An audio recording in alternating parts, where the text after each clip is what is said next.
Imagine you get a cicade and can tame literally any creature. What do? You and I both know we'd go absolutely crazy with it. Would you tame a cute little pet to spoil every single day? Or maybe contract a terrifying beast to act as your ultimate bodyguard? Or would you just build a massive harem of gorgeous girls and start living the absolute isekai dream? But reality hits hard, right? This new world is completely brutal, and our incredibly unlucky guy, Zhang Ping, knows this all too well. He proves it by becoming the universe's favorite punching bag. The moment our boy shows up, everyone just relentlessly mocks and doubts him. And honestly, the danger level is off the charts. All this trauma makes Zhang Ping seriously question his sanity. Why is everyone else acting like everything is perfectly fine? I can totally feel him screaming internally, completely doubting his very existence. Is he really the only one in the entire city seeing these monsters? Doesn't Mingzhou City literally have a massive defensive barrier set up right now? Everyone is just cattle waiting to be eaten. Our guy thinks his isekai run is over before the harem even starts. But heaven refuses to let Zhang Ping throw in the towel that easily. If no creature wants his contract, our boy is just going to forge his own legendary path. He makes his choice and literally shoves the contract gem right into his own mouth. Zhang Ping pulls the absolute craziest big brain move ever. He chooses to contract himself and become his very own summoned beast. He's completely fired up, ready to flip the world upside down and finally rewrite his destiny. Whether it's mutated monsters or massive mountains of undead zombies, if they threaten this world, Zhang Ping is going to hunt down every single one of them. In his past life, he was a rescue worker who died in a tragic accident. Now he lives in this wild fantasy world where magical beasts and super-powered awakened humans actually exist side by side. Now, his totally unique awakened power lets him burn physical and mental energy to create a special contract gem. The crazy catch? The target must completely willingly accept it, and then our boy gets absolute control over their soul. This should be insanely overpowered, but that voluntary rule is a massive nerf. While he's stressing over it, a sweet voice suddenly chimes in. Zhang Ping, what exactly are you doing? He instantly spins around, trying to smooth talk the beauty. Oh, nothing. Luo Qingyu, do you want some candy? But she just frowns, giving him the absolute hardest look of disgust right on the spot. Get lost. Who wants you controlling them? Our hero knows the harsh truth: the target has to be 100% willing. Otherwise, swallowing the shiny gem literally won't do a single thing, so he just flops back, making a quick excuse. Hey, I'm just joking. Then he starts sorting through his chaotic memories. The original owner literally died because this power was such hot garbage. The guy basically died from pure frustration. Good thing our boy is an isekai survivor, using his past life grit to handle the absolute mess. Suddenly, Luo Qingyu yanks his hair and yells out, "Hey, don't give up so easily. The world is massive. There has to be some creature willing to let you control them." Wincing from the pain, Zhang Ping argues back. Easy for you to say. Who besides me would ever actually agree to that? And right there, you can see the genius light bulb go off in his head. Wait, myself. He actually mutters out loud. That's it. Why didn't I think of this brilliant loophole before? Zhang Ping instantly shoves the gem right into his mouth, making Luo Qingyu completely panic. Hey, what are you doing? Suddenly, his entire body is wrapped in a blinding green light, leaving him staring completely stunned at the magic. Luo Qingyu rushes over, totally freaking out. Are you okay? Our boy just rigidly replies, still trying to process his new cheat skill. No, I'm perfectly fine. She lets out a massive sigh of relief and warns him. Never do that again. You scared me to death. Before leaving, she turns back with a quick reminder. I have to report to the patrol team tomorrow morning, so don't wait up. Zhang Ping can't hide his absolute curiosity. Are you seriously planning to graduate already? Luo Qingyu straight up drops her ultimate ambition. Yeah, I've memorized every single thing in those books. The only way I'm leveling up now is through actual, real-life combat. What an absolute boss. Zhang Ping has to admit to himself, she's totally right. Joining the patrol team to protect their home has always been her ultimate dream since day one. Now she finally has the chance to do it. Stick with me here, this part is sweet. Luo Qingyu tilts her head to comfort him. Don't get discouraged. When you finally get stronger, maybe we can even work together. Since his power is considered pure trash, the school literally assigned him the farmer class. Zhang Ping just scratches his head and forces a laugh. I think I should probably just head back to the village and farm. He plays it off perfectly on the outside, but man, my heart breaks for him. He knows that after this, seeing her again is going to be incredibly difficult. Even though she's just the original host's childhood friend, splitting up like this feels seriously tragic. Zhang Ping is so busy coping mentally that he doesn't even realize his body is moving completely on its own. I really want to hug her. In one reckless second, his body actually carries out that bold desire. Zhang Ping's heart leaps right into his throat, his inner voice absolutely screaming in panic at what's happening. Why did my body just move by itself? Luo Qingyu quickly snaps back to reality and shoves him away. Well, I'm just gonna head out now. Our boy is still totally buffering, only managing to dryly spit out a single word. Goodbye. She runs a good distance away before suddenly spinning around and yelling back. Make sure you stay out of trouble. After watching her leave, he just stares intensely at his own hands. His body totally moved on its own to hug her. He literally gave himself an unconscious command without even trying. You can see the massive gears turning in Zhang Ping's head. Is that just a glitch? He needs to test the absolute limits of this power. He immediately issues a high difficulty command. Launch into the air. After painfully face-planting into the dirt, our boy tries a crazy martial arts shoulder bash. The result? His joints literally crunch in protest. Damn it, this is absolute nonsense. He rolls around on the ground, completely exhausted, and finally accepts his fate. Yeah, that's not happening.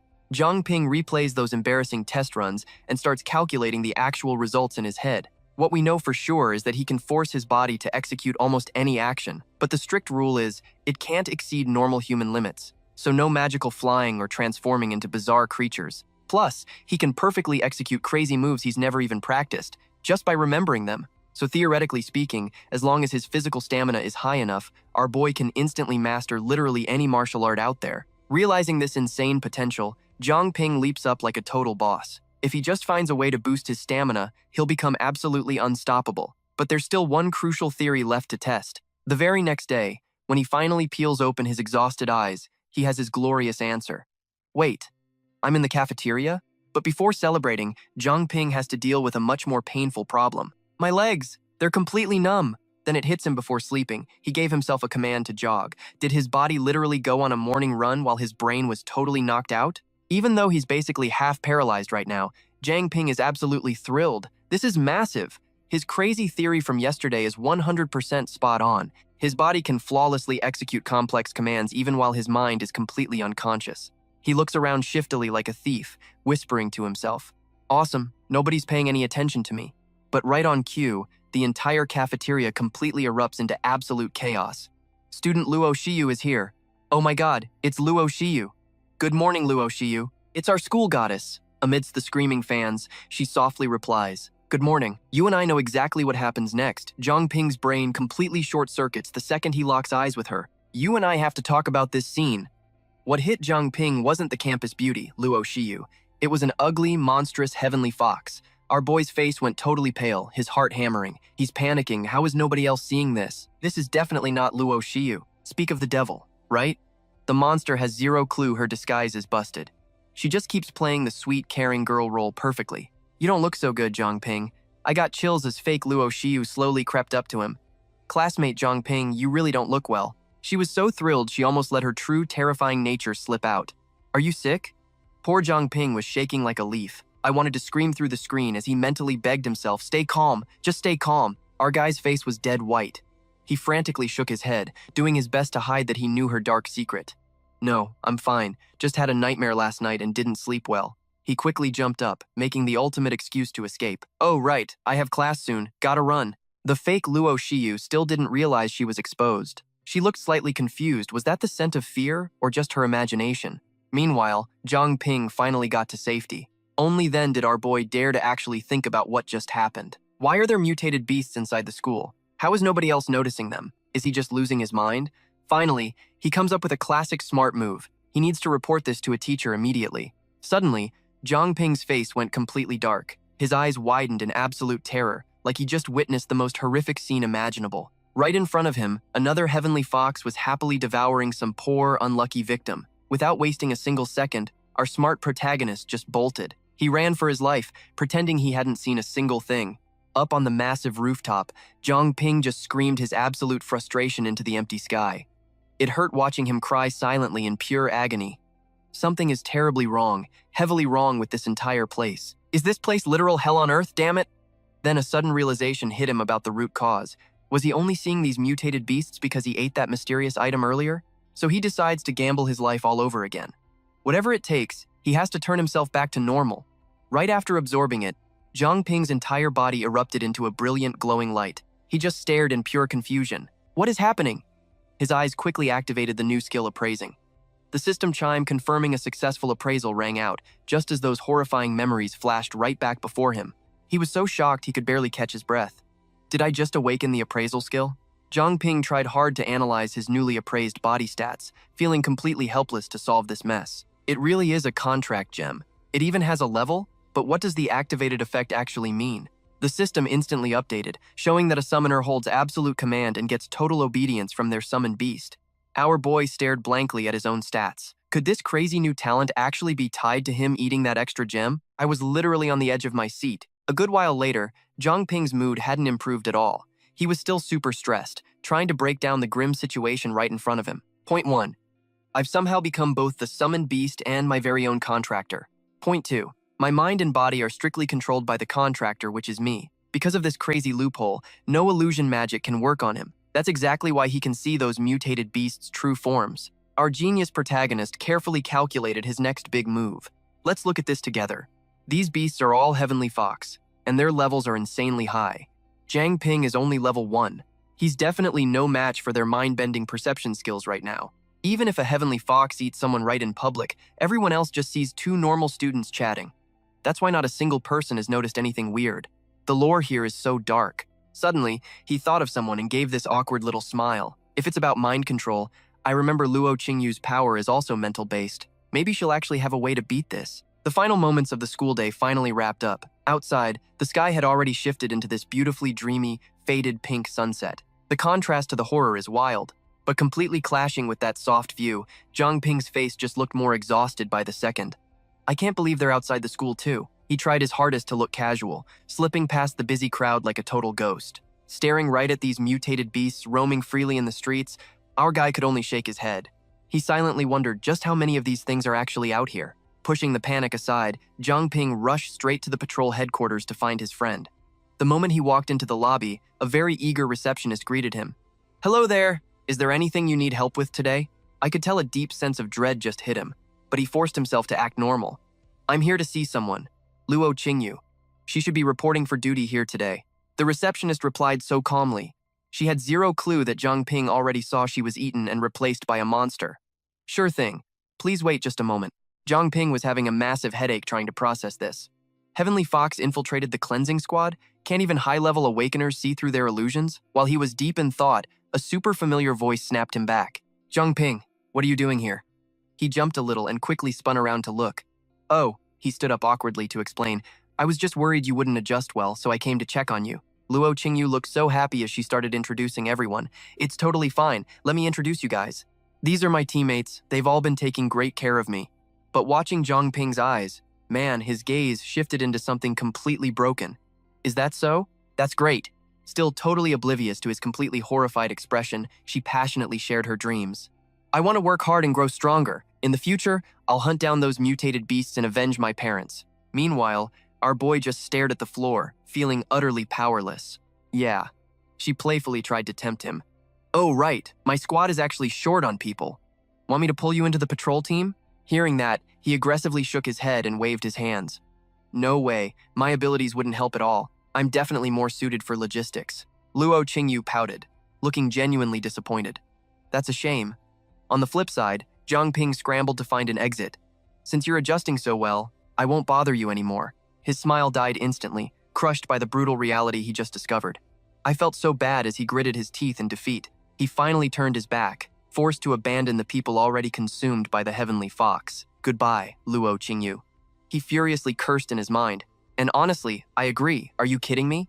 Weren't the patrol guards supposed to be Mingzhou City's strongest? How the hell did their entire squad get wiped out? Zhang Ping heartbreakingly clenched his fists. Luo Qingyu literally just arrived today, and yet, she's already gone.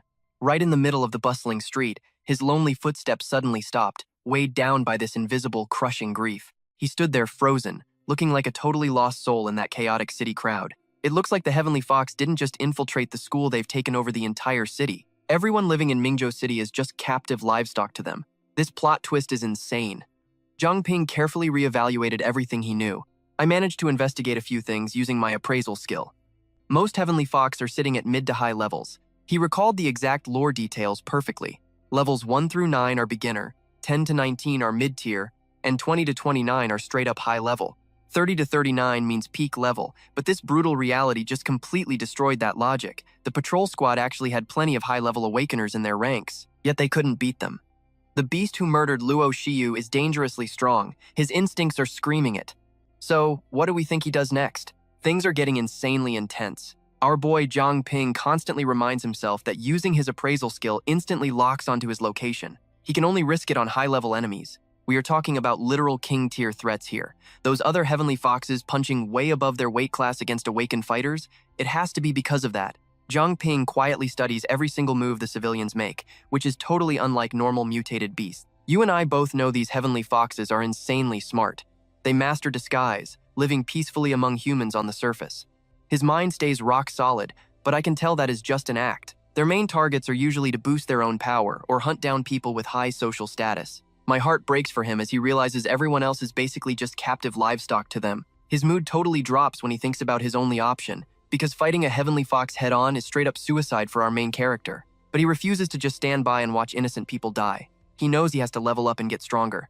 Over a week passes, and the dark night sky stays incredibly thick, leaving the full moon shining like a lonely street lamp. Zhang Ping groggily realizes he is waking up earlier every day. His stamina is definitely shooting up, meaning his body needs way less time to sleep. I love seeing this growth. He trains so hard that his character design is actually starting to look different.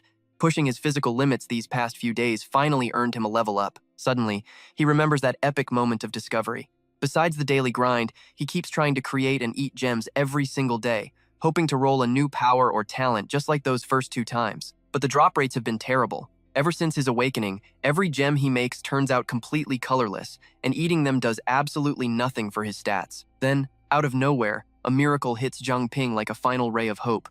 Guys, today the gem actually has color. He closes his eyes and tosses the gem right in. It looks gross, but he prays for a buff. Suddenly, an explosive wave of pure energy bursts from his entire body. He instantly recognizes the feeling, and the stat panel pops up like it has a mind of its own. The level 2 gem contract grants a brand new talent upon waking, superior stealth and movement in the dark. Zhang Ping cheers like crazy, realizing he finally awakened a new talent, meaning he can totally go out and investigate at night now. The system keeps listing off crazy new stats. This level 2 gem contract triggers a talent every time he wakes, while giving the Nightwalker class insane vision and top-tier stealth in the shadows. This sudden twist leaves him completely stunned. Even his gem contract leveled up, making him wonder if it scales directly with his own player level. A wild theory pops into his head. What if he awakens a new ability with every single level up? I mean, wouldn't that make him totally overpowered? Zhang Ping gets hyped and jumps straight into action. No time to waste. He needs to grind right now and test out how broken this new talent really is. Right on cue, a system notification pings. Nightwalker successfully activated. Even though he has been grinding his training for a long time now, our guy shows zero signs of fatigue.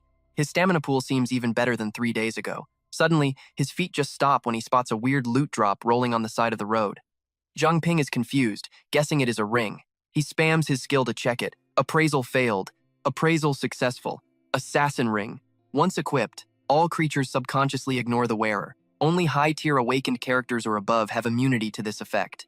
The moment the appraisal goes through, that crazy phenomenon kicks in again. A full holographic flashback. Let's watch this play out together. Zhang Ping sighs heavily, trying to figure out if this guy is the ring's owner. He watches the intense showdown, desperately trying to piece the lore together. Does this guy see Luo Shiyu as human? Or is he actually her enemy? That theory gets instantly shut down when Zhang Ping remembers a massive plot point. No, absolutely no way. He firmly confirms that Luo Shiyu is an orphan who never made any enemies. So there is only one logical explanation left. Besides him, there are other rogue players secretly fighting these monsters right here in Mingzhou City. Suddenly, a screeching, nasty voice aggressively roars out. Who goes there? Our guy is busy inspecting the assassin ring and literally jumps out of his skin. Not good! The Heavenly Fox goes completely crazy trying to find the high-tier item. The ring is gone, meaning someone was just here. The beast violently sniffs the air, trying to track the culprit's scent. Zero aura left behind. How is that even possible? To hide from me, it must be a mid-tier awakened or higher. Hiding behind a wall, Zhang Ping finally connects the dots. Oh man, they totally left the ring here as bait.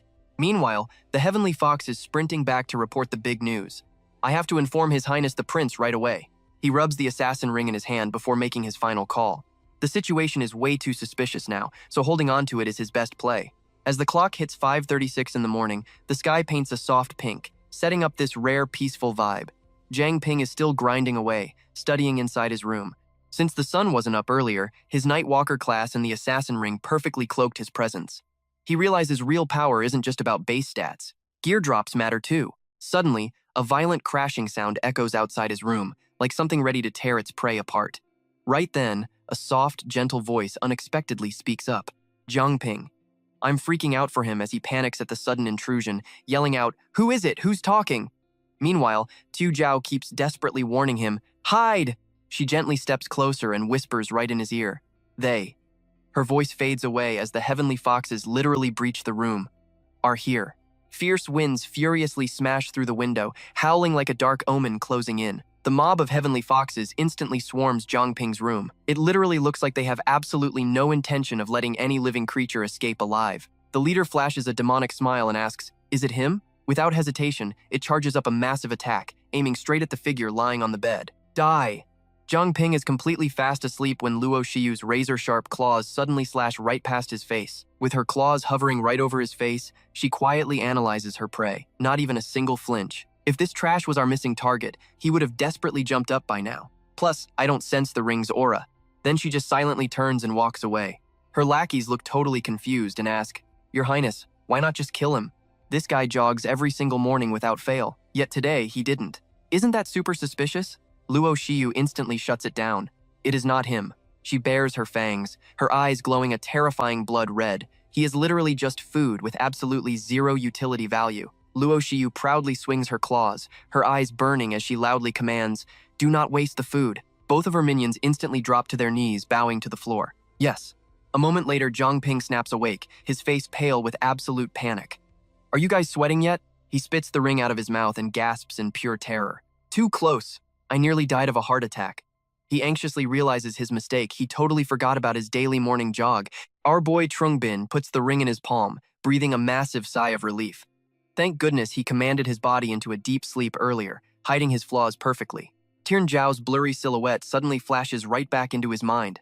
I mean, was hearing her voice just now nothing more than a crazy hallucination? He tells himself to stop being so sentimental. Our protagonist needs to get stronger to avenge her. Bottom line, to keep that sneaky Thien Thung Ho from getting suspicious, he has to pretend to live his normal everyday life first. So he heads off to his academy just like normal. Suddenly, he overhears some intense whispering from the teachers nearby. "Hey, did you catch the news? Today, the patrol squad right next to our campus found a body slashed completely in half." She continues sharing the gossip, looking absolutely stunned. And get this, you guys, the corpse belongs to the infamous Huck Tin Koch, the #1 top assassin of Mingzhou City. Remember how the city lord got injured by him before? Well, those old wounds flared up, and he actually passed away peacefully. Hearing this, Trungbin starts piecing things together. Slashed in half? Could it really be that cloaked guy? He mentally calculates the odds, looking totally stressed and bewildered. I mean, even the ultimate #1 assassin got wiped out so easily. Lac Thivor's power level is seriously off the charts. Is displaying the corpse publicly just a warning to any rival factions opposing Thien Thung Ho? Our clever boy starts plotting a survival route, knowing they will absolutely increase their security from now on. He realizes he desperately needs to grab some defensive gear soon. Fast forward a bit, school is finally over, and the entire campus is bustling with students heading home. Trungbin hurries straight to the blacksmith shop, but his system keeps flashing annoying notifications. Appraisal failed, appraisal failed, appraisal failed. He complains internally, realizing practically every single forge in the city seems completely occupied by Thien Thung Ho. Then, his eyes shoot wide open in pure shock. The system suddenly pops up a rare success message. His beginner appraisal skill just leveled up to intermediate. This upgrade is a total game mechanic boost. Now he can actually appraise an item's true value. Without missing a beat, Trungbin uses it on the Thien Thung Ho guy right in front of him. Intermediate mutated beast class. It has a cognitive distortion talent that alters a target's perception, making them completely oblivious to anything weird. The Thien Thung Ho tries super hard to lure him in. "Young man, come inside and take a look." He quickly waves them off and coldly turns his back to leave. "No, thanks." He calculates his next move. The top priority now is finding a safe zone that hasn't been taken over yet.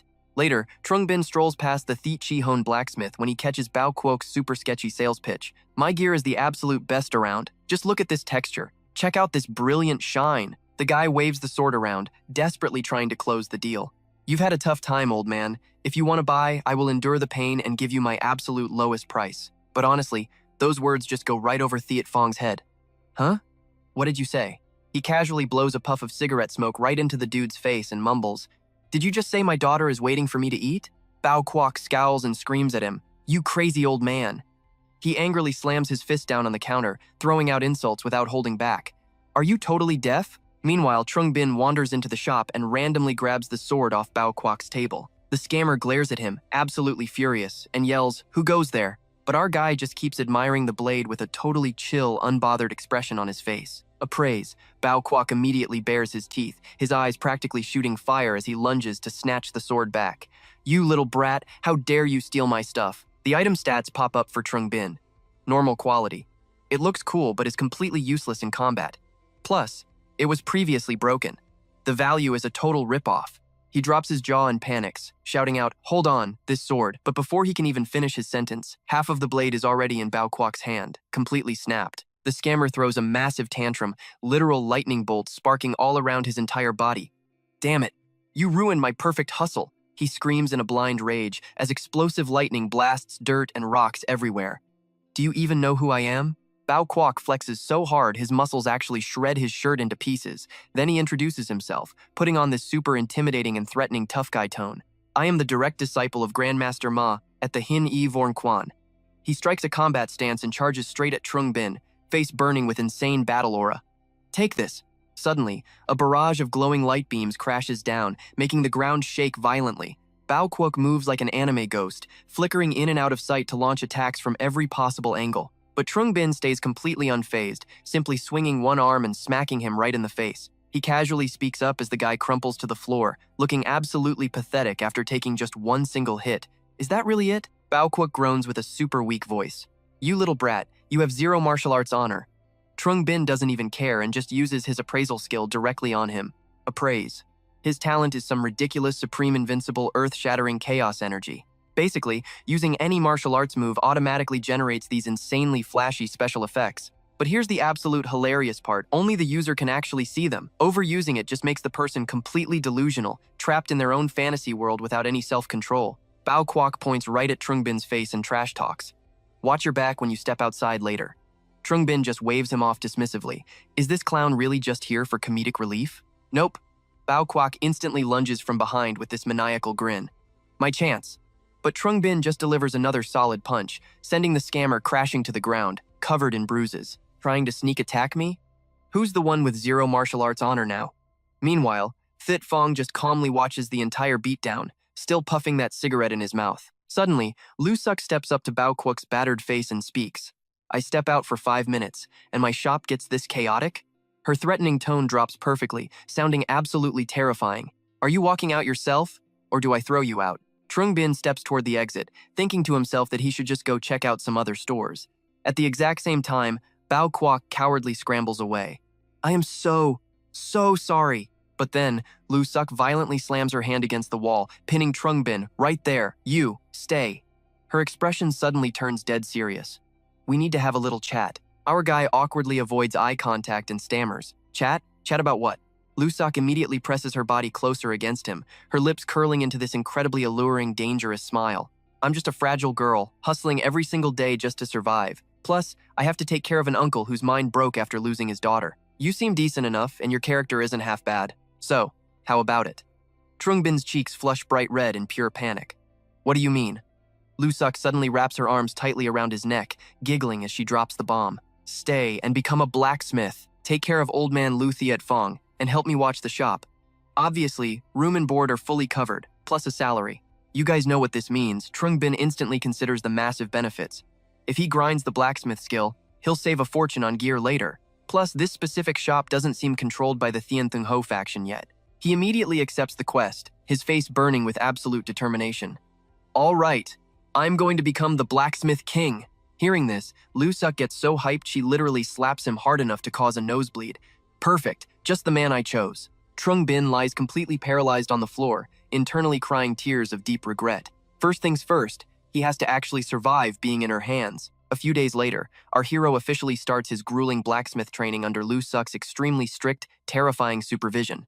Hit it harder! Let's jump right into this scene together. Look at our boy Zhang Ping panting heavily with those newly bulging muscles. He nervously asks Sister Lu Sak if doing this is really okay. Her gentle, encouraging voice immediately reassures him that absolutely no one is going to show up. She quietly places a finger on her lips and praises his work. Not bad at all. Turns out, She is actually teaching him the secret method to knead and mold these crafting materials. I love this lore. She explains this is their exclusive forging technique, the flower face forging art. You just knead it like dough to perfectly fuse all the raw materials together. Lusak suddenly turns around and tells him to hang tight while she grabs a mold from the warehouse. But before stepping out, she gives a super strict warning. The fuel is in the barrel nearby, and he absolutely cannot let that fire die out. Our guy cheerfully agrees. He agrees, but then starts awkwardly checking the wooden barrels nearby. He completely panics, asking himself if all of this is actually fuel. Things are looking really bad. The flame is literally about to die. Watching him frantically grab ingredients from the barrel and clumsily toss them onto the furnace is hilarious. He just yells to throw it all in. Muttering to himself, Zhang Ping quickly tosses a chunk of coal inside, then chucks another into the bottom burner to keep the heat up. But the second he does, the furnace violently erupts. Thick, blinding smoke instantly billows out and completely swallows the entire room. The fiery smoke gets so insanely thick that you can see his body stiffening from the total lack of air. He literally thinks he is dead. This is the crazy part. That swirling smoke suddenly condenses and shoots straight into his racing heart. His eyes flash brilliantly as he clutches his chest, screaming out in absolute agonizing pain. Just as suddenly, the blazing fire vanishes into thin air. Zhang Ping opens his eyes, looking completely dumbfounded. Coughing violently, he can only wonder out loud why the flames just died. Right then, his heart starts burning up all over again. He instantly grabs his chest, his face twisting in total agony. It is too hot. He immediately triggers his appraisal skill. The system panel pops up showing some seriously insane stats.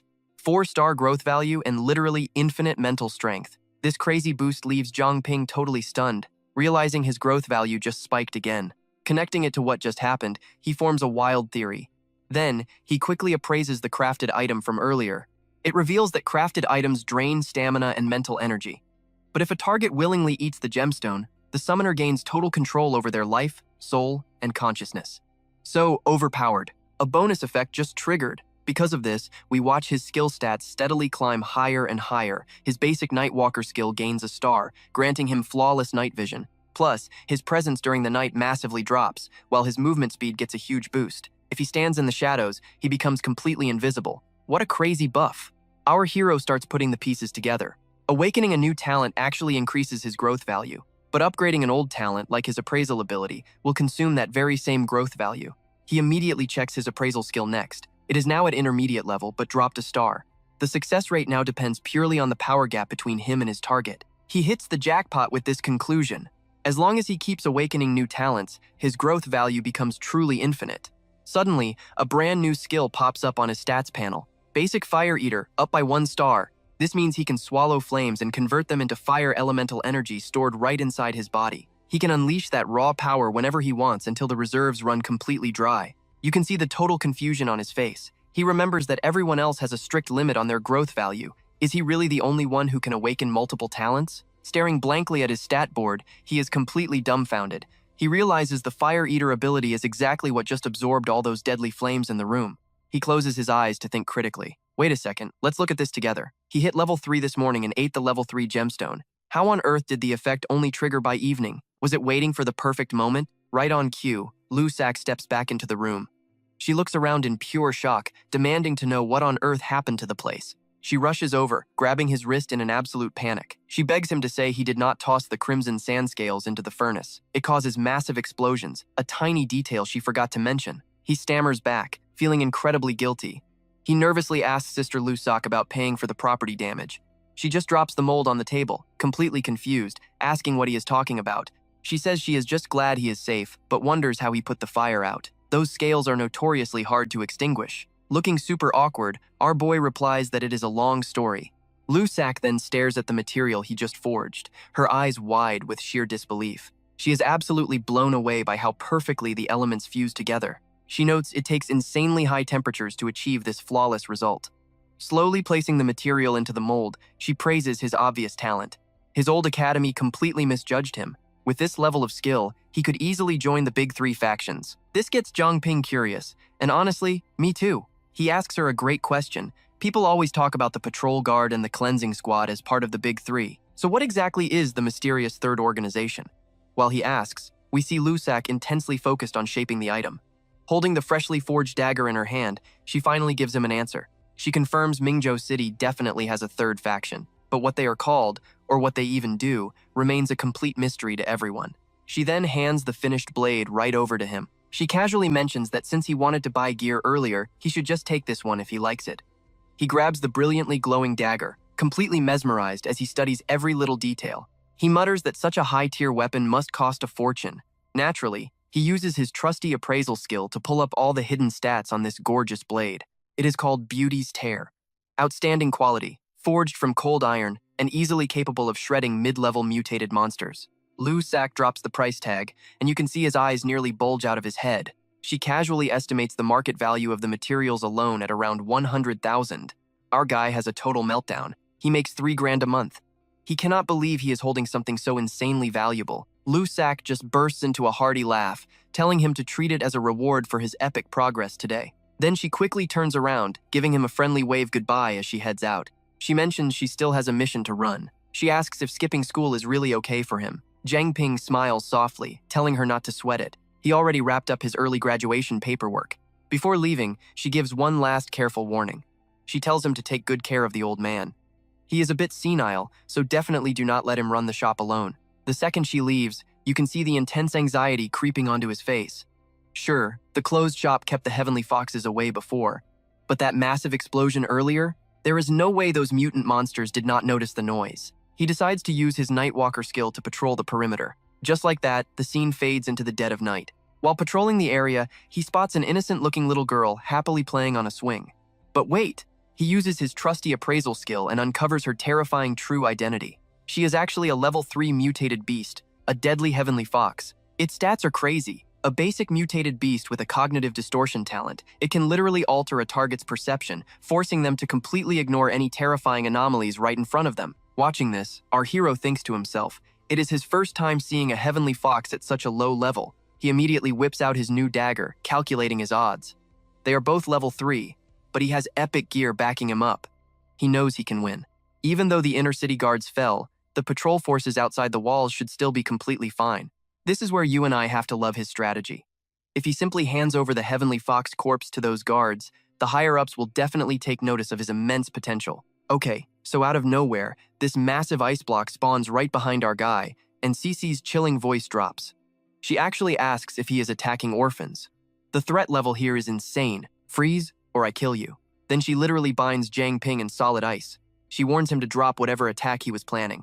Guys, she is not messing around. You can see Zhang Ping sweating here. He realizes her level is way higher than his. I mean, he has the Nightwalker talent and an assassin ring equipped, yet she still spotted him instantly. Then Cece gets uncomfortably close and whispers, "If you want to live, find me at Truong Luen Vo Koni Vien." Our boy Zhang Ping is totally confused. Truong Luen Vo Koni Vien, he just stares in awe as she completely vanishes from the screen. She is gone. His main character intuition kicks in, guessing she definitely is not teamed up with that Tien Tuong Ho villain. Otherwise, it would be game over for him.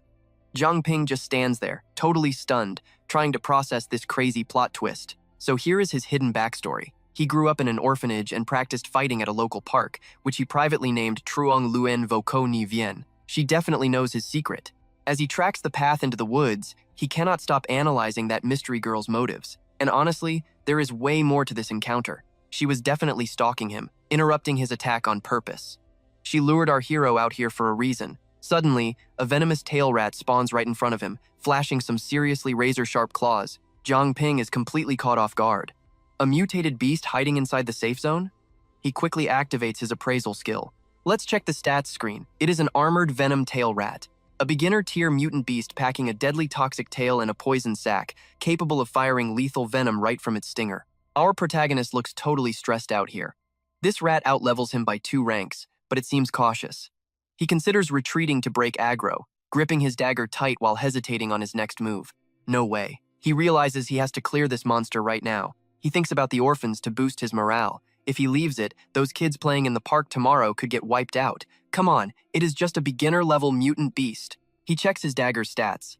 Nyan Lei. Excellent quality loot forged from cold iron.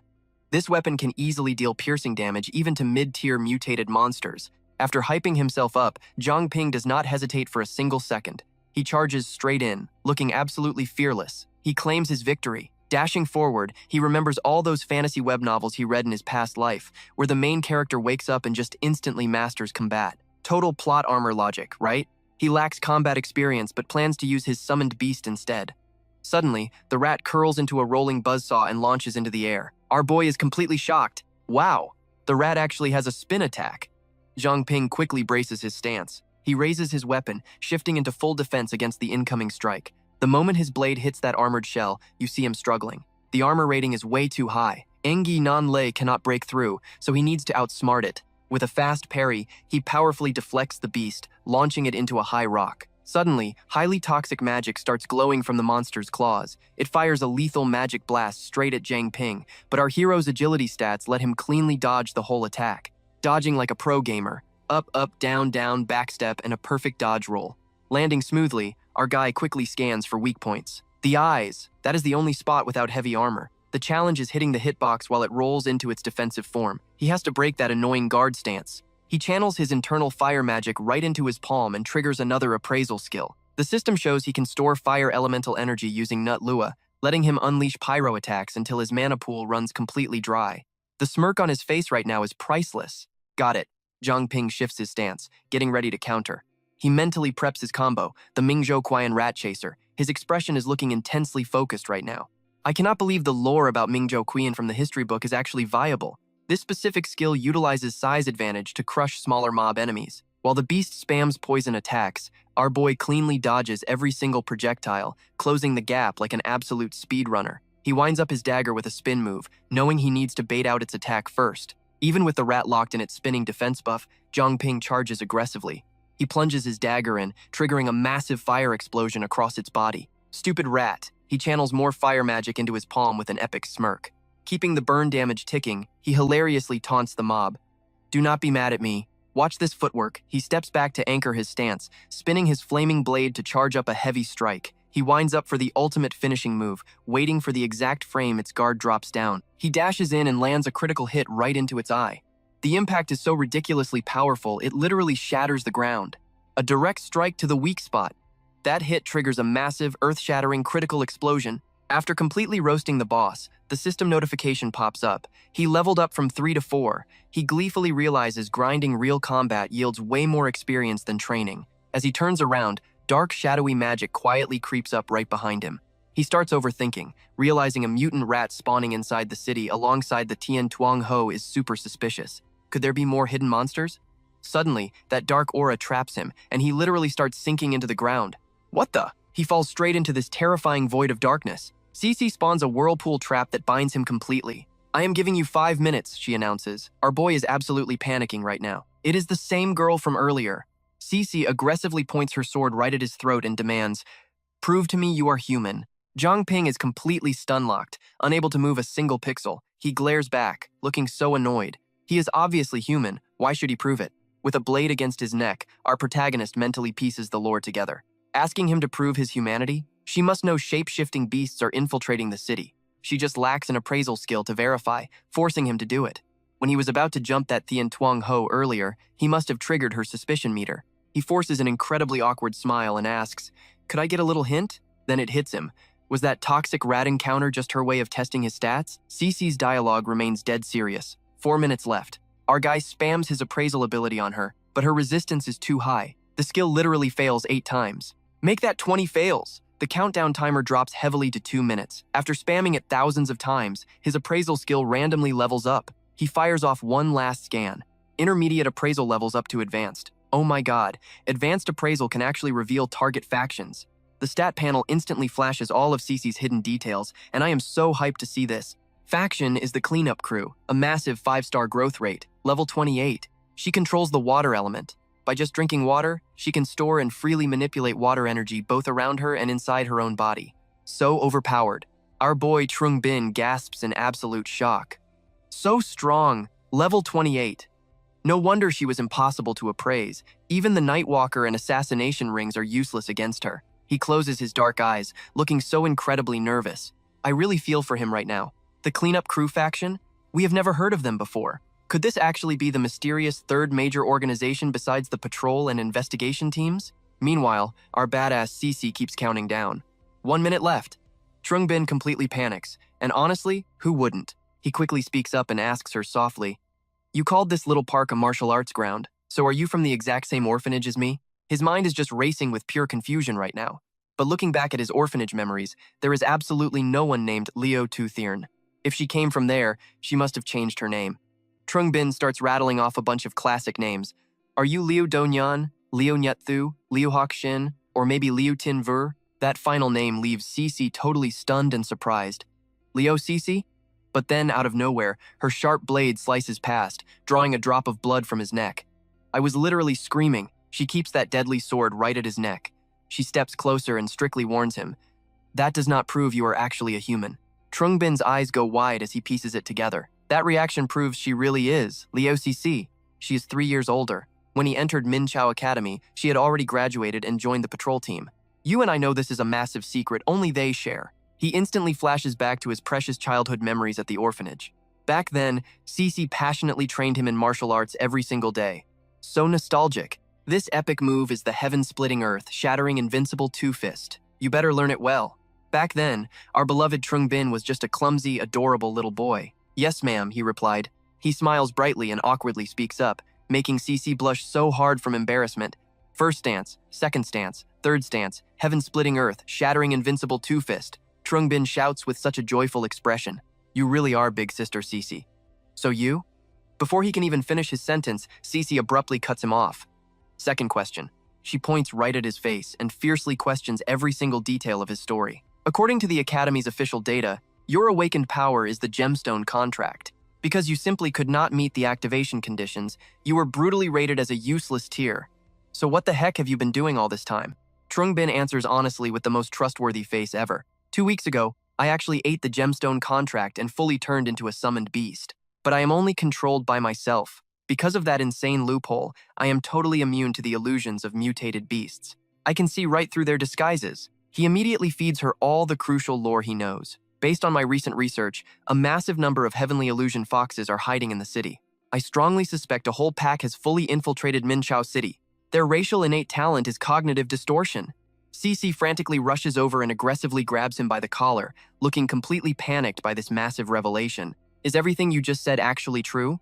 Trung Bin quickly fires back with hard, undeniable evidence. Like Nierp Street, the Van Thurn breakfast lady, the Kuan furniture boss, Longcho Road, and the blacksmith. He stares intensely into Cece's eyes and declares boldly, and that heavenly illusion fox, you literally stopped me from attacking. These guys are all low-level heavenly illusion foxes. They can only possess our bodies. Cece hastily turns her back and orders, you stay right here. I will be right back. She instantly contacts Kimba to verify if Trung Bin's wild intel is actually accurate or not. Kimba, is this crazy news reliable? On the other end, Kimba firmly confirms. The first thing we can be absolutely sure of is that this mutated beast called Heavenly Illusion Fox has never been spotted around Mingzhou City. However, this crazy cognitive distortion ability has actually appeared before. It perfectly matches our boy Trung Bin's exact description. He speaks with an intensely serious tone. I sent top agents to secretly capture the closest two. They should be back very soon. Suddenly, Varn Thurng wildly dives down toward him from above. Kimba swings a devastatingly powerful punch and furiously roars. You wanna die? He immediately lands a brutal punch right into her stomach, turning her face totally pale.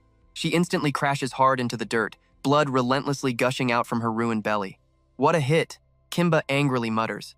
You really do not know your own limits.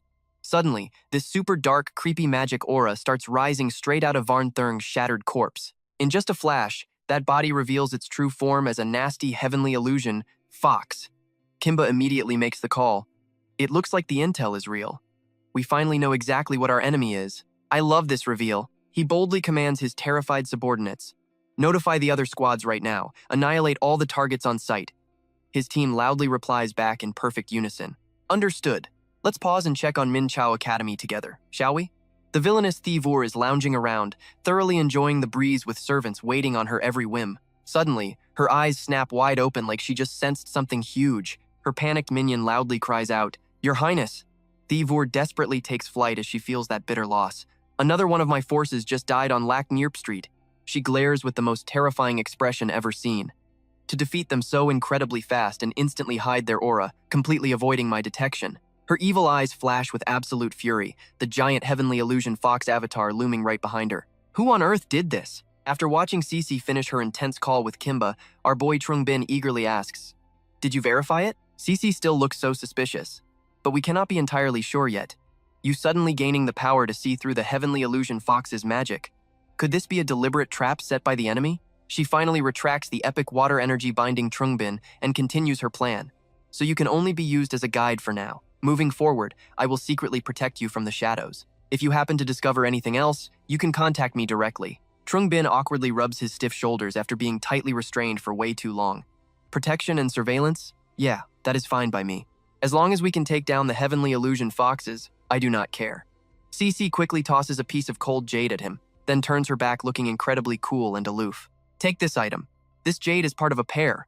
One is called cold jade, the other is hot jade. She carefully instructs him with that awesome veteran vibe. When in danger, just coat the cold jade with your fire. The hot jade in my hand will heat up. I will immediately know you are in grave danger and can rush to your rescue. Her strict voice rings out, sounding super serious. But I still demand that you rapidly boost your own combat power. No one can ever guarantee your safety 100% in this world. Meanwhile, Trungbin is heavily focused on wrapping bright fire around his cold jade, following her awesome instructions perfectly. Big sister too. He rubs his head and speaks with such an adorably embarrassed look. I was actually planning to find a dojo to learn martial arts, but I just do not have the funds to pay that tuition. Cece simply turns to leave, waving her hand effortlessly. I will request funding from the organization. You should take some time to find a dojo that perfectly suits you. Trungbin's face lights up with a massive smile. That is awesome. Thank you, big sister Cece.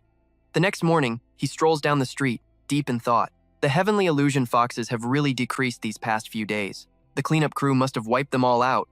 But you and I can see the truth. Cece still has not revealed her identity, meaning she does not fully trust our boy yet. You and I both know, if his appraisal skill hadn't just leveled up to reveal target factions, Zhang Ping never would have realized she was part of the cleanup crew. Watching him suddenly stop and close his eyes to think is always a treat. How did they even know mutated beasts breached Mingzhou City anyway? But our guy just shrugs it off as long as they help fix this mess. He does not care. I loved watching him stretch out his arms before hunting for a dojo. Plus, dropping 100,000 pearl coins right out of the gate, our guy is seriously generous. That is exactly when he spots Kitman trying to hand out flyers, only for everyone to brutally reject her. Want to learn martial arts? Does anyone want to learn Beast King boxing? My favorite guy Zhang Ping steps right up and reaches out. Let me see one. Kitman beams with pure excitement and hands it over. Sure, he studies the flyer, rubbing his chin in doubt. This fee is seriously high. Plus, I do not even know if this style actually fits me. Kitman blushes so hard, her cheeks turning bright red as she flashes him the most absolute radiant smile. It is definitely worth the price. Our Beast King boxing is incredibly famous here in Mingzhou City. Seeing our hero hesitate like that, she steps in close and hits him with a really tempting offer. If you do not believe me, I can demonstrate it right now. Just like that, she drops into a fierce combat stance, breaking down the basic techniques for him. The first three moves are Ape King, Giant Croc, and Phoenix Claw. Zhang Ping watches her every move like a hawk. I can practically hear him thinking this Beast King style crushes light boxing in both footwork and raw striking power. Kitman launches right into the first stance, throwing a sharp, picture-perfect punch. Then she plants her feet wide to form a solid base and whips her arms out with some seriously crazy flexibility. You can tell Zhang Ping is totally impressed. Next, Kitman leaps high into the air, unleashing a heavy strike for the third stance before calling out to him. Ape King movements are wild and never fixed. Zhang Ping stays locked in, analyzing every single twitch of her muscles, except there is just one tiny little problem here. Kitman completely botches the landing and falls flat on her back. Zhang Ping quickly realizes she totally lacks the mastery needed to unlock the style's true power. Suddenly, those massive meatheads, Hung Dai and Hung Ni, show up out of nowhere, barking out a harsh threat. Who gave Beast King Dojo permission to pass out flyers here? Ignoring them, Zhang Ping gently grabs Kitman's hand to help her up. Are you okay? She awkwardly scratches her head with a forced smile. I am fine. I had no idea we were not allowed to be here. Then Bao Kwok steps out from behind his two giant goons, instantly throwing a nasty insult. Why even bother learning pure garbage like Beast King boxing? You should do yourself a massive favor and join our Form Intention Dojo instead. My guy Zhang Ping points right at him, acting like he just recognized an old buddy. Ah, the Lightning 5 kneeling strikes. Bao Kwok turns purple with rage. It is the Lightning 5 hit strike. You are the one kneeling. Scowling hard, the loser screams, I still have not made you pay for that stunt at the shoe store. Today is your lucky day. Hung Dai, Hung Ni, crush him. But Kitman bravely steps right in front of Zhang Ping to shield him. I will not let you bully him. The two massive brutes roar back, their eyes burning with a scary rage that makes the whole block feel dangerously tense. Stick with me here, because this is exactly where the stats get wild. Zhang Ping immediately fires off his appraisal skill. Boom, their data panels pop up. Form Intention Dojo, 1-star growth, level 4. Carrying a physical enhancement talent. Basically, they traded away all their brain cells to get a decent body-strengthening skill. Bao Kwok flashes a smug, gross grin. Little girl, back off, or we will smash you too. Zhang Ping looks absolutely stunned reading the panel. Did they really trade away their intelligence for muscles? Our hero stares at the two meatheads, growling like wild dogs. He tilts his head with a mocking smirk. Are you guys absolutely sure that is actually a talent? Next up, he hits Kitman with the appraisal skill, and her hidden stats are wild. Beast King Dojo, level 3, packing a talent where hard work literally beats genius. Her baseline learning speed is crippled by 90%, but she can master absolutely any skill through daily stubborn grinding. Plus, her training growth rate stacks up by an extra 10%. It actually caps out at a staggering 1,000%. Watching his eyes widen in pure shock is priceless. Such a massive growth ceiling. Who would have guessed this clumsy girl was the ultimate hidden gem? But seeing her try to protect him with her current weak stats makes Zhang Ping facepalm. Is she literally just offering herself up as a punching bag right now? He casually tosses the stack of flyers right back into her hands. Gently pushing her aside, he flashes that signature confident smile of his. This is my fight. Let me handle these clowns myself. Her face twists into pure panic as she tries to warn him. There are 3 of them. Taking them on alone is a huge mistake. This is my absolute favorite part. Zhang Ping's eyes literally light up as a wicked smirk spreads across his face. Do not worry. Did you not just show me the Beast King boxing? These guys are the perfect punching bags for some quick practice. Hung Ni immediately launches his massive body into the air, charging right at our guy with a furious scream. You delusional little brat. Zhang Ping bolts forward like pure lightning, delivering a brutal, breathtaking chop right to the brute's thick neck. First stance. The moment he lands the hit, his eyes are already locked onto the second meathead charging in. He blasts a heavy palm strike straight into his gut, sending that giant mountain of muscle flying backward. Second stance. Seeing this, Bao Kwok loses his mind and charges in, sparking with wild electrical energy. Lightning 5 strikes. Our boy leaps high into the air, instantly shifting into a deadly combat stance. With the most savage, satisfied grin on his face, he dives down and lands a devastating kick right into Bao Kwok's most sensitive spot. Third stance.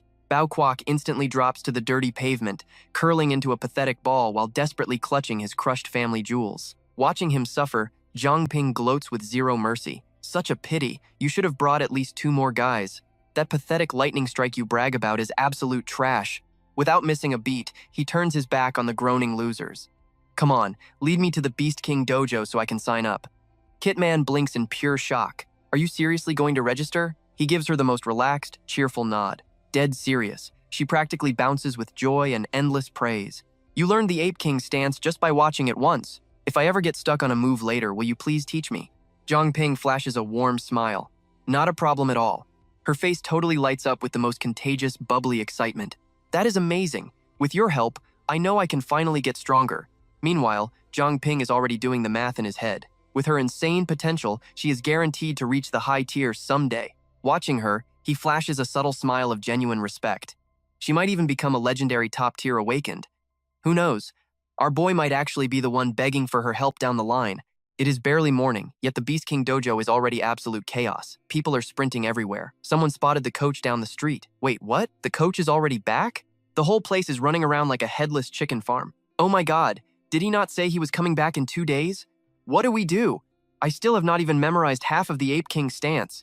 That is exactly what you get for slacking off. Prepare to be punished. Hey, wake up. You and I are probably wondering the exact same thing as Zhang Ping. Why is everybody so completely terrified of the coach? Kitman quickly explains. Our coach Bok Duke is notoriously brutal. Anyone failing their tasks gets punished severely. Hearing this, our hero just has to ask. So, have you ever been punished? Surprisingly, she answers with the most upbeat energy ever. Oh, I definitely get punished the most. They kept me at it for over a whole month. Our boy Zhang Ping can't even nail the basic moves. He's seriously doubting himself here, like, is this actually something to be proud of? Boom! The door flies open like a switch flipping. The whole class yells, "Hello, instructor!" Jiamin quickly whispers, "The instructor's here. Stand up straight." Instructor Bai Di steps in, radiating this absolutely insane, overpowering aura. Stand at attention. Anyone with bad posture runs 50 laps. The whole class screams yes, terrified to cross him. Right at that moment, Zhang Ping's appraisal skill successfully analyzes the guy. We find out Bai Day is actually a level 25 awakened, armed with a crazy multi-form shape-shifting talent. Right now, he's unlocked both the wolf and berserk lion forms. Our guy Zhang Ping just swallows hard. totally blown away. So strong. Power-wise, he's almost on par with Sister Cece. Then, the instructor's intense gaze snaps right over to him. Baide instantly figures out who Zhang Ping is. "You're the kid who put the Jingyi dojo in its place yesterday." Zhang Ping stays completely cool and responds, "What if I am? But man, Baide does not play by normal rules. Take this move, kid." Zhang Ping is completely caught off guard, but his body just reflexively dodges the incoming strike. "Hold on a second." He shows off his crazy flexibility while trying to reason with him. "You're going way too far. Attacking a total newbie like me over nothing?" Baide looks a bit shocked, but he definitely isn't holding back. A newbie? If anything, the battle-crazed fire inside the instructor burns even hotter. "Then why did I hear you mastered the Ape King stance after watching it just once?" This epic meteor-like punch flies straight at him. Zhang Ping braces himself, thinking, "Crap, I can't dodge this." But unexpectedly, he just gets a super light flick on the forehead. Baide bursts into a hearty laugh, thrilled to find such a hidden gem. "I didn't believe the rumors before, but now I do. Your combat intuition is seriously impressive." He also takes a moment to roast his most troublesome student. "It's just a shame the person who demonstrated the Ape King stance for you is a total amateur. Her footwork is incredibly flawed." Baide is totally willing to coach him now. "I'll fix those mistakes for you later." Zhang Ping respectfully cups his hands together. "Thank you, instructor." Then, Baide turns right back to terrorize the rest of the trembling class. "All right, time to see if the rest of you have been slacking off." The instructor's face instantly goes dead serious, a total 180 from his relaxed vibe just a second ago. "Everyone, line up. You'll spar with me one by one. Anyone who fails standard does 500 push-ups. And run 10 kilometers. Zhang Ping silently prays for those poor classmates. Honestly, what else do you expect from a body enhancement awakened? The training is always simple and brutal. Right then, a finger pokes Zhang Ping square in the back. He quickly turns around and asks, "What's going on?" Jimin looks super hesitant and nervous. She finally gathers up the courage to ask him a massive favor. "The instructor hates teaching me. So, after he fixes your moves later, could you maybe give me some private lessons?" Our guy agrees instantly without even thinking about it. "No problem at all. After class, just follow me to the forge. I'll help you practice." Her enthusiasm to learn just shoots right through the roof. "Really? I was so worried you were going to say no." But then, Zhang Ping suddenly remembers Jimin's famously terrible, one-of-a-kind talent. Wait a minute, her talent drops her learning ability by a staggering 90%. He immediately starts sweating about his own future here. Is your innate skill literally just designed to torture whoever tries to teach you? Meanwhile, she's bowing to him with absolute sincerity. "Please take care of me from now on." Zhang Ping can't really back out now since the deal is sealed. Honestly, I don't blame instructor Baide for giving up on her. A few days later, the duo is grinding hard at the dojo. "That stance is wrong. Do it again. Sorry." He's basically reduced to a broken record at this point. "Wrong again. One more time." After watching her clumsy fails on repeat, Zhang Ping actually revamps his whole teaching method. He breaks the Ape King stance down into bite-sized micro-movements for her to drill individually. Only then does she finally start making a tiny bit of progress. On the flip side, our guy is reaping some epic rewards of his own. This Beast King fist is seriously profound. He thinks, "After grinding so hard these past few days, I can actually feel my level starting to level up." Suddenly, Lu Sei's crisp, cool voice cuts through the room. "Zhang Ping, I finally made it back." Zhang Ping quickly gestures to Jimin. "Sister Sei is back. Keep practicing your forms. I'm gonna go check on her." Jimin hastily nods just to brush it off. "Okay." The second he walks into the room, he catches her intense venting. "Damn it, we almost got completely wiped out this time. I have no idea what's going on with the monsters outside. The mutated fire beasts have practically vanished." Liu Sei starts breaking down her crazy expedition. "We had to push super deep into the northern mountains. Eventually, we got ambushed by an entire pack of wolves. They were all storm wolves." Zhang Ping is completely floored by this wild news. He urgently checks on her. "Sister C, are you seriously all right?" Her expression is just as chill and unbothered as always. "Luckily, we dug a trench with our shovels and hid inside. The wolf pack lost our scent, so they just started hunting the wildlings nearby instead. Now here is the juicy part you and I have been waiting for. I capitalized on the chaos and looted some top-tier gear from that pack. Come here, hold out your hand." You don't see authentic drops like this very often. The loot in her hand is an insanely rare wind gem.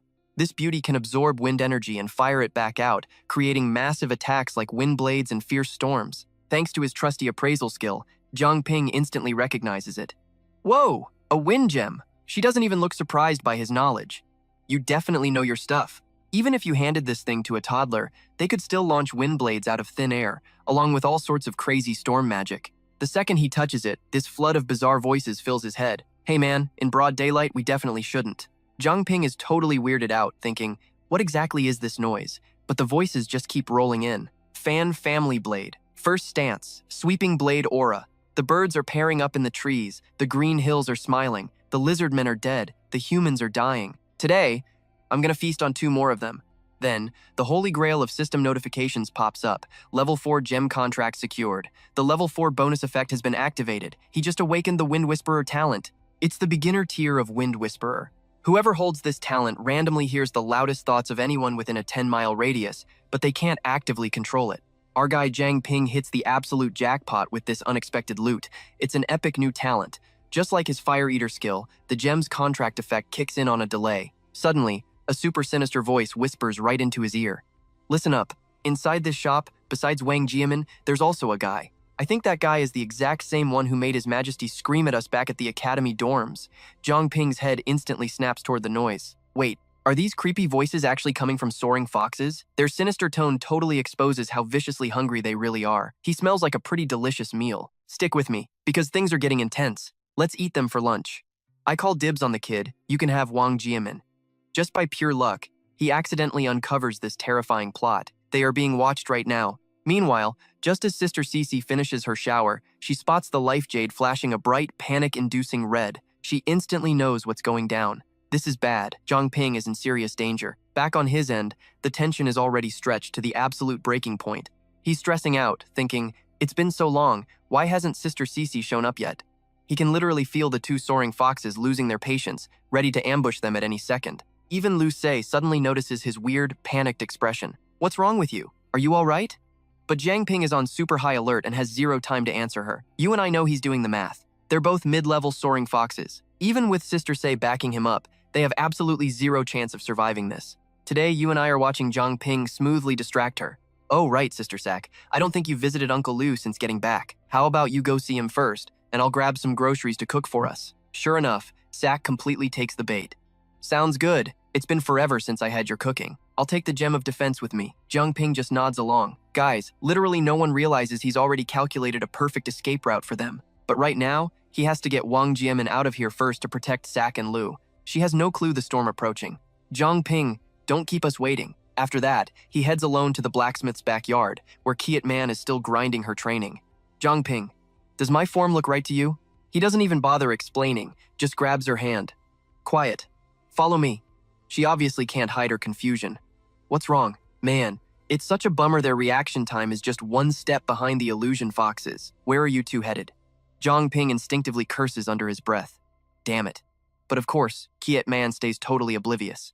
Mom? Dad? Why are you here? He instantly blocks her. Don't go over there. She just tries calming him down. Zhang Ping, they're my parents. It's fine. Only our protagonist can see through the human skin. Those are level 15 illusion foxes. Their innate talent literally alters reality, so their targets won't notice a single flaw. On the surface, the monster plays the worried dad perfectly. Man, who is this boy? Why does he seem so scared of us? She honestly introduces him right as they lay their trap. He's my friend from the dojo. Ironically, their little scheme perfectly matches Zhang Ping's plan. A dark room.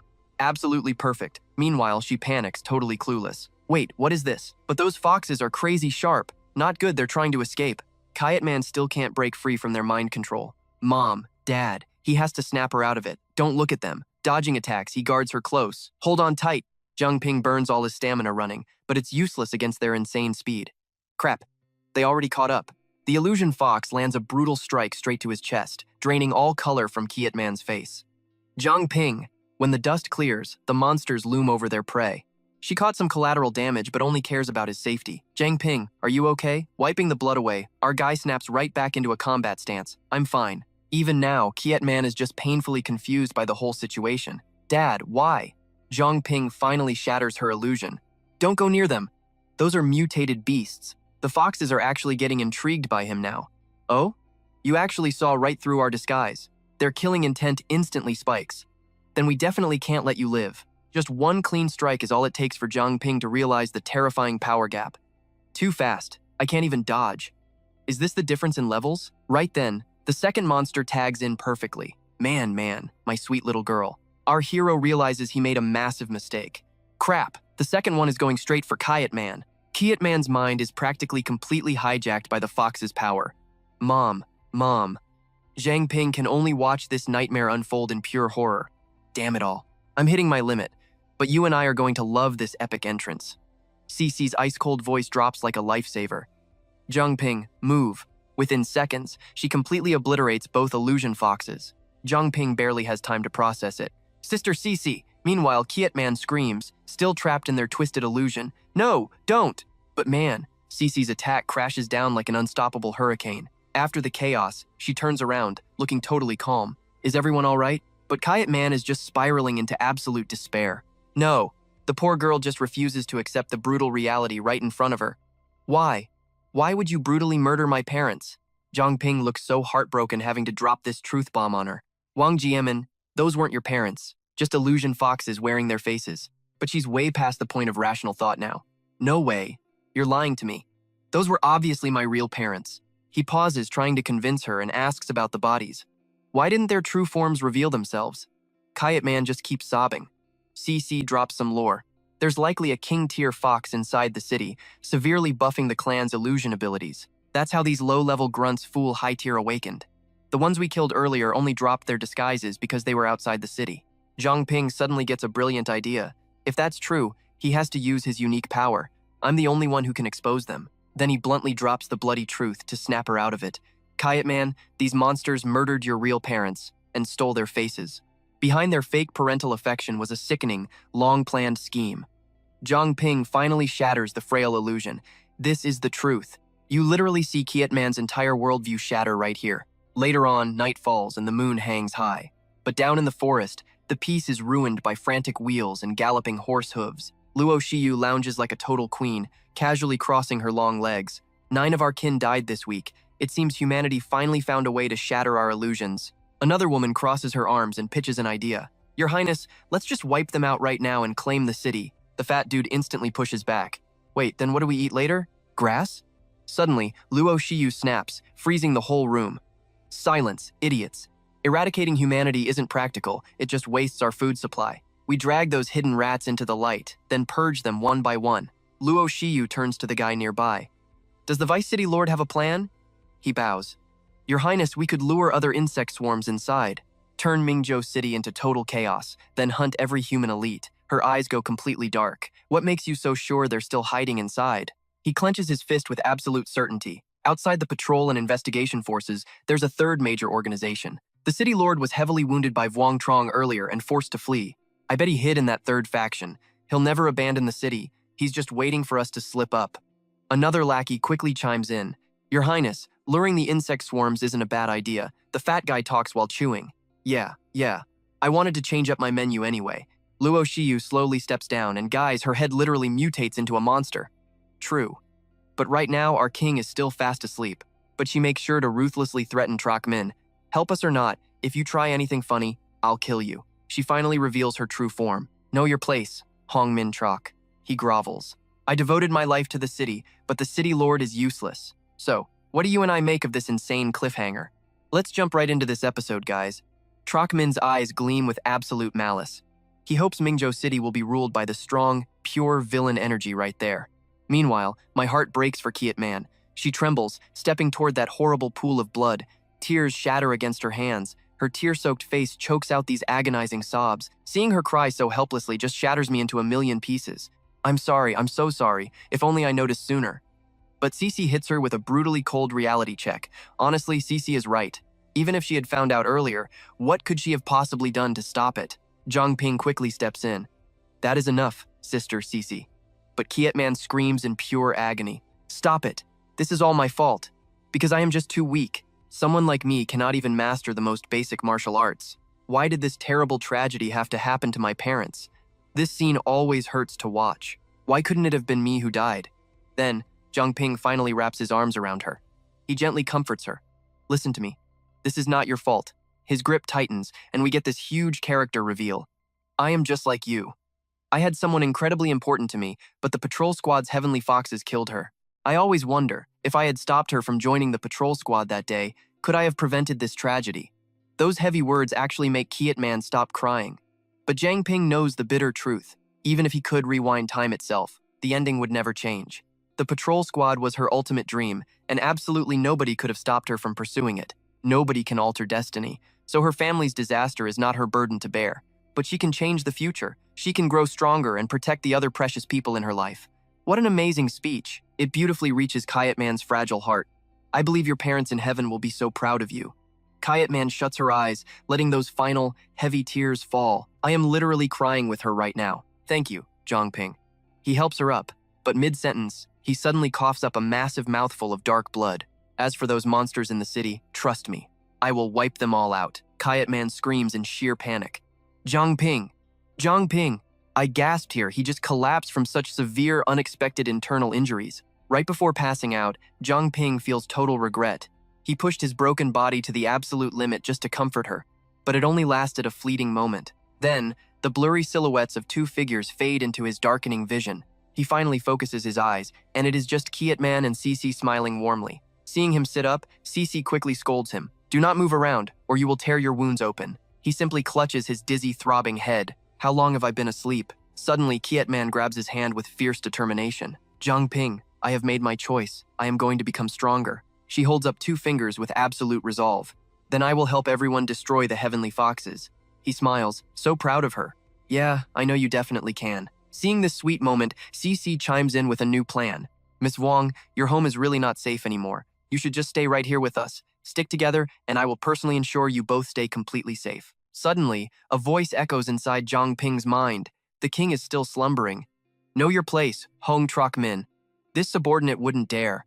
Oh man, the plot thickens. With that distinct tone, our boy instantly recognizes the speaker. It is Luo Shiyu. Zhang Ping shoots a glance at Cece to drop the massive bombshell. Sister Cece, the heavenly foxes are making a move.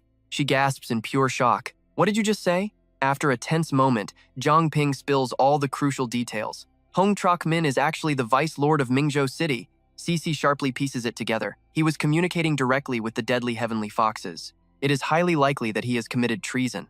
As for this mysterious king, amplifying the clan's illusions to fool even top-tier awakened ones, that must be the supreme ruler of the heavenly foxes. She immediately forms a brilliant counterattack plan. If their king is truly fast asleep, then right now is our absolute best chance to strike back. Let's go. Zhang Ping, we need you to help us identify these heavenly foxes. He answers with stone-cold resolve. Not a problem. Meanwhile, Thiet Fong puffs his pipe, complaining loudly. I am starving here. Lu Sak is also losing his patience. Just wait a second. Zhang Ping should be back with our food very soon. Classic squad banter. Back at the sweeper squad base, Man Ni sounds super annoyed. First she makes me open the secret room. Now she wants the sky canopy deployed. She grumbles as she walks. C really loves bossing people around. Slowly, the massive doors ahead finally grind open. Hua Kiet finally chimes in. Man Ni, do you want some coffee? This deployment might take a while. She throws up a casual thumbs up. No thanks, I just had some. Then the trio starts casting. First up is Hua Kiet, charging the solar energy core. Done. Next is Man Ni, initializing the dark canopy. Done. Finally, Lok Vi locks in the light and shadow illusion. Done. I love this sequence. The phantom light canopy begins blanketing the entire city. After fighting side by side, the legendary sweeper squad is finally willing to share their deeply guarded secrets with Zhang Ping. You and I have been waiting for this lore drop. The sweepers are Mingzhou City's most classified organization. Their duty? Step from the shadows during cataclysmic disasters and violently purge the city's vile filth. Serving as Mingzhou City's ultimate trump card, the elite sweeper squad constantly executes deadly black ops missions.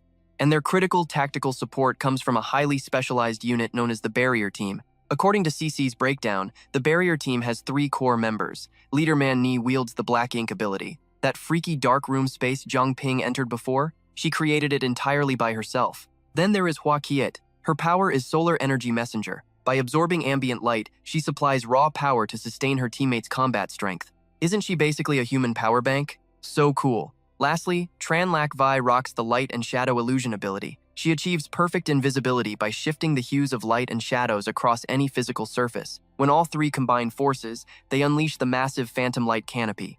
It can literally drag any creature below the king tier straight into their inescapable darkroom dimension. Inside that pocket world, they can freely morph the environment to completely disorient their foes. So, if the heavenly foxes use twisted cognitive illusions to silently murder people, our squad is going to give them a brutal taste of their own medicine. Out on the bustling streets, villains Nguyen and Nguyen are eagerly scanning the juicy targets around them. She barely suppresses her dark cravings. Nguyen, should we just grab a few people here and take them back? A strange barrier reflects their wicked silhouettes. Nguyen looks super anxious. The city feels unsafe lately. But Nguyen just scoffs. Wow, you are scared already. She turns back, glaring at him with utter confusion. Then she glances up at the sprawling sky, suddenly sensing that something is very, very wrong here. She puts her hands on her hips, playing it cool. There is absolutely nothing wrong. You are just being incredibly paranoid right now. Suddenly, Nguyen's eyes widen in sheer terror.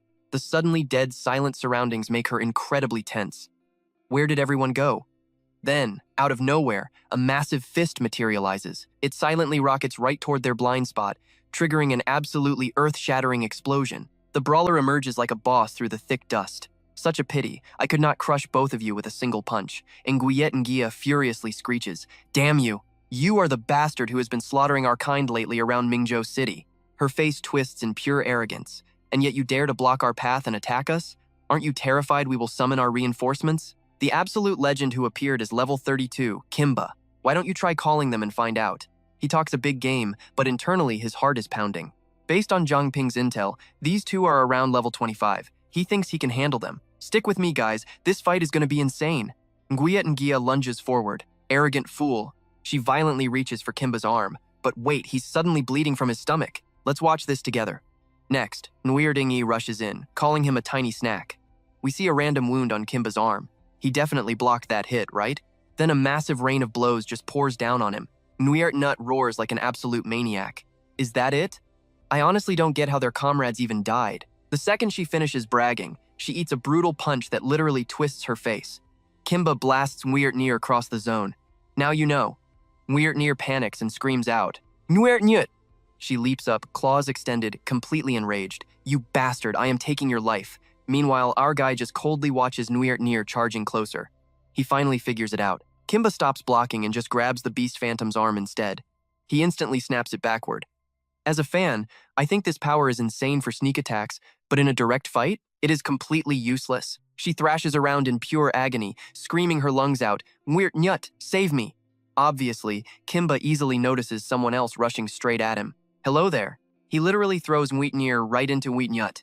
Then Kimba leaps up into the air, totally blocking their escape route. He raises his leg high for another brutal strike. Kimba just kicks them both ruthlessly into the pavement.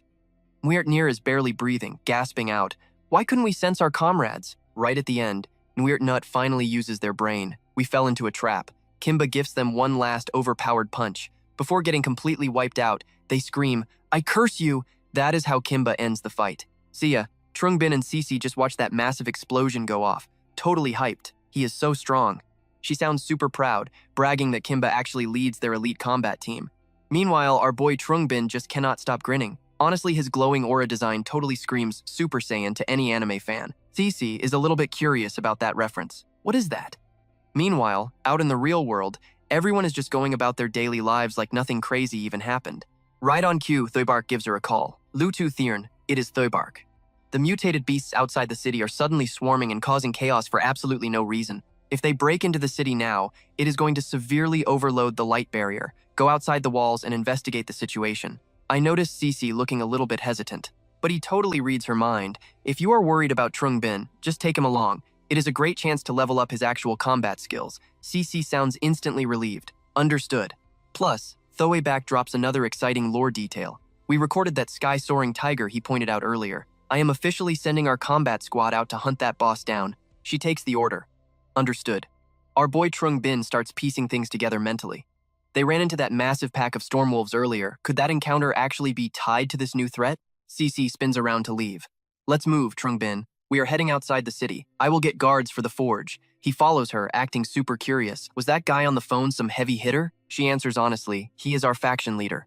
Once this quest is completely over, you will get to meet him. Trungbin cheerfully accepts the hype. Sounds good to me. Let's look at the power scaling together. The beginner tier is level 1 to 10. Right now, Trungbin sits at a humble level 4. The intermediate tier goes from level 11 all the way to 20. Most sky-soaring tigers sit in that intermediate zone. Then you have the advanced tier, levels 21 through 30. Our girl Lutu Thirn is already level 28. A rare few elite tigers also hit this rank. Next up is the peak tier, spanning level 31 to 40. Keep in mind, 40 is the absolute human limit. That overpowered guy Kimba, he sits pretty at level 32. Nuirt Lang 2 might be peak tier too. Finally, the legendary king tier is anything past 40. Mutated beasts have literally no level cap here, meaning a king tier tiger actually exists. With all this hype, Trungbin and Cece officially step out of the safe zone together. He gazes around the wasteland, completely fascinated. I have lived my whole life, but this is my very first time leaving the city. Are these bizarre things actually plants?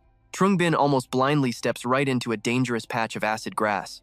Thankfully, Cece yanks him backward just in time. Do not step over there. Out of nowhere, the plant shoots out a glowing green orb. It launches into the air and violently explodes, splashing this toxic green liquid all over the place. Cece is completely unfazed by this trap. She explains these plants are called acid grass, packed with highly corrosive acid.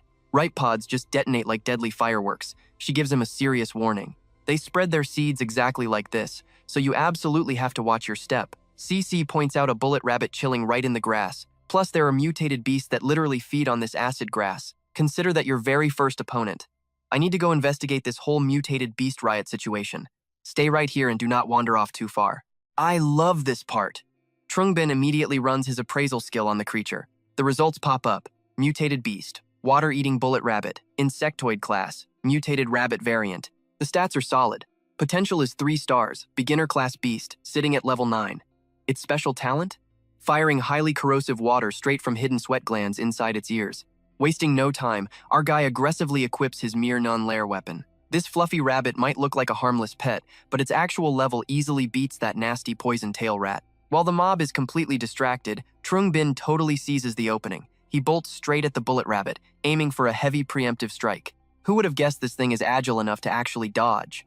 He cuts off its escape, using his Min Queen ability to strike.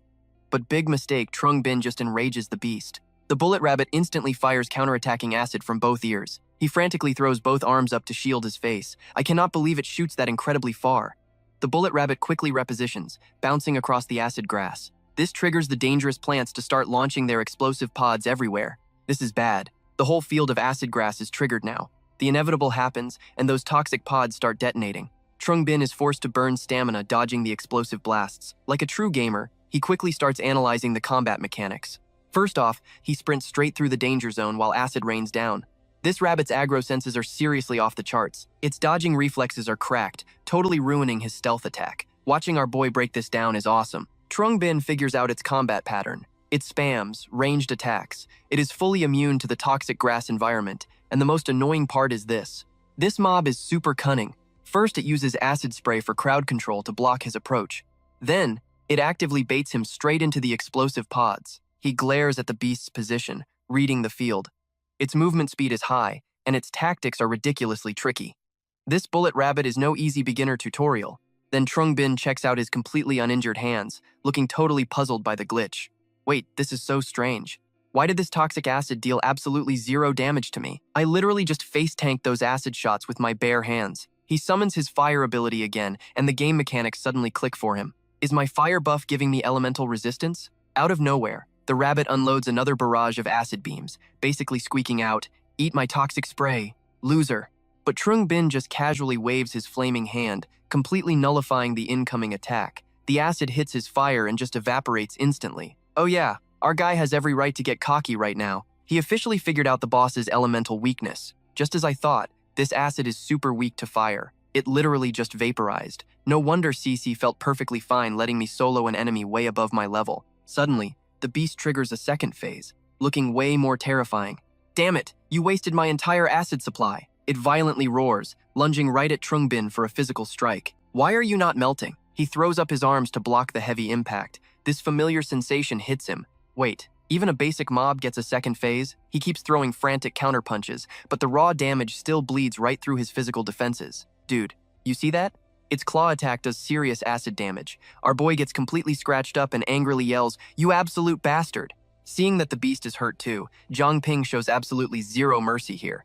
You know ranged attacks are completely useless against me, so you really want to brawl? So our MC unleashes his Fire Eater skill, with reserve at 43 out of 100.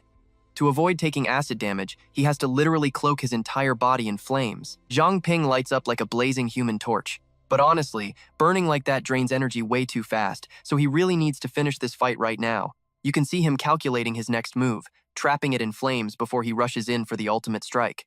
Little Rabbit, you can set traps all you want, but you're not the only one. What an epic chase sequence between them. He swings Beauty's tear, landing solid hits right on that Bullet Rabbit. You have nowhere left to run now, just die already. At this intense moment, his Fire Eater reserve drops to a sketchy 3. Finally, his energy totally flatlines to 0. Zhang Ping watches the mob's escaping figure and mutters under his breath, "Wow, it actually dodged."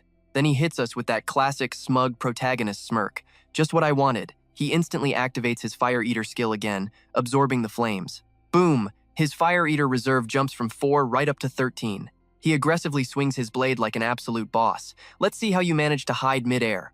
The Bullet Rabbit gets completely roasted by the flames like barbecue. This fight took so much effort that Zhang Ping lets out a massive, exhausted sigh. My stats didn't budge at all. That rabbit must still be alive. I need to land a few more hits. Once the fight ends, he sheathes his weapon looking so cool. Seeing the system notification pop up, our boy is totally hyped. A level 9 mob is no joke. Killing just one gives a crazy 2 whole stat points. But sadly, his actual character level didn't go up at all.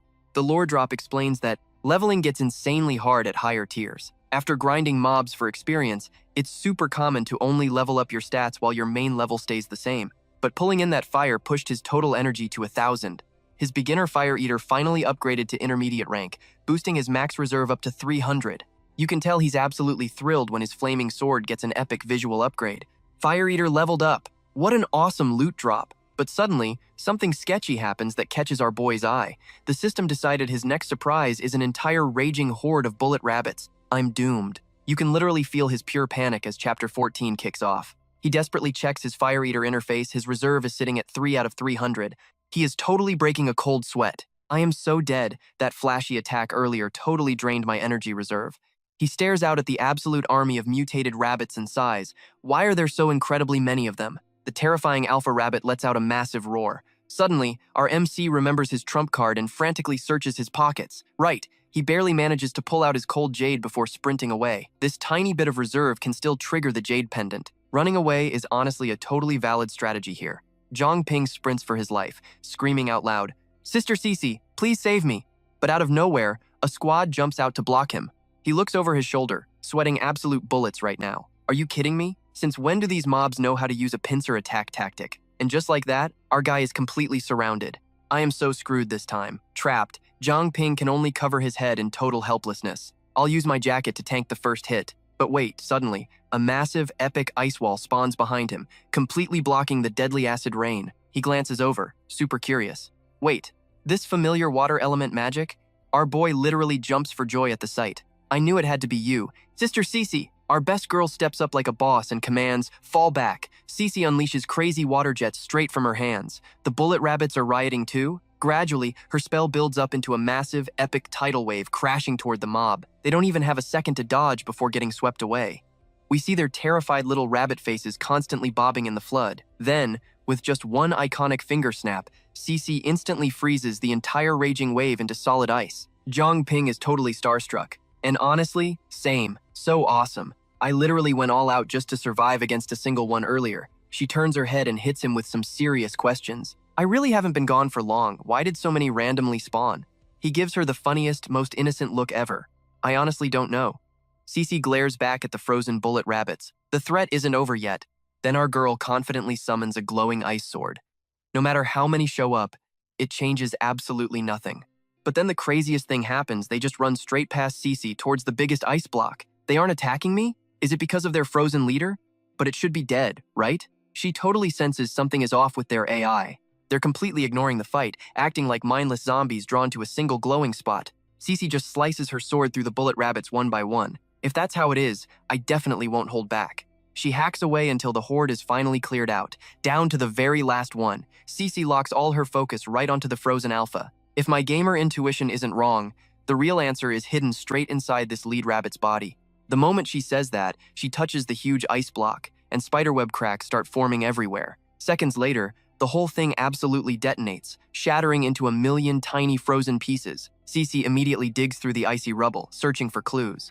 After a tense moment, she gasps, "Found it!" She holds up this incredibly mystical blue orb for the camera. It really is the infamous soul lure pill. Zhang Ping rushes over super curiously to inspect the loot. Soul lure pill? What exactly is this? It smells so incredibly good. Let's unpack this lore drop together, Cece explains. Some dark organization crafts these things specifically to mind control mutated beasts. Dropping a massive plot twist, she adds.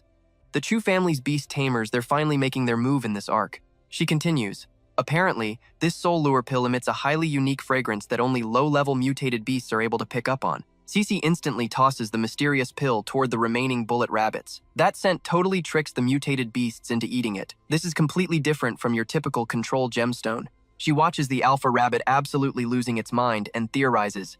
Any mutated beast that eats a soul lure pill completely loses its sanity, ultimately getting forcibly tamed. But how the Chu family actually commands these heavily tamed beasts afterward is a huge mystery we still haven't solved. Cece tightly grips the sinister soul lure pill in her hand. This quest item won't be digested. If we just ignore it, more mutated beasts will definitely fall under their control. Saying that, she literally crushes it into flying dust. Such a badass moment. Basically, this mutated beast riot is completely tied to the soul lure pill. I'm reporting this to headquarters immediately. Cece turns around with strict orders. Until we can officially confirm if the Chu family did this, you are seriously grinding levels with me outside the city. Zhang Ping instantly salutes like a good sidekick. Yes, ma'am. But out of nowhere, she violently launches an ice sword at a random nearby tree. Zhang Ping is totally confused by this cliffhanger. Wait, what just happened? The blade perfectly splits the trunk, but surprisingly, nothing is there. Cece pulls her hand back. Never mind, you can tell she's wondering if her radar was just glitching out. Time skip 1 week later. A creepy subordinate bows respectfully to the villainous Luo Shiyu. Your Highness, the entire Heavenly Fox tribe from Artisan Cliff has assembled here. Outside the walls, you can see these super ominous winds constantly howling by. She gives this incredibly annoyed frown. These mutated beast riots happening so often is all because Huang Zemming is pulling strings behind the scenes. Suddenly, Luo Shiyu stands up looking fierce. Whatever, I can't fully rely on that guy anyway. It's finally time for me to make a move. You guys, a super sinister red aura just exploded around Shiyu. I'm sure everyone here knows the humans finally discovered a way to break our powerful mind control magic. She glares at them. It's causing massive casualties for our entire tribe.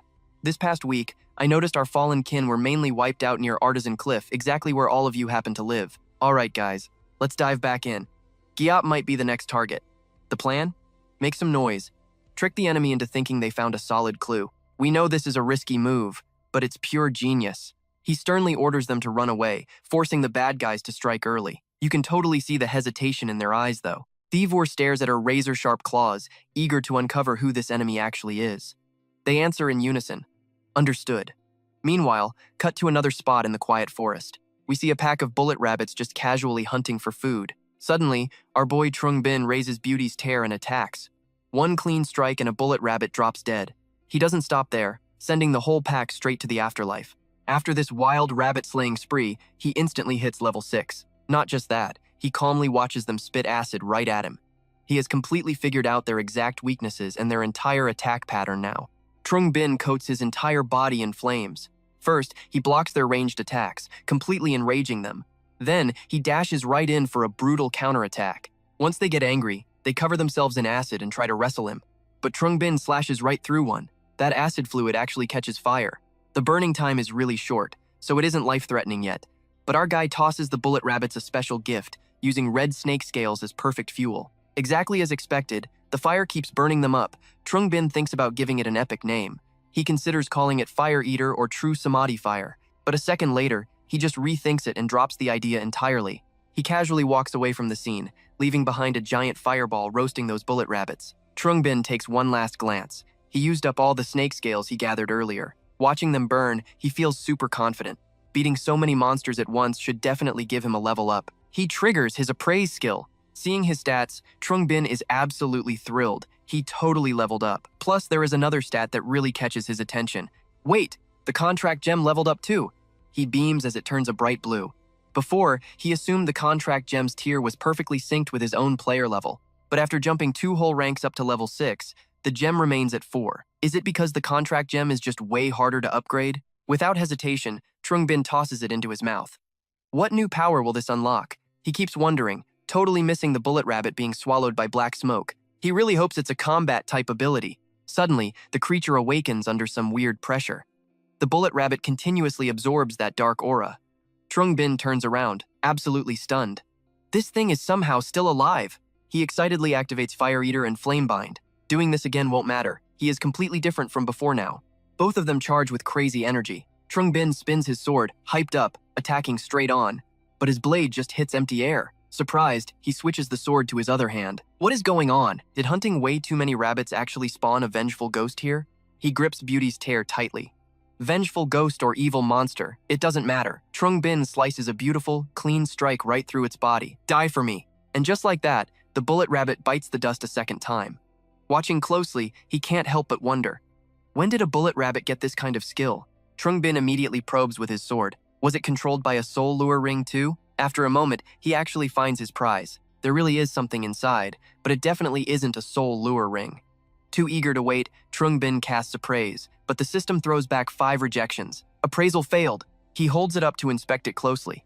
It's been ages since an item resisted appraisal like this. Suddenly, something clicks for Trung Bin. His system just keeps spamming the exact same annoying message. Appraisal failed. Finally, the system flashes a success message. Nether Mist Essence. Quality unknown. The essence energy was basically stored inside the star core of the goat Nether Mist. Right after that, the system triggers a cool playback feature to show us what happened. In the flashback, the goat Nether Mist charges straight ahead to attack a boar. The goat Nether Mist quickly disperses its form. Right on cue, the boar lunges, piercing right through and launching a brutal counterattack. Then the goat Nether Mist shoots directly into the boar's nose. The beast lets out an earth-shattering roar. Trung Bin intensely watches the system screen. Mutual destruction, huh? He definitely has a strong feeling about this. This pearl is likely a super rare item, kinda like the wind gem. But how exactly does he activate its power? Touching it directly does absolutely nothing. It's totally different from his last awakening. Don't tell me he actually has to swallow this weird thing? He stares at the core issue here. This thing literally came right out of that creepy goat Nether Mist. It's honestly pretty nauseating. Trung Bin vividly remembers his intense battle with it. Die.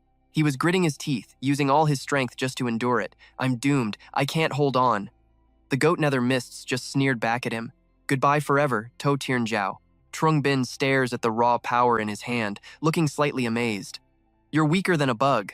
Do you really have the right to be picky here? Suddenly, an intense, sickening feeling surges through Trung Bin's chest. His eyes bulge wide, turning blood red and looking absolutely terrifying. Right then, he tightly grabs his head, screaming out in pure, raw agony. Kneeling in fear, he grips his head as Tiern Jiao's image suddenly flashes in his mind.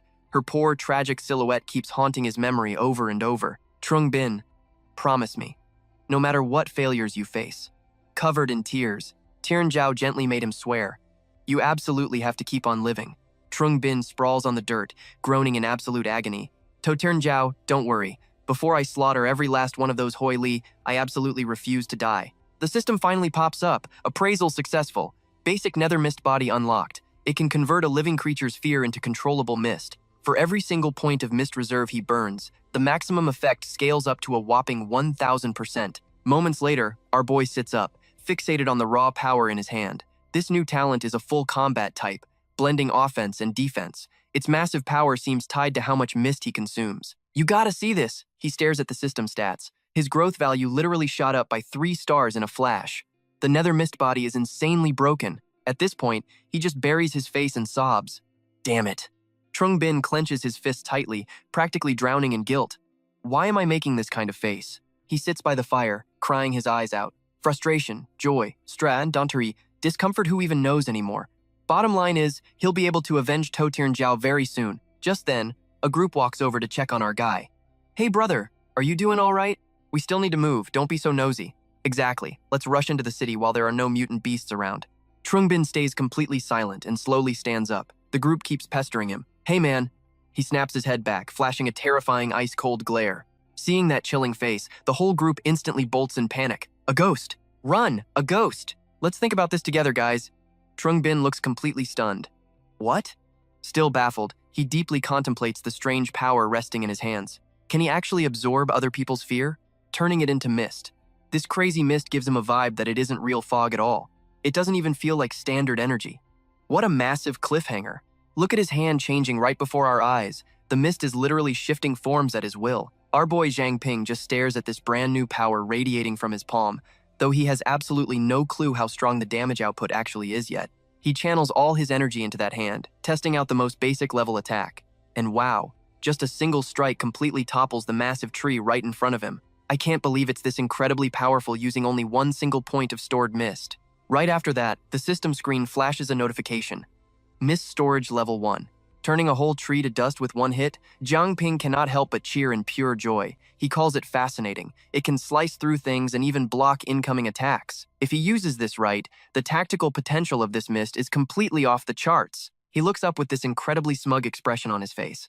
The Nether Mist body is totally going to be his ultimate trump card against those high-level mutated beasts. Next up, he waits for the cleanup crew to pull back. Mr. Fan vanishes from sight. Just then, Cece comes rushing up from behind him in an absolute panic. Zhang Ping. She dashes straight to his side, her voice completely serious and tense. She asks if he ran into the mist beast and where it went. I love how Zhang Ping instantly puts on this perfectly awkward, slightly terrified expression to play it cool. He thinks this familiar scene reminds him of the old sister Cece.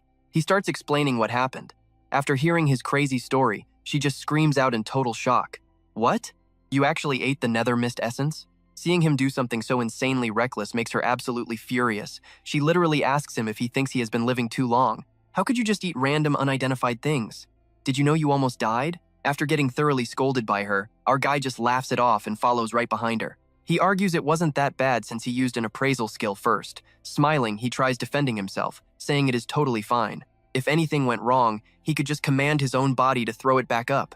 Hearing this nonsense, Cece angrily snaps back, asking what makes him so sure he could even vomit it out. Holding a glowing gem, she bluntly asks if he ever considered it might be a parasite. You can see Zhang Ping genuinely freeze up inside. Sister Cece, are you saying the thing I just ate was actually something incredibly dangerous? She frowns and explains the lore in a grim tone. Mist beasts are entirely unknown entities in this world. They have no physical form and usually survive by parasitizing other living creatures, just like that black goat and purple bullet rabbit he mentioned earlier. Those were probably just puppets of the mist beast. Once the host dies, the mist burrows deep into their organs, just waiting there to infect a brand new host. After breaking down all these crucial details, she hits us with the most terrifying fact. The main point is that mist beasts can entirely mind control anyone they infect. Hearing this, Zhang Ping looks completely stunned, unable to believe it. Doesn't that mean the mist formed a contract with him instead? He thinks back, deeply troubled. Was that intense agony he felt after eating the mist essence actually the beast trying to forcefully steal control over his entire body? After pondering for a moment, he cautiously asks if his survival means the parasitic takeover just failed. But Cece shakes her head, giving him a very blunt answer. She honestly doesn't know. She says he is unique. Maybe he already has another parasitic monster inside him that killed off the mist beast. Or perhaps his absolute self-control is so incredibly strong that even a successful parasite literally cannot affect his mind at all. Stepping closer to him with a terrifyingly serious expression, she drops a heavy warning. Basically, if she notices him acting strange, she will have no choice but to eliminate him. Hearing this threat, our boy turns pale with absolute fear, quickly admitting his mistake. But suddenly, a cute little spider drops in out of nowhere. Surprise, you guys. Seeing the spider, the tough Cece completely freezes up and screams in pure terror. A spider!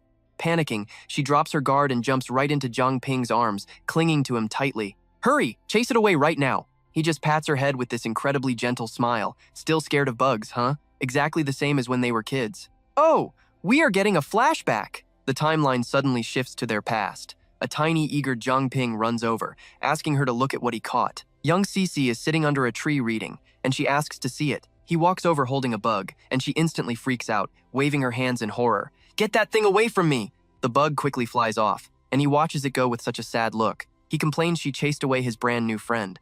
Feeling bad, she gently rubs his head to comfort him. She calls him silly, saying there are so many kids in the orphanage to be friends with. Why make friends with bugs? He looks a bit gloomy, pointing out that one day, all those kids will eventually leave the orphanage. What will he do when that happens? She wraps him in a warm hug and softly promises him that she agrees to stay. No matter what happens in the future, she will always be his friend. He innocently asks if she means it and begs her not to lie. Nodding firmly, she promises and they hook pinkies. Back in the present, we see Zhang Ping holding her close, gently comforting her. A moment later, she snaps back to reality, flustered, and pushes him away. Why are you hugging me so tightly? Cece instantly switches back to her cold, strict mentor mode. She lectures him that out in the wilderness, any item of unknown origin carries unpredictable, deadly risks. There are no free lunches in this world. Even though he luckily dodged a bullet this time, he absolutely cannot afford to let his guard down around things like that ever again. Brushing back her hair, she gives him one final warning. She tells him to carve that lesson into his brain. He immediately nods, saying he understands. He gazes at her with total adoration in his eyes. You and I know he always thought she became cold and distant after joining the cleanup squad. But looking at her now, it is obvious she hasn't changed one bit. She still cares for and protects him just like in the old days. She just doesn't want to show it openly. Right at that sweet moment, a communication gem lights up. She grabs it, looking puzzled. Why would that happen? Understood. I get it. Then she turns to leave, tossing some quick orders his way. Her current investigation mission and his special training are officially over right now. They have to head back to Mingzhou City immediately. His face shows clear confusion as he asks what is going on. CC gives it to him straight. Team leader Jin Ba was critically wounded by a heavenly wolf tiger, and she needs to provide backup at the city immediately. He quickly chases after her, shocked that even a guy like Jin Ba got hurt. He stops and asks why they do not just request help from the external investigation squad or call for backup from neighboring cities. But she shuts that idea down instantly. That would only alert the enemy. Plus, the world outside the walls is insanely complicated. She promises to explain the whole thing to him while they travel. On the way, the two of them start discussing the harsh reality outside. Nobody knows exactly when it started, but mutated beasts have been running rampant everywhere. Let's look at the bigger picture here. To survive, humanity had to build massive barrier walls for protection. Because travel is completely cut off, the cities entirely rely on investigation teams and awakened individuals to clear the map. Right now, based on their scouts' intel, the areas with villages and wild humans actually have far fewer mutated beasts than the zones surrounding Mingzhou City, especially the regions far across the ocean. But because there are apex-level sea monsters out there, they cannot continue exploring the waters yet. Are there even other human cities left alive? What exactly is waiting for them on the other side of that vast sea? Eventually, Zhang Ping and Cece reach the outskirts and immediately check on the crisis. How are things inside the walls right now? Jin Ba gives them a blunt response. You and I have been waiting for this. The squad had Mingzhou City locked down for days using the black light canopy. No Frost Fox activity at all until last night, when a mid-level nest spawned right in the Craftsman district. The team rushed in to fight, but man, it was a brutal trap. The enemy boss was waiting for them. Captain Kimba actually took a massive critical hit just to cover the squad's retreat. So the commander orders CC to step up, take Kimba's spot, and guide the escort safely back to Mingzhou City. Watching CC give that serious nod, saying, I know, gave me chills. Then we have our boy Zhang Ping casually chiming in, Need my help? CC quickly shoots him down. No need, head back to Iron Soul. I'll come find you when I have time. Zhang Ping doesn't push it and just nods. Okay. He stands there watching CC and Kimba walk away. As a fan, it hits hard seeing him silently pray for his two friends' safety. Cut to Zhang Ping stretching out a massive yawn. Anyway, finally I can relax, he mutters. He is completely burned out from grinding outside on the field for days. He wanders off alone, wondering if Wong Kai Man is actually mastering the Beast King fist. Suddenly, a random guy walks up nearby saying, I want this. The second that voice drops, Zhang Ping freezes hard. He definitely senses something completely off. Zhang Ping quickly scans the crowd. This mysterious guy is just standing eagerly at a stall, casually asking, Why aren't these people moving anymore? So creepy, right? Out of nowhere, the guy blocks our protagonist. Brother, Zhang Ping panics. Who's there? He instantly triggers his appraisal skill. The system pings a success. And seeing those wild stats flash, he mutters, What are these attributes? This guy is none other than Tho Bak. He completely corners our boy and casually asks, Can't read them, huh? Trying to scan my power? I have to give you props, Tho Bak says. He drops some heavy lore, noting that even top-tier Awakened can only use high-level appraisal under 10 times a day, yet Zhang Ping can spam his infinitely. Hearing that, you can see Zhang Ping getting pretty annoyed inside. He totally ignores the warning and forces another appraisal check anyway. Like, yeah, it's unlimited, but wait, how did Tho Bak know that? Zhang Ping gets super defensive and snaps, Old man, what do you want from me? While cautiously backing up. This old guy looks totally average, but his aura is absolutely terrifying. It literally gives me goosebumps through the screen. Tho Bak just calmly demands, Play with me. Zhang Ping is on high alert, this dude is definitely bad news. When our hero doesn't budge, Tho Bak openly taunts him. Why haven't you attacked yet? Zhang Ping firmly stands his ground. I have no reason to fight you. Tho Bak hits back with, Does getting stronger need a reason? That does it. Zhang Ping instantly lunges in for an attack, while Tho Bak casually stands there waiting. So your vow to avenge Luo Qingyu was just empty talk? Oh man, low blow. Zhang Ping closes the gap, growling, Repeat that. But before he even connects, a crazy space-time rift rips open right in front of him. Zhang Ping gets blasted away instantly. I love this part, he realizes mid-air. Wait, that's a space-time skill. He just teleported right behind me. But our protagonist never gives up. He goes absolutely all out for another strike. Thobak blocks it effortlessly, smirking. Your speed still needs work. Zhang Ping stops and sharply replies, is that so? Right on cue, Zhang Ping ignites pure power in both his hands. He targets Thobak and fires off his flame entanglement skill. It looks like a clean hit, but suddenly, Zhang Ping's face drops. Something is definitely wrong here. Thobak starts charging up his own crazy energy right then. You've attacked long enough. It's my turn now. Zhang Ping is completely overwhelmed by the sheer power level. It was just a clone, he realizes in shock. And this time, it's the water element. Outmatched, Zhang Ping is forced to dodge and run for his life. Damn it, how many skills does this guy have? He's an absolute monster. Right when the tension peaks, the system flashes. Missed energy, 18 out of 100. Let's see how our boy handles this. Backed into a corner, he decides to risk it all. I can only try that move. Water blasts slam into him, but his shield holds. He silently plots his strategy strike first to force an opening. In a flash, he dumps all his energy into a massive strike. Thobak dodges effortlessly, but Zhang Ping shadows his every move. Then, boom, he triggers Nightwalker for a brilliant sneak attack. Seeing this new combat tactic, Toybak actually gives him some praise. Pretty clever, the old man says.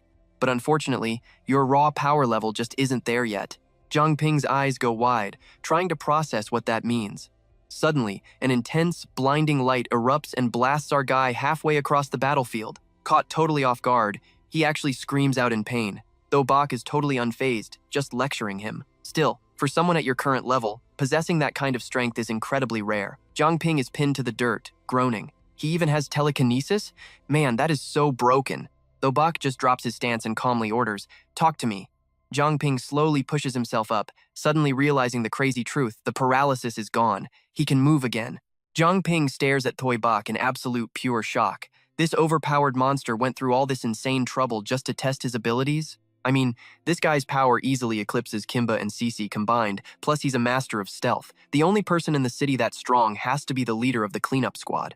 Zhang Ping finally steps up with complete respect. How should I address you, sir? Thobak takes a seat and just smirks. Playing politics already? A name is just something people use to call you. Call me whatever. Then he flexes hard. Do you honestly not know who I am? Zhang Ping instantly realizes the cleanup squad has his entire file memorized. But why did Tobak pull this whole stunt just to test him? Sitting down awkwardly, our boy keeps it super respectful. Senior, what exactly did you come here for? The old man completely ignores the question and drops a massive tip instead. Zhang Ping, until you learn how to block mind-reading abilities, it is best you stop overthinking everything. Then Toybak gets this deep, nostalgic look. It's been 200 years since Mingzhou City saw another infinite tier awakened after me. Did you really think I wouldn't come check you out? Zhang Ping's jaw drops. Wait, you're saying I'm infinite tier?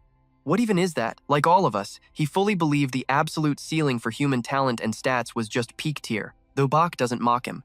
He just casually rewrites the lore for us. Normally, no matter how powerful an awakened is, they only ever unlock one core ability in their life. But infinite tier completely breaks that rule. It completely shatters the limit on the number of talents you can hold, allowing you to endlessly awaken new ones. Suddenly, Thobak's gaze gets dead serious. There is one specific thing I am incredibly curious about, though. I want to know if your infinite tier prodigy's path talent is actually strong enough to copy my infinite tier gem contract talent. Guys, the power scaling right here is absolutely insane. Thobak sweetens the deal to get him on board. Of course, I'm not asking you to be my lab rat for nothing. Win or lose, you're getting a very special gift today. Plus, I'll answer every single question you have. Zhang Ping doesn't miss a beat here. So, can I refuse? Thobak just smirks, pulling out this shiny gold bracelet and setting it down. Of course you can, but shouldn't you check out the loot first? Thobak goes ahead and drops the legendary item's lore. This is the golden treasure bracelet, he says. It was my go-to gear back in my rookie days. It can hold one backup skill in reserve. I'm pretty sure you realize exactly how broken that is, right? Looking at that insane top-tier loot, Zhang Ping is practically drooling. Old man, you are way too generous. An extra storage slot is exactly what our boy desperately needs for his build right now. Thobak calmly extends his hand, ordering, "Give me your hand." Zhang Ping eagerly complies, and Thoybak starts channeling a massive power surge straight into him. But then, the old man suddenly goes dead silent, whispering to himself. What is he murmuring? You and I will just have to find out next time. You and I have got to talk about this epic scene. A moment later, Thoibak finally lets go of his hand, letting out a quiet sigh. Zhang Ping just stares, completely confused. Is that it? He wonders. Thoibak gives a firm nod. It is finished. Your ability, I actually cannot copy it. Even that secondary talent failed to copy, he admits. It looks like you are incredibly special. The old man slides the box right back. All right, from now on, this belongs to you. Zhang Ping immediately answers with deep respect. Thank you, Mr. Tudao Lao. He grips the golden ring tightly, ready to test it out. Right on cue, the system chimes. Appraisal successful. Playback initiating. Suddenly, a totally horrifying vision flashes right before his eyes. Wait, is this seriously the brutal process of how this exact ring was made? Zhang Ping watches every single gory detail. Were all these special items literally forged by sacrificing innocent human lives? Doing something like that, it is just way too cruel. The playback ends. He glares straight at Thoibak and demands the truth. Mr. Tudao Lao, is the crafting process for every single special item out there this incredibly ruthless? The old man pauses, reflecting, before sharing the dark lore with him. 200 years ago, yes, they all were. Even with strict bans today, underground criminals still sacrifice living humans to forge weapons in the shadows. I originally wanted to destroy this thing, but if you can use it right, destroying evil and doing good, then the trapped souls inside might finally rest. The more he listens, the more Zhang Ping's curiosity completely spikes. What exactly was Mingzhou City like 2 centuries ago? Did everyone just treat human lives like worthless garbage? Thoibak grabs his water cup and gives a grim nod. Exactly. Looking back at the past, he seriously explains, 200 years ago, the Beast Taming Chu family completely ruled Mingzhou City. Every single human living in Mingzhou City was nothing but a slave to the Chu family. They had zero future, absolutely no hope. Men worked themselves to the bone day and night, just earning crumbs to eat. Any woman with decent looks got picked as a servant, turning into mere playthings for the spoiled Chu family sons. And the little kids? They were all gathered up in one spot, brainwashed day and night to sacrifice themselves for the Chu family. Thoibak hesitates for a second before continuing the horror story, and the elderly, who could not work, they became literal livestock, fed to the mutated beasts the Chu family raised. Back then, whenever someone officially became awakened, they were either brutally brainwashed and tortured, or they just became raw materials for crafting special gear. Thoibak's eyes narrow with pure, unfiltered rage. Because the Beast Taming Chu family committed so many horrific atrocities, righteous people secretly gathered their strength. Eventually, all of them joined forces and finally managed to completely overthrow the Chu family's evil reign. Hearing this intense lore, Zhang Ping can only sigh. So that is what happened. Thoibak looks at him calmly. Any more questions? He slowly pours tea for the old man, pushing further.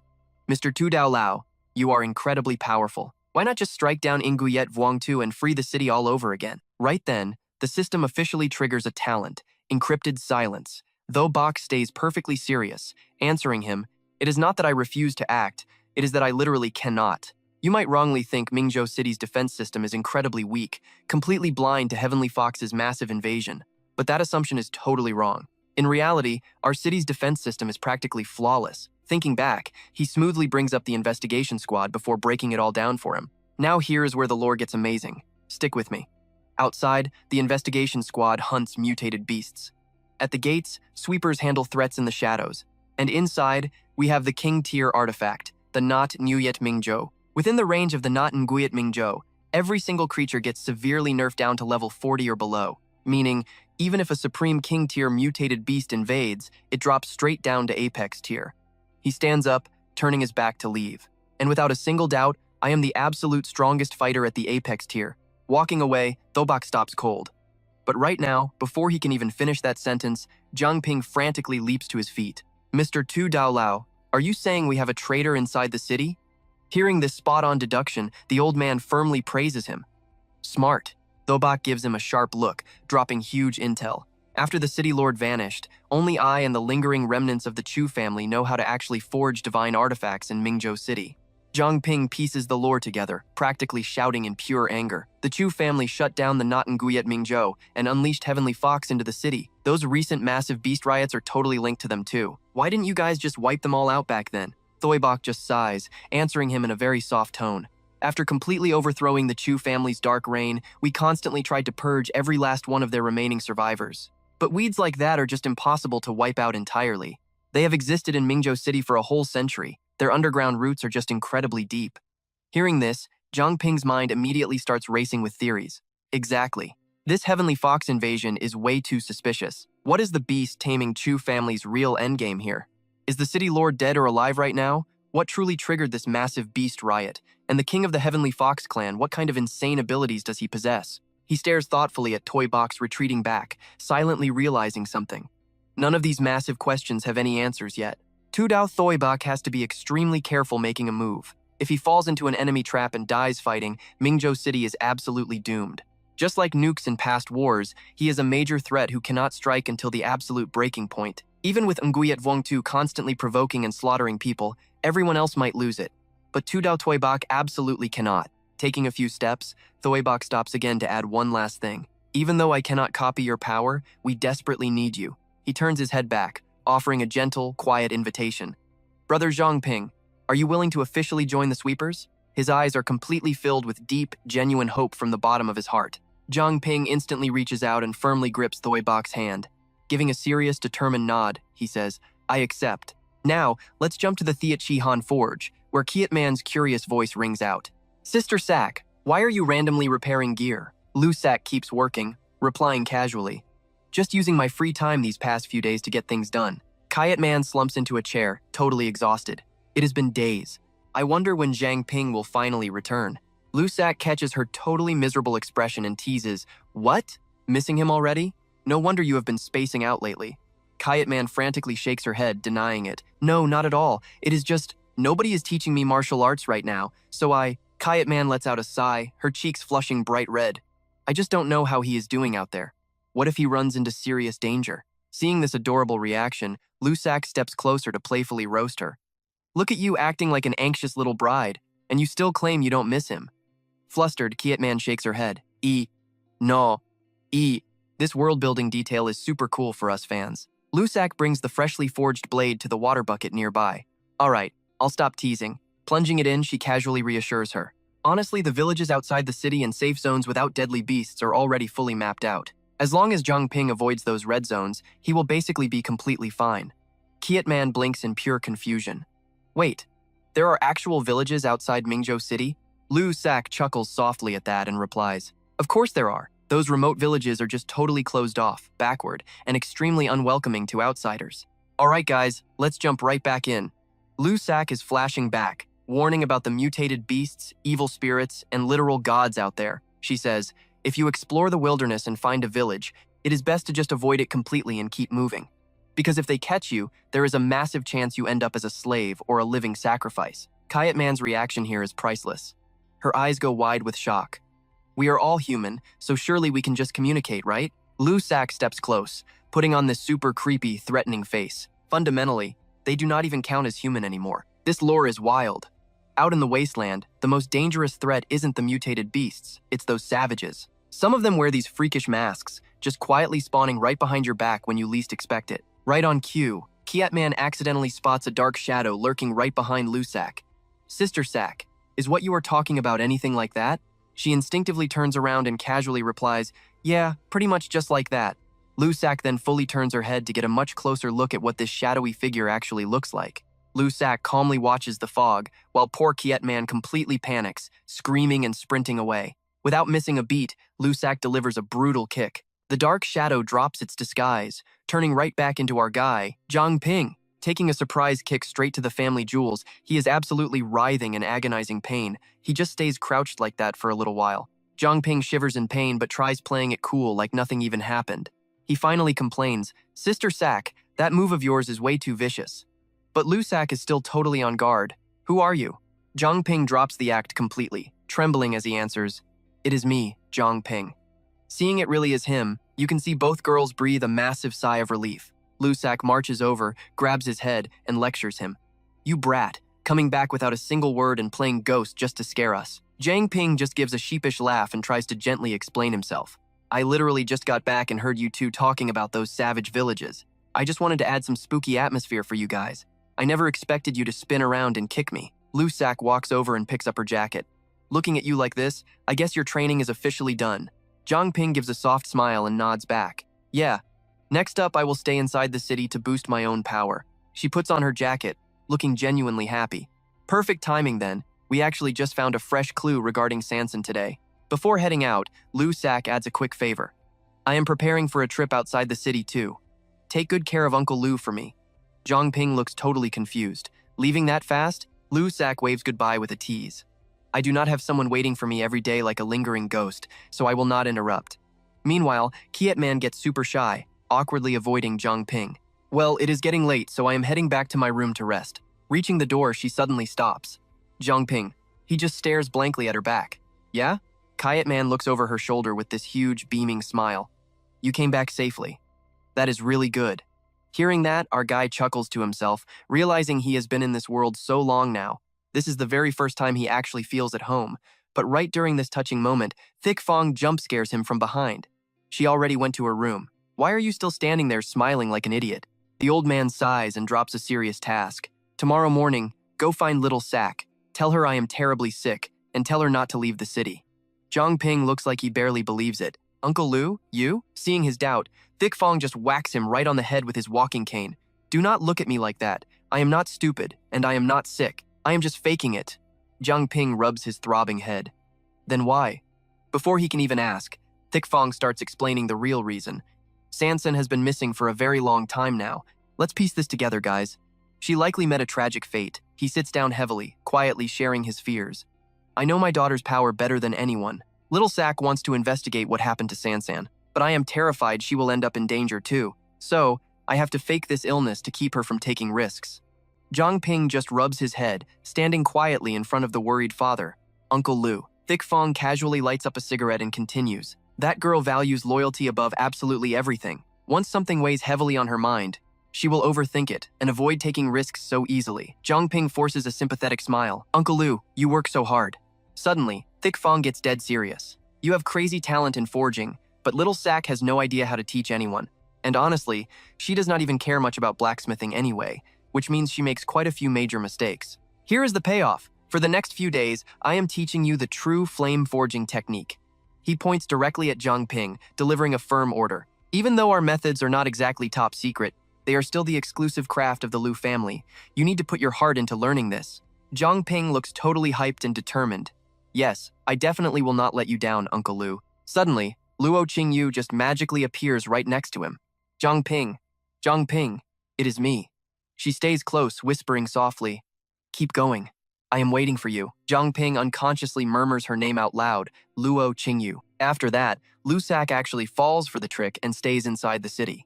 Meanwhile, Uncle Lu secretly starts passing the legendary flame forging technique down to our boy. Thick Fong is just chilling in his chair, casually puffing away on a cigarette. I can feel the risk of lung cancer.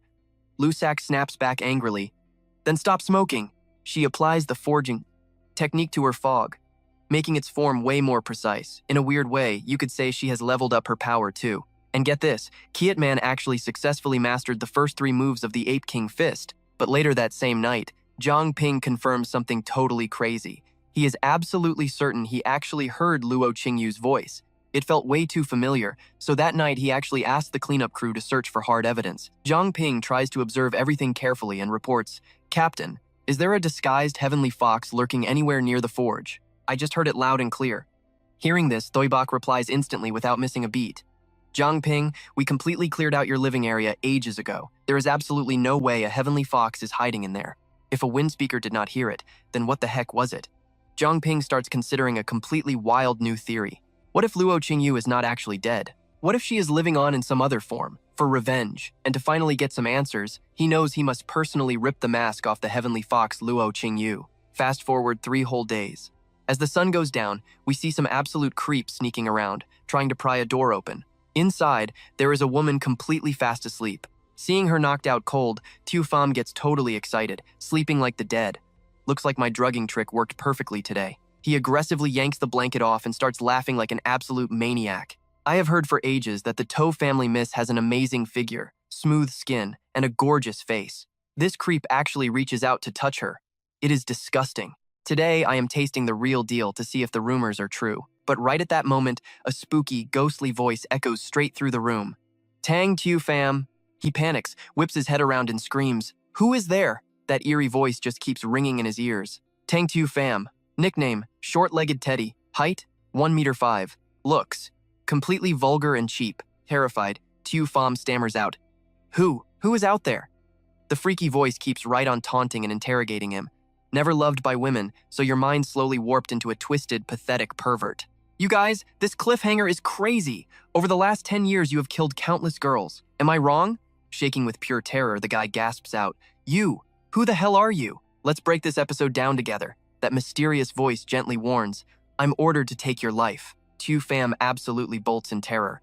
We know Tu Pham already drugged the entire Tu family unconscious. As he's sprinting away, you can see him panicking, wondering, who the heck is this guy? A literal ghost? He barely makes it a few steps before something completely pierces his calf, sending him crashing to the dirt. The system window pops up on screen showing his fear levels spiking. That chilling voice echoes again. Still trying to struggle, Tu Pham scrambles backward, looking absolutely terrified. "Don't you come any closer!" The animation here is crazy. His face goes completely pale, totally drained of blood. The guy literally wets his pants in fear. Then our mysterious hero steps out, mocking him. "I thought a serial killer would actually be tough, but you're already passing out." Of course, it's our boy Zhang Ping showing up to serve justice. That officially wraps up his very first squad mission. Now he just needs to hand this trash over to the authorities. Then we hear the system chime in appraisal. Appraisal successful. The system screen flashes, displaying all the stat panels. Zhang Ping scans through the raw data and just shakes his head in pure disgust. "Such strong awakened powers, yet you chose to be human garbage," he mutters. Then the system shows a flashback, and honestly, this scene broke my heart. A young mother is crawling on the floor, sobbing endlessly. "Please, please let my daughter go." Tu Pham snaps back. "You drank my poison and you're still acting up? If you want to die so badly, go join your dead husband. If he hadn't died so early, I never would have targeted you two." The villain mocks her husband, a patrol guard who swore to protect Mingzhou City with his life. Tu Pham just laughs at him, calling his noble death a total joke. The flashback reveals Tu Pham's sick mind as he gloats. "Honestly, I really should thank that dead loser for leaving you and your kid behind for me." The little girl is just screaming for her mom. Tu Pham sickens me here. He brutally yanks the kid up by her hair. "Don't rush," he sneers. "Once I'm done having my fun, I'll send you straight to him." He gives this totally psychotic, twisted smile. "You're all just my toys." You and I both know exactly how Zhang Ping feels right now. His face goes completely dark watching this replay. Our hero slowly walks over to where this scumbag is bleeding in the dirt. Tu Pham still tries to launch a desperate counterattack, but he's about to face absolute, unhinged fury. The script says Zhang Ping shouts here, but it's actually Tu Pham yelling, "Where did you come from, brat? Ruining my plans. That drug could drop a giant mutant beast. Once you pass out, I'll torture you slowly." Zhang Ping just glares at him, his voice ice cold. "You're dead meat." Tu Pham completely loses his mind in panic. "What? Why isn't the drug working on you? Do you have damage immunity?" Before the villain can even process it, Zhang Ping blasts him with another heavy strike. The animation gets so cinematic here, heavy rain starts pouring, thunder booming overhead while our boy summons his ultimate power. This blade is for every mother who gave her life to protect her little girl. You can literally see righteous fury burning deep inside Zhang Ping's eyes. This blade. Zhang Ping unleashes a massive, relentless combo directly onto Tu Pham. Is for the young women who chose death over submitting to you? The scumbag screams in agony, but Zhang Ping doesn't hold back at all. This blade is to honor the brave heroes of the city's patrol squad. He just keeps swinging, landing heavy hits one after another. This strike is for the memory of that righteous scout. And this final strike is to honor that nameless awakened soul. Tu Pham is twitching in the mud, crying and spitting curses. Zhang Ping steps right over him, leaking pure killing intent. With modern medical tech, you could still survive this if treated quickly, so I'm giving you one chance. If you can just crawl out of those main doors, I'll spare your life. Zhang Ping is serving poetic justice here. Tu Pham, you forced pure despair onto innocent people. Now, I'm returning that pain tenfold. He is totally merciless. Remember, this right here is your final chance. The animators did a brutal job on Tu Pham's design. His face is completely smashed, bruised, and swollen shut. Scraping himself along the floor, the villain is already plotting his comeback. He's thinking, just wait until I heal up. I swear I'll make you pay for this. I'm going to chop your body into tiny little pieces. He actually forces out this sick, twisted grin. I refuse to die in a place like this. There are way too many beautiful girls left in the world for me to enjoy. He inches closer toward those giant exit doors, just a bit further. The tension in this scene is wild. He weakly extends his bloody hand, desperate to grab the handle. He just needs to push that door open to escape. He's literally inches away from his freedom. Just a tiny bit more, but he just can't reach it. Tu Pham totally loses his mind, screaming at the ceiling, damn it all to hell."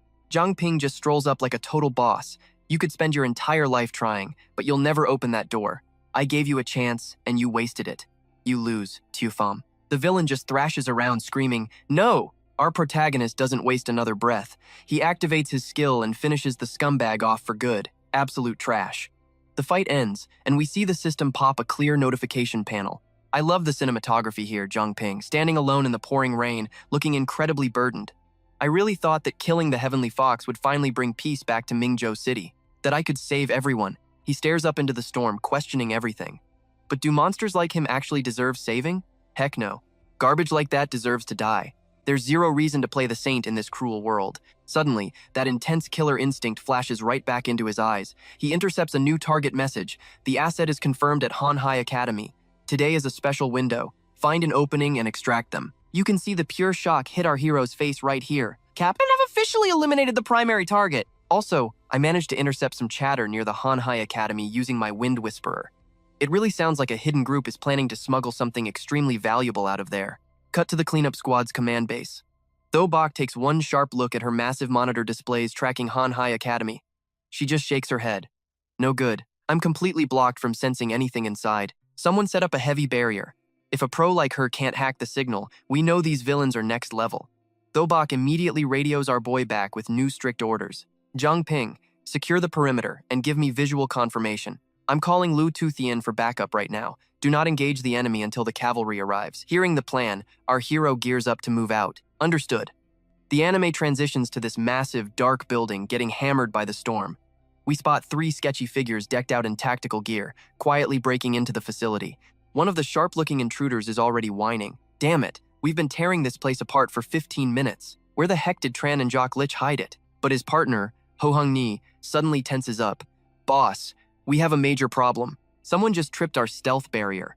Hoang Tom totally panics at the news. What? Are you kidding me? Has our secret raid already been exposed? But Troc Tuan just glares at his crew, immediately rejecting the idea. Don't be stupid. We have the Dragonstone array and the lantern casting a double-layer shield. Nobody is tracking us down. Grabbing his glowing oil lamp, the boss confidently goes right back to searching the dark corridors. Still, if the guy walking into our trap ends up alerting Tran Nok Lich, we're totally screwed. Even with our auras fully masked, we can't exactly kidnap our target right in front of his eyes. The 3 villains scan the area and quickly push deeper into the facility.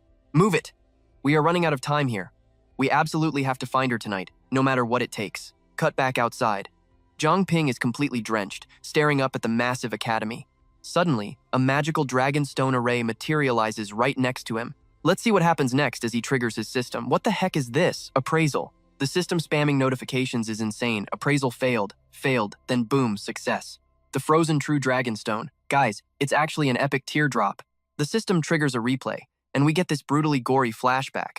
Our boy Zhang Ping is stunned. He realizes the true Dragonstone was forged through human sacrifice. But wait, hasn't this dark magic been banned from the public for ages? He glares at the building ahead. These goons definitely don't look like members of the other 2 syndicates. Could they actually be the lingering remnants of the notorious Chu family? Zhang Ping pieces the lore together in his head. The Chu family's beast tamers are the masterminds. They lured the Heavenly Fox and rallied the mutated beasts outside the city. But what is their ultimate endgame here? Standing before the hideout, his mind races with fan theories. Maybe this specific raid will finally drop the clues we need to expose them. We see through Zhang Ping's eyes as he scouts the area. He quickly figures out something is sneaking out, realizing he needs to hide immediately.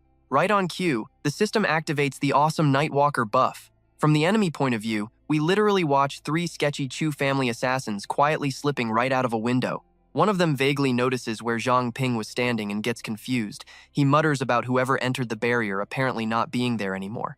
Jaijun scans the area and assumes it's clear. He orders them to kill the flashlights to save energy for emergencies. Then he turns away, declaring he will retrieve the true Dragonstone so they leave absolutely no trace behind. Once Zhang Ping finishes his appraisal, he immediately reports to Shi Bai. Just as we all suspected, the enemies are definitively the Chu family forces. Look at this enemy party comp. 1 level 20 lightning summoner, 1 level 17 telekinesis user, and to top it off, a level 15 hypnotist. Shi Bai gives a quick radio-style copy. The system chimes in again. Appraisal, successful. Zhang Ping suddenly pieces it all together, finally understanding why they were completely invisible just a moment ago.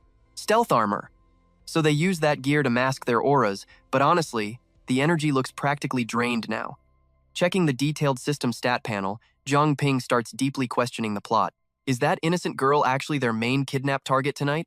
Her growth potential is absolutely off the charts. Plus, her unique ability is basically an evolved version of the contract gem. Does the Chu family want her for mind control? Either way, she is completely innocent. Let's watch this together. Zhang Ping tracks every single move the three villains make, vowing right then and there to completely derail the Chu family's sick master plan. In a split second, the three villains vanish into the torrential downpour. The moment they leave, Zhang Ping rushes the scene. The appraisal drops. He frantically radios Man-Er, asking if she can track their escape route. Back at the sweeper base, Man-Er analyzes the data and confirms she has their sensor signatures. They are booking it straight toward the city outskirts. At their current movement speed, there is no way Cece can catch up. Our protagonist instantly claims the hero role, volunteering to intercept them. Shibai immediately jumps on the comms to stop him, warning Zhang Ping not to act recklessly and to prioritize his own survival first. Zhang Ping keeps his eyes peeled and reports back. The Chu family is the final boss of this crime wave, and they cannot escape. He admits he might lose a fight, but his fog skills can easily stall them, buying precious time for Cece. Meanwhile, the Chu trio dashes straight into the dense forest. Suddenly, Jai Jun freezes mid-step, clearly sensing something triggering his radar. Amidst the pouring rain, a mutated fog beast spawns in this is actually Zhang Ping's epic alt form. The villains are absolutely stunned and on guard. Why would a mutated fog beast spawn inside the city limits? Playing the beast, Zhang Ping aggressively lunges forward. The fog disguise is top tier, but he knows he must avoid getting scanned by that level 20 appraisal user at all costs. Jai Jun instantly pops his appraisal skill on the spot. He notes the wolf's eyes look incredibly powerful and tries to check its level. Zhang Ping charges and roars right at Jai Jun, perfectly interrupting the appraisal cast. Jai Jun curses under his breath about the cancel. Our boy uses the momentum to keep dashing aggressively forward. Jai Jun is totally caught off guard, completely missing Zhang Ping's flank attack. Realizing the bad aggro, he barks an order for Huang San to hypnotize the beast immediately. Huang San doesn't hesitate, spreading his arms to block Zhang Ping's path. He channels his power, using a soft, enchanting voice to command the beast to stop. Zhang Ping's eyes glow bright, acting like he took a massive stun debuff. Huang San sees the beast's movements halt and gets super smug, bragging that his crowd control worked perfectly. But behind the disguise, Zhang Ping is smirking. His mental stat is 1,000, meaning he has total immunity to any mind control. He realizes he can totally exploit this fake-out. Huang San keeps chanting his spell, telling him not to move. He has zero clue that Zhang Ping is playing 4D chess, faking the mind control just to close the gap. Huang San foolishly reaches out to comfort the beast, whispering not to move. Suddenly, Zhang Ping lunges with a blood-curdling roar. This is the ambush! Huang San is completely paralyzed by shock, wondering how the stun broke. Zhang Ping pounces with a ferocious roar. He bites straight into Huang San's neck, triggering agonizing screams. The hypnotist's cries just brutally fade into silence. He begs his boss for help. While Jai Jun just helplessly screams his fallen teammate's name, Huang-Er, who is still carrying the hostage, actually recovers from the shock first. He effortlessly gathers spiritual energy and hurls it straight at Zhang Ping, furiously screaming at the beast to back off. Despite getting knocked back, it's exactly the trajectory Zhang Ping wanted. Phase 1 complete. Now he just needs to block these two. But plot twist, Huang-Er opens his hand and casts super gravity telekinesis. In his epic fog wolf form, Zhang Ping instantly sniffs out the approaching danger. Seconds later, a wildly crushing magnetic field pins his entire body down. He curses internally. This is really bad. He is totally stun-locked. With literally 0 interruptions left, Jai Jun easily completes the appraisal scan. Name: Zhang Ping. Level 9. Beginner Awakened class. Affiliated with both the Iron Soul Forge and the Sweeper Squad, boasting rare spatial abilities. He grinds his teeth in pure rage. It's actually a human. And worse, just a level 9 rookie who has the absolute audacity to play the tough hero. Jai Jun closes in for the kill, bluntly stating that since Zhang Ping works for Sidu Shibai, there is 0 chance he leaves this forest alive. Zhang Ping totally ignores the villain monologue, his brain working in pure overdrive to solve this. Situ Shibai used this exact supergravity move on him before. He stays chill, knowing there must be a counterplay. Above them, cinematic lightning relentlessly slashes across the stormy night sky. Staring down the enemy, Zhang Ping's tactical mind is spinning wildly. He notes that the appraisal caster doesn't seem to have any actual offensive skills, but his special weapon is a massive problem. It's an epic tier item. Let's think about this, guys, while holding his beast form. Zhang Ping deduces that the Chu family's raw power heavily relies on their overpowered gear. Luckily, even with his physical body totally suppressed, it doesn't block his ability to spam his fog powers. But watching them constantly dodge, Zhang Ping gets highly suspicious. Why exactly isn't the telekinesis guy using his psychic attacks to actually fight back? Oh, it's a classic bait and switch. They distracted him just so Jun could jump in as the main DPS. Jun exploits the exact moment our boy is busy tanking Huanger, blasting a lethal wave of heat straight from his arm. Let's break this scene down together. Truck Tuan is attacking like a beast, getting super cocky. He taunts, "Guess your powers are draining. Let's see how long you last." But look at Zhang Ping. Our guy isn't even flinching. He's just deep in thought, calculating his next move. I honestly think Zhang Ping isn't choosing to hold back. He literally can't strike back yet. Seeing him zone out like that, Truck Tuan gets confused and yells, "Why are you just standing there?" Then the villain drops another massive, heavy attack right onto his prey. Meanwhile, you can see Zhang Ping finally figuring out his strategy, deciding to test out that epic new move. After tanking those hits, his fog reserves are dangerously low. The stats show he only has 25% left out of 100. The fog suddenly morphs into this storm of razor-sharp darts, flying straight at Truck Tuan. He jumps wildly, dodging left and right, thinking he can escape that easily. But after all that chaotic dodging, both he and Hong Ni just stare in total confusion. Then Zhang Ping drops the act and exposes their whole trick. "You didn't counter my attack because you need to lock onto the same target to use your power." I love how Hong Ni just blurts out, "What?" in pure shock. Truck Tuan whispers his partner's name, Huang Ni, but our boy Zhang Ping is already charging in with absolute resolve. Just as he predicted, locking this guy down disables their power. Facing this head-on threat, Hong Ni can only panic internally. He is way too fast. I was hyped when Zhang Ping spent 10 fog points to forge a brand new weapon. He stabs Huang Ni right in the gut, leaving the guy totally paralyzed by shock. But Huang Ni snaps out of it and uses a self-damaging power.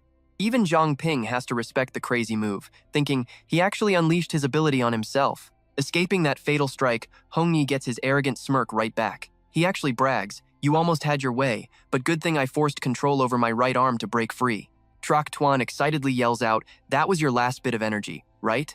Meanwhile, Zhang Ping is still entirely focused on exposing the villain's weakness. He tells him, "Just crippling my arm is not enough. You need to destroy my whole body. And with that kind of attack, it is basically impossible." Before the guy even finishes, Zhang Ping hits him with the ultimate Fire Eater move, Flame Entanglement. You can see the burning fire reflected in Hong Ni's terrified eyes. He frantically pushes our hero away, cursing out loud, "You absolute bastard!" Even with the distance created, I noticed Zhang Ping instantly realizing, this is bad. He looks down at the scorching burn on his own chest and lets out a painful groan. Completely unharmed, Hong Ni waves his hand and mocks him, "You've got quite a few tricks." It hurts to see Zhang Ping so frustrated by this plot twist. Who would have guessed their clothes were fireproof? Losing patience, Hong Ni powers up to finish the fight, declaring, "But this ends right here and now." Facing a double attack, Zhang Ping just calmly says, "Time is running out." Truck Tuan arrogantly replies, "You mean the time until you die, right?"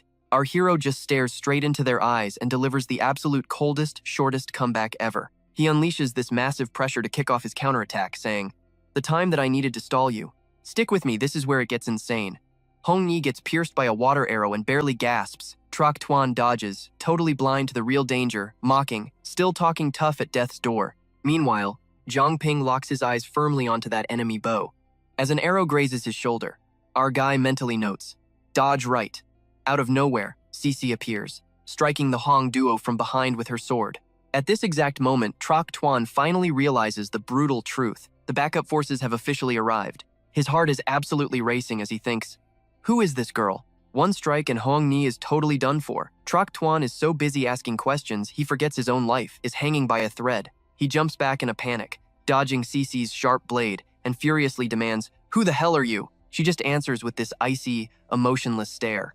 Then she relentlessly swings her sword, forcing Truck Tuan into a frantic retreat. You can see him grinding his teeth, swallowing his bitter frustration down. Damn it, that bastard drained too much of my energy. Truck Tuan uses the brief opening to pull out a secret weapon, muttering, "I have to use this." He quickly slips the ring onto his finger, and this blinding light erupts, making Cece pause her attack in suspicion. Suddenly, Truck Tuan fires off a brilliant golden lightning bolt. Seeing this epic threat, she instantly dashes forward to stop him, screaming, "Stop right there!" Rocks and dirt explode around him, shooting violently straight up into the air. A massive, blinding tornado quickly forms right where Truck Tuan is standing. Cece manages to catch her teammate in time, feeling incredibly relieved. Thank goodness, Zhang Ping is actually safe. But seeing Truck Tuan teleport far away, she sighs with genuine regret. Too bad we couldn't capture the last surviving remnant of the Chu family alive. After that, Cece turns all her attention back to an utterly exhausted Zhang Ping beside her. Before she can process things, Man Ni's voice crackles over the radio. "Cici, bring Zhang Ping back immediately." Startled by the urgency, she quickly asks, "What is wrong?" Man Ni's answer turns her face completely pale. The heavenly ink illusion barrier has been shattered. Cut to Luo Shiyu, standing on a rooftop with an umbrella, scanning the area. Troc Min suddenly appears behind him, cautiously asking, "Your Highness, why did you summon me back here?" Luo Shiyu does not even bother turning around, just calmly seeking out the new intel. "How is the mutant gathering outside the city going?" The guy respectfully reports his arrangements. "Your Majesty, everything is prepared." But right at that moment, a massive lightning bolt tears across the sky, startling them both. Luo Shiyu frowns and questions it. "What was that sound?" You can tell Troc Min is internally panicking, realizing that is the 10,000 lightning strike. Chu Troc Tuan is in serious trouble. He knows this will attract the fox's attention, but outwardly he fakes ignorance, saying, "It might just be a crack of thunder, right?" Luo Shiyu unleashes his terrifying aura and persistently asks, "Did you notice any anomalies?" The man clenches his jaw, stammering out a denial with a simple no. The prince slowly turns around, emphasizing every single word. "Then why are you so tense right now?" Terrified, Troc Min drops to his knees and explains, "Your Majesty, I have been deeply afraid of thunder since childhood." "And so?" Before he finishes, the prince cruelly mocks him. "You useless trash." I love how Luo Shiyu just goes back to observing, analyzing the situation mentally. That sound came from inside the city, yet nothing is visible now. It is exactly like before. He suddenly flashes back to his clash with Kim Ba, comparing the two events. Back then, that person was heavily injured, so no suspicion was raised. But turning just one single corner, the guy entirely vanished without a trace. He thinks, to openly escape my line of sight just like that. So what do you and I make of this? Luo Shiyu jumps off the roof, concluding, "It seems this is just a high-level trick. Human illusions cannot affect my clan." Floating in midair, the prince starts piecing the general direction together. But they could use something else to indirectly block my vision. Perhaps this entire Mingzhou City is completely fake. This shot is awesome. Luo Shiyu's eyes are slowly overtaken by a glowing crimson red. Just as I predicted, he doesn't hesitate, expanding his domain and scanning the entire space. The massive shift in Mingzhou City is so intense that even Cici finally notices it. Where did the Hanhai Academy student go? Tilting her head, she quietly shares her read on the situation. Even though I don't know what is happening, the heavenly ink is definitely vanishing. Right at this crazy moment, Zhang Ping shakily wakes up. "Sister Cici." He struggles to point his finger at the object next to Hong Ni, gasping, "Use that." Cici blurts out in confusion, "The wild warbler lightning lamp?" Knowing she caught on, he weakly issues a warning. "You and I both know this is the most intense part of the arc." Luo Shiyu's domain sweeps through every single corner at top speed. It masterfully probes from the glaring light straight into the pitch-black shadows. Those creepy eyes multiply faster and faster, layering across the entire sky exactly like a massive radar grid. When that domain washes over a massive skyscraper, I always get chills seeing Luo Shiyu suddenly freeze. Countless eyes silently lock onto the target. Found him. Poor Troc Tuan has absolutely no idea he is already in the crosshairs. He just keeps running, thinking to himself how he almost forgot to drag the Saintess along during that chaotic escape. Luo Shiyu suddenly calls out, asking who would leave the city this late. I could practically feel Troc Min's heart skip a beat right here. He panics, knowing they are exposed. Desperate to buy time, he yells at that retreating pink silhouette, "Your Majesty, wait!" But Luo Shiyu just blasts forward like a hurricane. Troc Min is literally sweating bullets now. He knows it is completely ruined. Nothing can stop it. Cut to another ruined corner, where the Chu family gets a frantic update through their communication stone. "Urgent intel, urgent intel." That cleanup crew hiding out in the city actually has an assassin with them, a guy named Zhang Ping. As Troc Tuan explains the situation, their faces turn completely pale. "He ruined our entire operation tonight. Hong Tam and Hong Ni are dead. When the cleanup crew reinforcements showed up, I had zero choice left but to unleash the myriad lightning strike." Drake Van frantically double-checks the intel. "Little brother, are you trying to tell me that this Zhang Ping guy is still alive?" Troc Tuan confirms it with absolute certainty. "That is right. But I looked into his background. Aside from the cleanup crew, he also hangs out at a forge called Iron Soul." Drake Van processes this massive lore drop and reminds his brother, "Got it. But your priority right now is sneaking the Saintess out of the city." Suddenly, a totally panicked voice bursts through the comms. "Lack, Luo Shiyu, why are you here?" Drake Van asks in total confusion, "What are you talking about?" But his only answer is a long, agonizing scream. Troc Van desperately screams into the device without stopping. "What just happened? Answer me right now, Uncle Troc Tuan." He only calms down when Troc Min steps into the scene. "You idiot, stop calling. The plan failed. Your Uncle Trake Tuan was just killed by the fox. Furious, Troc Van absolutely shatters the communication device in his hands. Damn it, did all our years of hard work just go down the drain? Despite that epic tantrum, Troc Min calmly rubs his chin and analyzes the board.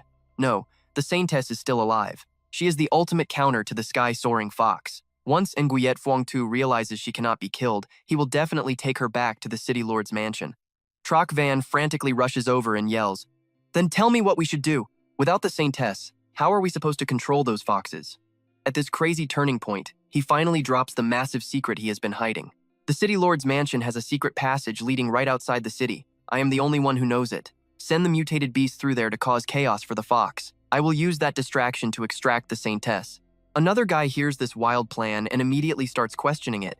You make it sound easy. Nguyen Phuong Tu is defending the mansion. What can our mutated beast army even accomplish against that? But Troc Min, being the tactical genius he is, already prepared a script for this exact problem. That is exactly why we must exploit Zhang Ping, the assassin from the cleanup crew. Right now, Nguyen Phuong Tu is monitoring the entire city.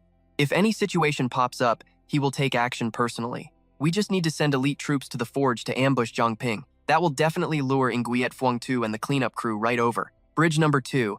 This is where the strategy gets insane. Let's look at the trap they set. While both sides are fighting, we control the beasts to raid the city lord's mansion, catching them totally off guard. Another guy points out the massive risk, but doing that means turning completely against the sky-soaring fox. Troc Min is dead set. That is why we can only succeed. Failure is not an option. And one more thing. Do not blow my cover when you guys make your move. Reaching this critical point, the Chu family crew has absolutely no more questions to ask. Fine, you truly are a worthy successor to the Chu family bloodline. I will keep helping you play the role of the deputy city lord. We are leaving the Saintess to you, Uncle Troc Min. Meanwhile, our boy Zhang Ping finally opens his eyes. He groggily sees Cici leaning over him, asking, "You are awake? How is it? Do you feel uncomfortable anywhere?" Zhang Ping sits up looking totally lost, scanning his new surroundings. "Where am I?" Cici slowly explains to him. "This is the cleanup crew base. Things were critical earlier, so we could only bring you here." Then, Zhang Ping glances at the bed next to him. Captain Kim Ba got hurt that badly? By now, Kim Ba is completely wrapped up in bandages. His eyes are shut tight, trapped in a deep coma. Cici answers bitterly, "I heard Luo Shiyu did this." Stepping in personally without hesitation, it seems she has finally sensed our existence in the city. Just then, a shadow suddenly walks right into the room. "Awake already? Your recovery is not bad at all," Hua Keat asks loudly. "Taking on 3 opponents 10 levels above you all by yourself and actually managing to kill one of them. How exactly did you pull that off?" She approaches his bed, constantly evaluating him like a fan checking stats. Normally, a 5-level gap means instant death. Cici steps up to interrupt her. "Hua Kit, I introduced him earlier. His ability is solar charge." Zhang Ping thinks to himself, "I am just a rookie. It is definitely better to keep a low profile." Cici continues talking. "She is actually the one who healed your injuries." Hearing that, Zhang Ping bursts out laughing. "I am just lucky. Surviving a great disaster brings great fortune. Thankfully you were here, Sister Hua. Without everyone, I would have died 10 times over by now." He looks up, quietly analyzing her character design. Rumor says Sister Hua is super strict, but she honestly does not seem like it. Hua Kit nods in agreement. "It was nothing. Besides, I do not need to maintain the Heaven's Ink right now anyway." Her tone instantly turns serious. "All right, enough with the empty small talk. Since you are awake, let us go meet everyone." Zhang Ping tells himself, "I officially take back what I just said." Hua Kit slowly brings up the crazy events from tonight. We need far more comprehensive intel. Meanwhile, in another location, while Lac Vi is deep asleep and sleepwalking, Man Ni sits next to her, constantly complaining in total exhaustion. Why is there always an endless pile of work to do? She slumps her whole body onto the desk in total frustration. "Captain, I am submitting my resignation." Out of nowhere, Lac Vi raises her hand and speaks. Approved. Hearing this is like catching a lifeline for Man Ni. Her eyes light up with massive excitement. So little Vi is finally awake. Hurry up and help me clear out some of this workload. However, her only response is Lac Vi's endless snoring. This scene is so funny. Man Ni is so furious right now, she completely crushes the paper in her hand. She rushes over, throwing heavy punches while screaming, "Wake up, wake up, wake up, wake up." But every single punch she throws is perfectly dodged by a completely asleep Lac Vi. Watching this hilarious chaos from afar, Thobak is totally stunned. He awkwardly speaks up. "There is no other way. Headquarters is short-staffed right now. Just endure it a little longer." After he says that, The entire room drops into this super eerie silence. Man-Ni freezes and replies, "Captain, he is here." Then she playfully jumps onto Hua Keet, forcing her to totally surrender. "Let me handle a portion of the workload for you." Man-Ni happily chirps back, "Sister Hua loves me the most. So what do you and I make of this closing twist?" Though Bach drops his serious voice. Let us get straight to the main topic. We originally predicted the Chu family teamed up with the sky's soaring fox to wipe out their rivals. But right now, I believe there is zero actual alliance between those two forces. Heavy rain is pounding outside the company in this scene. His flat voice echoes without a pause. It is so obvious the Chu family set up a barrier here. They definitely know the Tianmo blood crown exists by now. Keeping this secret from Tianchang proves they are plotting to use Tianmo for their own shady goals. Shibai drops a major plot point here. Submitting to anyone is not the Chu family style, especially with their current power level. They literally cannot fight the Tianchang fox right now. So that girl they snatched from Hanhai Academy last night, she has to be the ultimate key to defeating the fox. Shu Shi flips through the lore drop. Hanhai Academy's master, Chen Shui Li, only had one son named Chen Hao Wen, and the files confirm this guy died 40 years ago. He never married, yet that exact same year, Chen Shui Li randomly announced to everyone that he had a granddaughter named Chen Junting. She continues the lore drop. Our investigation shows Chen Junting completely lacks Ice City blood. She most likely came from a mysterious village right outside the city walls. Shu Shi casually mentions how much Chen Shui Li doted on this granddaughter. For 40 whole years, he kept her completely isolated from every single person. Her character profile is basically completely blank. There is zero record of her awakening or what her actual powers are. Then our boy Zhang Ping suddenly interrupts, claiming he knows exactly what her ability is. He used his appraisal skill on her earlier. Her power is apparently called Blood of the Holy Mother. Hearing this insane reveal makes Shibai frown deeply. Outer City? Holy Mother? Could it be Qingzhou Village? He thinks this coincidence is way too crazy. But Zhang Ping keeps dropping lore bombs on us. That power's effect is. Then the scene cuts. At the Qingzhou mansion, Junting and Shiyu share tea. Junting happily chats over a donut. She calls the place huge, asking if Shiyu always lived here. Shiyu gives a cold nod. Junting gets worried, pointing out that she looks pretty awful. "Are you sick?" Shiyu quickly shakes her head. Junting happily stands to pour tea. "I know why. Her grandpa said eating helps when sad, offering tea." But in this exact frame, Shiyu's face goes totally dark. Her hair floats up, eyes glowing blood red like a wild beast, and she growls a terrifying death threat. Sharp energy blasts, looking exactly like flying blades, launch straight at Junting, sitting right across from her. Shiyu's pupils shrink. Her heavy breathing makes the room's atmosphere suffocatingly tense. But completely ignoring this villainous aura, Junting calmly closes the teapot lid like absolutely nothing happened. She flashes a sweet smile and pulls out a cookie. Without even waiting, Junting literally shoves it straight into Shiyu's mouth, happily bragging about how delicious it tastes. Shiyu is totally baffled, wondering why her attack failed. Junting claps eagerly, asking if it tastes good. This insane reaction leaves the villain spiraling in her thoughts. She suddenly feels deeply ashamed for attacking her. Wait, since when does a powerful villain feel guilt toward a weak human?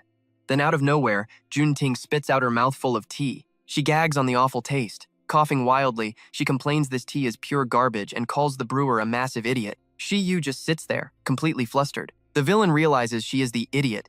Junting looks up, saying no wonder she is upset. She happily stands up, promising to brew a much better pot if she just waits. The moment she leaves, Shiyu clenches her fists in pure confusion. She knows this is incredibly weird and cannot figure out why she actually feels so terribly guilty. Biting her lip, she analyzes the situation. As an elite of the Tianchang Fox, her own stats are flawless. The glitch has to be coming from that human girl's hidden power. Shiyu finally asks the big mystery, who exactly is this girl? Meanwhile, the scene shifts. We finally get to see Cici and Zhang Ping training hard together. Cici explains the magic system. His fog is super similar to her water element, like mind control and shape-shifting abilities. But the core difference lies entirely in where the power actually originates from. Cici spins gracefully, launching a beautiful attack animation. She explains her water element is fully recyclable and loops perfectly. But his fog? That is just a strict one-time consumable resource. Zhang Ping uses his sword to desperately block her endless combo. She points out he cannot revert physical fog back into vapor. It would be way more practical if his fog worked like water, effortlessly swapping between gas, liquid, and solid states mid-fight. He ducks his head, thinking of the perks. Non-physical fog gives a huge inventory advantage. He doesn't even need to carry a bulky gourd around to store his weapon. Suddenly, Cici closes the gap, yelling at him to focus. She thrusts her hand, casting a massive whirlpool spell that blasts Zhang Ping straight onto his back. His arm scrapes hard across the dirt while thick fog completely engulfs his body. He mentally praises his own build, relieved he can still spam fog to absorb that crazy impact. Now Cece floats into the air, extending her arms to summon an epic blizzard ultimate. Luckily, our protagonist's passive lets him absorb creature fear to generate fog, perfectly buffing his terrible durability stats. The exact second those icy projectiles drop, Zhang Ping immediately hits a clean dodge roll, smoothly evading the lethal damage. He boasts he can dodge this attack tier, but immediately after, his entire body completely freezes. His face shows pure shock and utter confusion at this sudden crowd control lock. These super sticky water blocks latch onto Zhang Ping, totally paralyzing him from making a single movement. He panics internally, realizing his agility stat means absolutely nothing right now. He realizes it is an ice trap formed from her water. She baited his aggro with those falling icicles. Cece touches down flawlessly and drops some combat wisdom. If enemies are not terrified of you, your fog simply evaporates and drains your mana pool instantly. Zhang Ping shoots her an intense glare. He claims if that is the case, he just needs enough raw damage to completely one-shot his enemies before they can even counter. Right on cue, Zhang Ping's sword flies straight at Cece like a homing missile.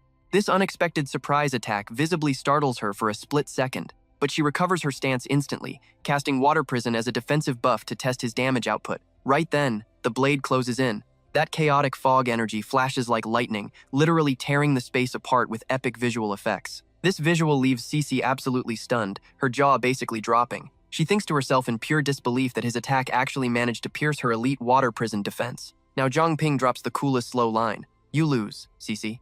She calmly replies, admitting it is genuinely shocking that his fog can completely bypass the level gap and shatter her high-tier armor. She casually cancels her Water Prison skill. She theorizes that his fog mutation beast might actually be descended from a king-tier monster. Inheriting those insane genetics completely explains why his fog carries such wild, level-breaking damage output. But then Cece raises her voice for a reality check. She points out his terrible combat experience. "In a real deathmatch? You and I both know he would already be dead." Zhang Ping echoes her, totally confused. "Dead?" Suddenly, the water blocks glued to his body violently start boiling. Zhang Ping screams in pure panic about how incredibly hot it is. Why is the water suddenly boiling? He slowly turns around, dropping some final advice. "Understanding your own ability traits is absolutely crucial, so you better keep grinding those skills." Okay guys, Zhang Ping's face suddenly gets super sketchy here. While Cece isn't looking, he stealthily whips up this dense cloud of fog. She keeps explaining the deep lore, saying how water changing into ice or hot steam can trigger totally unpredictable consequences during combat. Right on cue, Zhang Ping spins around and casually holds up a literal spider in his hand. Like this, for example? The moment she sees it, Cece completely loses it. Blushing, she launches a massive water sphere straight at him and screams, "Spider, get away! Stay away from me!" This part is hilarious. The sphere blasts right into Zhang Ping's mouth, and he totally just swallows it on reflex. Cece catches this instantly. Panicking, she sprints over, violently shaking his shoulders, and yells, "Spit it out right now! My water element is perfectly pure, but it is heavily poisoned." Zhang Ping barely manages, feeling instantly guilty. Cece quietly whispers, "I am so sorry." Zhang Ping hesitates, clearly confused. "But my form feels a little weird right now.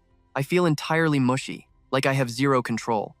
Then, Zhang Ping's pants just randomly drop to the floor. His entire lower half has literally turned into water. Panicking, he raises his slimy liquid arm and yells, "Look at my hands!" Zhang Ping thinks to himself, "Wait, did I just awaken a brand new skill?" He runs an appraisal. Instantly, that classic robotic system voice chimes in. Appraisal successful. Stat panel updated. Alien Eater. Basic pure water body. Hearing those epic stats, Zhang Ping excitedly realizes something huge. The insane effect of that level 6 gem actually let him unlock 2 brand new talents at once. "The pure water body makes total sense," he mutters. He strokes his chin, visibly racking his brain. But what in the world does this Alien Eater ability actually do? Meanwhile, Cece hesitantly reaches out. She wants to touch him, but quickly pulls back. "Zhang Ping, what is happening to you? Did my poison completely mutate your body?" Zhang Ping gently shakes his head. "I am fine. I can probably change back, I just need a second to adapt." He closes his eyes to focus. As fans, we know the fog body and this new pure water body definitely share similar mechanics. The transformation trick must be identical to the fog, he figures. I just have to feel out my body and experiment. Focusing hard, Zhang Ping completely melts into a literal puddle of water right on the floor. Alright, that works. Next up, he shifts his form into this hilarious little stick figure. Okay. Then, he morphs into a spooky, floating slime blob, slowly echoing, Okay, we are getting somewhere. A few minutes later, Zhang Ping cheerfully announces, "Hey Cece, check it out. I am fully back to normal." He's back to human form, all right. But Cece wildly panics, covers her eyes, and violently turns around. "Please, just put some clothes on first," she begs. Once he's decent, she seriously demands some answers. "What in the world just happened to you?" Pulling his pants up, Zhang Ping casually drops a massive lore bomb. "Looks like accidentally swallowing your custom poison water actually let me awaken the pure water body." CC stammers, completely shell-shocked by the reveal. The pure water body? She just stands there completely stunned, analyzing how insanely fast Zhang Ping is leveling up. That pure water form? It is quite literally the ultimate god-tier ability that any water element user has always dreamed of possessing, and he managed to awaken it that easily? Is his potential actually infinite? Suddenly snapping out of her intense thoughts, CC gets flustered and immediately spins around again. Looking slightly embarrassed, Zhang Ping asks her a question. "Hey CC, are you feeling okay?" Flustered, she quickly stammers. "No, I am totally fine." But guys, right at that exact moment, the emergency base alarms start blaring everywhere. CC snaps into leader mode. What is going on? Over the radio, a panicked guard screams back. "Captain, the Iron Soul Forge is under a massive attack. We need heavy backup right now." Keeping her cool, CC barks orders. "Call in any squads patrolling nearby to back you up first." "I am heading there immediately." Hearing her voice, the frantic guard immediately steadies his tone. "Understood." Getting the picture, Zhang Ping loudly steps up. "Wang Jiamin and the others are in mortal danger. I am coming with you." CC instantly waves him off. "Absolutely not. This entire thing reeks of an ambush." Zhang Ping flashes his new liquid arm to reassure her. "Relax. I literally just unlocked the pure water body today. If things go south, I can easily just melt down into a puddle and escape unseen." Knowing she can't win, CC throws her hands up in defeat. Sprinting ahead, she yells back, "You are absolutely impossible. Just stick close to me and do not fall behind." "Got it," he answers dead serious. Moments later, they hit the Iron Soul Forge. They kick open the doors, and the visual is just brutal. Lifeless bodies scattered completely across the floor. Horrified, CC screams out, "How did this many armed assassins breach the facility?" Without missing a beat, our boy Zhang Ping sprints deep inside. CC stays back and instantly commands the squad. "You, take a team and sweep for survivors. You, lock down the defensive perimeter right now. Watch out for any remaining assassins in the shadows." The guards quickly nod. "Yes, ma'am." Sprinting through the chaos, Zhang Ping frantically scans the area. "Uncle Lu, Wang Jimin, Sister Lu." Suddenly, from the far end of the room, a deeply trembling female voice calls out, "Chuang." We see Liu Se barely leaning against the concrete wall, her entire body shaking violently. Zhang Ping. Panicking, he rushes to her side, screaming, "Sister Lu!" Stumbling forward, she weakly raises her hand and points down the dark hall. "Hurry, Uncle Liu and Wang Jimin." Just as Cece finally catches up to them, Liu Se gasps. They are both critically injured. Using every ounce of her remaining strength, Cece sprints ahead, barking out one last command. "I will check on them. You stay right here and look after her." A few moments later, Zhang Ping is carefully wrapping up Liu Se's severed arm. The pristine white medical gauze is already completely soaked in dark crimson blood. Seeing the brutal injury, he freezes for a second. His eyes trace the terrible wound before he hesitantly stammers out, "Sister Lu, your arm." Looking deeply troubled, Liu Se awkwardly pulls her stump away. Her face is an emotional wreck as she mutters, "I am perfectly fine. Losing an arm won't kill me." Right then, CC and the med squad rush into view. CC points straight. CC gently pats his shoulder. "Do not panic. They took a bad hit and passed out, but it is nothing life-threatening." With that sorted, the entire medical crew quickly transports the injured out of the destroyed facility. Out of nowhere, Liu Se slowly turns her head. "Knowing those two are surviving gives me peace of mind. But you, kid, you really need to watch your back right now. Every single one of those assassins was actively hunting you." Zhang Ping, "Did you seriously tick off some massive VIP lately?" Trying to act tough, he smiles back. "I am totally fine." Sister Lu, "Stop worrying about me and just focus on healing up your injuries." Cece watches the stretchers roll out and grimly mutters, "This entire city is compromised. It is not safe anymore. The cleanup squad is routing them to a hidden bunker just outside city limits." Seeing the bloody aftermath, Zhang Ping furiously curses, "Damn it, this is entirely my fault." You and I both know who he's thinking of. He angrily clenches his fists. The Chu family Beast Tamers.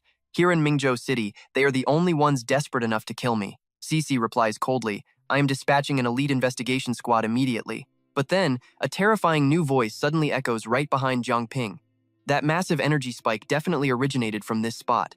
A lot of my clan members died right around here. Could these two puny humans be involved? Zhang Ping's eyes go wide.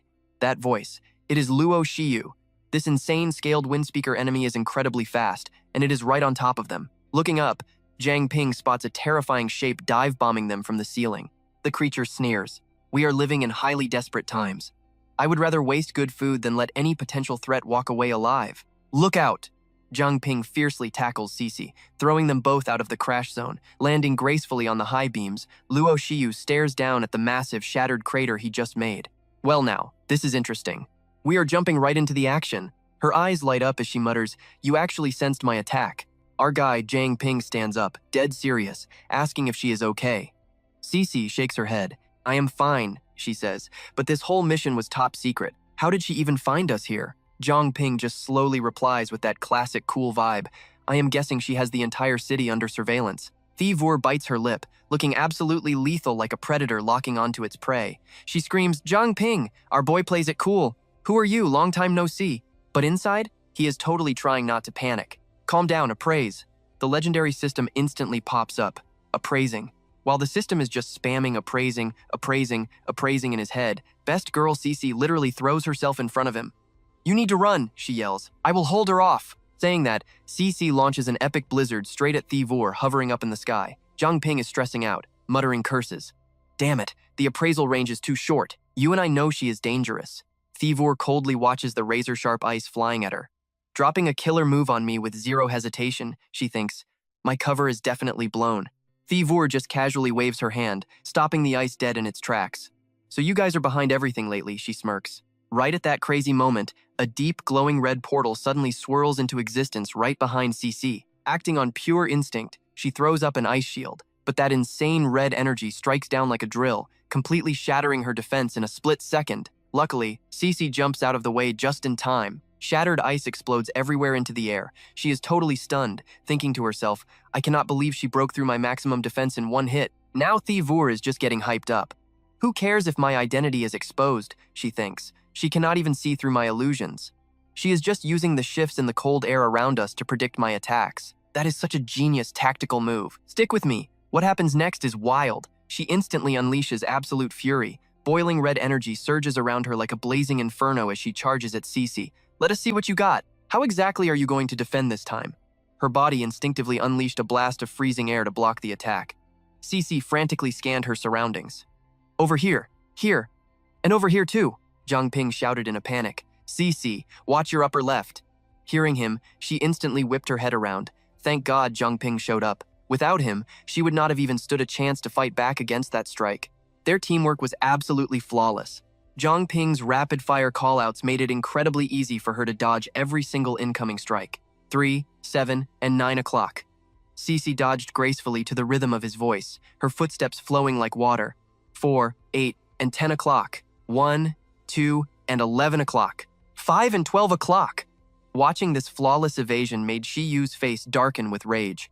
How does Zhang Ping know my moves? Could it actually be? She finally decided to shift her attacks right at Zhang Ping. Catching on instantly, his eyes flashed with intense focus as he threw his entire body out of the way. Shiyu watched his footwork closely, grinding her teeth in total frustration. "I knew it," she thought. "He dodges perfectly every single time I strike. It looks like Zhang Ping really is the one guy who can see right through our clan's disguises." Furious, Shiyu let out a massive roar. "I should have killed you when I had the chance. Let us see how much longer you can keep dodging." Hearing that threat, panic flared in Zhang Ping's mind. "This is really bad. I cannot keep dodging these attacks and call out positions for Cece at the same time." He twisted his body to weave through the incoming waves, successfully slipping past her deadly strikes. 3 spins left, 3 spins right. Catching the rhythm, Zhang Ping leaped right next to Cece, leaving her completely stunned. "Zhang Ping?" she whispered. He grinned broadly, quickly throwing up a protective layer of thick fog armor. Made it just in time. "She seems incredibly angry right now. Did she just go through a bad breakup or something?" His mocking attitude actually made Shiyu burst out laughing, flashing a mouth full of razor-sharp teeth. "How interesting." She threw her head back, laughing like a maniac. Her glowing red eyes overflowed with pure killing intent as she growled back. "Zhang Ping, you hid your skills quite well. I tested you so many times, yet you fooled me every single time." Suddenly, streams of pitch-black energy shot out from all directions, screeching through the air like demon claws. Shiyu let out a chilling scream. "But this time, you are totally doomed. Massive black spikes slammed into the ground like razor-sharp blades. Their tips glowed a terrifying blood red, looking ready to devour the entire area. You blocked 3 of my tails, but what about 3,000? Cece threw up her hands to forge another layer of ice. Its attack power is insane, she yelled, shaking. The shield started to crack. Zhang Ping clenched his teeth, shivering as he struggled to hold the line. The system chimed, "Fog reserves at 50%. The robotic voice grew even louder. "Fog reserves at 30%. Shiyu smirked, casually tucking some hair behind her ear. "If you survive for 10 seconds, I will call it your win." At 0.6 seconds left, Cece bit her lip, bracing for the worst. The system kept blaring. Fog reserves down to 10%. Fog reserves dropping to 8%, then 5%. At 0.9 seconds, fog reserves hit 0%. A million thoughts raced through Zhang Ping's mind. I unleashed 100% of my fog and still could not hold her back. Am I actually going to die here today? Suddenly, Shibai's silhouette materialized with a calming voice. "Good job holding out, kid. I can only buy you one single opening." Zhang Ping shot a nervous glance, realizing it was the captain's combat clone. The battlefield was absolute chaos. Shiyu's relentless barrage of thorny spikes kept slamming against his failing armor, filling the air with chilling shrieks of cracking magic. She looked down, completely confused as mysterious smoke began binding her tightly. "What in the world is this?" she muttered. Seizing the tiny window, Cece screamed from behind. "Zhang Ping, do it now!" Hearing her voice, his eyes instantly lit up. "Got it!" Zhang Ping clenched his fists hard, forcing a massive surge of dense fog energy to erupt around his entire body. Moving fast, he tightly grabbed onto Cece's hand. Then Zhang Ping bolted, leaving nothing but a thick trail of dark fog in his wake. "Cece, let's go," he urged. Those words reached Shiyu's ears instantly. Grinding her teeth, she let out a furious roar. Trying to run, Shiyu threw her hands up, summoning a monstrous mutated beast right behind her. Its massive, towering body looked strong enough to crush literally anything in its path. "Smash them!" she screamed. But the moment Shiyu looked back down, the two of them had already vanished, gone without a single trace. The mutant beast opened its massive jaws and unleashed a terrifying roar. "Listen up, everyone. Hunt Zhang Ping down with everything you have." A little while later, inside the cleansing squad's safe house.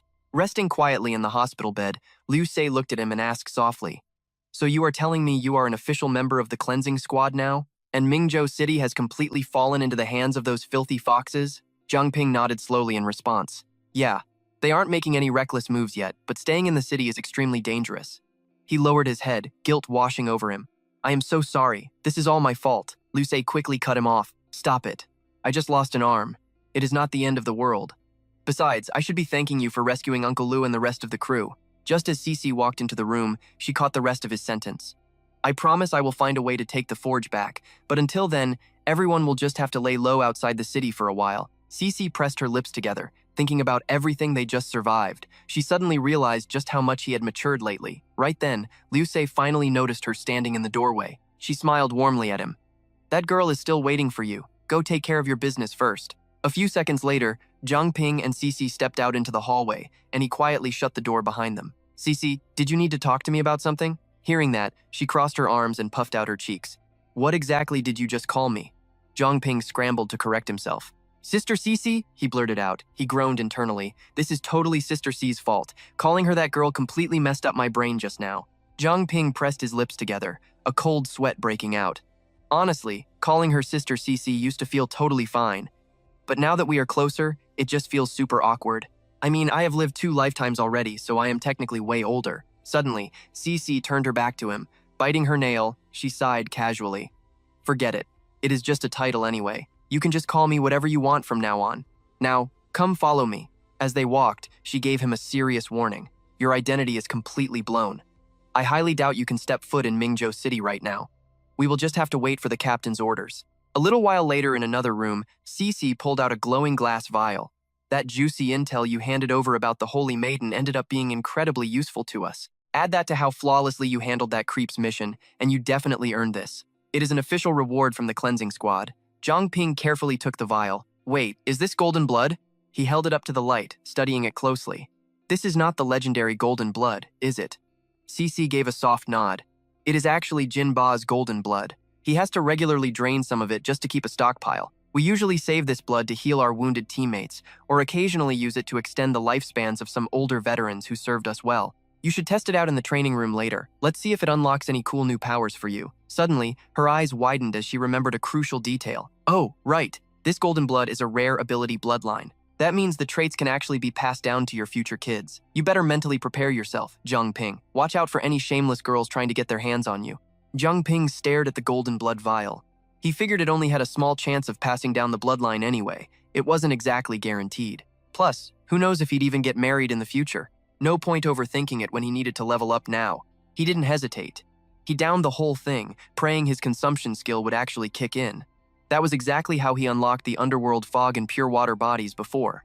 A moment later, Cece chimed in, asking if he scored any new powers. Zhang Ping looked down at his hands. Doesn't look like anything changed, he muttered.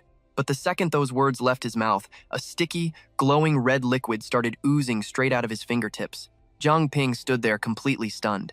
He muttered to himself, the appraisal actually worked. The system suddenly chimed, confirming the mutation was active. He realized his Devourer ability was an infinite rank skill.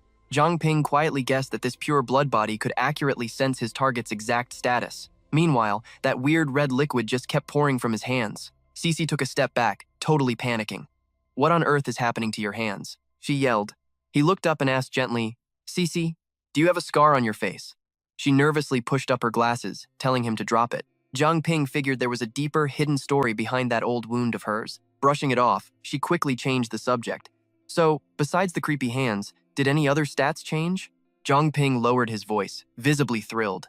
In this form, I can sense the life force of every single living thing around me.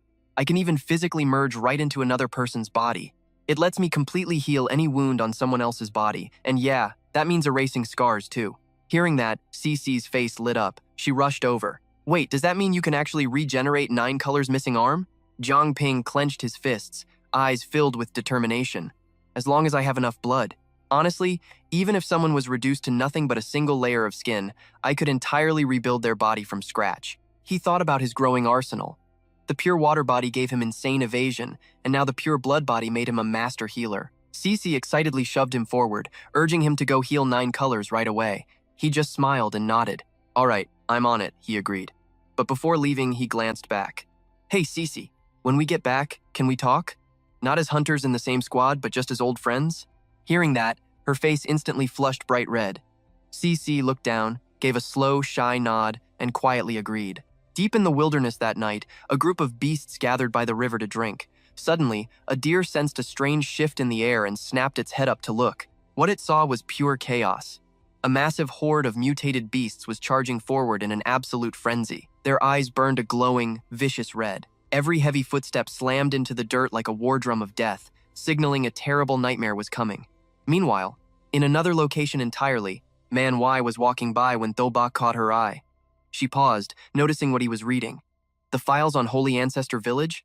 Captain, why are you looking into that? Hearing her voice, Thoibok slowly looked up. I wonder if you still remember the history. Look, even though the Chu family committed some completely ruthless and inhumane crimes when they were in power, their beast tamers were actually heroes in the very beginning. He thought back to the horrific winter freeze disaster. To fight off that catastrophe, the Chu family patriarch, Chu Sichuang, physically fused his body with the sun god bird, Thoibok sighed. Every single day, he flew high into the sky, bringing essential light and warmth to the survivors below. He kept that up for 10 long years, until he finally drained all his energy and died. Manhwa took a sip of her coffee and nodded. Yeah, I know that story. After Chu Sichuang passed away, he was buried out in the Sunset Mountains, right outside Mingzhou City. The survivors living out there were incredibly grateful, so they protected his grave for decades. Over time, those people married, had families, and built a settlement, which eventually became known as the Holy Ancestor Village. But what does any of that ancient history have to do with the village right now? Thobak kept his voice perfectly calm. Every 100 years, the Holy Ancestor Village produces a unique saintess. Her bloodline alone forms a barrier, keeping the village completely safe from mutated beast attacks. Hearing this, Manhwa dropped her casual attitude and gasped. Wait, are you telling me that Tran Quan Din is actually the saintess from the Holy Ancestor Village? Thobak didn't look up, he just answered slowly. The Chu family plans to use the saintess to take control of Paradise Lake. She rested her chin on her hand, clearly confused. But why would the saintess show up at Hanhai Academy? And after all this chaos, why hasn't the village made a single move to find her? Thobak didn't give a straight answer. Instead, he frowned. What if they planned it this way? Claiming their saintess is locked up inside our walls gives the Holy Ancestor Village the perfect excuse to declare war on Mingzhou City whenever they want. A cold sweat broke out on Manhwa's forehead. But why would they even want a war? Though Bach immediately broke it down for her. 150 years ago, Mingzhou City was ruled by an absolutely brutal, dictator-like city lord. Refusing to let history repeat itself and create another Chu family, the cleanup squad marked her as a dangerous fugitive and put a massive bounty on her head. They teamed up with the current city lord and managed to banish her from the city forever. Somehow, against all odds, she clawed her way to the top and became the leader of the Holy Ancestor village. Manhwa listened closely, so she never stopped plotting against Mingzhou City. She's just been biding her time, waiting for the perfect moment to launch an invasion. Meanwhile, the security forces had previously established a huge network of hidden safe houses out in the harsh wilderness. These survival bunkers were kept highly classified. Some were carved right into solid rock, while others were buried deep underground or hidden high up in the trees. Inside safe house number 3, Cece carefully peeked outside. She muttered to herself, "Is all this commotion just another dirty trick from the Chu family?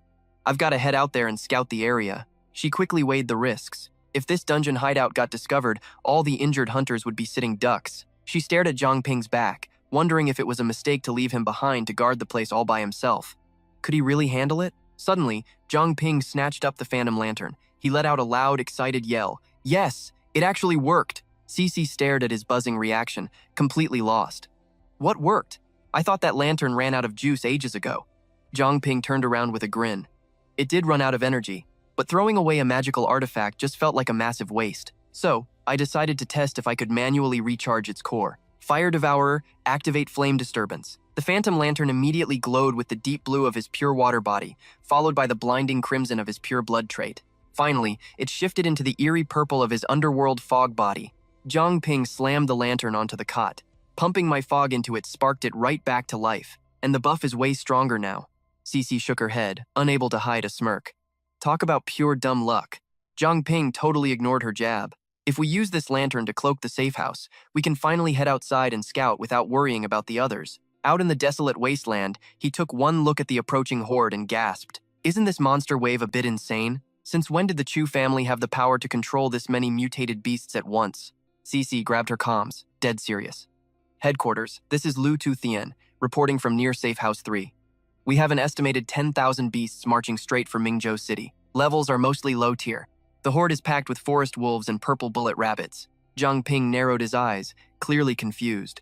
This makes no sense. Why are all these monsters sprinting so hard? They don't look like an invading army. They look like they're running for their lives. Then, he caught a glimpse of something in the distance. His eyes widened in pure shock. He frantically pointed toward the horizon, yelling, "Cece, you need to look over there right now." Cece listened and immediately turned around to check. She let out a terrified scream. Out of nowhere, a massive horde of zombies was marching straight toward the city walls. Staring at the glowing red mob charging forward, Cece gasped. She guessed there were roughly 50,000 of them. Meanwhile, in his office, Toybach slammed his fist onto the desk, his mind racing. 50,000! He pursed his lips, running the numbers. 10,000 mutated beasts. 50,000 zombies. And on top of that, the city still held Tian Dian Ho and the surviving members of the Chu family. The team was severely short on manpower right now. There was zero chance they could fight off that many enemies all at once. Was he really going to have to step in himself? Thinking about this, a spark of electricity literally flashed through Toybach's eyes. He turned his head. Wait, no, there was still another way. Finally, Toybach yelled out loud. Manhwa, Chanlak Vu, Hua Kiet. Get ready to activate the sky barrier one more time. Manhwa hesitated, completely confused. But not that sky barrier. Hua Kiet crossed her arms and fired back. What exactly do you mean, Captain? Thobak quickly explained. Yesterday, while covering Zhang Ping, I managed to temporarily suppress the Moon Prince. Its energy levels definitely haven't recovered yet. He laid out the plan with a dead serious tone. Look, even though we absolutely cannot rely on the city patrol or the main investigation team right now, there are still plenty of heavy hitters hiding out inside the city. We will carve a message right onto our sky barrier, broadcasting the news of this zombie raid to the entire population. The reality we are facing is a massive zombie invasion, though Bach kept pushing them. Once the awakened fighters inside the city finish gathering up, we will slip right back inside. We protect Mingzhou City, and at the exact same time, we dodge Tian Dian Ho's surveillance net. Let us move now! The group immediately fell into line, shouting back their agreement. He raised his hand, channeling a burst of energy to open a secure group comms line. Lu Tu-Thien, Zhang Ping, I am ordering the two of you to block as many of those mutated beasts and zombies outside the city as you possibly can. You need to buy enough time for our forces inside to group up. Everyone shouted back in unison, Yes, sir. Over at safe room number 5, Lucan spoke up with a heavy voice. "This is the branch base. Awaiting your orders, Captain." The voice crackled through the receiver on the other end. "Move to safe room number 3 immediately and provide backup for Lu Tu Thien." He instantly replied back. "Copy that." His squad pumped their fists and yelled, "Let us go!" Lucan raised a hand, casually summoning his energy as he announced, "Move out. It is finally our turn to fight." Over at the city lord's mansion, Troc Min paced slowly, his mind spinning with anxious thoughts. The raid on the blacksmith shop had to be a success by now, right? He quickly checked the latest updates before moving to his next phase. Just as he suspected, the Moon Prince was nowhere near the mansion. Time to kick off the next step of the plan. Suddenly, a notification pinged from the communication device held tight in his hand. "I am really sorry, but we just ran into some serious trouble out here." Troc Min's eyes went wide with anger as he snapped back. "What kind of trouble?" The guy on the other end scrambled to explain the total mess. Some completely unknown squad just showed up outside the city walls. The mutated beasts are terrified right now, and we have totally lost control over them. We have no idea who is behind this. Troc Min's face instantly went pitch black. He scowled, his voice rising into a furious shout. "Shut up with the excuses and fix it right now." Hanging up, he cursed under his breath. "You really could not rely on these useless fools for anything. There was simply no other way around this. I need to track down the Holy Maiden first. Once the timing is right, I will grab her and get out immediately." The air in the room suddenly shifted, feeling incredibly strange. Troc Min whipped his head around, sensing that something was terribly off. His eyes widened in absolute shock and panic. Right there, practically out of thin air, stood Kak Ditch along with the entire roster of Patrol Team Number 1. Lam Kak Ditch, the captain of the patrol team? What in the world was he doing here, and why did he bring an entire army of people with him? Troc Min quickly stepped forward, offering a polite bow as he greeted him. "Well, if it isn't Captain Lam himself, what brings you out here with so much free time today? Since the City Lord has not returned yet, you can pass any important messages directly to me first." But Cockdish did not reply. He just stood there, staring coldly without saying a single word. He and the rest of his squad just coldly brushed past him. Troc Min felt a wave of pure panic. They completely ignored me. Could he have actually figured out what I am doing? Cockditch marched straight ahead, shoving open the heavy doors to the grand banquet hall. Watching this unfold, Troc Min's eyes went wide with pure anxiety. Wait, what is going on here? He stood totally paralyzed as a smooth, melodious tune drifted out. Inside, absolutely everyone was dancing together, totally lost in the music. What on earth was happening? Just then, Quan Din walked over. She flashed a bright, glowing smile and held her hand out toward them. "Looks like we have even more friends joining the party. Let us all dance together." Cockdick slowly picked up a glass of red wine, casually taking a small sip. Suddenly, he flinched, staring blankly at the glass of wine in his own hand. "Wait a minute. Why am I even here? His Royal Highness definitely gave me an order to follow." The memory of his actual mission flooded back, shocking him so badly he spat out the mouthful of wine he had just swallowed. "Oh, right. I need to capture Zhang Ping." Quan Din strolled over from across the room, sighing softly. Honestly, this old guy is just way too clumsy. Kak Ditch stared right at her, his mind spinning. Did she seriously invite me in here just to party? A look of absolute shock washed over his face. This strange aura, it feels exactly like the royal bloodline of my people. Quan Din grabbed a cloth, gently wiping the spilled wine right off his shirt as she spoke. Grandpa always told me never to let anything go to waste. Cockditch instantly dropped to his knees, bowing his head in total submission. "Understood, Holy Maiden." Quan Din frowned, clearly annoyed by the formal gesture. "Why do you guys always call me that? I literally just told you that we are all supposed to be friends here." Without warning, she grabbed his hand tight and dragged him along. "You know what? Forget it. Come on, let us just go dance." Watching intensely from the shadows, Troc Min started connecting the dots in his head. The Holy Maiden?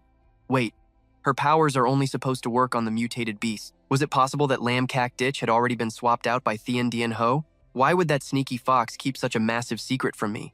Looks like that monster really does not trust me all that much after all. Watching Kak Ditch clumsily dance with Quan Din, and feeling the bizarre vibe coming off everyone else at the party, his suspicions only grew stronger. Judging by how this looks, every single member of the patrol squad was probably dead. In fact, every person standing in this room right now might just be Thien Dien Ho in disguise. A sharp glint flashed in his eyes as a sly, wicked smirk crept across his face. Still, it definitely looks like Chan Quan Din has accidentally mind-controlled every single one of them. And the best part? The girl has zero clue she is even doing it. If I can just convince her to work for our side, we can fast-track this entire plan straight to the next phase. Troc Min quickly slid over, closing the distance to Quan Din. "Hey there, little Chan Quan Din. Are you having a good time tonight?" Quan Din beamed at him, bubbling with absolute excitement. Honestly, at first, I just wanted to make a few new friends. I never expected Big Sister Lack to throw such a massive dance party just for me. Speaking of which, why hasn't Big Sister Lack come back yet? Troc Min held up a single finger, forcing an incredibly awkward smile as he replied. She probably just has some unfinished business to take care of. Inside, he was aggressively cursing her out. You clueless little brat.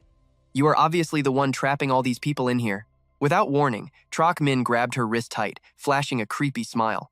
Listen, Uncle knows a spot that is way more fun than this. Want to come check it out? Quan Dien violently ripped her hand away from his grip, shutting him down instantly. No way.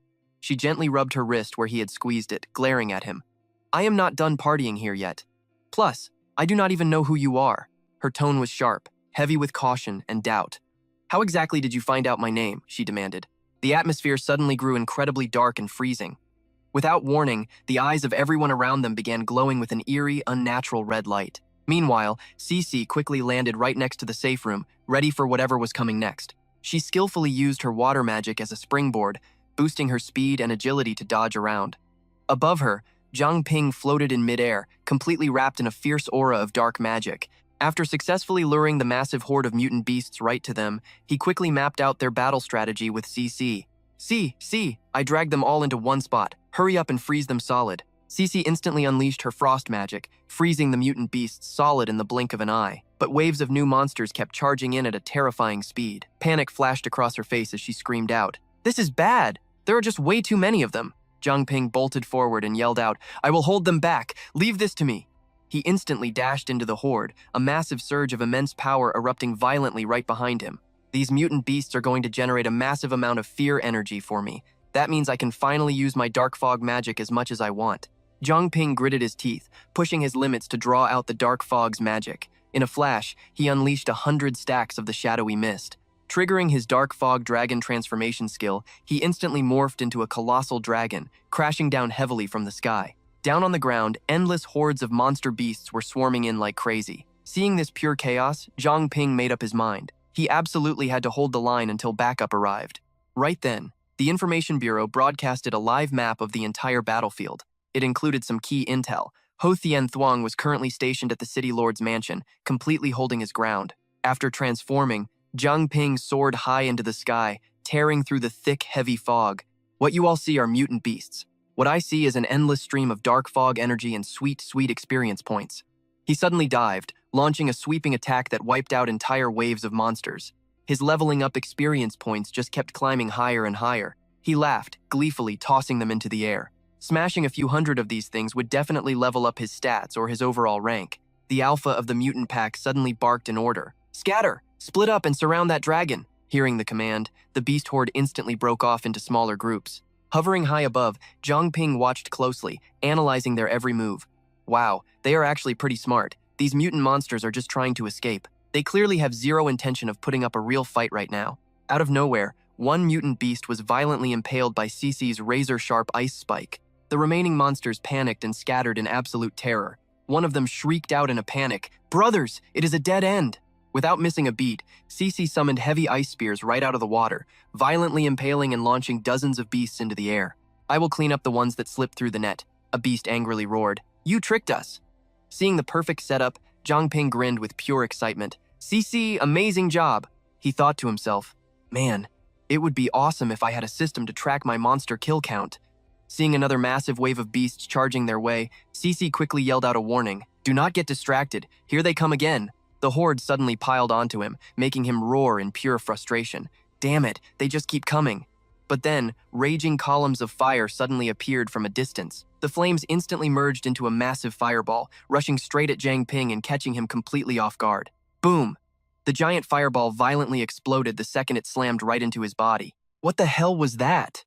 Zhang Ping widened his eyes, scanning the direction the attack came from. A huge crowd of zombies stood towering right in front of him, leaving him completely shocked. These are zombies! Panic gripped him as he realized the truth. They actually know magic?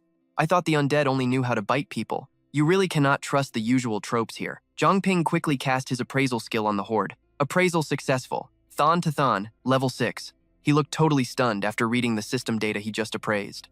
Than to Thon! Suddenly, the entire zombie mob rushed him at once, grabbing tight and mercilessly tearing right into his body. Zhang Ping grew deeply worried. I need to find a way to sync this intel with headquarters fast. He instantly flapped his dragon wings, violently knocking them away before letting out an earth-shattering roar. Get off me! He fought them off while frantically plotting his next move. Zombies feel absolutely no fear. If this keeps up, his dark fog energy will completely run dry. CC quickly threw up a water shield to protect Zhang Ping from the undead swarm. Zhang Ping, keep your distance from them, she yelled out. He replied with absolute certainty. Got it. He instantly swung his massive hand, crushing the zombie mob right in his grip. Let us see how you handle this attack. Then, he unleashed his magic. His battle flame skill caused a raging inferno to violently erupt right out of the ground, completely roasting the undead trapped in his hand. My fire runs a little hot, so try to bear with it. Zhang Ping summoned intense, crashing flames down from the sky, drowning the undead horde in a blazing sea of fire. Go, zombie fireball barrage. His experience points just kept shooting up like crazy, leaving Zhang Ping feeling absolutely thrilled inside. Perfect. My stats are nearly double those of any awakened hunter at the same level. Meanwhile, Cece was still fighting hard. Yet, there was not a single trace of fear on her face. Sword art, flaming blade, form 24. She swung her blade in a rapid combo, each slash tearing through their rotting bodies with totally overwhelming power. Suddenly, a fresh mob of undead monsters rushed her from behind. Cece panicked, knowing she could not react fast enough. Oh no! Right on cue, Zhang Ping lunged over and stomped them completely flat into the dirt. Eat this! The heaven-shaking, earth-shattering, Cece invincible dropkick. Cece looked super confused. What the heck are you talking about? Zhang Ping stammered awkwardly. Nothing. Never mind. The dark mist grew thicker by the second, making the whole area feel suffocatingly grim. Zhang Ping quickly assessed the battlefield. The first wave of beasts and zombies is wiped out. That was roughly 1,000 of them. We can definitely clear the second wave in about half an hour. He quickly shifted back into his human form and kept talking. But seriously, how do these zombies still know how to use magic? Cece frowned, looking incredibly worried. I'm afraid they were all awakened hunters when they were still alive. She quickly voiced her dark theory. Using such dirty tactics, could the Chu family be behind this? Zhang Ping immediately shared the system intel he just gathered. Maybe, but my appraisal skill showed these zombies actually belonged to Thon. At that very moment, Thobak was deep in thought, carefully piecing the puzzle together. Exactly. The Chu family is deeply ruthless, sure, but beast taming is practically a sacred religion to them. They would completely look down on cheap, shady shortcuts like controlling rotting zombies. He immediately reached out over the comms to warn Cece. Based on my initial analysis, this whole mess is very likely connected to Thon. Zhang Ping's system appraisal only proves this point even further. Hearing that exact name, Cece flinched and screamed out in sheer panic. Thon. She instantly stood up straight, clenching her fist tight with absolute fiery resolve. In other words, that specific person is the one behind all of this. Suddenly, some incredibly dark and painful memories from the past came rushing back into Cece's mind. The terrifying wide-eyed glare of Now Tu Yet kept haunting her, refusing to let go. Suddenly, thick plumes of toxic smoke began rising up all around them. Cece quickly covered her nose and yelled out a warning. Zhang Ping, hold your breath right now. This gas is completely toxic. Zhang Ping held his breath, gently touching the toxic smoke with a deeply thoughtful expression. He knew this smell from somewhere. That distinct stench of rotten eggs, it was hydrogen sulfide, H2S. The memory of his past experiences suddenly flashed right back into his mind. Back in his rescue team days, he faced a massive fire caused entirely by hydrogen sulfide, H2S. If this toxic gas contained that exact chemical, it was highly flammable. His voice dropped as he warned her. See, watch out for an explosion. Startled, she immediately asked him what he was planning to do. Zhang Ping stepped forward, his face locked in absolute determination. No time to explain. Just trust me. Without a single second of hesitation, Cece nodded in agreement. Zhang Ping quickly activated his Fire Eater skill, sparking a bright, flickering flame right at the tips of his fingers. He instantly hurled the blazing fire straight ahead, triggering a massive, violent explosion that erupted into a terrifyingly huge inferno of roaring, swirling flames. That intense explosion Zhang Ping just triggered managed to completely blow away the blinding toxic smoke surrounding them. Right then, his system interface chimed in, notifying him that his Fire Eater skill's firepower reserves were rapidly increasing. He urgently called out the situation to her. Get ready, the second undead wave is coming. Cece looked completely confused by this sudden warning. Didn't you just say we still had at least half an hour left? Zhang Ping suddenly spoke up, his eyes catching a dark, shadowy figure hiding behind the fading smoke. Hold on a second, what in the world is that?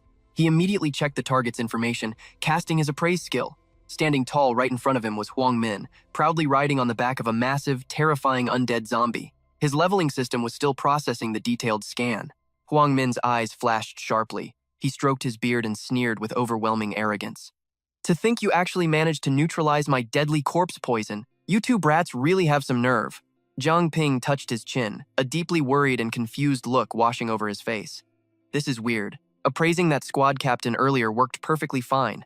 Yet this specific appraisal failed completely, exactly like what happened with Luo Shiyu. Is it because I simply haven't trained my skills enough? Can I not appraise high-level targets from far away?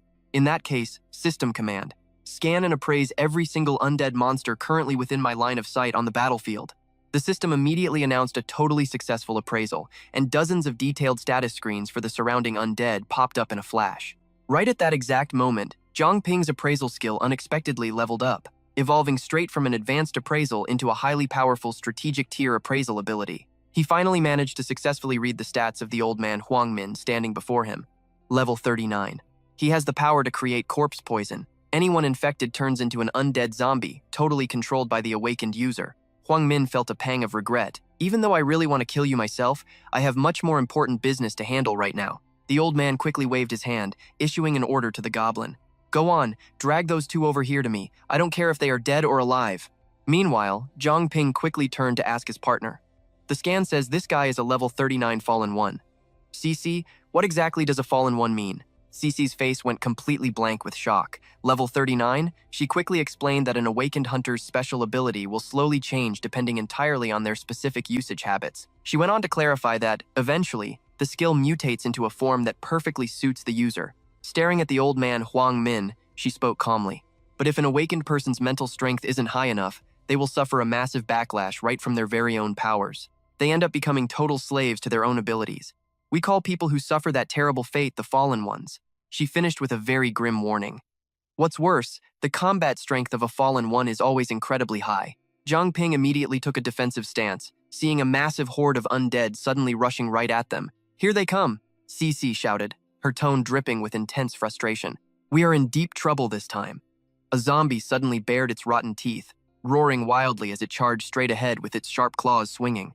Zhang Ping instantly swung his sword, slicing the monster to pieces in a split second. At that exact same moment, the massive axe-wielding goblin charged viciously towards Cece, pure hatred in its eyes. It wildly swung its heavy axe, screaming at the top of its lungs. Kill, kill, kill. Cece fought hard to hold off the goblin, quickly opening her comms to report the dire situation. Headquarters, this is Lu Tutien. Her voice turned incredibly deadpan and serious. We have a confirmed sighting of a Fallen One, and he is riding on top of a gigantic undead monster. My current strength is nowhere near enough to stop this guy. He is leading a massive horde of undead straight toward the northern side of the city. She kept her eyes glued to Huang Min while feeding intel back to base. He is level 39, heavily armed and extremely dangerous. Meanwhile, Zhang Ping quickly scanned the raging goblin with his upgraded appraisal skill. Level 29. With a fiercely determined look, he instantly wrapped his entire arm in a surging flow of raw magic power. Let's try to pin this ugly beast down first. He then shot a glowing chain forward like an arrow cutting through the wind, wrapping tightly and locking the huge goblin down in place. But the monster thrashed wildly, violently swinging its heavy axe and shattering the chains to pieces without hesitation. Zhang Ping gritted his teeth, his face growing incredibly tense. This is bad. This specific monster is on a totally different level compared to the weak ones we fought earlier. Suddenly, a massive, earth-shattering boom echoed through the air. The loud noise left Zhang Ping feeling a rush of frantic anxiety. That sound came from right inside Mingzhou City. Did the enemy forces already break through the city walls? At that same moment, over at the north gate of Mingzhou City, endless swarms of undead and mutated beasts were flooding in, invading the streets. Even so, Lai Tian stood proudly right in the breach, giving everything he had to defend his home. With just a single powerful punch, he effortlessly sent the mutated beasts flying far into the distance. Lai Tian's face was completely fearless as his booming voice echoed out. I am the master of the Beast King Fist Dojo. He suddenly paused, taking a long, deep breath. Then he clenched his heavily bruised fists tight and made an absolute declaration. Not a single one of you monsters is getting past me today.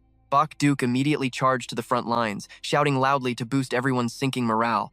Let's push forward together. We absolutely cannot let these filthy beasts advance even half a step further into our city. Lai Tian suddenly glanced to his side, his eyes widening in total surprise. Oh, that is. Bok Duke and the other fighters quickly rushed in, unleashing a storm of kicks and punches that completely swept away the charging undead and beasts. Ban Thoch suddenly leaped high into the air, pulling his arm back to deliver a crushing punch. Lai Tian quickly raised his arms to block, his face twisted in deep anger. Hold it right there. I didn't notice it before, but your movements are completely different from all the other zombies. The spot where his arm collided with Banthok's heavy fist suddenly started dripping with dark, fresh blood. Banthok glared with wildly ferocious eyes, instantly throwing a rapid barrage of highly destructive punches straight at Lai Tian. The old master quickly threw up his arms to defend, his voice cracking with sheer disbelief. This specific technique is this martial arts? Seeing these incredibly familiar combat forms made a dark suspicion rise in his gut. Just who exactly are you? As Banthak charged forward again, a crazy thought flashed through the master's mind. Could this be my idiot junior brother? Banthak's fist flew in like lightning, but thanks to his agile footwork, Lai Tian barely dodged the fatal blow. Without hesitating for a single second, he launched himself straight at Banthak. With his eyes burning red with resolve, Lai Tian triggered his ultimate Beast King fist technique, effortlessly lifting the attacker's heavy body high into the air. Lai Tian grabbed him in a brutal, crushing iron grip. Then, channeling a massive blast of blazing fire, he violently slammed Banthak face first right into the solid ground. Lai Tian's ultimate Crimson Phoenix high-speed regeneration strike completely knocked out the fierce opponent in the blink of an eye. Banthak lay utterly defeated on the ground, a small, mysterious token slipping loosely from his pocket. Lai Tian stepped forward, grabbing the token with a blank stare. Did this really drop from that undead monster? Why does it look so familiar? He checked the carving on it. It read Lamban Thick. Panic hit Lai Tian like a truck. This was a sect token. His mind raced with disbelief. Not only did that thing know the Beast King fist technique, but it was also carrying his senior brother's exact token. He froze in pure shock. Could this actually be his senior brother, Lamban Thick, the man who had been missing for over 30 years? Banthik seized the opening and charged with eyes full of rage. You foolish junior brother! Hate me! Let that anger out! Lai Tian choked out the painful past. Last year, you went out to investigate the missing awakened fighters, but then you just vanished without a trace yourself. He gritted his teeth, throwing a heavy punch as he yelled, I cannot believe you got turned into a living corpse, ending up like this. The two warriors just kept trading brutal, lethal punches without a single second of rest. Banthich quietly thought to himself, you are the absolute only one who can stop me now. Then, Lai Tian's voice broke through the chaos, choked with pure sorrow. Senior brother, are you really gone for good? He could not help but remember the old days when they trained martial arts together. Faster! You need to move a little bit faster. Back then, Banthik had pushed him relentlessly with incredibly strict training. The movements of the Ape King stance have to flow properly. You can't just be that stiff. And whenever he collapsed from pure exhaustion, Banthik was always there, reaching out a hand to encourage him. Even though Master never really valued you, it is obvious you are leveling up and improving so fast. He would smile warmly, his face totally glowing with pride. Come on, let us keep training right now. Once you finally master this technique, wouldn't it completely embarrass that old man? Snapped back to reality, Lai Tian blocked the endless barrage of punches raining down from Banthik. Is this really it? Tears streamed down his face as a heavy, agonizing grief completely choked him. Why have your fists become so incredibly weak and powerless after all this time, senior brother?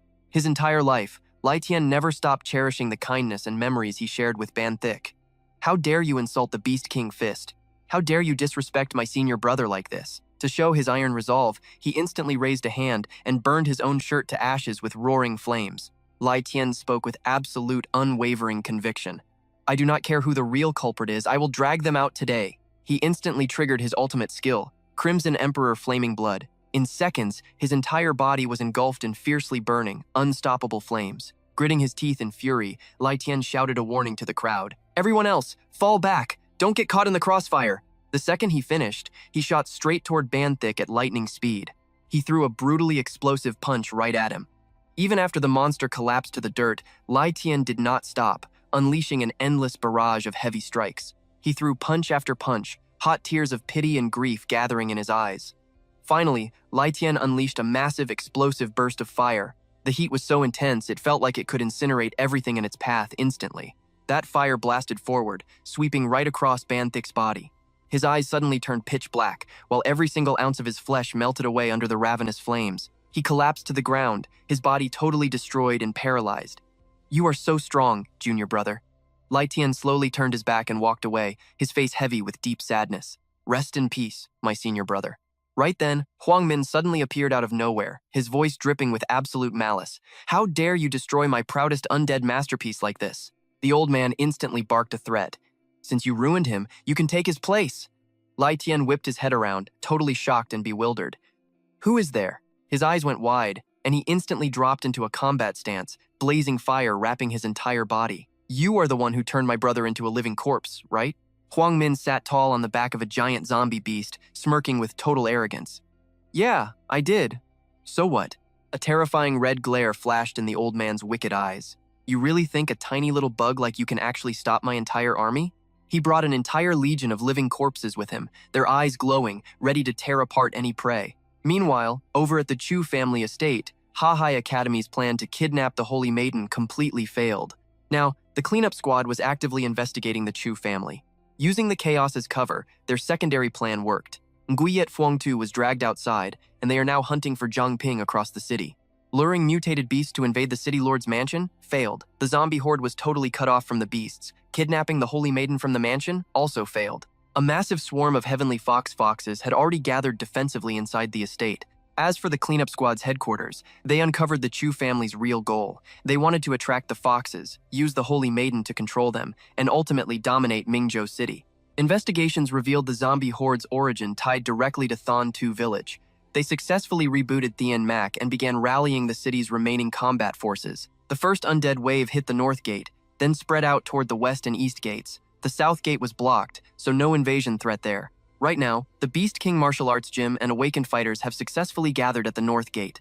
Back over at Thon Tu village, Ngao Tuyet was leading a massive squad of his loyal subordinates right behind him. Du Thon Hai dropped to one knee and reported loudly, "Cult leader, everyone has finally assembled." Ngao Tuyet waved his hand, his voice stern as he initiated the next phase. "Everyone, listen up. This operation involves coordinating with the low-level zombie army to completely ruin the city's order. While you are at it, loot whatever supplies you can find and spread our teachings along the way." He laid out the strict orders. Also, the true brothers must not stay back for even a second. Every single subordinate instantly obeyed the command. "Understood." Du Thon Hai then spoke up. "Cult leader." He looked a bit hesitant as he spoke. This subordinate has a few burning questions. He frankly expressed the worries on his mind. Will that king-tier mutated beast inside the city become a wild card and cause instability for us?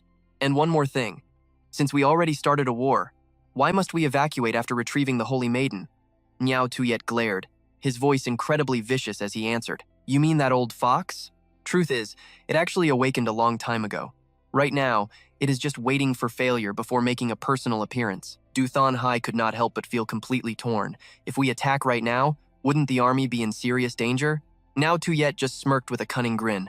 Relax. He looked insanely proud of his brilliant master plan.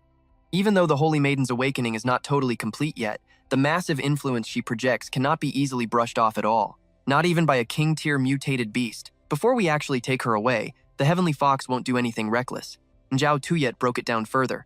If we want to fully conquer Mingzhou City, then, aside from the fox, the only thing posing a major threat to us is the sheer strength of the cleanup squad that he is currently leading. Then he brought up his trump card with the zombie horde. That is exactly why I planted sleeper agents to open the city gates. The whole goal is just causing enough chaos inside. Now Tuyet broke down her plan step by step, anticipating Thoibok's next move. Phase 1. Use the Holy Maiden as the ultimate bait to spark a full-scale war, paving the way for her undead horde to breach the city walls. If the cleanup crew wants any chance of stopping an invasion on this massive scale, they've only got one real option left. They have to activate the Moon Origin Pearl. Once they fail, they'll be forced to use the Moon Origin Pearl to purge all the low-level mutant beasts and the undead currently swarming the city. Laying out her sharp logic, she hammered home their strategy one more time. By making this move, both her own forces and the entire cleanup squad would be completely exposed. Why the sudden retreat? Simple. Without the Holy Maiden on their side, keeping that cunning fox under control is just impossible. That leaves the cleanup team totally exposed. Think about it. Once the fox and the cleanup squad tear each other apart, they'll both be crippled. If we launch a second strike on Mingzhou City right after the dust settles, taking control will be an absolute walk in the park, right? Du Thon Hai wasn't fully convinced. He pointed out that, according to their spies, the Chu family was actively hunting down the Holy Maiden's power for themselves. Could they end up ruining our operation this time? Ngao Tuyet just turned her back, calmly addressing his lingering concerns. I already figured they'd try something like that. I felt it. Right now, the Holy Maiden is probably still in total shock. Because of that, the Chu family won't be able to just talk her into doing their dirty work. That is exactly why I sent the Triu brothers out to go grab her. They have the blood of the Holy Apostle flowing through their veins, which lets them communicate directly with her. Wrapping up her theory, she added one final point. To keep things completely under the radar, the Chu family's top brass likely won't get directly involved in this mess at all. She crossed her arms, a smug, arrogant tone creeping into her voice. If those Chu family grunts inside the city try using brute force to drag the Holy Maiden away, they won't stand a chance against the Triu brothers. Hearing this, Du Thanhai shouted with absolute respect. A brilliant plan, cult leader. With that settled, now Twit stepped right up to lead the massive army waiting behind her. Move out. It is time we get going. Her loyal subordinates roared back in unison. Understood. Meanwhile, Zhang Ping was fighting for his life, wrapping his dagger in the dark power of the underworld fog to slash through the undead. He and Cece charged into the chaos together, perfectly syncing their attacks to ruthlessly cut down the mindless ghouls in their path. Hacking away with his blade, Zhang Ping gritted his teeth in panic. There's just way too many of them. At this rate, we're never going to make it out alive. Suddenly, his eyes went wide. A heavy sense of danger hit him like a truck. Looking up, he spotted a massive ghoul leaping through the air, swinging a deadly blade right at his partner. He screamed at the top of his lungs, "See, watch out!" She spun around, totally caught off guard by the sudden ambush, but just as the monster's weapon crashed down, Cece snapped her own sword up, blocking the lethal strike by a mere fraction of a second. But the sheer force behind the blow was way too heavy. The steel groaned, violently cracking under the pressure before completely shattering into 100 jagged pieces. Seizing the opening, the creature violently hurled Cece across the battlefield. Wasting no time, the monster hoisted its blade high and charged right at her exposed body. Zhang Ping tried to sprint over and save her, but another ghoul blindly blocked his path. To make matters worse, his underworld fog was basically running on fumes. Damn it, I'm completely burning through my energy. Right then, the towering undead brute launched itself into the sky, bringing its heavy sword crashing down towards Cece. Completely helpless, Zhang Ping could only scream out in pure desperation, "Cece, get out of there!" But just as the ghoul's blade came chopping down, it violently slammed into a razor-sharp glowing shield. Thu Trung flashed a massively cocky grin. "How do you like my grandpa's shield?" Staring up at his towering figure, Cece stammered out in pure disbelief. "Wait a second, are you Truong Thu Trung?" But before he could even answer, a blistering volley of arrows suddenly rained down from afar, tearing through the battlefield. Watching those arrows brutally pierce the ghouls trying to rip him apart, Zhang Ping was left absolutely speechless. Phantom blades? Could it really be the elite squad? He muttered. Those devastatingly heavy arrows tore right through the rotting monsters, violently launching their broken bodies straight up into the air. Duke Deep hit the scene out of nowhere, delivering a nasty combo of kicks that totally wiped the floor with the undead. "Sorry about the wait. Fashionably late as always," she shouted. Instantly, a swarm of glowing phantom blades shot across the zone, locking right onto the ghoul threatening Cece. The spectral blades slammed deep into the dirt, erupting with a blinding flash of light that shot straight toward the massive monster. Luke Han basically teleported right behind Cece, casually asking, "You getting used to that sword aura yet?" Still recovering from the shock, she gasped. "Luke Han, you're here?" As the squad crashed into the fight, attacking from all angles, they shouted a quick warning. "Stay sharp. Standard physical attacks don't work well." Zhang Ping quickly grouped up with Cece and the Sector 5 strike team. "Listen up. I think I figured out how to kill this thing." Gripping his weapon tight, ready to dive right back into the bloodbath, he called out, "Senior Luke Han, keep it pinned down for me." The swordsman just gave a cold nod. "Understood." Moving like a blur, Luke Han leaped at the mutated goblin, unleashing a lightning-fast flurry of slashes. But as his legendary family sword carved through the air, it violently clashed against the beast's giant, iron-forged hammer. Seizing the perfect distraction, Zhang Ping slipped right around to the monster's blind spot. He remembered his analysis of the Fallen One. It controlled the undead using a vile corpse poison, and standard flames were totally useless against that toxic sludge. He threw his hand out, summoning a massive, glowing purple hammer out of thin air. Staring down the mutant beast, he roared, "Eat my Crimson Serpent Scale Strike!" The only real fix is to completely incinerate the corpse poison inside its body, keeping the underworld fog cost under 100. That is the only guaranteed way to sever its mind control. Following his own internal logic, Zhang Ping mercilessly slammed his heavy hammer right into the goblin's spine. The crushing blow left the beast totally stunned. But he wasn't done yet. Eyes burning with pure killing intent, he instantly swapped to a blazing new weapon. The serpent scale spike had already pierced the creature's thick hide. Setting up his lethal finisher, Zhang Ping unleashed his Fire Eater skill. Rending flames, he screamed, driving a devastating explosive burst directly into the monster's exposed back. That apocalyptic strike triggered an absolutely massive explosion on impact. A blinding pillar of raging fire lit up the entire battlefield, completely frying the goblin's spine and sending it crashing face first into the dirt. Seeing the ugly beast finally go down, Duke Deep casually stretched her arms out and let loose a massive yawn. Well, guess that takes care of that mess. These freaks were actually pretty tough to put down, huh? She joked. Retracting his weapons, Zhang Ping kept a deadly serious look on his face. No, the real heavy hitters have already breached Mingzhou City. He turned to face the Sector 5 squad, gesturing urgently to lay out the grim reality. Seniors, we've still got a ton of heavily wounded civilians hiding in Safe House 3. I'm using a stealth artifact to mask their life signs right now, but I honestly have no idea how long it'll hold out. Luke Han just crossed his arms, his icy gaze calculating their next tactical move. Don't sweat it. Captain Tudu already briefed our whole team on the bigger picture here. We'll handle evacuating the wounded civilians from here. Besides, we all just saw what you're truly capable of in a fight. Giving a brief, dismissive wave, he started walking away. Get moving. The inner city needs your firepower right now. Leave the rescue op to us. Hearing that, a wave of relief washed over Zhang Ping as he quickly nodded his goodbye. I'm leaving the rest in your hands, seniors. As he sprinted off, Cece watched his back with a look of heavy concern until he vanished from sight. Catching her worried expression, Luke Han gave his teammate a subtle nudge. Lu Tutien, you should head back to the city and back him up. We've got things totally locked down here. Cece just gave a cold, silent nod, fully accepting the commander's orders. Up ahead, Zhang Ping was still sprinting when he heard her rushing up from behind. Hey, Zhang Ping, hold up a second. Meanwhile, over at the towering south gate of Mingzhou City, grotesque mutant beasts were already roaming the streets with absolute freedom. Lai Tian's entire body erupted in flames. Annoyed by this ragtag mob, he unleashed his ultimate skill, the Crimson Emperor Immortal Body. Fueled by high-speed regeneration, he charged in to wipe them out once and for all. Bok Duke, fully transformed into his wolf combat form, casually turned to chat. The guildmaster is recovering right now. Guard him with everything you have. But suddenly, a massive shout echoed from right behind him, blaring like a warning alarm. Fall back, get out of the way. At that exact second, a massive fireball shot forward at lightning speed. It looked ready to incinerate absolutely everything directly in its path. Lai Tian was the one who threw the fireball. Planting his feet wide in a combat stance, he launched another strike and shouted out a challenge to the enemy. Is that all the power you've got? Show me whatever cheap tricks you have left. Bring it on. Huang Min calmly stroked his beard. Keeping his eyes tightly shut, he finally spoke up. Originally, this zombie poison was created to have the absolute highest efficiency. Who would have guessed I would randomly run into a fire class awakener right here? You really dare to underestimate me? The second he finished talking, Lai Tian lunged. With a blazing fist, he aimed a brutal strike right at his arrogant senior brother's face. The massive punch connected, sending Huang Min flying clean off the back of the mutated beast he was riding. Lai Tian gritted his teeth, forcing out every single word. It is time to end this. But out of nowhere, he started coughing up blood. The heavy internal damage was catching up. Lai Tian landed a vicious uppercut. The blow launched Huang Min into the sky in a blinding, beautiful flash of fire. Explode!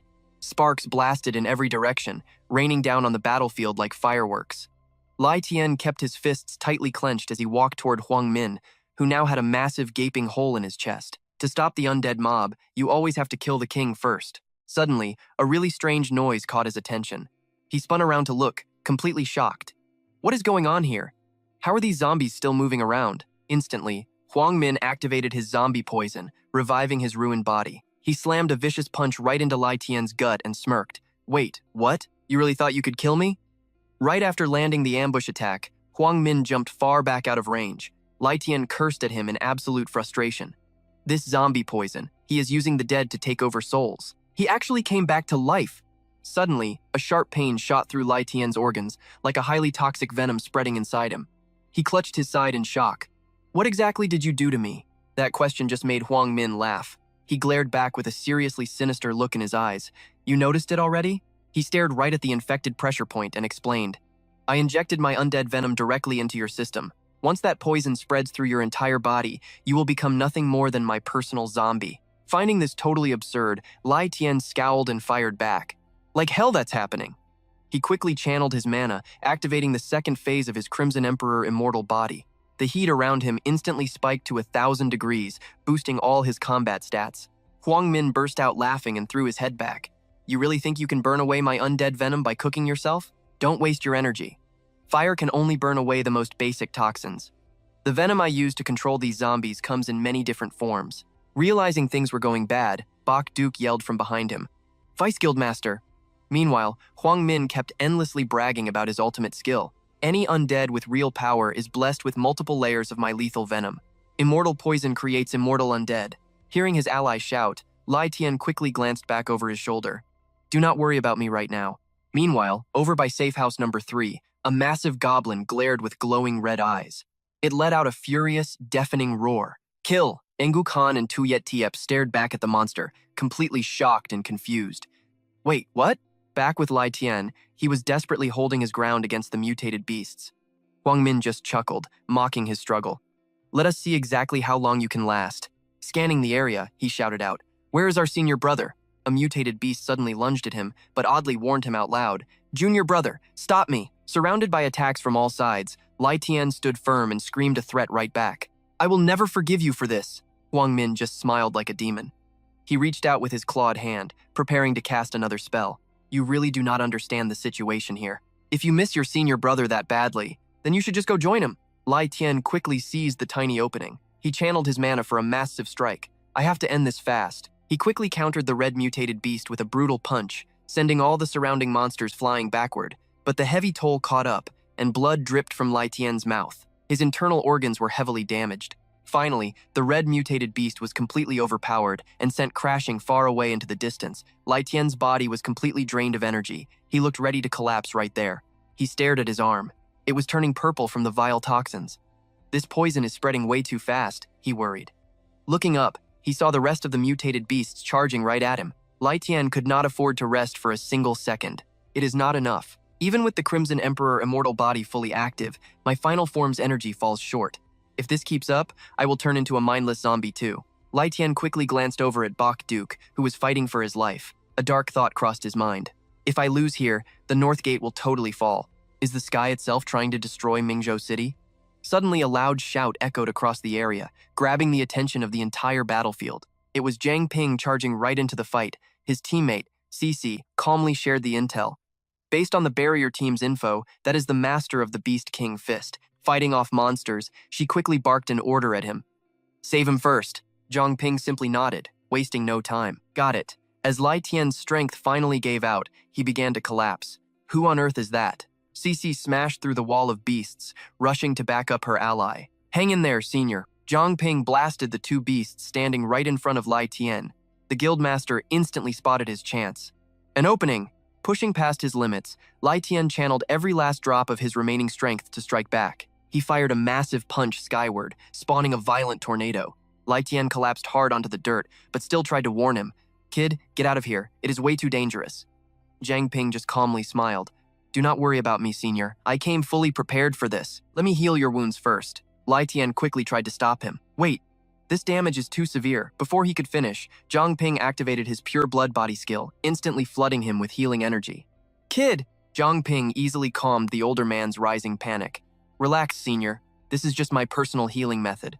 Lai Tian stared in utter shock, his jaw practically hitting the floor. This healing skill is incredibly strange. It did not just fix my physical wounds. Even my drained stamina is completely back to normal. Kid, you really have some serious skills. But Zhang Ping looked down, an apologetic expression on his face. Sadly, I cannot actually cure the venom inside you, senior.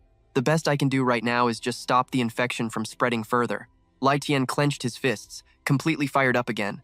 He smiled at the young healer. Just pausing, this undead venom is incredible work. Honestly, that is more than enough. Fully healed, Lai Tian looked stronger than ever. He roared with pure rage. You really dare to mess with us? He glanced back. Kid, just give me a minute. I'm going to rip that half-ghost freak apart. Suddenly, a system alert popped up. Appraisal successful. Healing speed has leveled up. Zhang Ping thought about Lai Tian's bold words. He made it sound so easy, but that enemy is a fallen awakener. Just in case, I better scan the guildmaster's stats first. System appraisal. Meanwhile, Huang Min just stood there, casually clasping his hands behind his back. He smiled and issued a dark order. Just be good and become my zombie. Lai Tian roared as fiery power surged through his entire body. No way you're getting away with this. Appraisal successful. Stat window open. Healing speed increased by 200%. He channeled his energy, radiating intense flames in every direction. Raise the heat. Body temperature hitting 3,000 degrees. All stats boosting. The massive flames morphed into a blazing cape right around Lai Tian's neck. He dashed forward, carving a path straight through the horde and throwing the panic-stricken zombies aside. Lai Tian closed the gap instantly. He stared down a completely stunned Huang Min and offered a cold greeting. Old man, He landed a brutal, direct punch right to the old man's face. Raging flames instantly swallowed the enemy, burning him alive. Zhang Ping stood behind him and called out, "Senior, my appraisal shows his life force is bound to these nearby zombies. If you want to kill him, you have to wipe out the entire horde first." Suddenly, Huang Min lunged forward and grabbed Lai Tian's massive arm. "You can't kill me!" Taking advantage of the opening, the endless waves of undead immediately swarmed toward Lai Tian. Gripping Huang Min tightly, he roared and cranked the heat even higher, his body burning like a furnace. System warning. Body temperature reaching 4,000 degrees. All combat stats are continuously rising. In a flash, every single zombie nearby was scorched and roasted crisp, like some twisted barbecue right before Lai Tian's eyes. He let out a long breath and shook his head. Still not enough. "Hey brother, you got any trick to help me boost my heat faster?" Zhang Ping grabbed his head and looked down, completely helpless. "My flames don't burn anywhere near as hot as yours, senior. I don't think I can help." Then it hit him. He shouted and quickly tossed an item straight to the older martial artist. "Oh right, this should definitely do the trick." Lai Tian caught it easily and chuckled. "You had top-tier loot like the Crimson Snake Scale and didn't pull it out sooner?"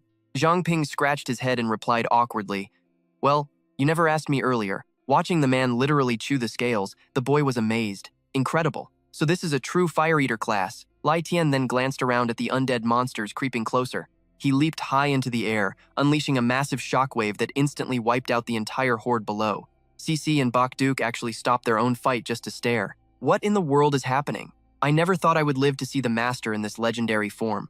Up above, Lai Tian looked down with absolute confidence. His voice boomed. "Looks like this fight is finally coming to an end." The system notification flashed. "Crimson Emperor Immortal Body, Sun Flame Form unlocked." Zhang Ping stood by like a fanboy, completely amazed and praising the incredible power. "This form is completely broken. Even a max-level fire eater can barely handle this heat." Lai Tian glared at Huang Min, then gave a serious order to the boy. "Brother, this ultimate leveling form puts a massive strain on my body. I need you to keep spamming healing skills on me." The boy nodded eagerly. "Consider it done. Leave it to me." Then, he summoned a pair of absolutely stunning, freezing wings from his back. "Everyone fall back. Don't get caught in the crossfire." The rest of the guild quickly shouted at each other to retreat and preserve their remaining numbers. "You heard the man. Get back to the city." Huang Min watched his own body slowly withering away, pure confusion written all over his face. "Impossible. The corpse poison I planted inside his body, it completely vanished." Panicking, the old man barked out an order.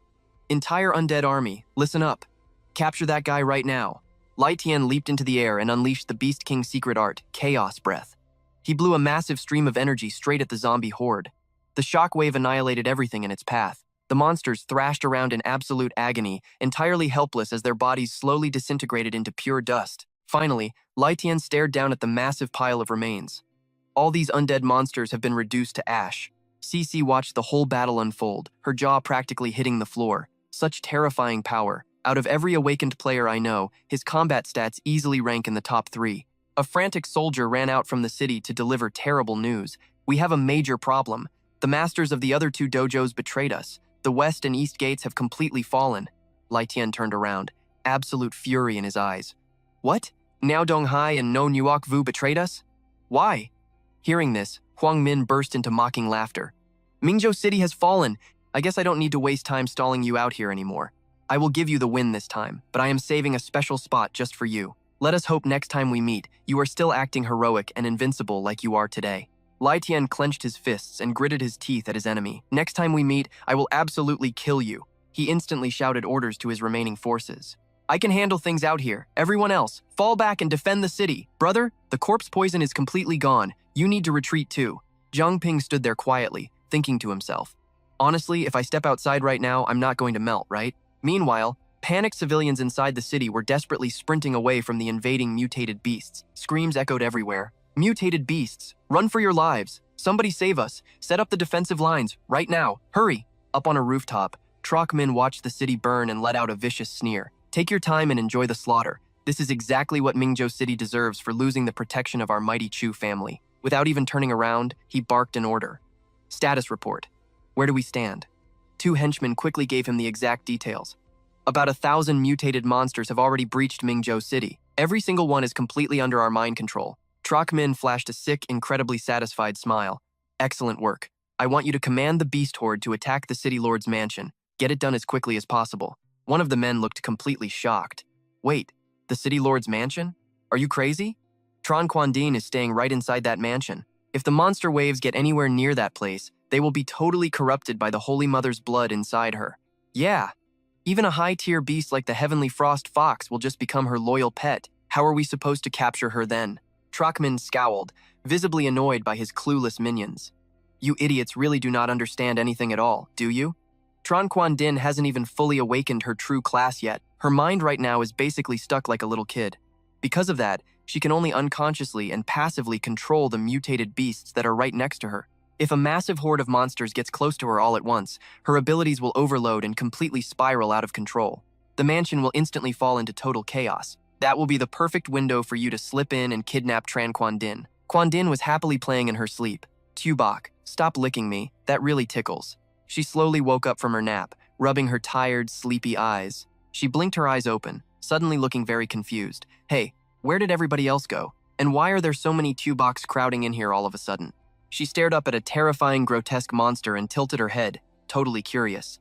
You look really weird. What kind of animal are you anyway? Pointing down at the other beasts swarming the room, she just kept asking questions. Wait, what about you guys? You're actually pretty cute. From a distance, Trach Min watched the entire scene play out. Just as I predicted, being surrounded by this many high-level beasts is already pushing her mind past its limit. She is starting to completely lose it. Completely dazed, Quandin slowly walked right through the terrifying mob of monsters. She looked out toward the bright light shining from the courtyard. Why are there so many Tuboks waiting outside? She innocently reached out her hands in pure awe. Wow, there are so many of you. Tubok, stop it. She collapsed onto the floor, suddenly screaming in pure terror. No, Tubok, stay away. Do not come any closer. Her agonizing scream echoed across the entire sky, sending massive flocks of birds scattering into the distance. Niu sprinted in pure terror, calling out blindly. Mom, where are you? Mom! A massive, vicious mutant beast chased right on her heels. The little girl sobbed uncontrollably as the monster gained ground. Ah! Zhang Ping threw his arm out, blocking the beast's deadly strike aimed at Niu. Cece grabbed the girl just in time. Get back! She yelled. Niu was too frozen with fear to even make a sound. Zhang Ping pried the mutant beast's jaws apart, looking ready to rip its head clean off. You filthy animals! Can you stop running wild for just 1 second? Right then, Niu's mother rushed over with her arms wide open. Niu, are you okay? The little girl happily ran straight to her mom. The worried mother checked her daughter all over, looking for any injuries. Thank you so much. Cece gave them a cold, hard look. Leave this place, now. Zhang Ping didn't even turn to watch the touching reunion, his mind completely focused on scanning the battlefield. There's a crowded residential zone up ahead. We can't let them push any further. Cece quickly radioed orders to her squad. Clean up crew members, set up a strict defensive line right here. Everyone else, start evacuating the civilians immediately. The response came back crisp and serious over the comms. Understood, but the moment she looked up, a massive pack of mutant beasts was already waiting. It's gonna be tough holding off this many monsters without completely destroying that building in the process. Zhang Ping gripped his weapon and shouted to his team. Hold back as many as you can. We just need enough time to evacuate the area. Suddenly, a mutant beast stepped forward and let out a piercing howl, clearly summoning even more of its kind to the fight. Zhang Ping felt a chill of unease. The monsters were acting way too strange. What is wrong with these beasts? Over the comms, another squad quickly reported in. Captain, all the mutant beasts on our side just stopped moving. Cece looked around in total shock. What exactly is happening? Meanwhile, Ziming stared in pure confusion as Junting gently floated up into the air. What the hell is this? Could it be? Suddenly, her stunning eyes snapped wide open. A beautiful, glowing pink aura began radiating all around Junting, casting an eerie but gorgeous light. Her sudden surge of power shook the entire building, sending heavy shockwaves rolling through the structure. Ziming soldiers felt the violent tremors and completely panicked. Every single mutant beast inside our city has completely broken out of control. What? A deep dread settled in his chest as he stared up. Damn it all. Has the Holy Mother's bloodline inside the Saintess fully awakened already? This is just rotten luck. How could she possibly trigger a tiny 1% chance of awakening? Junting then dashed out onto the balcony, looking completely carefree. Wow, there are so many little whites over there. Ziming cursed loudly in pure frustration. Damn it. He immediately barked at his waiting troops. Hurry up and go after her. Mid-sprint, Ziming suddenly felt heavy, like something was watching him closely. He nervously glanced over his shoulder, a bad feeling creeping up his spine. This intense pressure could only come from a king-tier mutant beast. Only a monster of that caliber could make me feel this suppressed. Is the Moon King already awake? Ming looked up, his face twisted in a dark, unhappy scowl as his mind raced. Did Chen Junting somehow force the Moon King to wake up early? And if she actually did, what happens now? Two soldiers behind him frantically yelled, "What are you doing standing around? What is going on?"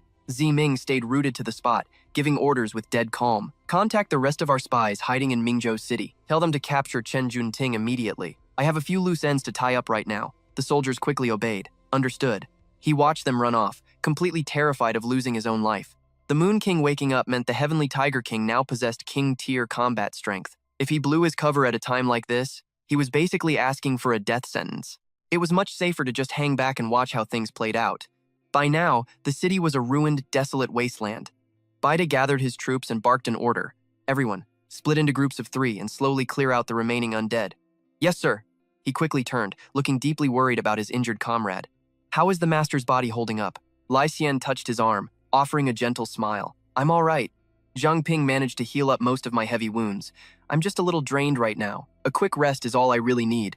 Boiling with pure rage, Baide slammed his fist into a solid rock, not even caring about the pain or the blood. He gritted his teeth, his voice filled with venom. "Those traitorous bastards are worse than wild animals." Lai Xian placed a calming hand on his brother's shoulder to soothe him. "Things have already reached this point. All we can do now is clear out the walking corpses at the south gate as fast as possible." Baide tried to stop him. "But master," ignoring his protest, he just kept going, determined to finish. "After that, we fall back to the Holy Land for backup. Just take a good look at this mess.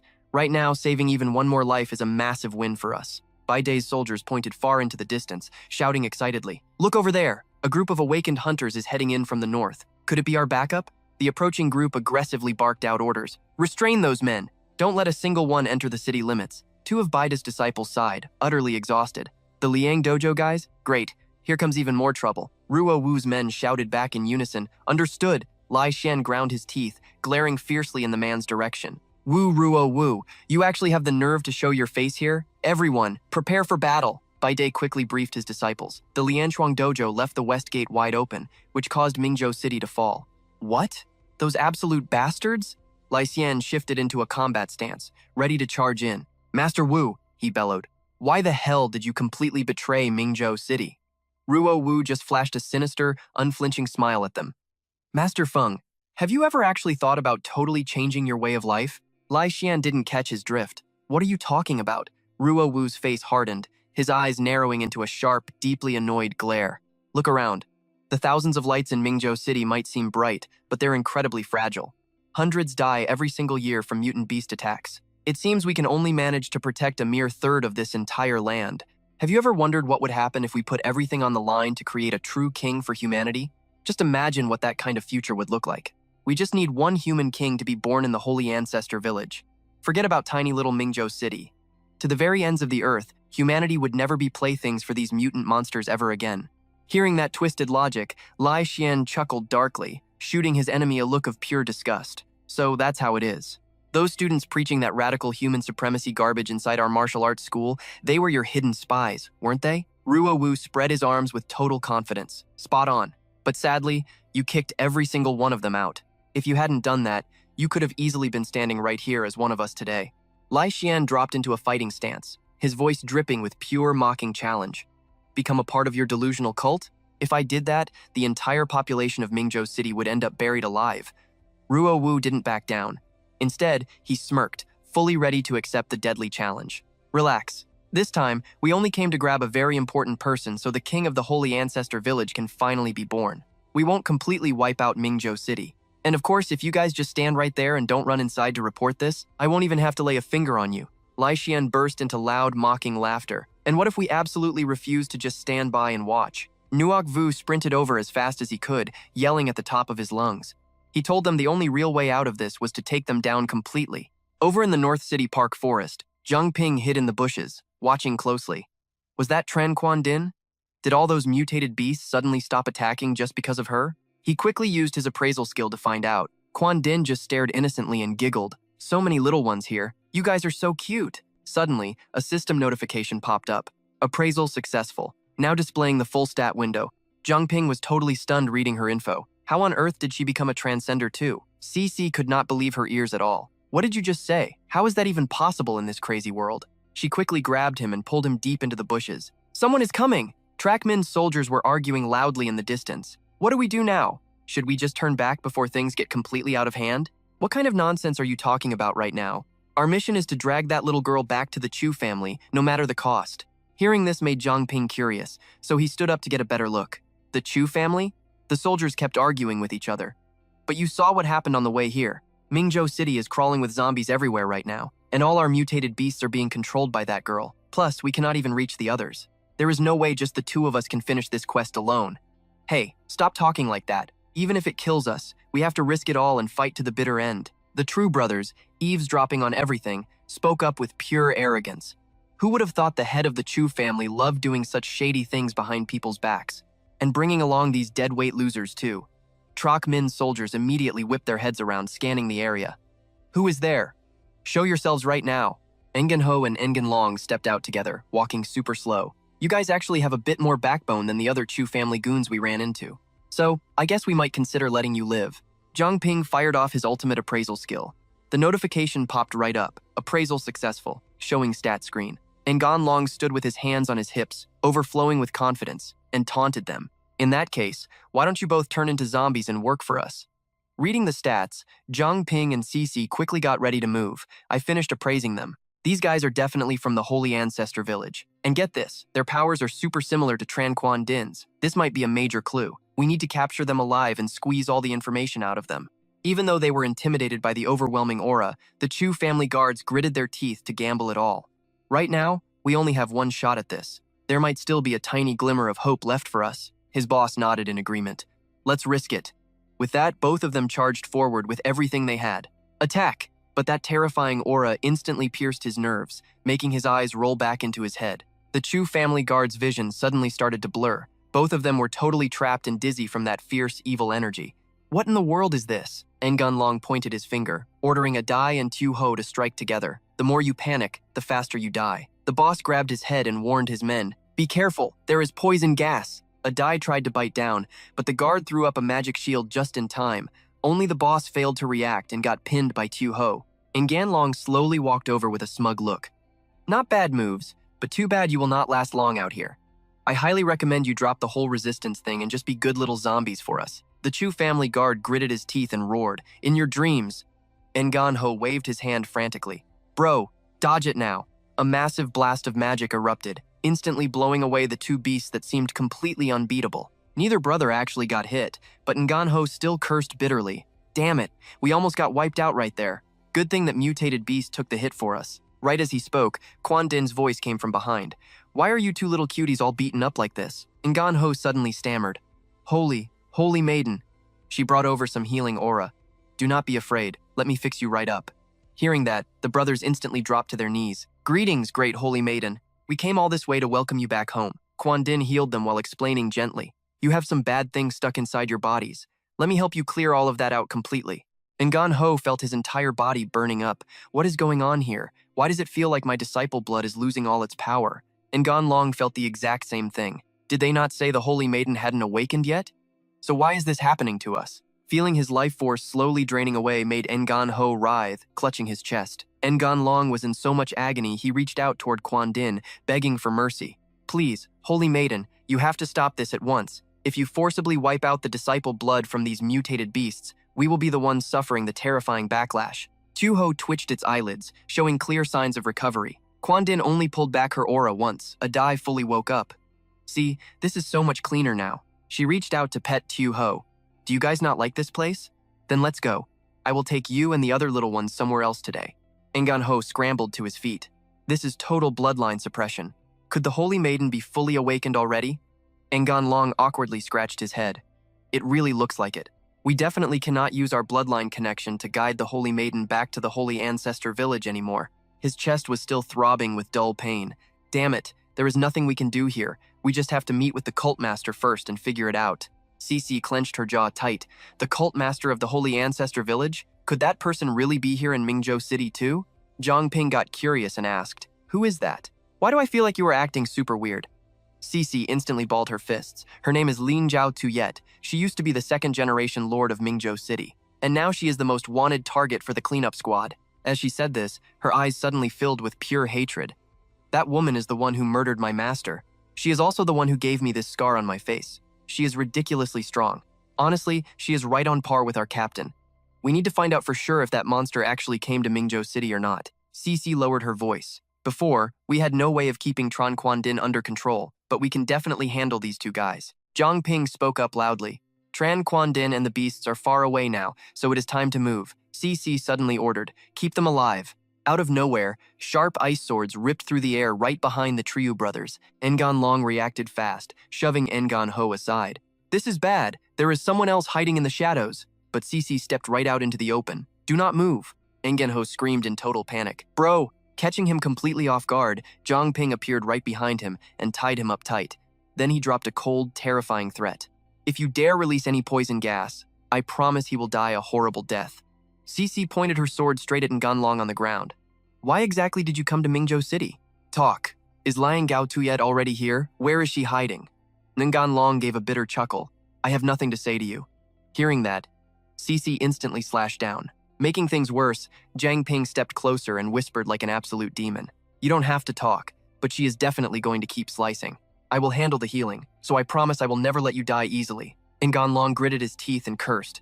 You absolute demons. He then screamed in pure agony again. Cece quickly sent a report over to Thoi Bach. Captain, I just found a massively important clue over here.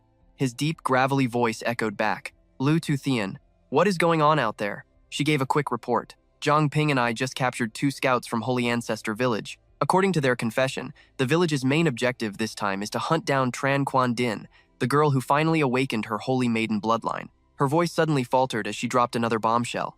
Liao Tuyet is currently hiding somewhere inside Mingzhou City right now. Thobak fell silent before giving his next order. I understand. You two keep interrogating those villagers. If things go completely sideways, I will step up and handle this myself. Cece gave a quick nod and replied, Yes, sir. He turned his attention to Man Ni. Prepare the teleportation circle. Hearing this, she panicked. Captain, are you seriously going to activate the Sun Moon Pearl right now? She tried everything to talk him out of it. That artifact is hidden deep inside the city square. The second you fire it up, your cover is blown. If the Heavenly Fox King refuses to show up, exposing yourself right now would be a massive death sentence. Thoibok held his ground. Our original plan was to lure out the Heavenly Fox King first. Then you all would hold him off, letting me activate the Sun Moon Pearl without getting interrupted. But now Lian Zhao Tuyet showed up instead. Her unpredictable nature throws a massive wrench into our entire strategy, creating too many wild variables. Staring straight ahead, Thobok spoke with absolute resolve. Right now, I can only make one gamble. We trigger the artifact before any of them get a chance to react. It is our only shot at saving Mingzhou City. We cannot afford to waste another second. Over at the Monument Square, a dimensional portal suddenly ripped open. Though Bach stepped out first, followed tightly by his loyal squad. He muttered softly, The entire city is pure chaos. Public panic is spreading, turning into a massive, unstoppable wave. I can fight off these enemies and slaughter the savage beasts, but how am I supposed to stop the collapsing morale of the people? And Zhao Tuyet was already waiting. Planning to use the Sun Moon Pearl as your final trump card? Her sudden appearance caught Man Ni completely off guard. Why are you here? I scanned this entire plaza earlier and it was totally empty, though Bach quickly masked his shock, regaining his composure. Damn it, our strategy just went up in smoke. Man Ni immediately barked an order. Weapons out, prepare for combat. Now Tuyet stood completely alone, radiating pure confidence. Admitting defeat just means you gave up on fighting. The exact second you showed up here to handle this undead crisis, the match was already over. I secured the victory. Though Bach let out a heavy sigh. Why are you so obsessed with winning and losing? Your path to becoming humanity's ruler violates the laws of nature. Forcing this shift will trigger the awakening of every single mutated beast king across the entire planet. Besides, if we completely fail to reach the king rank, mankind is totally doomed anyway. Ngao Tuyet's face darkened instantly. I will never fail. Though Bach snapped back. You joined forces with a demonic cult before slaughtering completely innocent people. The moment you decided the ends justify the means, you already lost the war. You are walking the path of a demon, not a true king. She imagined herself stepping over mountains of crushed skulls and shattered bones, whispering softly. The ancients always said, building an empire requires 10,000 corpses. Why should I care? I am claiming the throne. How could I possibly do that without spilling blood? Demonic path or royal road, it hardly matters. The ultimate survivor gets to wear the crown. Though Bach screamed back, your ambition just racks up a bigger body count. You are dragging all of humanity into absolute permanent extinction. Ignoring him, now Tuyet summoned her army of the undead. I knew talking was useless, so I brought some backup. She did the math in her head. Activating that glowing pearl would instantly bait out the Heavenly Fox King. That simply cannot happen. I need to secure the Holy Maiden first, then let that beast deal with Dobak. Smirking, she made her announcement. Nobody is touching the Sun Moon Pearl today. It stays off. Dobak was stunned to spot Duthan Hai standing among the undead horde. Duthan Hai, you are the lord of this city. Why the hell are you playing along? He looked at Dobak with genuine concern and pleaded, Big brother, the Heavenly Fox is just too powerful. She is completely right. Humanity needs a supreme ruler so we can finally unite our fractured guilds. Dobak scowled. Liangao Tuet is a tyrant. She will only bring us absolute ruin. Duthan Hai remained totally calm. Maybe so. But Lady Zhao Tuyet makes a fair point. Sometimes, the dirty work simply has to get done, regardless of the final outcome. You are way too stubborn, and I know I cannot change your mind. Before both factions started slaughtering each other, Duthan Hai shouted, Please step aside, big brother. Refusing to back down an inch, Thoibok roared. Bring it on! Let this bloody battle decide the ultimate fate of Mingzhou City. Even from the southern residential park, thick black smoke was clearly visible in the sky. Quan Din stared at the burning horizon, feeling curious. What is going on over there? Why is everyone panicking so much? Feeling the ground trembling violently, Cici turned to Zhang Ping. What is this massive energy wave? Quan Din led her tamed monster squad to investigate. Let's go check it out. Zhang Ping quickly warned. Tron Quan Din is heading that way. Cici suddenly gasped. It is our captain! The captain is making a move. She bolted forward immediately. We need to regroup with him right now. Zhang Ping shouted back. What about the two tree brothers? Cici yelled back. I already told our guild branch to secure them. At the plaza, humans clashing against the undead horde created pure, absolute chaos. Easily dodging an attack, Zhao Tuyet smirked. You call this a fight? Is this seriously your maximum combat power? Dobak was furious but still roared back. Pinning you down in one spot is more than enough. And Zhao Tuyet never expected him to use a dirty lockdown tactic just to stall her. Wait, what? He is trying to trap me here, buying enough time to fully charge that artifact. Realizing this, she barked her command. Than Hai, go smash the Sun Moon Pearl immediately. He nodded swiftly. Understood. Man Ni, Hua Kayet, and Lok Vai charged forward to protect Thobak. Over our dead bodies, Duthan Hai gripped his weapon and roared. Then die right here. He ruthlessly slammed his heavy scythe into the ground. The stone plaza shattered, forcing the three defenders to stumble backward in defeat. Just then, Zhang Ping sprinted onto the battlefield to back them up. Do not celebrate too early. Cici silently summoned a massive ice shield while Zhang Ping lunged directly at Duthan Hai. Cici grabbed Man Ni tightly. Man Ni, are you hurt? Breathing heavily, Man Ni replied. I am fine. Go help stop them from reaching our captain. Cici snapped her head up and froze. Is that Liangao Tuyet? Glancing into the distance, she spotted Quan Din marching in with her beast army. The awakened Holy Maiden has finally arrived. Spotting Quan Din, now Tuyet panicked internally. Tran Quan Din is here? Does that mean the Triu brothers totally failed? She quickly noticed something terrifying about Quan Din's aura. The magical energy radiating from her body was completely unstable. Could her sacred bloodline have fully awakened, pushing her stats straight into the final evolution phase? Quan Din stepped right up to the Sun Moon Pearl. She slowly reached out her hand toward it. Is this the relic that had all of you trembling in fear? Honestly, I don't get it. Why does this glowing orb feel so incredibly familiar to me? The moment her fingers brushed the glowing pearl, a massive blast of pure energy erupted. In just a few short seconds, that raw power multiplied into something absolutely terrifying. Lightning flared up and crashed down, destroying everything in its path, good and evil alike. That overwhelming destructive force completely shattered Ngao Tuyet's cage into pieces. She widened her eyes and screamed. How could it generate such a massive shockwave of energy? Thobak looked terrified and immediately yelled out. This is bad. Tran Quan Din is actually absorbing the power of the Sun Moon Pearl right now. Zhang Ping rushed straight over to Cici first. Cici, are you okay? Meanwhile, Quan Din's eyes slowly lost their focus. She whispered, I think I can hear my father calling out to me. She stared blankly, murmuring about a voice from far away. Now Tuyet smirked to herself.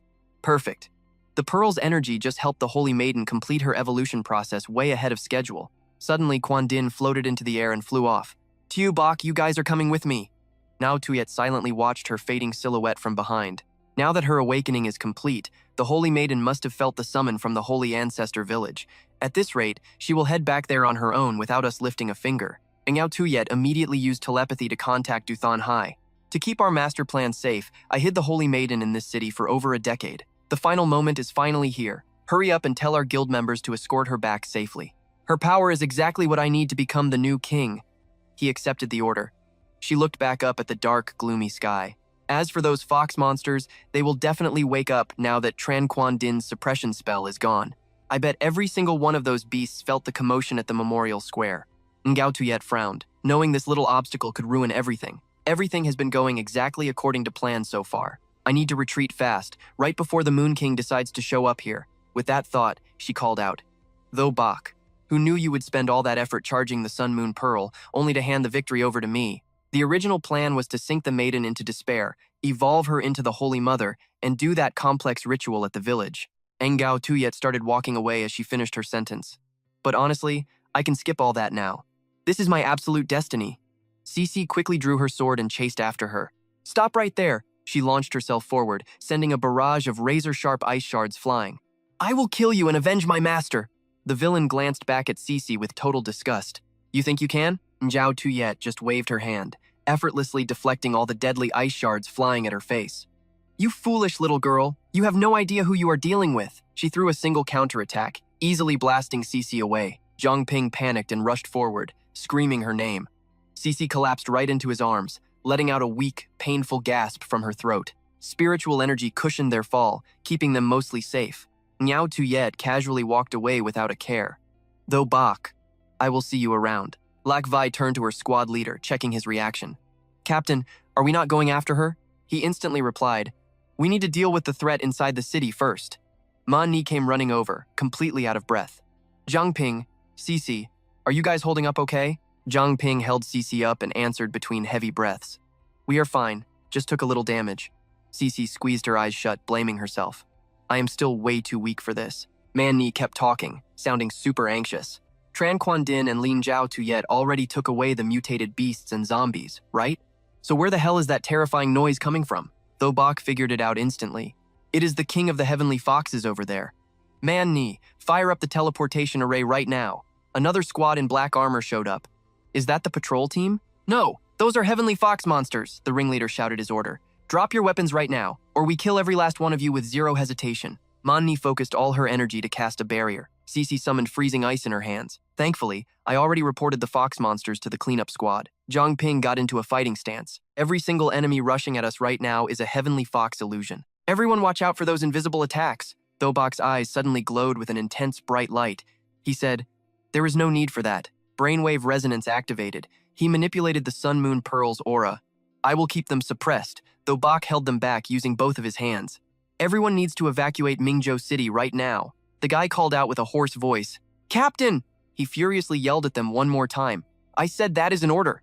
He really could not understand why Tran Quan Din did not take the heavenly foxes with her. Cece made a quick guess. "I bet the Fox King triggered some kind of camouflage skill."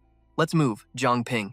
Though Bach narrowed his eyes, waiting for his opening. Excellent. He perfectly calculated the escape route for his subordinates. "If we are fighting the Fox King, having all of you here would just be a pointless death anyway." The spatial portal swallowed the last person and instantly vanished into thin air. Though Bach swept his gaze across all the fake fox clones and shouted, "Why don't you show your real face?" He mocked the enemy. "Let me see what kind of combat power you actually have, acting as the king of this little fox den." It shifted into a dark shadow, flashing by in the blink of an eye. "You are the strongest human I have ever encountered." After revealing its true form, the monster tried a cheap psychological trick. Still, a power level like that is nowhere near enough to beat me.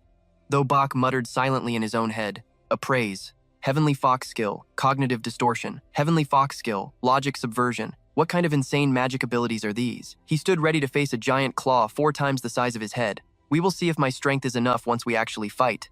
Though Bach moved inside a high-speed time zone, is he seriously using his strongest attack right away? He seized the moment and launched a brutal counterattack. Vacuum Fusion Blast. It melts the target from the inside with extreme heat, creating a vacuum that forces an explosion outward. The Fox King sneered proudly.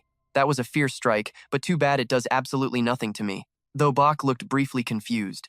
"It didn't work? Is this the effect of that cognitive distortion skill?" "No, that is not cognitive distortion. I already blocked off my own physical senses before this boss fight even started. It is not a clone either, because a clone would just vanish when hit, exactly like mine do. I triggered a phantom clone, so why the heck did it deal 0 damage? Even if I blasted a literal mountain, that ultimate move would have blown a massive hole right through it." The monster quickly gained the upper hand. "Don't think your little clones will stop me from hunting you down." He got totally bound up by a toxic mist. I get it now. This is the effect of that other ability called logic subversion. Unlike cognitive distortion, it does not mess with my physical senses at all. Instead, it literally shatters the basic rules of reality, though Bach finally understood. Temperature, gravity, physics, absolutely no common sense rules of reality have any effect on this creature. The heavenly fox crushed his body tightly in its giant hand, roaring out, "Just die already."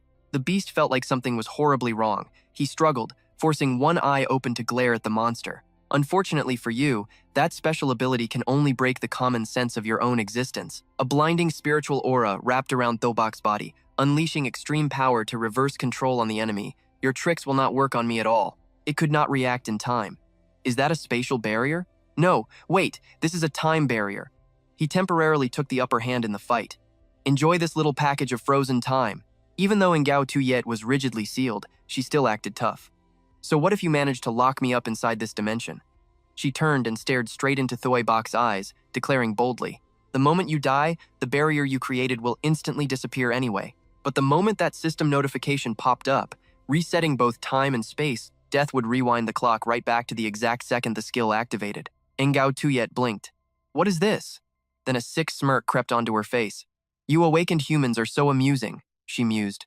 "This entire zone is completely chained to the flow of time itself. If you keep resetting the timeline of this zone forever, that means I get stuck right here with you, trapped inside an endless, unbreakable loop." She figured out the loophole fast.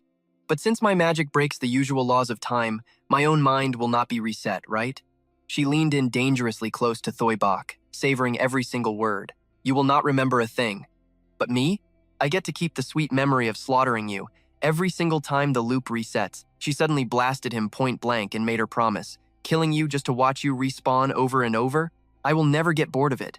Because if I do not kill you fast, you might slowly torture me to death instead. Besides, once you revive, the time reset is just going to heal all your fatal wounds anyway."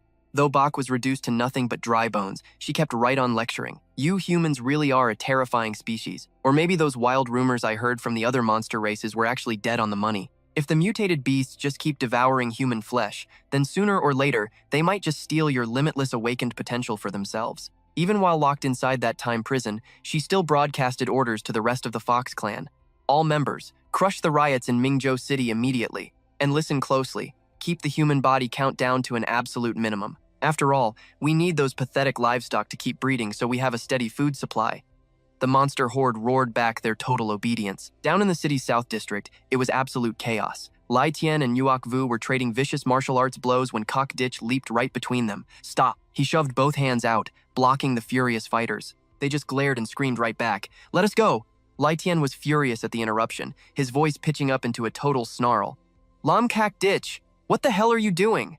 Kak Ditch cursed them out in his head. "The apocalypse is literally knocking at our door, and humans are still butchering each other? Absolute idiots." But Lai Tian just pointed an accusing finger. "That man is a traitor. He sold out Mingzhou City. We still report each other's throats." Another voice barked over the chaos. "All of you, knock it off. Stand down and behave yourselves." Nuok Vu squinted toward the voice, his heart hammering against his ribs. The city patrol squad was already here. At this point, they were in too deep, no turning back now. He decided to murder Kok Ditch since he was standing right there. "Go to hell!" But before he even grazed the guy's jacket, Nuok Vu felt a sickening sensation. An invisible force suddenly clamped down hard on the top of his skull. With his bare hands, Kak Ditch ripped the man's head clean off his shoulders. Lai Tian froze completely solid, sheer terror racing through his frantic mind. Since when did Lam Kak Ditch level up his combat strength to such a freakish degree? He casually tossed the severed head aside like garbage. "I really cannot believe this. Our patrol team takes a few days off to guard the city lord, and the whole town devolves into this kind of mindless, bloody chaos?" Kak Ditch swept a cold, dead-eyed glare across the panicked crowd. "Drop your weapons right now. Refuse, and I execute you on the spot." But first, he had a little question to settle. "Master Feng, you are going to come with me. You have got a lot of explaining to do about today's mess." Lai Tian, who was barking so loud a minute ago, was now trembling like a total coward. Over in Safe Room 8, Zhang Ping turned to his teammate. "Cici, you need to calm down." Suddenly, Man Ni reached out, totally panicked. "What in the world is happening to me? My abilities are fading fast." Luke Han's crew from Squad 5 quickly chimed in with the exact same bad news. "Our stamina gauge is dropping like a rock. I am exhausted, and my own body feels like it weighs a ton." Cici flinched, a dreadful realization hitting her. Wait, could it be? Zhang Ping gave her a very confused look. What are you talking about? She entirely ignored him, desperately grabbing her comms radio. Captain! Captain, do you read me? Please respond right now, Captain! Her sheer panic made him seriously anxious. Cece, what the hell is going on here? She was too stunned to speak, so Manhwa finally broke the grim silence. The captain cast his divine blessing on every single member of our clearing squad. She took a shaky breath before dropping the truth. His blessing is an insanely rare buff skill. It grants incredible stat boost to an awakened target, and it operates almost semi-permanently. Unless the caster actually dies, those powerful stat buffs stay with you for the rest of your life. Manhwa started listing off the crazy buffs they had all received. The blessing Liu Kang got meant his stamina drain was permanently slashed right in half during heavy combat. Trin Tuyet Teep got her total physical fatigue cut in half. Truong Tu Trung got a 50% reduction to his actual body weight. And the magic blessing that Lu Tu Tian got slashed her mana and mental energy consumption down by exactly 50%. Manhwa bit her lip, holding back terrified tears. If all of our buffs just vanished at the exact same time, it means the captain might actually be dead. Zhang Ping highly doubted it. Tudo Toibak was an absolute monster in combat. How could a legend like him go down that easily? Right then, a terribly familiar voice crackled from his smart bracelet. This kind of form is not going to last very long. Cece practically threw herself at the comms device. Captain, are you okay? A hologram of Toibak popped up, skipping the small talk entirely. Not great. In about a year, the Fox clan is going to kill me for good, because my mana reserves will be completely drained. Zhang Ping just had to ask. Senior To-Do, are you actively broadcasting your voice through this bracelet from the battlefield? The old man firmly shook his holographic head. No, this is actually my final contingency plan. The exact moment my real body got killed out there, a fragment of my consciousness splintered off, creating a digital ghost that uploaded right into this bracelet. Lobak lowered his eyes. Truth is, I am just an artificial echo now. I am not the real man anymore. Cece screamed in total panic. Captain, tell us what we have to do to save you. Zhang Ping just stayed quiet, working the math in his head. So the thing living inside this gadget is not Tudu Thoibak at all. It is just an AI program holding onto his dead memories? Thoibak smiled softly, dropping a massive bombshell on the squad. Do not panic. Things are playing out exactly like I originally calculated. I foresaw my own brutal death back in Mingzhou City, but hidden inside that fatal timeline, I found our only real hope. I dragged the Fox clan's monstrous king into an infinite time loop. He literally cannot escape that magic prison until my residual mana completely dries up, or if I somehow manually shatter the cycle myself. So he is completely stuck at the Monument Square, forced to execute me over and over again until my power gauge finally hits zero. The digital ghost stared them down with absolute grit. That beast is grounded for an entire year. This is our one golden chance to wipe out the entire Fox clan. Can we actually capitalize on this crazy opening? The hologram locked its glowing eyes on the young hunter standing right in front. Honestly, everything rides entirely on Zhang Ping. His awakened potential is simply limitless. The room instantly erupted in complete disbelief. Wait, Zhang Ping? Liu Kang was the first one to call out the madness. Captain, I have no idea what your master plan is, but betting the entire world on Zhang Ping seems insanely risky. Manhwa nodded along, backing him up. Sure, Zhang Ping has decent leveling potential, but let us be real here. The kid is still just a totally novice awakened hunter. Only CC had absolute faith. I trust the captain's call, she said firmly. What exactly do we need to do next? Manhwa still looked hesitant, but Toibak understood exactly how everyone felt. He quickly stepped in to calm their nerves, telling them not to rush into things. This little storm is absolutely nothing. Back when we faced the Beast Taming awakened of the Chu clan, the Nur clan, that was true despair. The Chu family was loaded with endless high-tier gear. They even wielded 5 ultra-rare artifacts, just like the legendary Sun Moon Pearl. Compared to that nightmare, our current struggle is honestly a breeze. He paused, his tone dropping with a heavy sigh. And then there is us. We have absolutely nothing on our side. Thoibak had to admit the hard truth. The power gap between you and the enemy was massive. Worse, you completely lacked the right weapons to even scratch those mutant beast kings. You were basically fighting totally empty-handed. Liu Kang caught that key detail instantly. Weapons that can actually kill mutant beast kings? Do legendary items like that really exist in this world? Thoibak did not even blink. Of course they exist, he stated firmly. But only those with unlimited tier abilities are actually worthy to enter that hidden zone. And here is the catch, an awakened with unlimited potential can only enter that place exactly once in their entire lifetime. He even dropped a massive proof. That is the exact ruin where I found the arrow capable of flipping the world upside down. Liu Kang stuttered in total disbelief, realizing the plan. So this time, we are banking everything on Zhang Ping? Hearing that, Thu Chung literally jumped out of his seat. Wait, Zhang Ping? Is that kid actually an unlimited tier awakened now? Even with all eyes glued to him, Zhang Ping held his ground and voiced his doubts. Captain, looking at how you set this up, I honestly do not see how I could pull this off. It feels completely impossible. Thobak just smiled, patting his shoulder to brush off the worry. Look, this actually works out perfectly for your leveling up. That place is essentially the bedrock of humanity. You can use those ancient ruins to uncover hidden truths that belong entirely to you and your unique path. Manhwa was practically buzzing with impatience. Enough talking, we need to move out right now, she urged. But the captain simply waved his hand to stop her. Do not rush into this blindly. We have a few crucial details to handle before we leave. Zhang Ping, come with me. He followed Thobak all the way down to the cleanup crew's safe room dungeon number 8. Finally hitting his limit, Zhang Ping just had to break the silence and ask the burning question. Captain, is there really no way to save you? Thobak just let out a loud laugh, keeping his real answer totally vague. I made this choice after thinking it through completely. If I do not stay back to block the king of the Heavenly Fox clan, we are looking at 2 possible outcomes. And honestly, I refuse to let either of those horrific scenarios play out on my watch. What outcomes? Zhang Ping blurted out instantly. Thobak calmly broke down the grim reality. Scenario 1. We completely fail to stop the massive monster wave attacking from Holy Ancestor Village. If that happens, Mingzhou City falls right into Lin Gao Tuyet's hands. At least 50% of our awakened fighters would be slaughtered in the resulting civil war. He took a slow, heavy breath before dropping the next dark scenario. In Situation 2, we actually managed to defend the city and crush the Holy Ancestor Village raid, but because I die in the process, the Heavenly Fox King would personally hunt down every high-tier expert in the city who showed their strength. At least 30% of our awakened forces would never escape his wrath. But right now, I have the Heavenly Fox King locked in my trap. That leaves the Moon Prince as their strongest active boss. In a straight one-on-one duel, our elite fighters might actually lose to him. His combat stats are just way too high. But if we gang up on him, the Moon Prince definitely will not survive a multi-target ambush. Arriving at their destination, Thoibok finally laid out his endgame. Because of this setup, even if the beast plans to hunt and replace every awakened who revealed their power, it will take it at least 1 to 2 entire years to finish the job. Zhang Ping silently agreed. Given their current power levels, this was absolutely the best possible outcome. But before he could even process the heavy sacrifice, Thobak casually jerked his chin. Go extract some of Triun Ganlong's blood for me. Zhang Ping tilted his head, completely confused. Why do you need me to draw Triun Ganlong's blood? What does it do? Thobak dodged the question and instead asked for his stats. You have been hard stuck at level 9 for a really long time now, have you not? Zhang Ping did not hide it. Yeah. During the last fight, I actually felt the system prompting me to hit mid-tier level 10. He stared at his hands, explaining the frustrating bottleneck.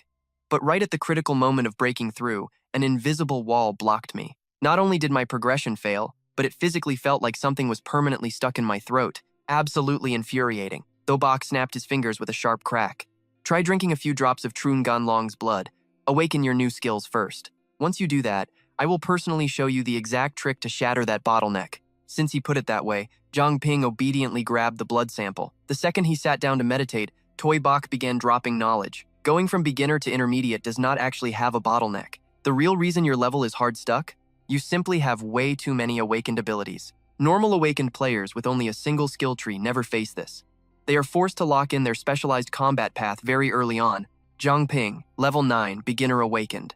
When someone hoards multiple abilities like you, they must select one core skill to anchor them. If they fail to pick, the system completely freezes their level progression. He sounded like a veteran guide, patiently walking the rookie through every single dialogue option. Once you figure out what you truly desire and the specific class path you want, hitting intermediate tier is guaranteed. Sure enough, a second later, the mutation gluttony skill kicked in. Zhang Ping instantly unlocked a massive new talent, Blood of the Old King. He blindly fumbled along, trusting Thoibok's voice. Now, you need to exploit that brand new talent. Feel how it interacts with the other dormant skills inside your body. Carefully analyze every single ability you own. Hold them right on the edge, ready to trigger, but keeping them strictly uncast. Zhang Ping's mind spun through his massive inventory of skills, jumping from the contract gem all the way to pure blood body. Sensing his panic, Thobak kept coaching him. Next, you have to look deep inside yourself. You need to lock in your future class progression and figure out what your absolute deepest desire actually is. Your powers will naturally adapt to match those core thoughts. Zhang Ping's brain immediately went into hyperdrive, crunching the meta. Should it be the contract gem or the mutation glutton? Noticing the kid was stuck buffering, he nudged him. So, how does it feel? Have you picked your main skill yet? Zhang Ping did not bother hiding his greedy ambition. There are just way too many good options. Is there seriously no way I can just keep everything? Thobak just closed his eyes, tossing the absolute headache right back at him. That is something only your own gut can answer. I cannot min-max this build for you. Left with zero guides, Zhang Ping went right back to agonizing over the stats. Honestly, the toughest choice was tossing a coin between the contract gem and the mutation glutton. The contract gem was his starting base skill. He had to admit, choosing between his first love and his newest obsession was brutally hard. Almost his entire skill tree actually branched off from that gem. But mutation glutton was the broken passive that let him devour enemies. Overthinking it was making his brain melt. The original skills were god tier, but his secondary buffs were honestly just as cracked. The dark fog body, the pure water physique, the pure blood body, and even the old king's blood. Every single one of these passive traits was absolutely top tier. You could honestly argue that, even though the mutation glutton originally spawned from the contract gem, its true endgame potential easily rivals the gem itself. After agonizing over his build for ages, Zhang Ping finally bit the bullet. I just need to lock in one of these two overpowered abilities as my main core to level up. Thobak rolled his eyes, smirking. Looks like you finally figured out your build. Right on cue, a glowing system prompt popped up. Class advancement completely successful. Zhang Ping, level 10 mid-tier awakened player. Sitting cross-legged on the cold floor, he stared blankly, still questioning reality. Did I actually just level up? System, appraise. The appraisal succeeded. A flood of system notifications popped up on his screen, attribute panels, mid-level advanced skills, and limited contracts. The first option was a martial gem contract. The second was a treasure gem contract. The third option was a purge gem contract.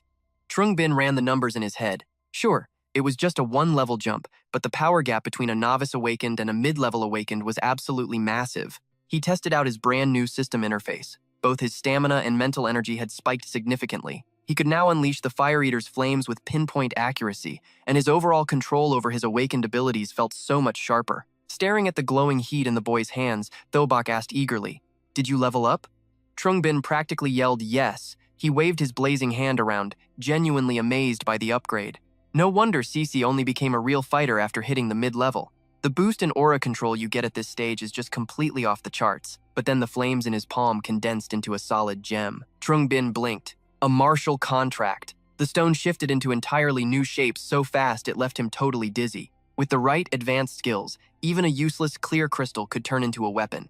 Without a second thought, Trung Bin grabbed the gem and scraped it hard right against the floorboards. Finishing his test, he grinned at the results. A mid-level gem is almost as tough as the Dao Min Chao. Carrying something this durable means it won't break easily in a tough fight. Thoibar covered his mouth and chuckled. Just as I predicted. You skipped the Dear Thirk Jai class and chose the gem contract for your core upgrade. Trung Bin stood up to explain. I did think about picking the Dear Thirk Jia, but my gut feeling told me it just was not the right fit for me. The older man rubbed his chin, breaking down the pros and cons of the rejected class. Good thing you avoided the Dear Thirk Jia. Sure, they gain new abilities incredibly fast, but the risks are insane. Whenever they awaken a new skill, nasty side effects, severe physical backlash, and even sudden death are just things that happen all the time. Trung Bin nodded, easily finishing the man's thought for him. Plus, even though the gem contract levels up a bit slower, every single talent it unlocks is exactly what you need. It is like finding fire in the dead of winter. Right at that moment, a chilling warning echoed in his ear.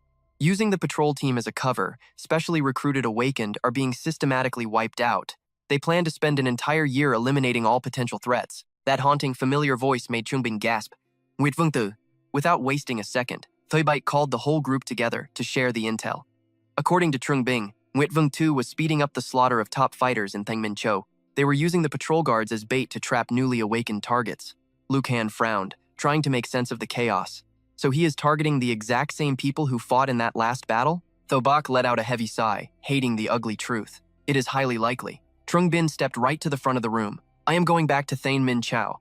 I will find the head of Hori Foreign Quan, explain the threat, and see if we can smuggle them out. Liu Han cut him off before he could even blink. Absolutely not. That is suicide. Remembering what happened to Tian Zhao, Trung Bin stood his ground. If we just ignore this, those people will end up exactly like the patrol team, swallowed whole and replaced in the dark. Cece stepped closer, her eyes full of worry. Sneaking back in alone is way too risky. I am going with you. Marni chimed in right on cue. We are coming too. We can reach out to the awakened we trust, which will speed things up. But just as their revenge squad gathered steam, Thoibak shut it down completely. We cannot tell if an awakened has already been replaced by Thien Thung Ho. You will be exposed instantly. Trung Bin patted his chest, brimming with total confidence. I just leveled up to a mid-tier awakened. If I sneak in solo, even if I get spotted, I know I can escape in one piece. Liu Kang threw his hands up, totally furious now. I forbid this. Then Min Chao is an absolute death trap right now. Do you have any idea how important your survival is to us? Trung Bin gritted his teeth, his patience wearing thin. I know. But watching Thien Thung Ho devour our comrades like cattle, I refuse to just sit here. In his heart, a darker thought lingered. Plus, I still need to make them bleed for what they did to To Tiern Jiao. Cece called his name softly, her voice shaking. Trung Bin! He just clenched his fist tightly. Relax. I have an exit strategy. Even if I run straight into Nguyen Vung Tu, I will be fine. Seeing that words were completely useless, Liu Kang decided to let his fists do the talking. If you really want to walk back into that city, you have to beat me first. Trung Bin did not even flinch at the threat. All right then, make your move. Instantly, a blast of Minvor pinned his teammate down. Liu Kang stared at the ceiling, utterly shocked. So fast. When did he even cast that? I cannot move my arms at all. Slipping his mask on, Trung Bin casually gave the verdict. Well, looks like I win. His mind was reeling. Is this really Minvor? But out loud, Liu Kang simply had to swallow his pride. You are definitely on a whole different level now after that upgrade. Thoe Bark chose that exact moment to step in and cool the tension down. Someone with limitless potential is no ordinary awakened. Back in the day, I had to hit mid-tier before I could kill mutant beasts above my rank. But Trung Bin wiped out a mid-level awakened while he was just a novice. The kid is way better than I ever was. Pure potential. The old man paused, raising a single finger to make his point. Because of that, I will not stop Trung Bin from heading back to Thon Min Chao. But before you leave, I have a rare artifact I need to give you. Trung Bin dodged the offer, pivoting away. Hold on a second. I actually have a tiny favor to ask Trung Thu Trung first. Hearing his name, the guy pointed a confused finger at his own chest. Me? While Thu Trung stood there looking totally lost, Trung Bin secretly activated his appraisal skill. What could I possibly help you with? Within seconds, the system pinged back, delivering a successful breakdown of his fat-based abilities. Trung Bin grabbed his arm, pouring on the quiet manipulation. Oh, you are about to help me with something massive. But we cannot talk here. Just follow my lead. A few minutes later, the crew waiting outside was absolutely horrified by the incredibly sketchy conversation echoing from the room. What? Trung Bin!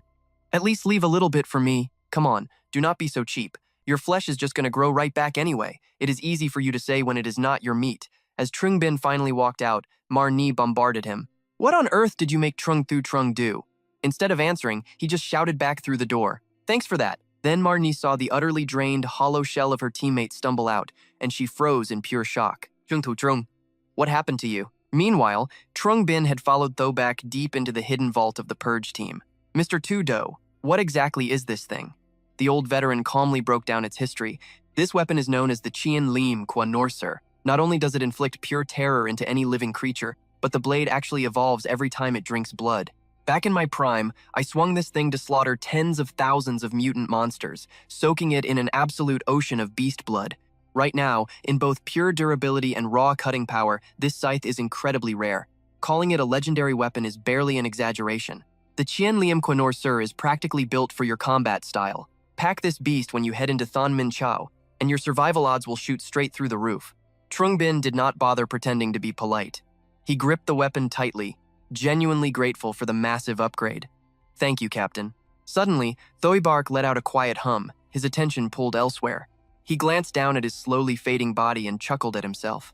Looks like someone is still worried about me. Anyway, my energy is completely tapped out. I am heading back into the bracelet to recharge. Just as Thoibark vanished with a final remark, take your time chatting, U2 Cece stepped quietly into the room. Zhang Ping looked at her and asked blankly, Cece, what happened to the wound on your face? She cut him off before he could even finish. We already agreed to talk to each other properly, just as friends, not as teammates. Under the bright moonlight, Cece finally poured her heart out. I managed to overcome my inner demons, so I asked Wei Hua to heal the scar on my face. That last incident made me realize my own abilities are just too weak, so I am not going to stubbornly seek revenge blindly anymore. I will rely on everyone's combined strength to defeat Li Yaksu together. She leaned in slightly to look at Zhang Ping's face when she asked, You insisted on returning to Mingzhou City all by yourself. Is it because you were also blindly seeking revenge for that friend of yours? It took him a long while to finally open up. After leveling up to a mid-tier awakened, I really did have that exact thought. After all, I can clearly feel my own strength skyrocketing. I am definitely no longer that helpless weakling who could only play dumb when the Moon Prince came to raid my house. CC softly called his name, Zhang Ping. He understood and quickly reassured her. Don't worry, CC. I still know what is important and what is not. My main goal for returning to Mingzhou City this time is just to save people. Zhang Ping lowered his eyes as he remembered his first love. As for avenging Su Jingjiao, I will not act recklessly unless a perfectly suitable opportunity presents itself. Even though she understood, CC still looked a bit worried. But going back all by yourself, I still can't help but feel uneasy. He immediately smiled brightly and promised, I also have a secret weapon I got from Zhang Shuzhong. Nothing bad is going to happen. Back inside Mingzhou City, those mutated beasts were crawling all over every single street. Zhang Ping blended into the crowd, silently calculating. The 1,000 illusion foxes in the city had clearly beefed up their patrols. Before he got far, a harsh shout rang in his ears. Pearl Square is temporarily sealed off. No unauthorized personnel allowed inside. Shibai showed up right on time to express his concern. No need to worry about me. That old fox won't be able to do anything to me for a while. The real question is, have you figured out how to handle this? Zhang Ping narrowed his eyes and confidently replied, yeah, I already have a plan. Over in the study of the Beast King Boxing Club, Lai Xian was zoning out on a plush leather chair.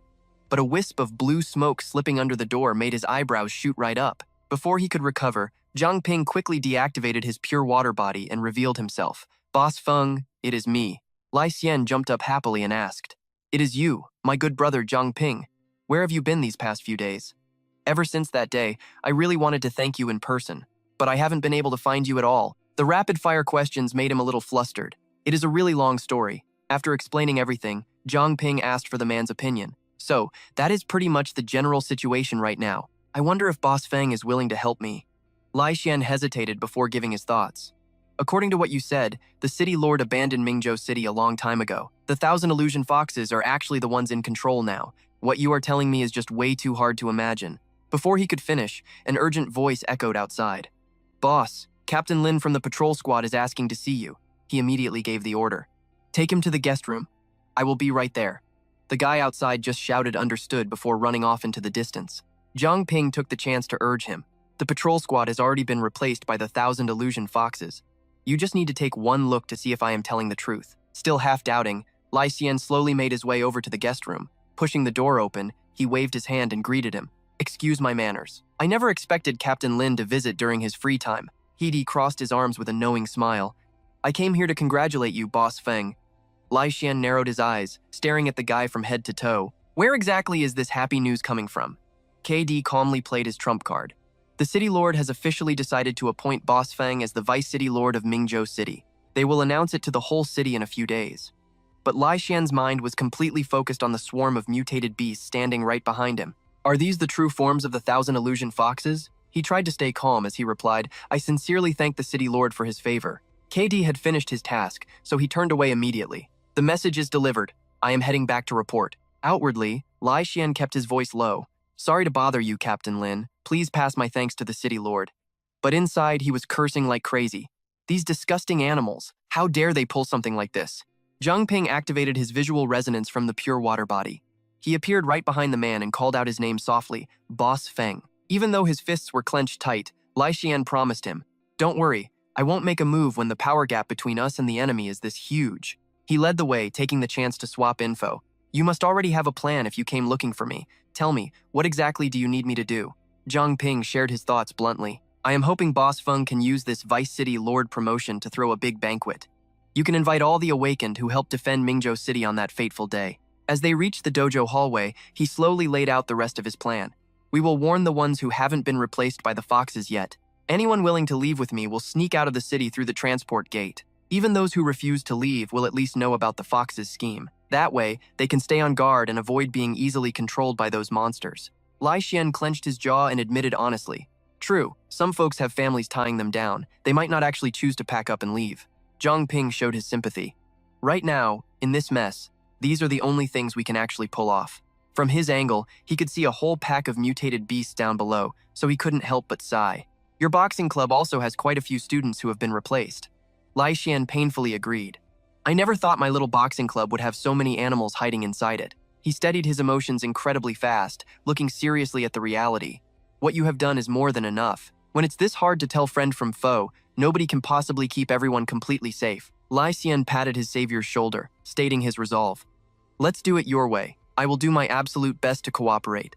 Zhang Ping clasped his hands and bowed deeply. Thank you so much, Boss Feng. Without turning his head, he returned the gratitude completely. No, we are the ones who should be thanking you. At the very least, you have given us hope to wipe out those filthy animals. Suddenly, a familiar figure in the training yard caught his eye. Zhang Ping glared at the thousand illusion fox in front of him, rage boiling inside.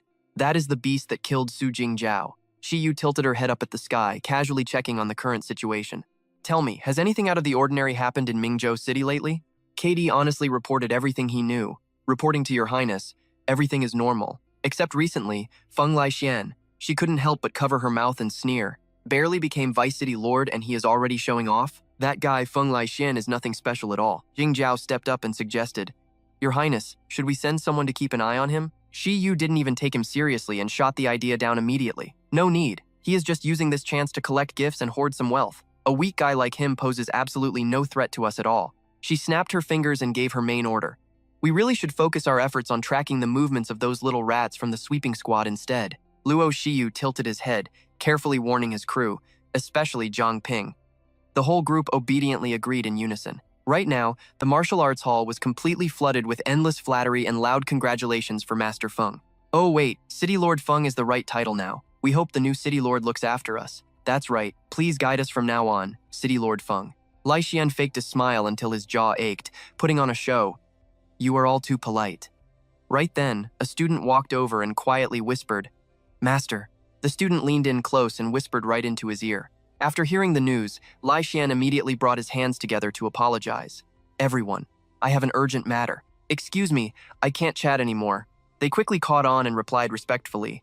If City Lord Feng is busy, please go handle your business. He politely apologized one more time, saying, Sorry for the poor hospitality. I hope you all understand. Kidi watched the whole scene and instantly drew a conclusion. Let's go. This guy Feng Laixian is exactly as His Highness predicted. He's just using this chance to hoard as much wealth as possible. Jingzhao didn't reply but shifted her gaze to a much more appealing target. That girl looks absolutely top tier. Kidi understood and teased her. What, you like her? Even though he didn't stop his partner, Kidi still gave a strict warning. Then take your time and have fun here. But remember, this place is crowded and walls have ears. It's best if you wait until the party is over before making your move. She grinned and casually said yes without much thought. Meanwhile, inside the secret meeting room, Baida curiously spoke up first. City Lord Feng, why exactly did you call us all here? Do you have any orders? Lai Xian looked over at Zhang Ping standing next to him and handed over the stage. Calling everyone here really is for an urgent matter. As for the exact details, it's better if he explains it himself. He turned off his pure blood body skill and casually raised his hand to say hi. Hello there, Instructor Bai. The older man jumped in shock and blurted out. Zhang Ping. Even Wei Hua couldn't hide her total disbelief. A moment later, the crowd surrounded him, constantly whispering and complaining in frustration. How could this be possible? Exactly. If what you're saying is actually true, doesn't that mean Bright Mingzhou City fell into enemy hands a long time ago? I interact with Lin Qidi and some other members of the patrol team, and honestly, I've noticed they've been acting really weird lately. That's right, the City Lord hasn't shown his face in ages. As the tension peaked, Lai Xian suddenly coughed to signal everyone. He pointed at himself like a living witness. Listen to me for a second, everyone. Everything is exactly as Brother Zhang Ping said. I have confirmed the existence of the Heavenly Kang Fox with my own 2 eyes. Lai Xian waited until all eyes were locked onto him before he continued his explanation. These filthy monsters are incredibly good at disguising themselves. It's so hard for us to tell them apart. Right now, among the guests out there at the party, many have already been replaced by the Heavenly Kang Fox. The more he spoke, the more emotional he got. Everyone here has been my friend for years. If you trust me, please lend me a hand. Wei Hua immediately stepped up to show her support. Just tell us what you need us to do, City Lord Feng. Consider it done. Bai Dai didn't hesitate to back her up. That is right, Zhang Ping is my student, and we have fought side by side before. I trust both of you. Seeing they had digested all the info, he pulled everyone into his detailed plan to deal with the Heavenly Kang Fox. We need to compromise temporarily for the greater good and preserve our strength. Zhang Ping opened his hand and assigned specific tasks. The people on this list haven't been replaced by the Heavenly Kang Fox yet. We can split up and warn them about our current situation. He handed a card to each person and gave instructions. Later, the clearing squad will activate the teleportation array right here. Zhang Ping mapped out the escape route in extreme detail. If they are willing to leave with us, tell them to walk out the main door, circle back to this exact spot, and escape using the teleportation array. But it seemed not everyone was ready to abandon their hometown just like that. Is it really that urgent right now? What about all of our families? Lai Xian placed a hand on his shoulder to calm him down. This is just a last resort action. We have no choice. Right now, Zhang Ping is the only one who can spot a disguised Heavenly Kang fox. Looking at this list, we can't quickly check if any of their family members are actually monsters. He didn't hold back from painting the absolute worst-case scenario. If our intel gets leaked, the Heavenly Kang fox might just speed up the slaughter of awakened ones. So if you decide to stay, you must watch out for any strange staff members nearby, or temporarily move your family away from the patrol team's control. Bide waited for him to finish, then nodded in agreement. Exactly. With so many staff members around, making sure no news leaks out is going to be pretty tough. Zhang Ping understood their worries and volunteered right away. I'll keep watch from the shadows. If the Heavenly Kang fox at the party does anything weird, I'll use my flames to send you all a signal. Lai Xian was waiting for this and finalized it. I'll leave the rest to you all. As a result, friendly greetings quickly echoed outside the martial arts hall gates.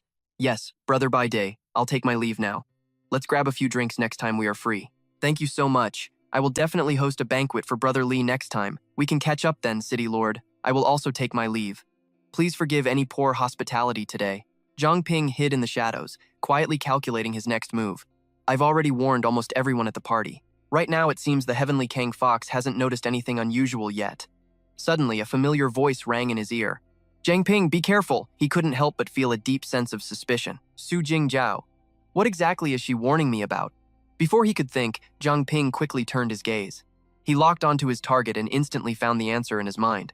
Turns out that filthy beast finally showed up. It looks like it's targeting Chen Weihua. Zhang Ping clenched his fist tight, urging himself, I've got to find a way to lure it away. Otherwise, the moment it spots a single clue, our entire plan will completely go down the drain. Before he even had a strategy, Jingjiao boldly made the first move. Sister Weihua, are you heading home? She turned around like a robot and spoke. Oh, it is you, Su. Is something wrong? Jingjiao calmly suggested.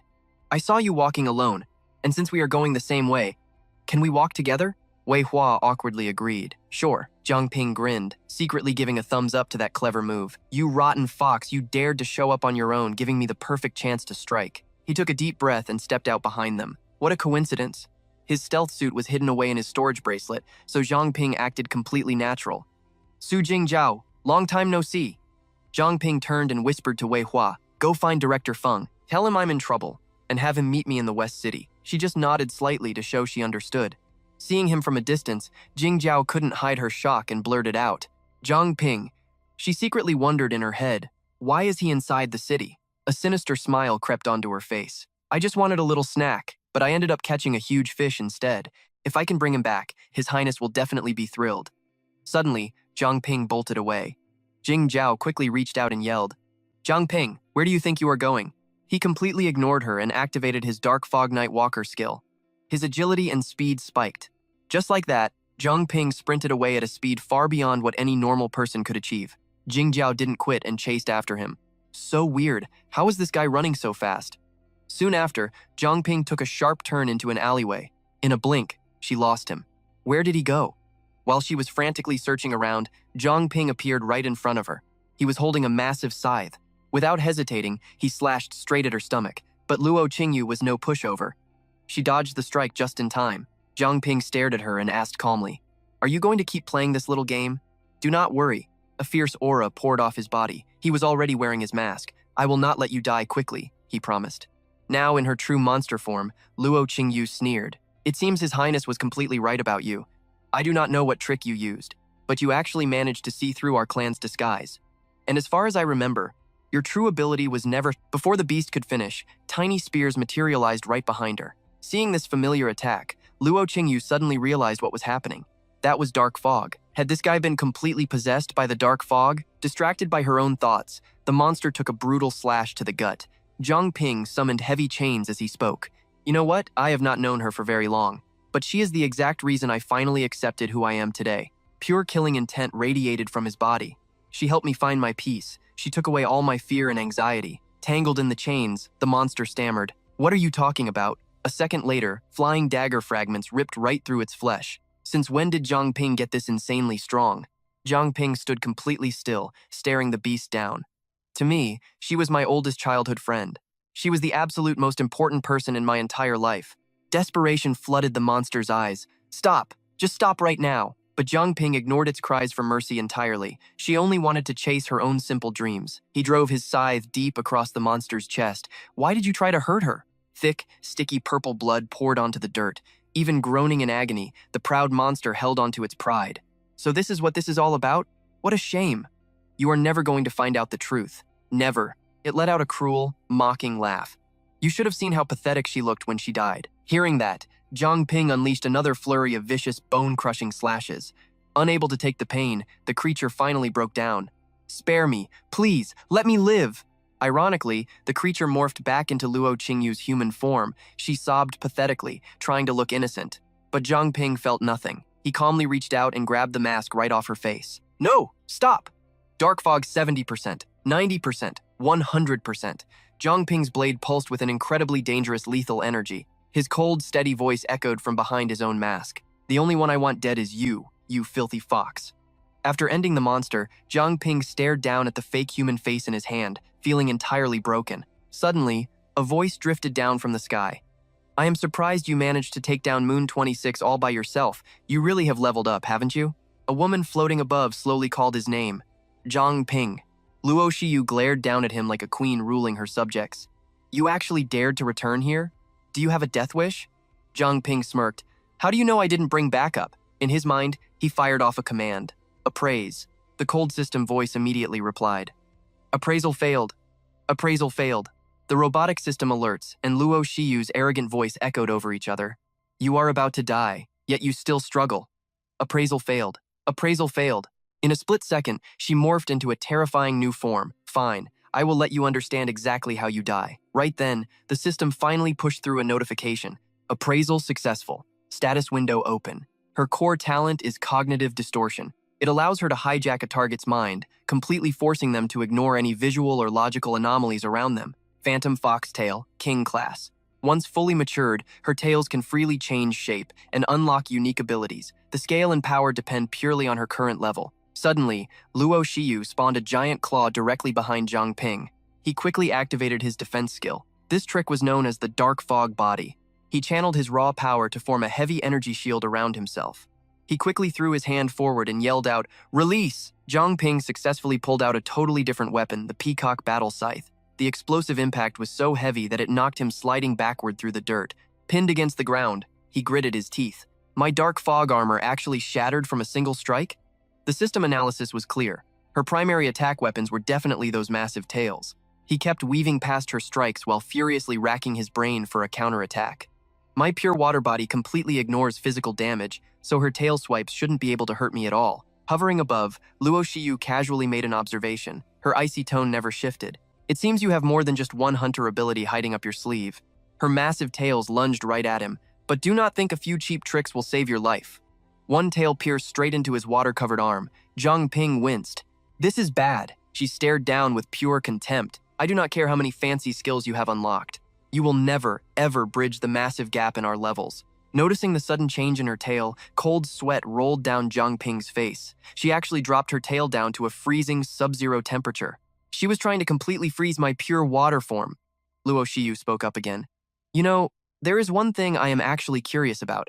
A terrifying, crushing aura exploded from her body. Even Tudo Bak was totally blinded by my high-level illusions. So how exactly did a rat like you see right through them? Zhang Ping tuned her out completely, hyper-focused on his own battle plan. It is true, I cannot activate 2 innate talents at the exact same time, but still suddenly, a blinding light erupted right beneath Luo Shiyu's feet. She glanced down and spotted it instantly. A colorless gemstone? Zhang Ping called this secret technique his weapon contract. It completely bypassed his cooldown limits. Weapon contract. Reality shift. Gemstone pact. This rare skill lets him temporarily store a massive attack ability inside a gem. By shattering the stone, he can detonate all that saved-up, explosive power in one massive, lethal burst. As the heavy smoke finally cleared, Luo Shiyu stood there without a single scratch. Her giant tails had shielded her completely. What a cheap, pathetic parlor trick. Still, I admit it bought you enough time to back away. What is wrong, giving up already? Zhang Ping simply threw his hands up and shrugged. If I only rely on my own strength, I am definitely dying here today.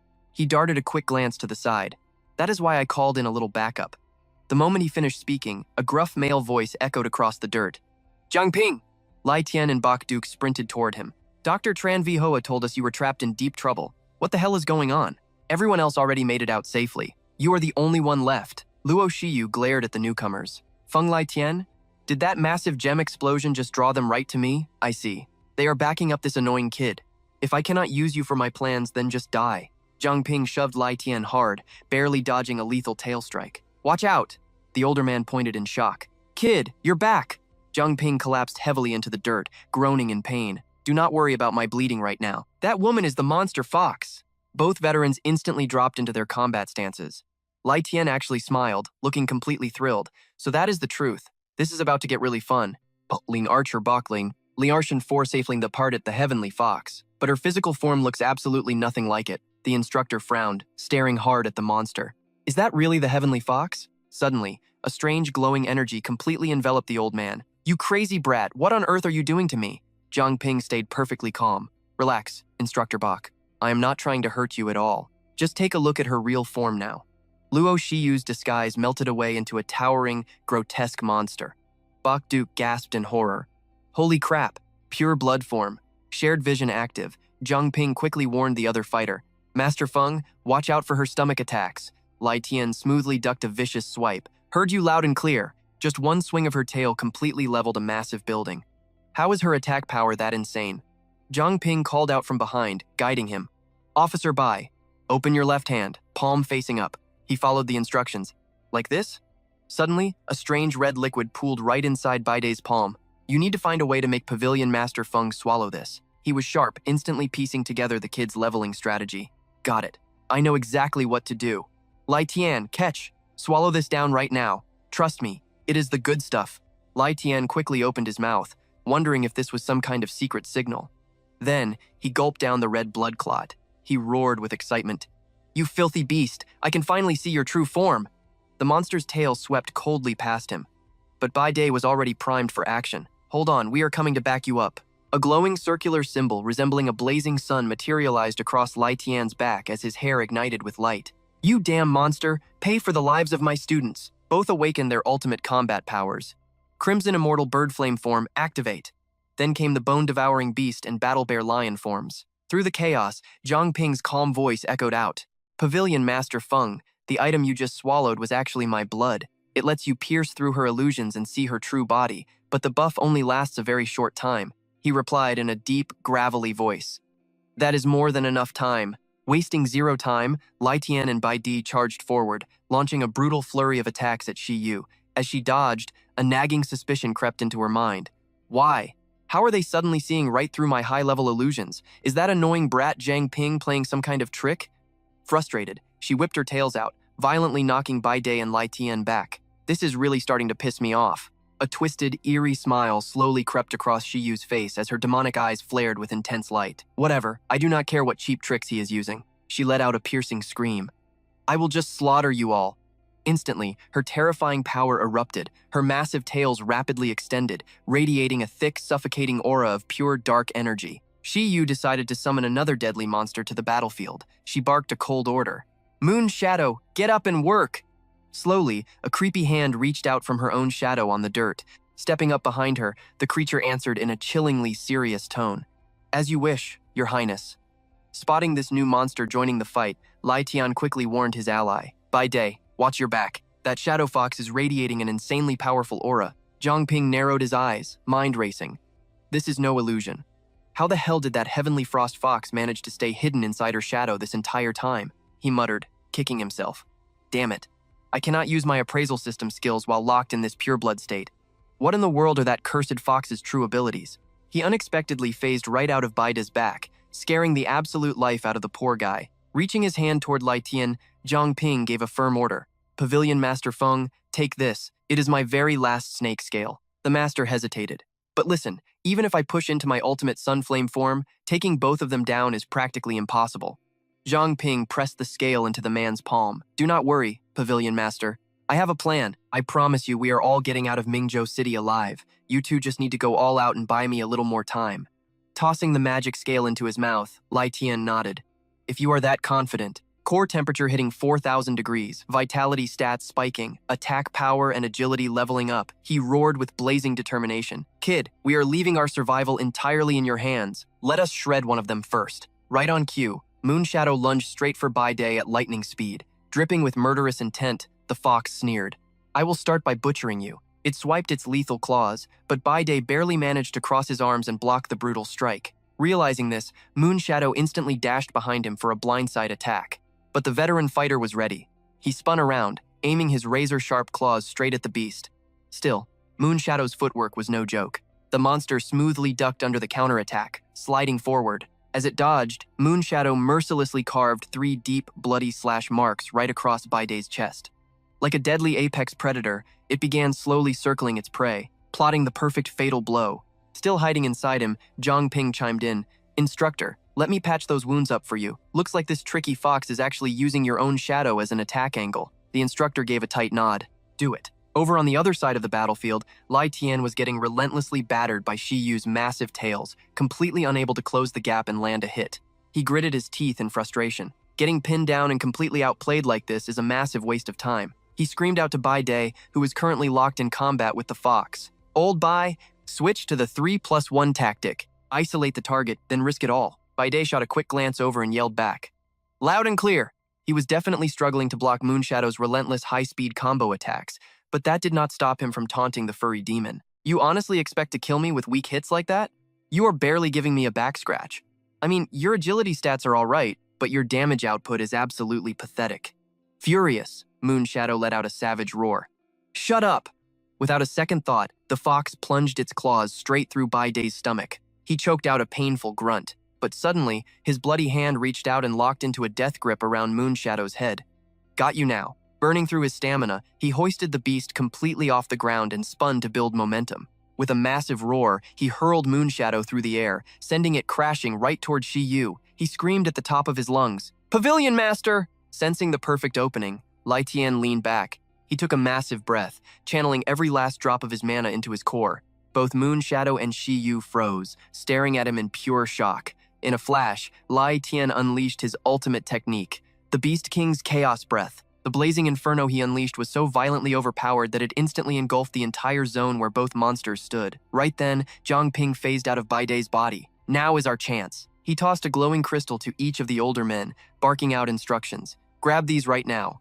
Whatever happens next, do not let go of those gems." These special contract gems had already been fully charged with teleportation magic. Tapping his earpiece, Zhang Ping issued a rapid command. "Headquarters, prep is complete. You are cleared for immediate extraction." The operator's voice crackled through the radio. "Copy that." He yelled at the top of his lungs. "We have liftoff." The sudden shout practically gave Baiday and Lai Tian a heart attack. Panicking, Baiday completely lost his cool. "You crazy brat, if this was your escape plan, you could have at least warned me." "Well, that should definitely guarantee our escape." Zhang Ping's vision blurred as extreme dizziness hit him. Healing with pure blood earlier drained way too much of his mana reserves. He was completely running on empty. With a heavy sigh, he muttered, "Those crystals will warp you safely to base." Utterly exhausted, his body just gave out, plunging downward as the other two screamed in pure panic. "You reckless idiot! Zhang Ping!" Miles outside Mingzhou City, deep within the mysterious lost forest, Zhang Ping laid completely motionless in a clearing. Out of nowhere, a stray leaf fluttered down and smacked him right in the face. Groaning, he slowly blinked his eyes open.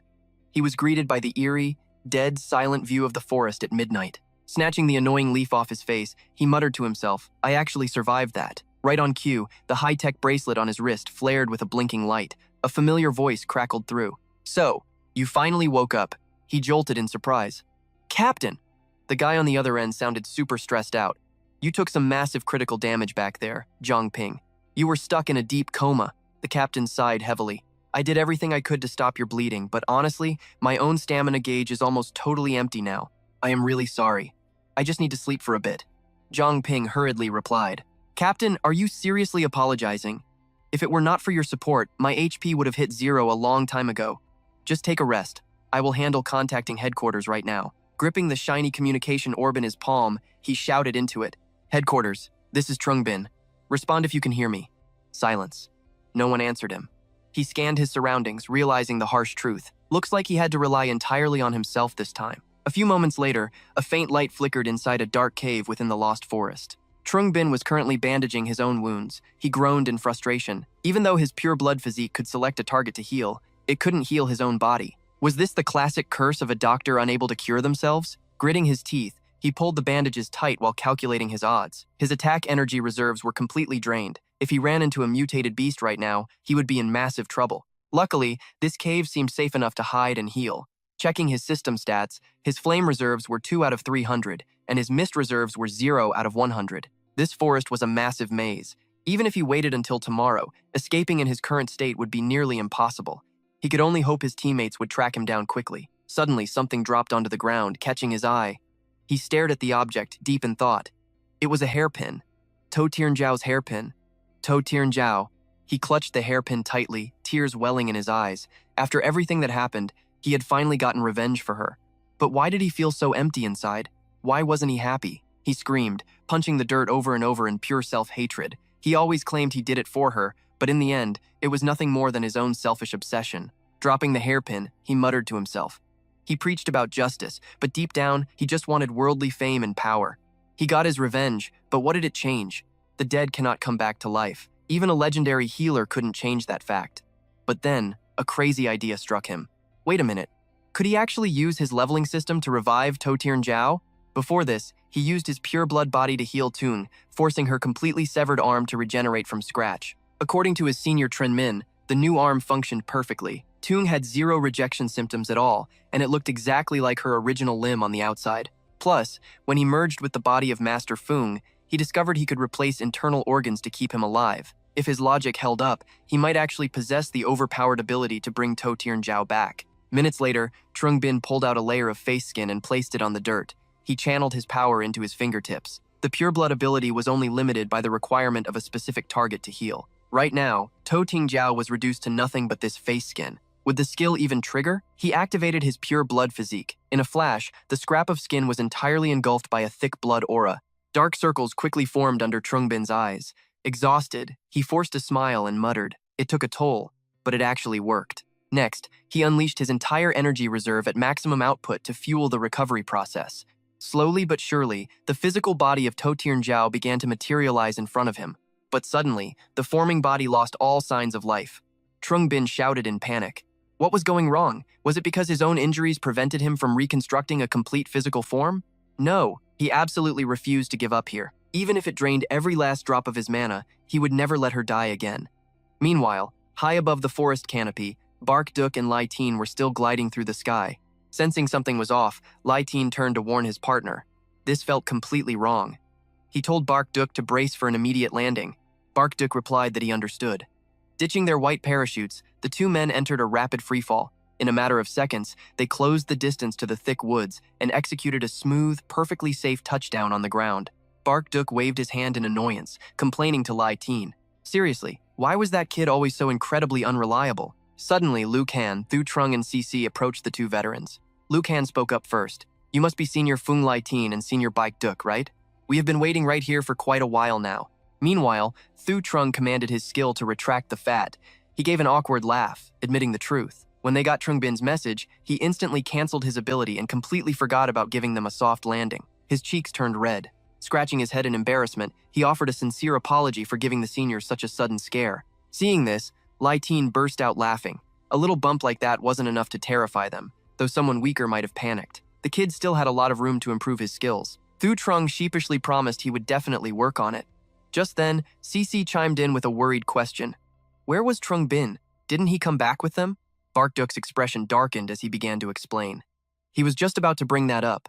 He quickly detailed exactly how Trung Bin had plummeted straight down into the dense forest below. He went on, explaining the tricky terrain. People who wandered into this area almost never made it out alive. That was exactly why they called it the Lost Forest.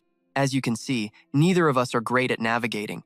If we had blindly rushed into the woods to find Trung Bin, we probably would have gotten ourselves killed too. Hearing this, Liu Kan thought deeply before proposing a plan. The Purge Squad badges had a built-in tracking function. Once we enter the forest, we can track our way back out any time. CC didn't hesitate for a second. She volunteered immediately. Standing across from her, Lai Tin raised his voice. He was going too. He blamed himself for neglecting Trung Bin's injuries. He ordered Bark Duk to go get treated first. Barkduk hesitated, trying to argue back. But Lai Teen just reassured his old friend. There was absolutely nothing to worry about. His own wounds were already healing, just a bit slower than before. The mutated beasts in this forest couldn't even scratch him. Lu Kan shouted decisively. Then it was settled.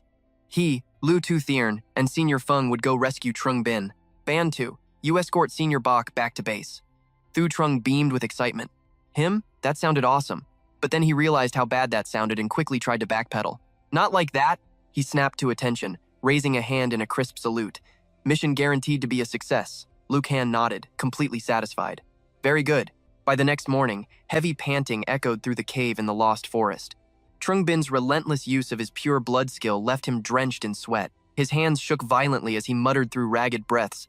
It wasn't enough. He was still missing something. Suddenly, a system notification popped up. Having mastered body structure and circulation laws, his beginner pure blood body had leveled up to the intermediate tier. He rejoiced internally. The skill upgrade arrived at the perfect time. This time, it would definitely work. In the blink of an eye, a thick cloud of smoke erupted. Trung Bin panicked. Did it work? In that moment, tears streamed down his face. His voice cracked with overwhelming emotion. Standing right across from him, Tian Zhao smiled and waved warmly. It had been a long time. Looking completely stunned, he called out her name. To Tian Zhao. Then, his energy spent, he slowly collapsed to the ground, his voice fading to a whisper. Thank goodness. Seeing him fall, Tian Zhao screamed out his name in terror. She rushed over, catching him in her arms and frantically asking if he was okay. He managed a quick response. I'm fine, just a little tired. Tian Zhao rested his head on her lap, gently patting him to soothe his nerves. Honestly, he was still as reckless as he used to be. Trung Bin smiled back. If he hadn't been reckless, they wouldn't be here today. He was so glad he ate that gemstone back then. She spoke in a soft voice.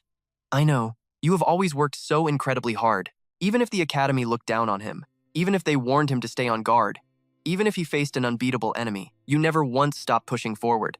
Seeing exactly how much you have grown today, and watching you form bonds with so many truly amazing teammates along your journey, makes me so genuinely happy from the bottom of my heart.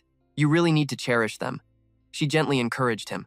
You look tired. You have done incredibly well up until today, so please, just get some rest now. While Trung Bin kept his eyes shut from utter exhaustion, a single tear quietly rolled down his cheek. Luo Qingyu had her own eyes welling up with tears. She choked on her words and said, I want to keep walking beside you too. Sadly, it was too late. Her soul energy was completely drained. But I believe in you, she said. I know that in the future you will definitely find me somewhere out there, right? I just hope I can still remember you when that time comes. Finally, her soul faded away into thin air, leaving behind one last whisper. Goodbye, Trung Bin. Midnight fell inside a dark cave within the lost forest. Trung Bin snapped his eyes open. Waking up with a start, he sat right up and screamed, To Luo Qingyu! Still calling out, he turned his head and saw Luo Qingyu lying right beside him. Trung Bin instantly let out a massive sigh of relief. He reached out, gently tapping her shoulder as he reminded her, Wake up. You are going to catch a cold sleeping like that. But the exact moment he rolled her over, her empty, lifeless eyes were just staring wide open right at him. Trung Bin panicked and blurted out, So cold, you are freezing. Trembling, he brought his fingers under her nose to check. That was when he realized she wasn't breathing. He immediately activated his pure water body, screaming in pure rage. What kind of sick joke is this? Weren't you just talking to me a minute ago? But Luo Qingyu remained completely motionless, giving absolutely no response to his cries. A moment later, Trung Bin sighed heavily. I clearly heard To Luo Qingyu talking those last few times, so this definitely was not just some random hallucination. I think she mentioned something about her soul energy being completely drained. Did the resurrection fail because her soul wasn't properly anchored? Fair enough. If bringing someone back to life was actually that easy, it would frankly be way too suspicious anyway. If she was forced to revive, would she really still be the same person? But based on her clue, as long as I find her soul, there is still a chance. Suddenly, an ant stumbled over toward him. He narrowed his eyes in suspicion and muttered, A mutant beast? Yet before the creature could even try anything, it completely passed out. A few minutes later, light flickered inside the cave again as Trung Bin quietly studied the strange ant. He spoke up, You awake now? The bug just let out a tiny squeak. Pulling out a piece of food, he offered it and said, You look completely drained. You must be starving, huh? The queen ant instantly devoured the snack Trung Bin handed over. He continued, When I was unconscious earlier, you didn't try to attack me. So whatever your reason was, I am not going to just leave you here to die. Suddenly, the mutant beast noticed something. It started pacing circles around the exact spot where Luo Qingyu had been resting. Trung Bin saw this and quickly explained. You asking where she went? She is fast asleep right now, resting safely inside a quiet space within my bracelet. You look like you were just born, so you probably have no concept of death yet, huh? Suddenly, the bug pushed the food back toward him. Confused, he pointed at himself and asked, You want me to have this? Then he cracked a small smile and thought to himself, This is the very first time I have met such a friendly mutant beast. Is it telling me to cherish the present? Makes sense. Staying depressed won't change the past anyway. Trung Bin then said, Hey, I still don't even know what kind of ant you are. Time for an appraisal. Right on cue, the system displayed a text prompt. Appraisal successful. Attribute panel loaded. Royal talent detected the absolute majesty of an ant queen. He was stunned. Who would have thought this tiny kid had the potential to become royalty? I escaped Nguyen Vung, and now I run into another royal class. Is this some kind of twisted fate? Suddenly, Trung Bin heard a loud rustling noise outside. He glanced over, squinting into the dark as he wondered, What on earth is that? Appraisal. The system pinged. Appraisal successful. Attribut panel mutant 1. He happily cheered. Hey, little guy, your buddies are here to pick you up. But instead of being happy, the queen ant started shaking violently.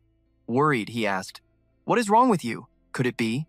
Right at that moment, a massive swarm of carpenter ants flooded into the cave. Trung Bin quickly transformed into his pure water body. He scooped up the ant king and muttered, Looks like you are not very popular around here. Don't tell me those guys gave you that gnarly wound. Suddenly, one of the mutated carpenter ants spotted the royal bug resting in Trung Bin's hands. Seeing the massive swarm instantly pivot toward him, he yelled in sheer panic and bolted. This is bad. We are spotted. The royal talent of this queen ant was supposed to intimidate the swarm, maintaining absolute order and stability. But because its level was so low, did they actually see it as a direct challenge instead? Hey kid, looks like your royal talent still needs some serious grinding. I need to figure out how to stall these monsters. Right as he was sprinting for his life, Trung Bin spotted a massive brown bear sleeping nearby. I have got an idea, he thought, reaching out to slap the bear's back. Annoyed at having its nap rudely interrupted, the giant brown bear angrily sat up. It roared ferociously, threatening the carpenter ants and sending the swarm into total panic. Running further ahead, Trung Bin muttered to himself, That should keep us safe for now. Suddenly, he flinched hard when he looked back at the chaos. He cursed out loud, Damn it! Are those really ants? By now, the moon had reached its peak, illuminating the entire lost forest. Trung Bin calculated as he ran, Thank God these creepy bugs cannot fly. Sticking to the high ground is definitely going to give me an advantage here. But this chase is getting completely insane. They are literally knocking down every single tree standing in their way. The second he stopped on a sturdy branch, he froze, sensing something massive. What is that rumbling now? An earthquake? He gasped in pure shock when he saw the towering shape ahead. Holy crap! The moment he realized a gargantuan tree was staring right back at him, he screamed at the top of his lungs, What the hell is this thing now? The sentient tree angrily lifted its heavy foot and boomed. Where did these filthy bugs come from? Then it stomped the ground, roaring, How dare you disturb my peaceful slumber? Despite the warning, the swarm of carpenter ants quickly swarmed up the giant tree's leg. Long, thick vines suddenly shot out from inside the massive trunk. They tightly squeezed the ants clinging to the giant's leg. Then, unleashing a massive burst of power from its roots, it created a wild tornado that blasted the mutant bugs away. Standing off to the side, Trung Bin activated Darhanja, watching the scene in total awe. Wait, this thing actually speaks the human language? So plants can mutate just like beasts do? Well, at least it chased away that nasty mob of ants. I should use this perfect chance to slip away. But suddenly, the giant tree's thick vines snatched him right out of the air. Its deep voice echoed, Hold on right there, human. Don't be in such a rush to leave. Trung Bin was completely stunned.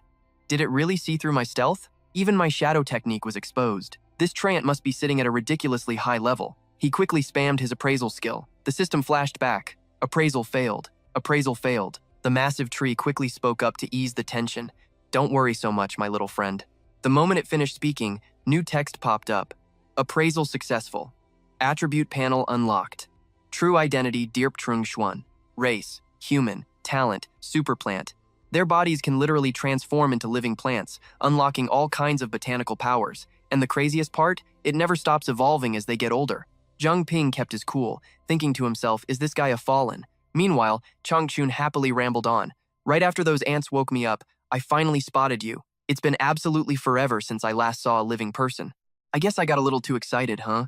Zhang Ping thought back. Every single fallen he'd crossed paths with before was a total freak. Why does he look so totally clueless? This tree man actually seems pretty friendly. Zhang Ping awkwardly replied, Oh, so that's what happened. But deep down he was thinking, I can't really just walk away right now anyway.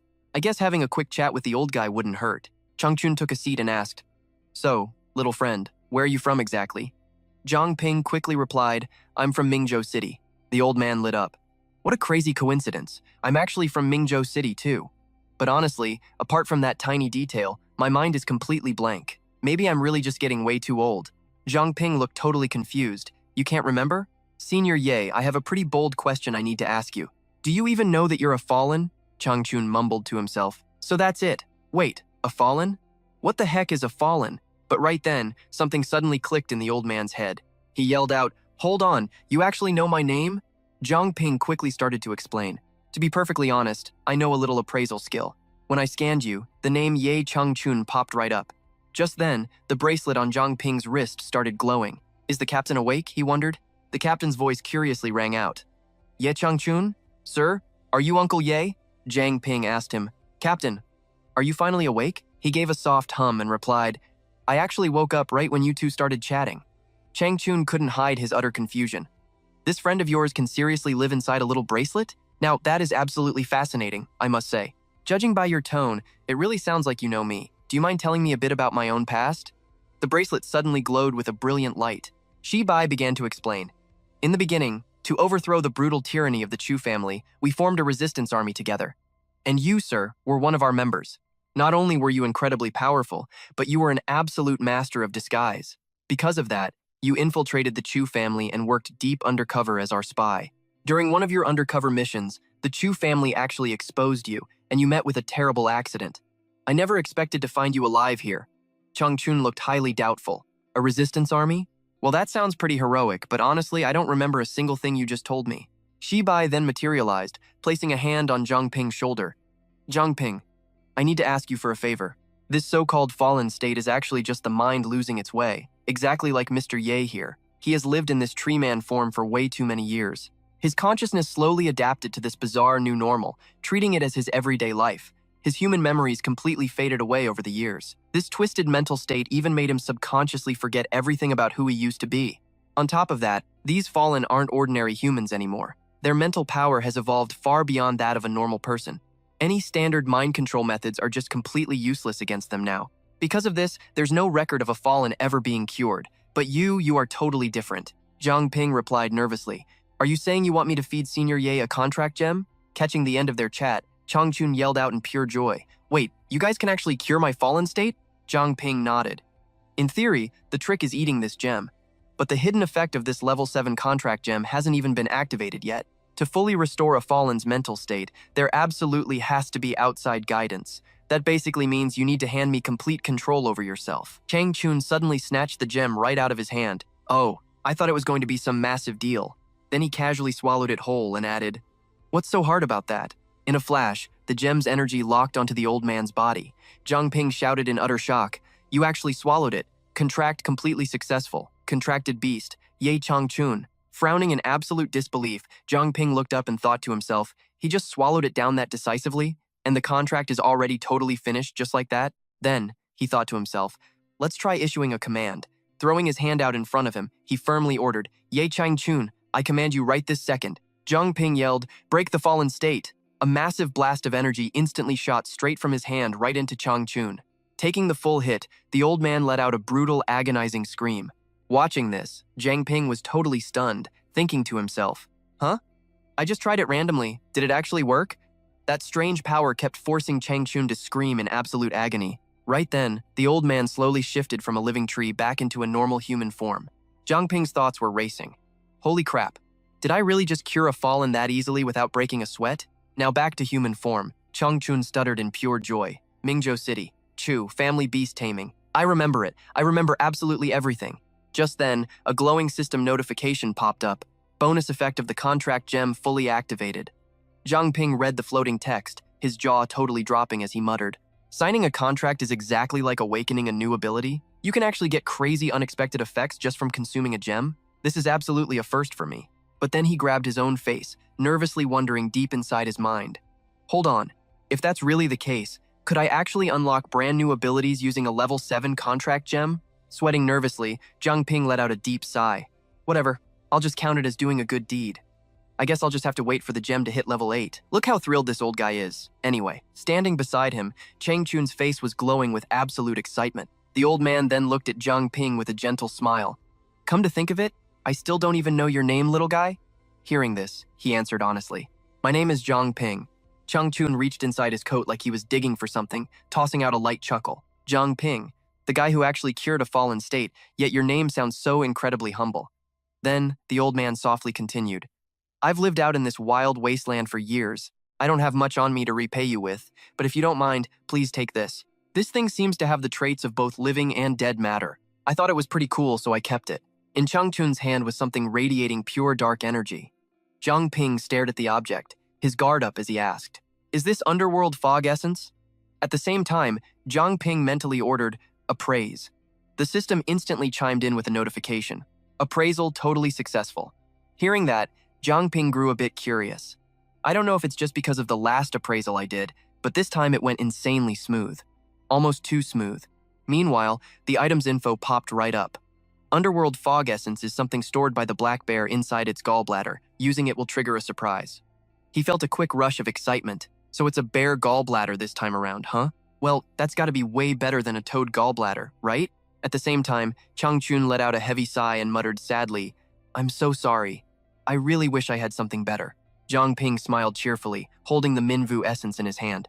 Don't worry about it, Senior Deep. This thing is actually incredibly useful for my leveling progress. Besides, I volunteered to help you out anyway. Sweating bullets, he stared at the object in his hand with a heavy heart. Cece had warned him earlier that human creatures were basically just like parasites looking for a host.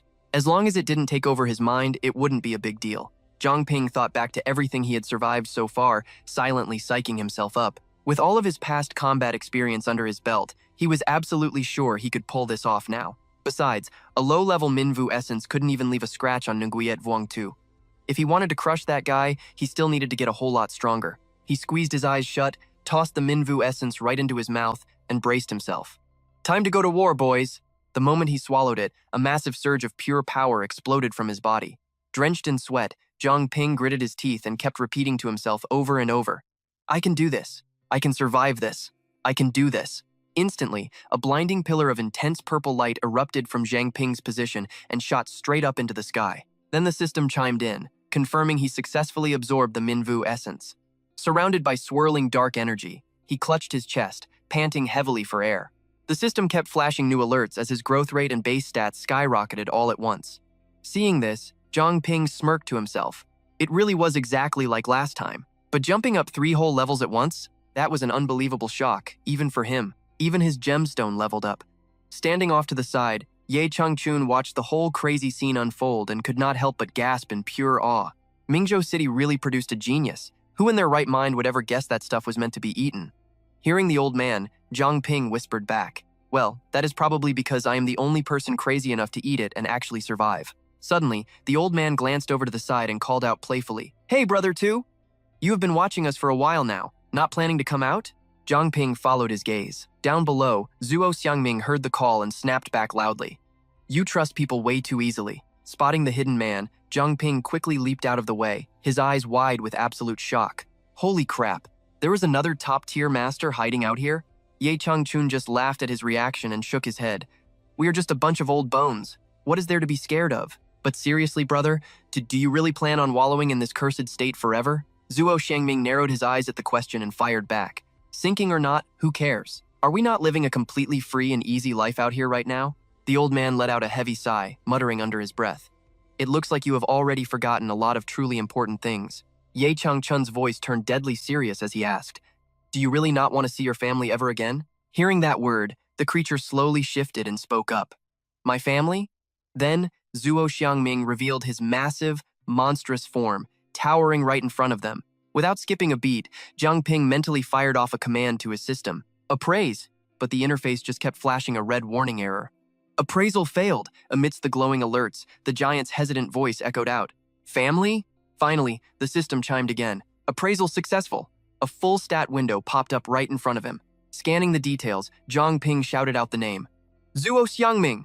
At the same exact time, Ye Changchun pointed straight at the giant beast and angrily roared. Just look at yourself. What kind of monster have you become now? Standing beside him, Zhang Ping looked up and thought to himself, I swear I have heard that name somewhere before. It sounds so familiar. Suddenly, a voice broke his train of thought. It is no surprise that you have heard of him before. He is one of the founders of the investigation team, an absolute legend in Mingzhou City. But he vanished years ago. I never expected to find him out here in the wasteland. Zhang Ping furrowed his brow, asking in a serious tone, "Both of you seniors ended up stuck in this wild zone together. Is that really just a coincidence?" The old man stroked his chin, lost in thought, and replied, "Years ago, the Chu family beat me half to death and tossed me out of the city. I had no choice but to turn into a tree just to heal my fatal wounds. Over time, I ended up stuck in that twisted form you saw earlier. Back then, Brother 2 was still just a kid, so I doubt our situations are connected."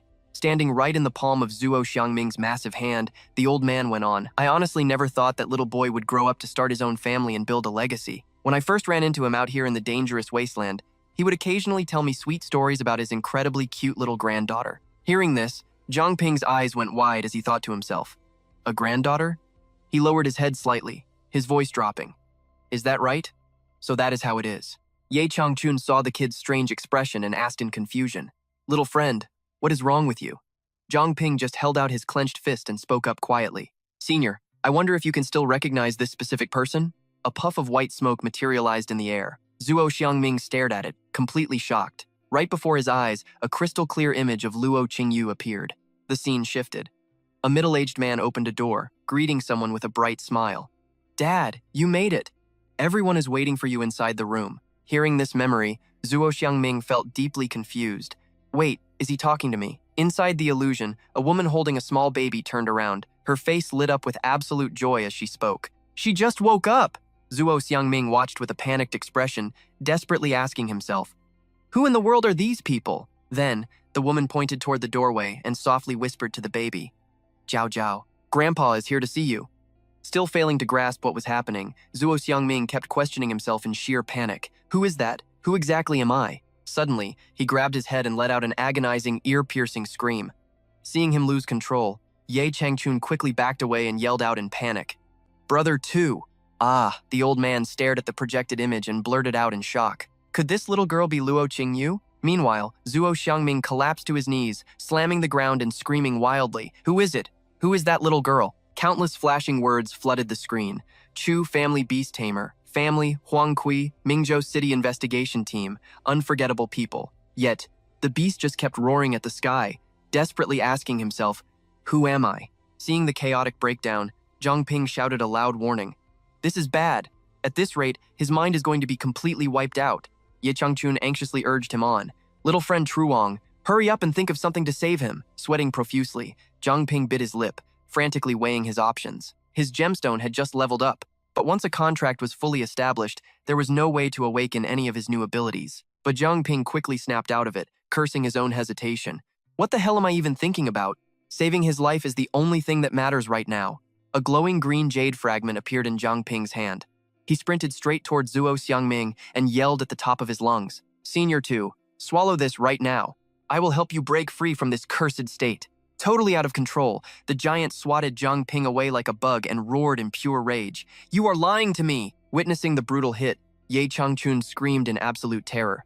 "Little friend Trung," but the massive beast just kept raging. "You all just want to trick me." Zhuo Xiangming's eyes bulged with madness as he bellowed, "Ma Ban, do not even think about getting away with this. Get the hell out of Mingzhou City." Seeing his old friend completely lose his mind, Ye Changchun frowned and shouted back, "That is enough. Open your eyes and look closely.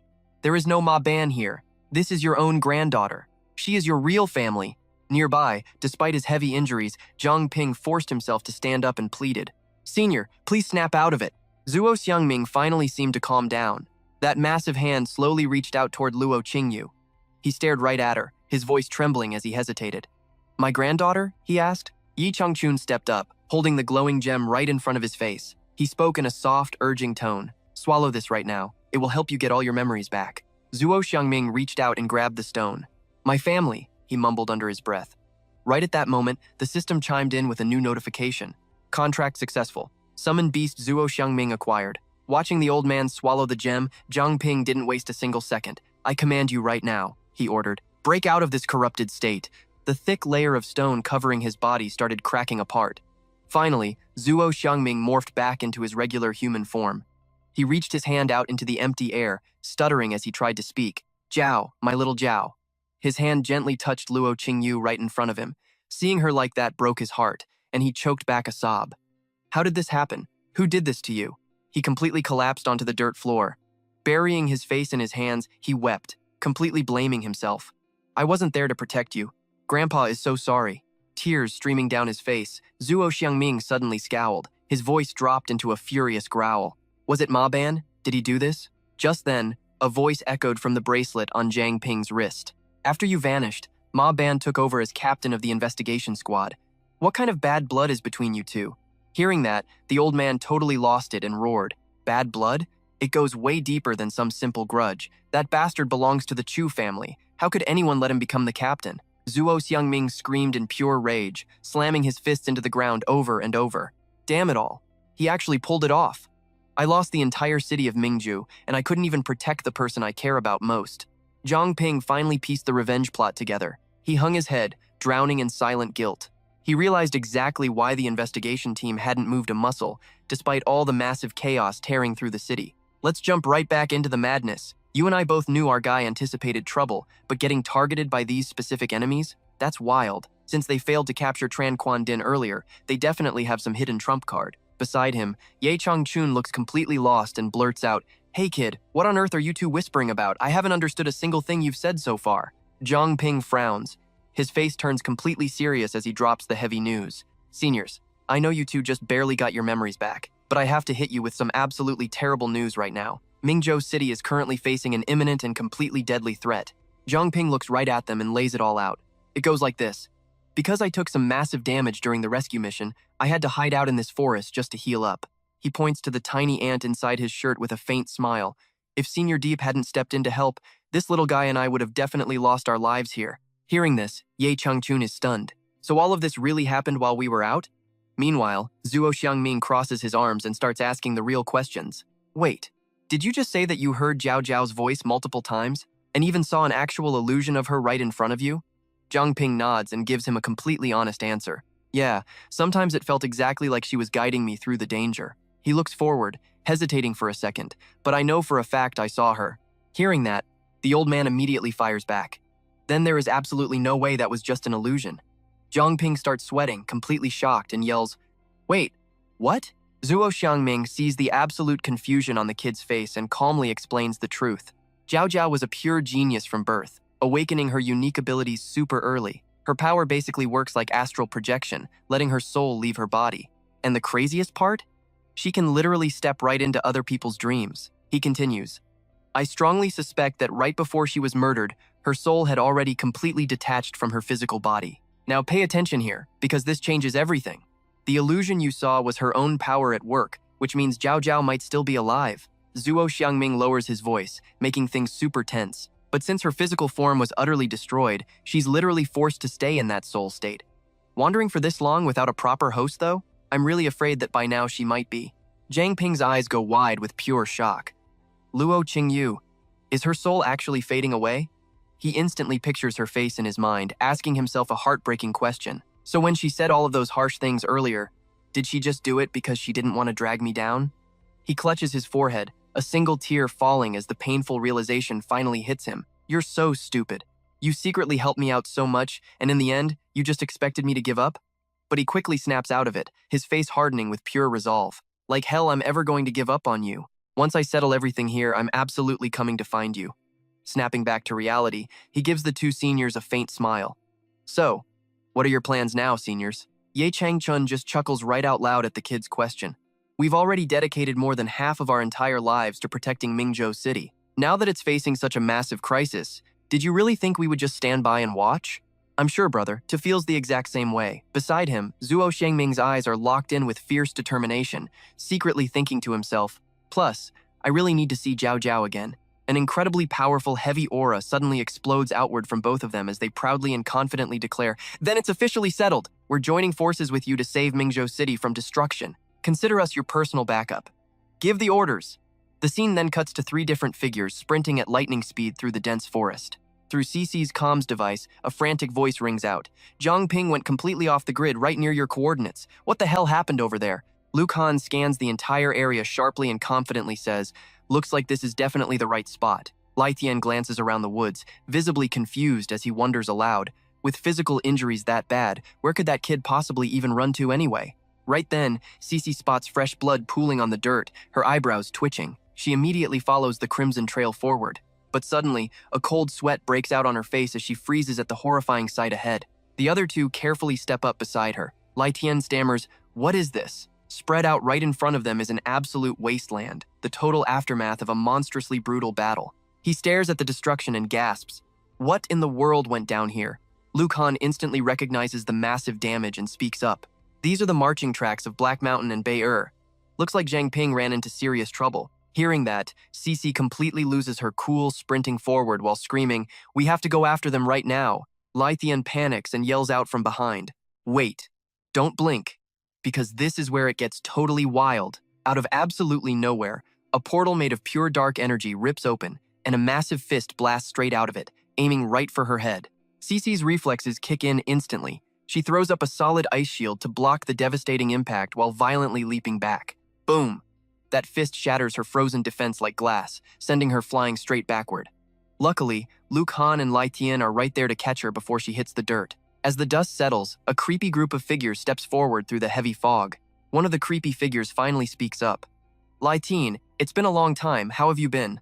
Huang Min steps out with a super arrogant smirk, shouting loudly, "Take a good look at the special gift I brought just for you guys." Lai Tian glares at them, his voice thick with absolute disgust. "I was wondering where that rotting stench was coming from. Turns out it's just you gross undead freaks." The old enemy immediately sneers right back at him, looking completely unimpressed. "And you still have that exact same useless, arrogant attitude as always." Huang Min suddenly throws his hand forward, aggressively ordering his undead grunts to attack while confidently declaring, "Don't even dream about escaping today, because you're all finished." Watching this absolute chaos unfold, Liu Khan stays completely ice-cold and calmly asks, "Did the Holy Ancestor actually leave secret spies behind to constantly monitor our every move before leaving the city?" Cece just swings her blade, her voice totally ruthless. "Doesn't matter, we just slaughter them all." Meanwhile, Lai Tian blasts a palm strike into the horde and screams, "His main target is me, you two find an opening and get out of here." Suddenly, a massive brute charges straight at him, furiously roaring, "In your dreams, buddy." Lai Tian instantly activates his ultimate technique, Undying Crimson Phoenix Body, Phoenix Flame Form, Open. A terrifying, majestic, and completely overwhelming power erupts all around him, instantly and massively boosting every single combat stat he possesses to the absolute max. Cece holds the line right beside him. After entering his blazing combat state, Lai Tian easily blocks the giant's punch, his eyes burning with intense rage. His expression hardens into pure killing intent. Glaring right through the enemy, Lai Tian firmly promises, "The next time I see you, I will end your life." Without a single drop of hesitation, he brutally grabs and launches the massive guy backward. The giant monster flies completely out of control, falling straight into a glowing, mysterious, dark portal. The second the beast falls inside, the portal snaps shut like a giant hungry mouth. Lai Tian glances over, confused. He got teleported away?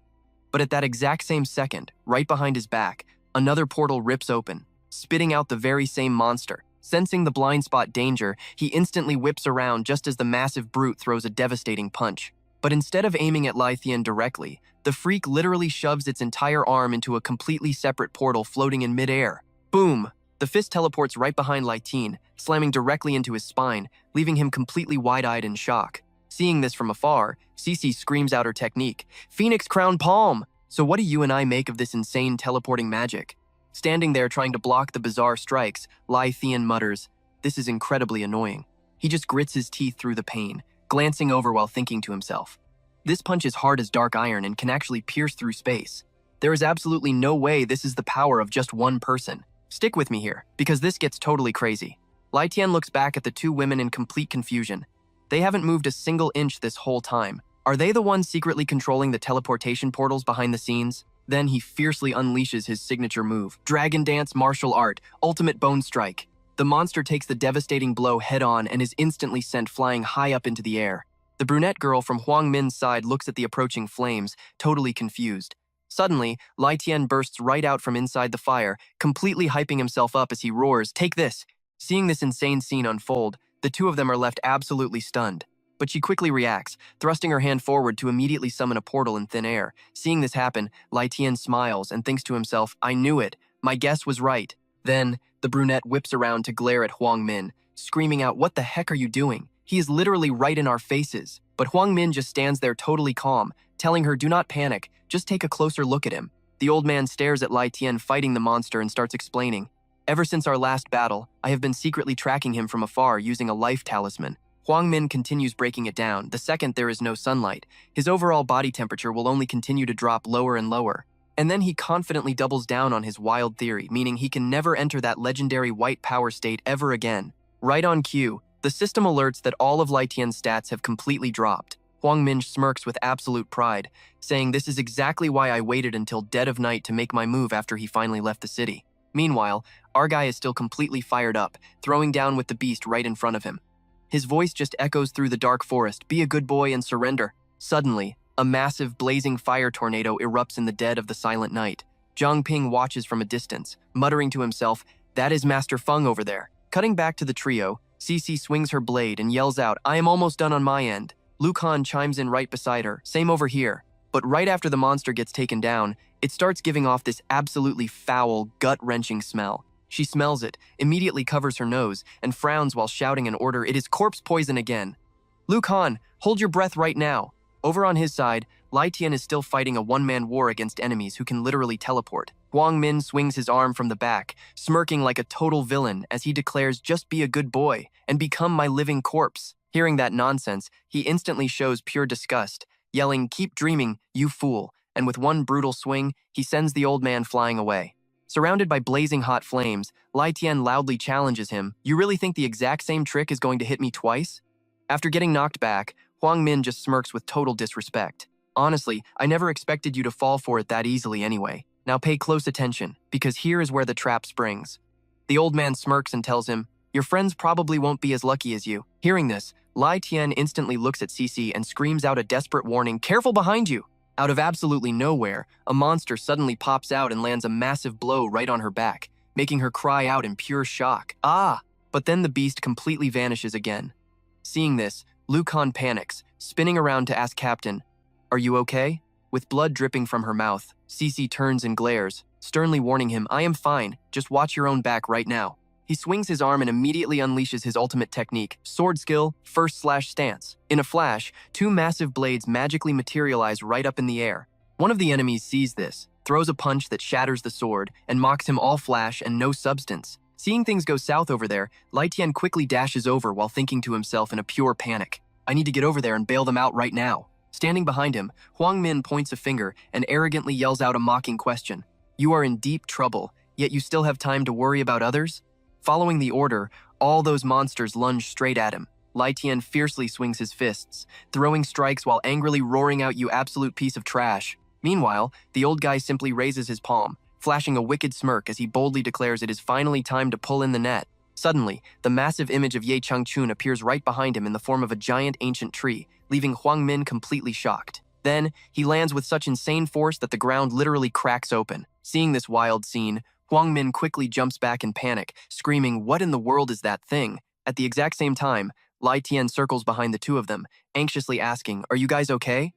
Cici immediately responds with a serious tone, we are totally fine. Suddenly, a very familiar voice rings out loudly, Master Feng, Cici, I finally managed to find you guys. She hears this, immediately whips around, and says, wait, is that voice? Then Cici yells out Zhang Ping, and there he is, casually standing right on top of Ye Changchun's massive shoulder. Seeing that Zhang Ping is completely unharmed, she lets out a huge sigh of relief and says, thank goodness, I am so glad you are safe and sound. You saw that coming, right? Huang Min just stands there totally confused, asking himself, he actually has another helper? But he completely misses Zuo Xiangming sneaking up right behind him. We just see him ruthlessly shove his hand straight through the old man's chest in one strike.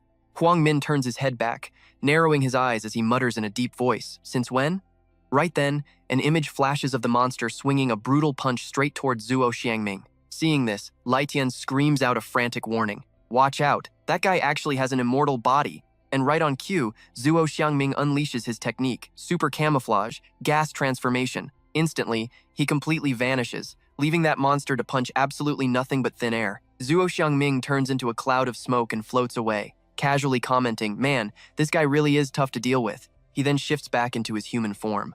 Lai Tian stands by his side, glaring forward with a heavy frown as he warns, "Be extremely careful. These enemies are fallen ones. The sun is finally high up now." Lai Tian looks up at the sky, thinking, "Thank God, it is finally morning." At the same time, Lai Tian flashes a super cocky smirk, "You shameless old thief. What other dirty tricks do you have left?" All his power stats have totally skyrocketed now. Standing right in front of Huang Min, the whole crew is locked in and fully ready to fight. Surrounded by a blazing aura, he clenches his fists tightly and roars, "Just bring out everything you have left." Seeing this epic standoff, the brunette starts sweating nervously, thinking to herself, "These backup fighters are no joke at all. Plus, we have completely lost our perfect chance to capture Feng Lai Tian now." She signals with a seriously panicked tone, "Things are looking bad. We need to retreat right now."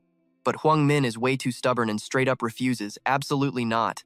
He launches an attack and furiously screams out, "I almost had him. I just needed a little bit more time." Suddenly, a portal appears behind Huang Min, instantly sucking him inside, while she angrily snaps at him, "Stop wasting your breath!" Right before leaving, the brunette girl glares back at the group with deep frustration and hisses, "Consider yourselves extremely lucky this time." The rest of the monsters start marching straight into the portal too. Lai Tian clearly refuses to let his prey escape, so he violently dashes forward, screaming in pure rage. "Do not even think about running." Zhang Ping chases right behind him, shouting desperately, "Master Feng, please do not do anything crazy." Then he gives a stern warning, "We still do not know enough about the enemy, so blindly chasing them could lead us straight into a deadly trap. For now, we should just head back to the base and regroup with everyone else. Besides, the martial arts hall members are all waiting for you." The portal slowly shrinks away. He finally backs down and agrees.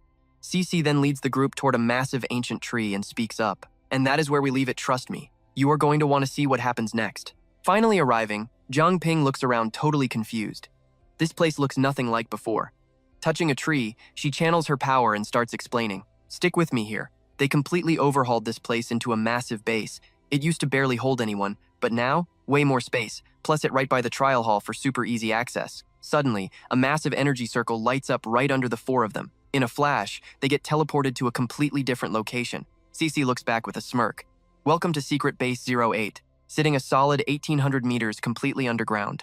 This absolute bunker holds 2,000 people across 164 rooms. Go ahead, take a look." Zhang Ping stares in pure shock. This place is huge. Counting that old safe house, just how many of these hidden bases has the captain built over the last 200 years? Shibai suddenly chimes in. Being overprepared is never a bad thing. Cece glances back while walking. "Back in my investigation team days, I knew they set up tons of bases outside the city. One was super close to the trial hall, but who knows if it is even active anymore." Hearing this, Qingbo looks over, completely puzzled. "Rumor says the current captain is Ma Ban, right?" She nods honestly. "Yeah, and he is actually his top right-hand disciple." Shibai looks totally lost. "Wait," Brother Su mumbled while passed out, "that Ma Ban is basically family to you. What on earth is going on here?" Qingbo just lets out a heavy sigh. His voice drops completely. This whole mess goes back 10 years. And just like that, Qingbo spills the dark history. "I remember Vice City Lord Huang Zimin randomly calling us to the manor. He claimed some informant had finally tracked down the Chu family main headquarters. As the actual captain of the investigation squad, I had zero clue about this so-called informant. That alone set off massive red flags in my head. When I pushed for the guy identity, the Vice City Lord just brushed it off, saying he was a low-profile cleanup crew guy who rarely showed his face. I was too desperate to wipe out those Chu family remnants to ask more questions." He continues, "I took my squad and followed the trail. Now pay close attention here. We drove for a whole week just to find that base. Then, absolute chaos hit. Right as we were planning our strike, the Chu family utterly blindsided us. I could not figure out how they knew we were coming. Looking back, it was obviously a massive trap they had waiting for us. Exhausted from the long trip, that sneak attack completely decimated my team. The casualties were horrific. I knew things were totally wrong and immediately tried to pull everyone back." His voice gets grim. "That is when Ma Ban stabbed me in the back. No time to dodge. The flashback shows him taking the brutal hit and collapsing. It was a terrifyingly cursed dagger. The second it pierced me, my cultivation was completely locked. I suffered absolute hell while being tortured by those monsters during that time. I even heard them calling Ma Ban Sir." He takes a breath.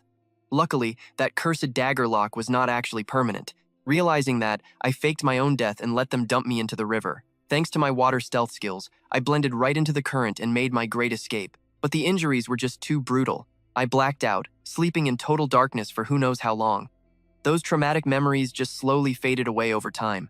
Changchun takes all this in, his tone heavy. No wonder you were so insanely paranoid when we first met. You were carrying this massive, dark secret the whole time. Whenever I asked, you never gave me a straight answer. Your mind was probably just protecting itself. Shibai rubs his chin, deep in thought as the pieces connect. Let that sink in for a second. Huang Zemin again. This means the investigation team was fully compromised a decade ago. This Chu family conspiracy goes way deeper than we thought. Cece breaks into a cold sweat, frowning hard. If the captain had not pulled me out and promoted me early, staying on that team would have been a straight-up death sentence. Suddenly, a group of 3 girls walks over. Manny looks at them, super curious. What are you guys still doing hanging around here? Spotting Changchun and Qingbo, she completely lights up. You must be the elite seniors Zhang Ping met out in the wild. I heard so much. Absolute honor to finally meet you. Wait, what is this tiny thing? Zhang Ping grins as Manny points at the little ant on him. Found it in the wild. Tiny, yeah, but it has got serious king-tier potential. He adds cheerfully. Plus, it is super friendly with zero hostility towards us. Who knows, it might become an epic battle partner later on. She gently pokes it, her face turning red with excitement. King-tier potential? Are you actually serious right now? She stands up, hands proudly on her hips. Anyway, the worst is over. Let us just crash at the base, heal up, and get some proper rest first. But Shibai speaks up from behind. Look, the investigation team is officially the enemy now. We cannot trust their safe houses, and we must stay on guard against their traps. He turns away, his tone dead serious. Before making any moves, we need complete preparation to handle whatever comes next. Mani chases after him, totally confused. Since when are they the bad guys? Zhang Ping sweat drops and glances back. Super long story, we will break it all down once everybody is actually gathered together. Meanwhile, over at the Holy Ancestor Village, a massive, towering fortress wall completely blocks the path. Armed guards with spears patrol the very top, flanked by vicious beasts glaring down with absolute terrifying bloodlust. An intense, booming voice echoes through the courtyard. We are in lockdown. The cult leader banned all outsiders within 10 miles. You better patrol with your eyes wide open. Out of nowhere, a dark energy portal tears open. Xiang Ming gets violently shoved out, crashing to the dirt with an angry groan. He sits up, absolutely fuming. You crazy witch. Springing up, he loudly screams. Why the hell did you ruin my perfect setup? If I had known, I would have turned you into a puppet first. 2 of his lackeys casually step out of the portal. Then, a chilling voice startles him.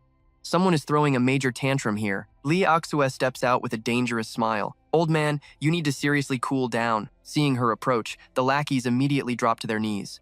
Welcome, cult leader. But Xiang Ming is not having it. He furiously shouts, This is not what we originally agreed on. I let you borrow my entire zombie army, and in return, you promised to help me secure corpse refining materials. Are you seriously burning bridges with me right now? So where do you and I leave off? Aoxu just glances over and softly replies, I, Li Aoxu, always keep my promises. But look at the situation. You need to get a grip. Stick with me here. She calmly says those 2 new helpers are just as strong as Feng Lai Tian. Getting past them to catch Feng Lai Tian alone, he barely has a chance. Plus, the sun is up now, and Feng Lai Tian could shift into that red and white state at absolutely any second. Once that happens, his toxic corpses are going to be completely useless against him. Zhao Tuyet casually steps forward, her voice chillingly soft. She tells him to relax, catching Feng Lai Tian is literally just a matter of time. Smirking with pure confidence, she declares that the Holy Maiden has finally returned to the village. By borrowing her power, she completely believes she will break through to the king tier soon. A sharp, golden glint flashes right through her eyes as Now Tuyet suddenly speaks up again. The guys in the front row suddenly mutate from that dark energy.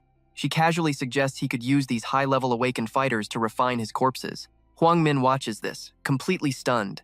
Now Tuyet just crosses her arms and walks off, announcing she is going into seclusion. Glancing back, she gives him a very sharp warning. You better stay in line and behave yourself. Understood? Hearing this, the old man instantly drops to his knees, terrified, and stammers, I understand. 1 week later, training grounds echoing with combat. Zhang Ping and Kiatman focus their ultimate moves, yet Bakduk casually fights them 2-on-1. He even mocks them too weak. Did you guys skip breakfast? That insult pushes him to break through. While his teammate is perfectly distracting him, he channels massive energy straight into his palms. He unleashes Beast King Fist Dao Note Manifestation. But the master blocks that storm-like attack with just one single hand, looking completely bored. Now watch this crazy combo. Bakduk totally forgets about Kiatman. Using Beast King Fist, she perfectly syncs with the tornado for a devastating Thao Thiat finishing blow. She strikes flawlessly without holding back, using a classic move dealing 1,000 damage but taking 800. Bok Duke can only complain, whining you bratty kids don't even know how to hold back. Are you taking this chance to get revenge on me? My old injuries haven't even healed. Now I've got brand new ones. Kiatman hurriedly bows, apologizing to the instructor she couldn't stop. Meanwhile, Zhang Ping just pouts, clearly not feeling sorry at all. Who said we were weak? Bok Duke overhears and snaps. What did you just say? You little punk think you're tough now? Vihoa quickly rushes to intervene. Your wounds will worsen if you keep moving. Please do not make more work for me. Meanwhile, he just casually grabs Kiatman and escapes the scene. Time to eat. So starving. Though acting totally angry on the outside, he's actually super proud. In just a few days, their martial arts improved insanely fast. Zhang Ping's raw power is already an absolute given, and Wang Jiamin's fist techniques are also quickly catching right up from behind. Guess I totally underestimated her potential before. Arriving at the gym, they are greeted Zhang Ping. Training is over. He's quite surprised to see him. Team leader Kim Ba is training today too? Lifting weights, he replies cheerfully. Yep, the hospital room is boring. I came here to get my blood moving. Nearby, an energetic group counts reps 997, 998, 999. Zhang Ping and Kiatman quietly slip out so they don't disturb them. Great job, rest up for a bit and then do another set. The two of them head straight over to their next location, which is the forge cleaning crew. Before stepping inside, he gives his usual polite greeting Uncle Trung. Sorry to bother you today. The older man immediately voices his suspicion. Don't tell me you two broke the training room again? Kiatman tactfully expresses her genuine apology. We are so sorry. He sighs, completely helpless against these two kids. After that, she runs after Zhang Ping, asking him, where exactly are you going right now? Weren't we supposed to be getting lunch? He completely dodges the question, keeping it vague. You go ahead without me. I still have a few things I need to take care of. Next, he steps into a meeting room packed with all the key people. Tu Do Do Bok, who is leading this meeting, speaks up first. Zhang Ping, you made it. Perfect timing. He instantly cuts to the chase and gets straight into the main topic. I was just about to tell you some crucial things to keep in mind when heading to the trial grounds. Zhang Ping already guessed this, so he is fully ready to listen. Now, I know what you're thinking, but get ready because the real villains are moving. Meanwhile, in a dark place, agonizing screams echo through the space. At the Chu family headquarters, a serious meeting is underway. The Holy Maiden was taken, yet you have the sheer nerve to return here? The second elder is about to scold him further, but the first elder actually stops him. Just let it go. Chu Trok Min accidentally awakened the Holy Maiden. This indirectly caused the Moon King to fight Tudu Toi Bok. I will give you some credit for that, so I am letting you off just this once. The man instantly bows his head with deep sincerity. Thank you, First Elder. However, the old man is still fixated on another crucial detail. If that guy Zhang Ping really is a limitless level ability user, then there is absolutely no doubt he will head to the trial grounds. Chu Dien Bin, do you have any news from over there yet? The man's attitude is overflowing with sheer confidence. First Elder, please rest easy. Our investigation team has never once slacked off. Even if Zhang Ping actually has this so-called limitless talent going for him, he is still at a super low level and falls incredibly short of our massive power. And if he actually dares to come to the trial grounds, I will definitely make sure he never returns alive. The old man still carefully warns them you guys are young, but underestimating your enemy is a huge taboo. What makes limitless level awakened individuals truly terrifying is their insane potential to obliterate enemies across literally any tier. Back then, Tudo Toibok forced us to suffer brutal defeats at every single turn. Do not ever make the mistake of underestimating an opponent like that. In stark contrast, the second elder is extremely impatient. The biggest problem right now is that the Holy Ancestor village has already taken the Holy Maiden. Just to lose her like that, we already sacrificed so much manpower back in Mingzhou City. What if the Holy Ancestor village manages to obtain the king's power one step ahead of us? Right after that, another person steps in to calm them down. You two elders, don't tell me you have already forgotten about the ultimate trump card of our Chu family, Chu Wiem Long. The second elder immediately objects with fierce anger. Do not even mention that ungrateful backstabber. We poured absolutely everything into raising and training him, yet he stubbornly clings to that completely ridiculous sense of justice. He is practically losing control of his emotions now. If he had just listened to the family's arrangements, why on earth would we be forced to hide away in this pathetic cave? Because of this, the other man uses a much softer tone. Second elder, there is no need to be angry. The only reason I brought him up is because I thought of a pretty brilliant plan. It will not only force him to finally serve the family, but it will also massively boost the Chu family's overall power. He already has the entire scheme mapped out in his head, but it absolutely requires our little girl's cooperation, and so he skillfully steers everyone's attention toward the key to entering the Forbidden Zone. The others are completely caught off guard by this wild suggestion. The Forbidden Zone? Wait, are you seriously suggesting? So what do you and I make of this? A Forbidden Zone? Both elders fall silent. deeply considering the risk. Finally, the first elder makes the call, though I do not want this. It is our only option right now. All right, you and I are about to dive into some absolute madness. The old guy casually tosses a blazing red feather across the room. That glowing flame? Caught easily with just 2 fingers. Now, that massive outer cloak slowly burns down to pure ash. She is ridiculously confident holding that key. Chu Hongfeng swears she absolutely won't fail her mission. Cut to the Mingzhou outskirts. Deep underground, Yuan Long walks while totally roasting his own crew. Seriously, they couldn't even keep an eye on one kid. He snaps, how do they expect to revive the Chu family being this sloppy? But Hongfeng brushes him off. Doesn't he know little Ju Yang's wild personality by now? He goes completely silent, letting her monologue. Honestly, besides an uncle like him, who else could possibly keep that kid in line? She knows the boy's reckless vibe perfectly. Remember when Ju Yang sneaked into the armory, triggered heavenly lightning, and trashed a massive pile of gear? If he hadn't protected the kid, he would have been kicked out of the Chu family ages ago. That's exactly why they're so close. They finally reach the giant iron doors of the Forbidden Zone. Hongfeng stops. We are here. Yuan Long is completely underwhelmed by this place. This is the sacred Forbidden Ground? Seems pretty basic. She totally reads his mind. This is his first time here, right? As far as she remembers, he never bothered joining in on the family business. Suddenly, the feather ignites in flames, but he doesn't even flinch. He warns them, do not compare Chu Yuan Long to the rest of you. Even as the massive gate opens, he keeps judging them. You treat human lives like total garbage. Do you seriously think this ends well for you? Yuan Long stands his ground. Thanks to them, the Chu family is falling apart. Evil cannot beat good, that is the oldest rule in the book. Now pay attention, because what he sees next absolutely shocks him. Behind those doors is an ancient relic, the sun god bird of the first patriarch. Yuan Long is completely boiling with rage. Those old fools hid the god bird's corpse here? What are they plotting? Hongfeng quickly tells him to ignore that and focus on finding little Ju Yang first.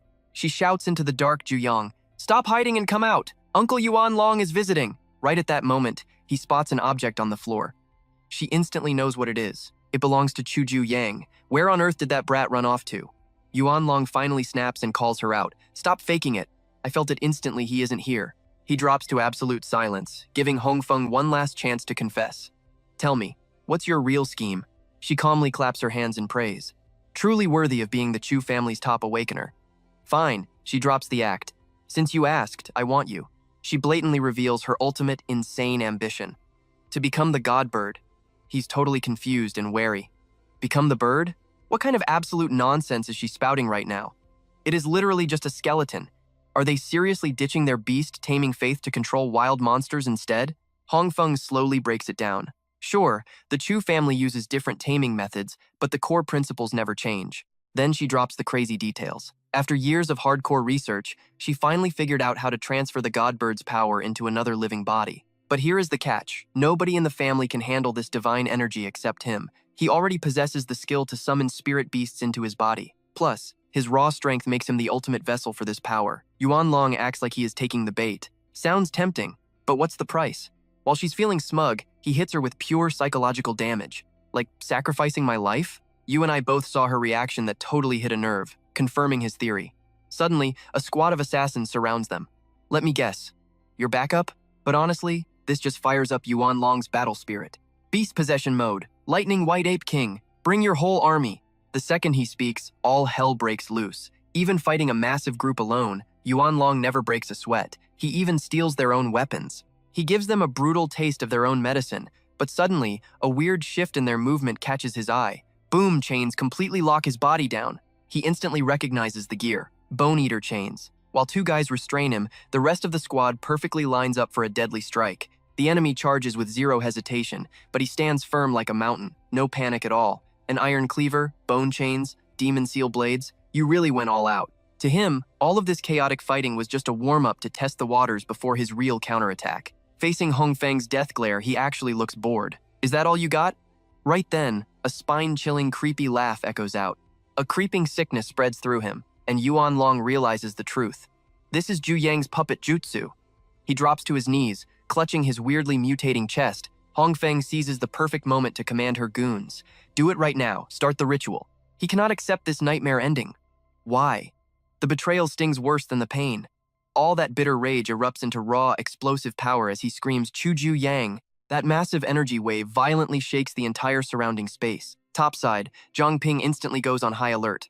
An earthquake? Or maybe a beast tide? The heavy tremors hit the surface, collapsing weak walls and ceilings everywhere. Man quickly jumps in to back up the medics. Prioritize the wounded.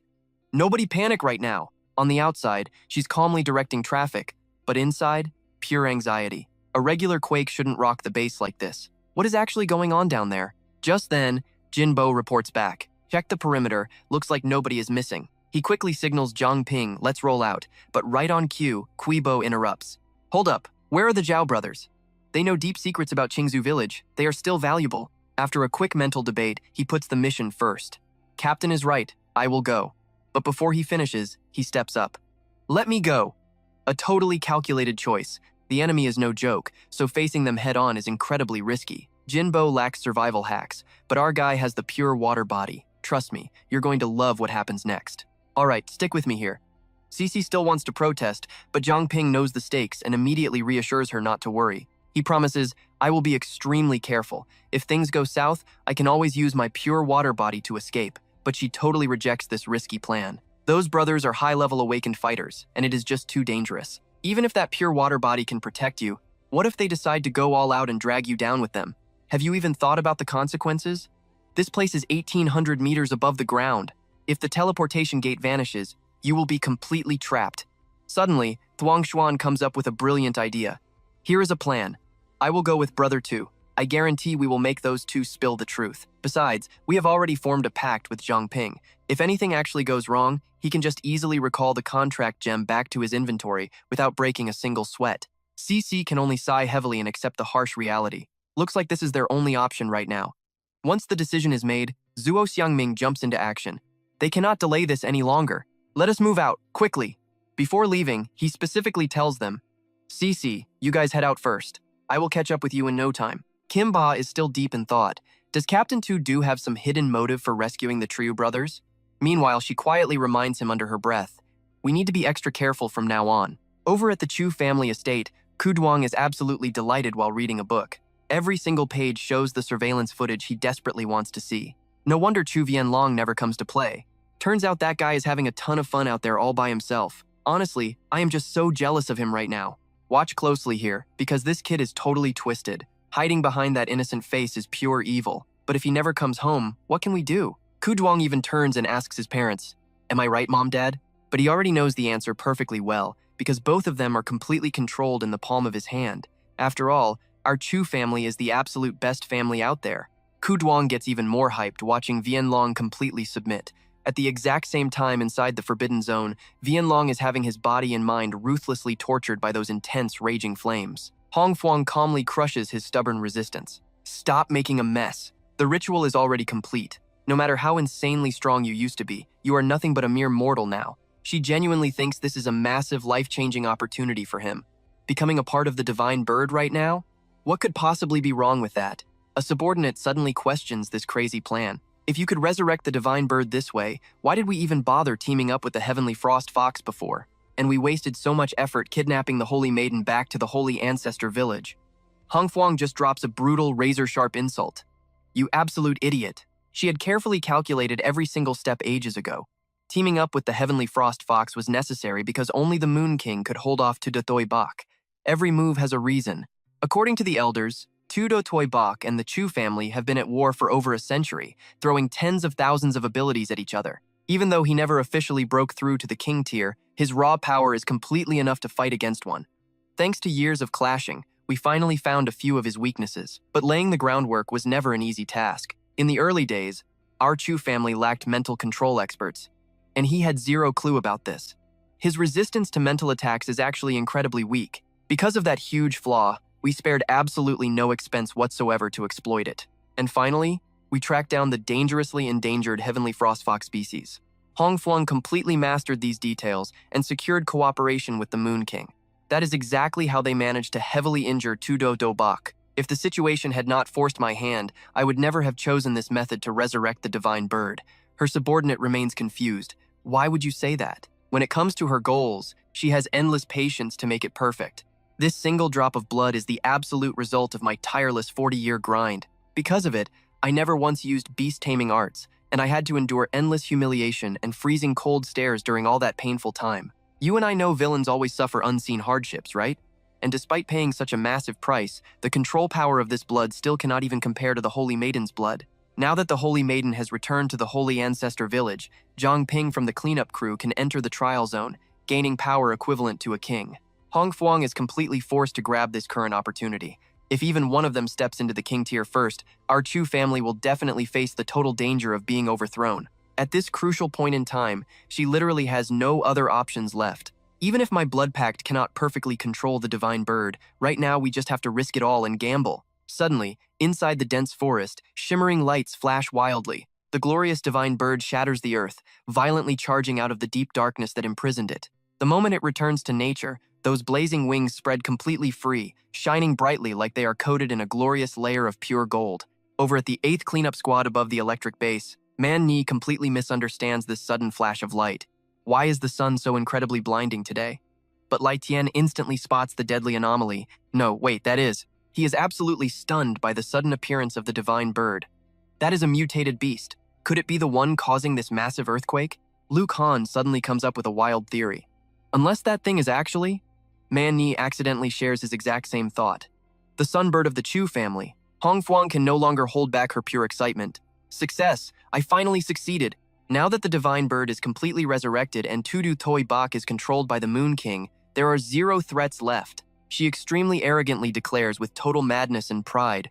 From this exact moment forward, the Chu family will absolutely control everything. But her beautiful dream gets instantly crushed by the divine bird's massive, terrifying claws. Everything happens so insanely fast that Hong Fuang cannot even react in time. What? While she is still completely stunned, it forcefully puts a brutal end to her arrogant speech. By the time the divine bird leaves, all that remains on the ground is a completely unrecognizable pile of mashed meat. Meanwhile, at the 8th cleanup squad's base prison, Ngan Ho collapses flat on the floor, groaning in despair. We used up every last drop of our energy and still cannot escape. We are totally going to die here. Ngan Long turns around and gently comforts him. The moment we got caught, we should have expected this day. Do not be afraid, I will go down with you. Suddenly, a massive boulder plummets straight down from the ceiling. It heads directly for them, and they just close their eyes, accepting their fate. Out of nowhere, a burst of purple aura appears to block the giant rock. Nether mist body. It turns out to be Zhang Ping, using the Beast King fist technique, Taudi lifting cauldron, to catch it. Thuong Xuan runs while carrying Ngan Ho on his back, shouting, "Why are you spacing out? Move!" When they finally burst out the door, their heavy hearts feel a bit lighter. We actually made it out. Zuo Xiangming's voice gets extremely urgent. Zhang Ping, you need to hurry up. Inside, Zhang Ping's face lights up brightly. Understood. Saying that, he dashes out, letting the massive boulder crash down behind him. Zhang Ping sprints desperately out the door. Ngan Long, still in a daze, struggles to ask, "Are we actually saved?" Zhang Ping looks back. "Not yet, get to the teleportation room. That is where we leave it, trust me. You are not ready for what happens next. Stick with me here, because things are getting intense." Boulders crash down all around them. The massive impact triggers something in Zhang Ping's mind. A chillingly familiar feeling, like being buried alive in ruins. He almost gives up in despair. Is he really going to die again? But no, a voice suddenly snaps him out of his trance. "Wake up, Zhang Ping!" Changchun transforms into a massive tree monster to shield them, screaming that the two of them cannot hold on much longer. "You need to think of something fast," he jolts upright. "Senior!" Yanhu sneers arrogantly, asking why they even interfered. Beside him, Yan Long steps in. "Shut up, can you just stop talking for a second?" Zhang Ping inspects the collapsed rocks. The base is completely destroyed. The teleportation portal is practically hopeless now. Feeling defeated, he tells Zhang Ping to find a way out and just leave them behind. Yanhu casually agrees. "Exactly, stay any longer and you will be my third victim." Instantly, Zhang Ping completely shuts them down. "Nonsense, you are hostages. You do not get to beg for an easy death, so pull yourselves together right now." In his mind, though, he knows the two dead guys are from the Zhou family. Changchun finally breaks the tension. "I could drill through slowly, but it would take days. Even though Old Su can merge with rocks, he absolutely cannot carry you guys out." But Zhang Ping is burning with rage. The air here will only last half a day at most. He could use pure water to escape. But what about these brothers? Suddenly, he gets a call from Situ Shibai, who also has 0 solutions. He mentions taking a small syrup sample from the brothers earlier. Turns out, their syrup compositions are completely different. Mixing them together actually creates some incredibly unique energy fluctuations. Watch closely, this is where it gets crazy. He used the older brother's sample to awaken the old king. Absorbing the younger brother's syrup might unlock brand new energy to escape. Captain C2, you told me to save them, so you clearly had this planned all along. Hearing this, Yan Long speaks up. Are you not afraid of losing control? Zhang Ping stays firm. Not at all, or else I wouldn't have made it this far. Bottom line, do you want to die here or make a deal? Without hesitation, Yanhu slices his wrist to extract the syrup. I understand. Despite our different sides, the Zhao brothers are absolutely not ungrateful cowards. He boldly offers his bleeding arm right in front of Zhang Ping. Take as much as you need. Moments later, he stares at his body confused. Weird, why is nothing changing? Did I not drink enough?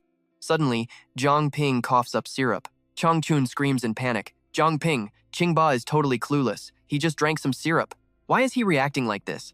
What does this stuff even do? Yanhu watches him thrashing and starts completely freaking out. Hey, are you okay? Instantly, Zhang Ping's eyes flash bright. Exhaling white smoke, the mutant ability is finally activating. Meanwhile, that massive divine bird violently spreads flames everywhere. Mani frantically pushes them. As long as that annoying bird is here, these fires will never stop burning. Cece, we really have to go, but she stubbornly refuses to retreat. No, Zhang Ping has not escaped yet. Mani totally loses patience and grabs her shirt. Enough. Manny looks absolutely furious. The portal is shut. Zhang Ping has his pure water powers, and those two seniors will definitely find a way out. You saw that too, right? They won't get trapped easily. She pushes Cece. You are usually rational. That bird just slaughtered Zhou's men and looks completely insane. If we don't leave now, we will all get trapped and die in this sea of fire. She finally gives in, staring regretfully at the beast. Fine, let's go. Suddenly, a voice shouts from behind. Step back. The entire cleanup squad arrives, ready to stop it. They charge at the divine bird, hyped up and ready for an epic battle. But the beast counters instantly, blasting a massive wave of fire. Lai Xian takes the lead, blocking its devastating strike, while the others scatter. But moments later, he grits his teeth. I cannot hold this back anymore. Just then, a massive root bursts from the ground. The giant tree emerges, carrying a sphere. Qingba uses his magic to open it, revealing Zhang Ping's group inside. He and Changchun immediately rush into the fight. Squad, we are here to back you up. Zhang Ping drags the Zhao brothers' cage. We escaped. Cece anxiously asks, Zhang Ping, what happened to you guys? Wiping his sweat, he explains. Long story short, I drank Zhao Yanhu's syrup. He shows her the stone. The old king's blood evolved and linked the contract gem to the king's talent gem. The king's gem. He explains the whole situation. I used this crazy talent to temporarily boost the two seniors' stats straight to level 5, enough to hit level 40 and reach the king tier. The buff only lasted 10 minutes, but it was all we needed to escape. Zhang Ping stares at the gem in complete silence. Drinking that syrup actually made him recall some seriously disturbing visions he saw earlier. He saw massive rows of cages filled with people. What on earth was that? He looks at the brothers. Seems Dragon City Nest hides darker secrets than we thought.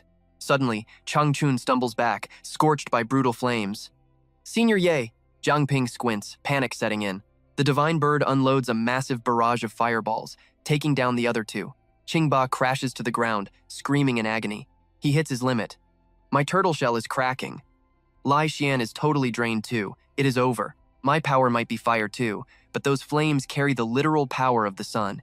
It completely overpowers normal fire. I cannot defend against this. He knows the others are done for. Old Ye is entirely countered by it.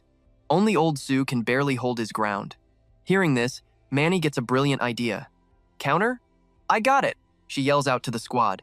Barrier team, gather up immediately. Everyone, focus on restraining this divine bird. Trust me, watch her next move. Buy me 30 minutes. If you can't fight, get the signal device from Jiang Shuzhong. Hurry! Mani even pulls her teammate along. Cece, help me. I'm giving us a chance to survive. Inside the golden gem bracelet, Shabai smiles proudly. She has really grown up, taking a huge weight off my shoulders. All right, stick with me here. Things are getting desperate, so Zhang Ping just swallows the king gem whole. The second that new power hits, he is pushed forward. Let us go restrain this divine bird. His level temporarily shoots up by 5 full tiers. Meanwhile, the divine bird goes absolutely berserk. The rest of the crew rushes to help Qingbo, blocking the massive fireball together. His pet, having dropped down to 60 kilograms, sits by the syringes. How much food will it take to recover that mass? Man Yi opens the map to strategize. Liu Xishan might not have the raw strength to capture this sunbird, but she can definitely suppress its solar energy for a short window. Next, our barrier squad will help her set a trap to lock this beast down. Everyone listens closely. These signal transmitters will massively expand our range. Once everyone grabs their gear, they need to bury it exactly where the blueprints show. Back with the divine bird, it charges a massive energy sphere, but the attack just fizzles out completely. The bird looks totally confused. It is trapped in a super simulation vessel. A voice rings out. I completely cut off its oxygen supply. In a total vacuum, it cannot spark a single flame. Brother Ye, strike now. He instantly agrees to the plan. Done. Qingbo stretches his massive arm right toward the divine bird. Get down here right now. He violently yanks it down, pinning the beast completely. The voice yells out. The vacuum effect is over. Hit it now. The three vanguards charge in, triggering a massive explosion. Luhan quickly casts a spell, forming a vortex above. Swift as wind, quiet as a forest. Day in front, night behind. A blinding sword materializes instantly. Long Yuan sword, strike! Watch closely here.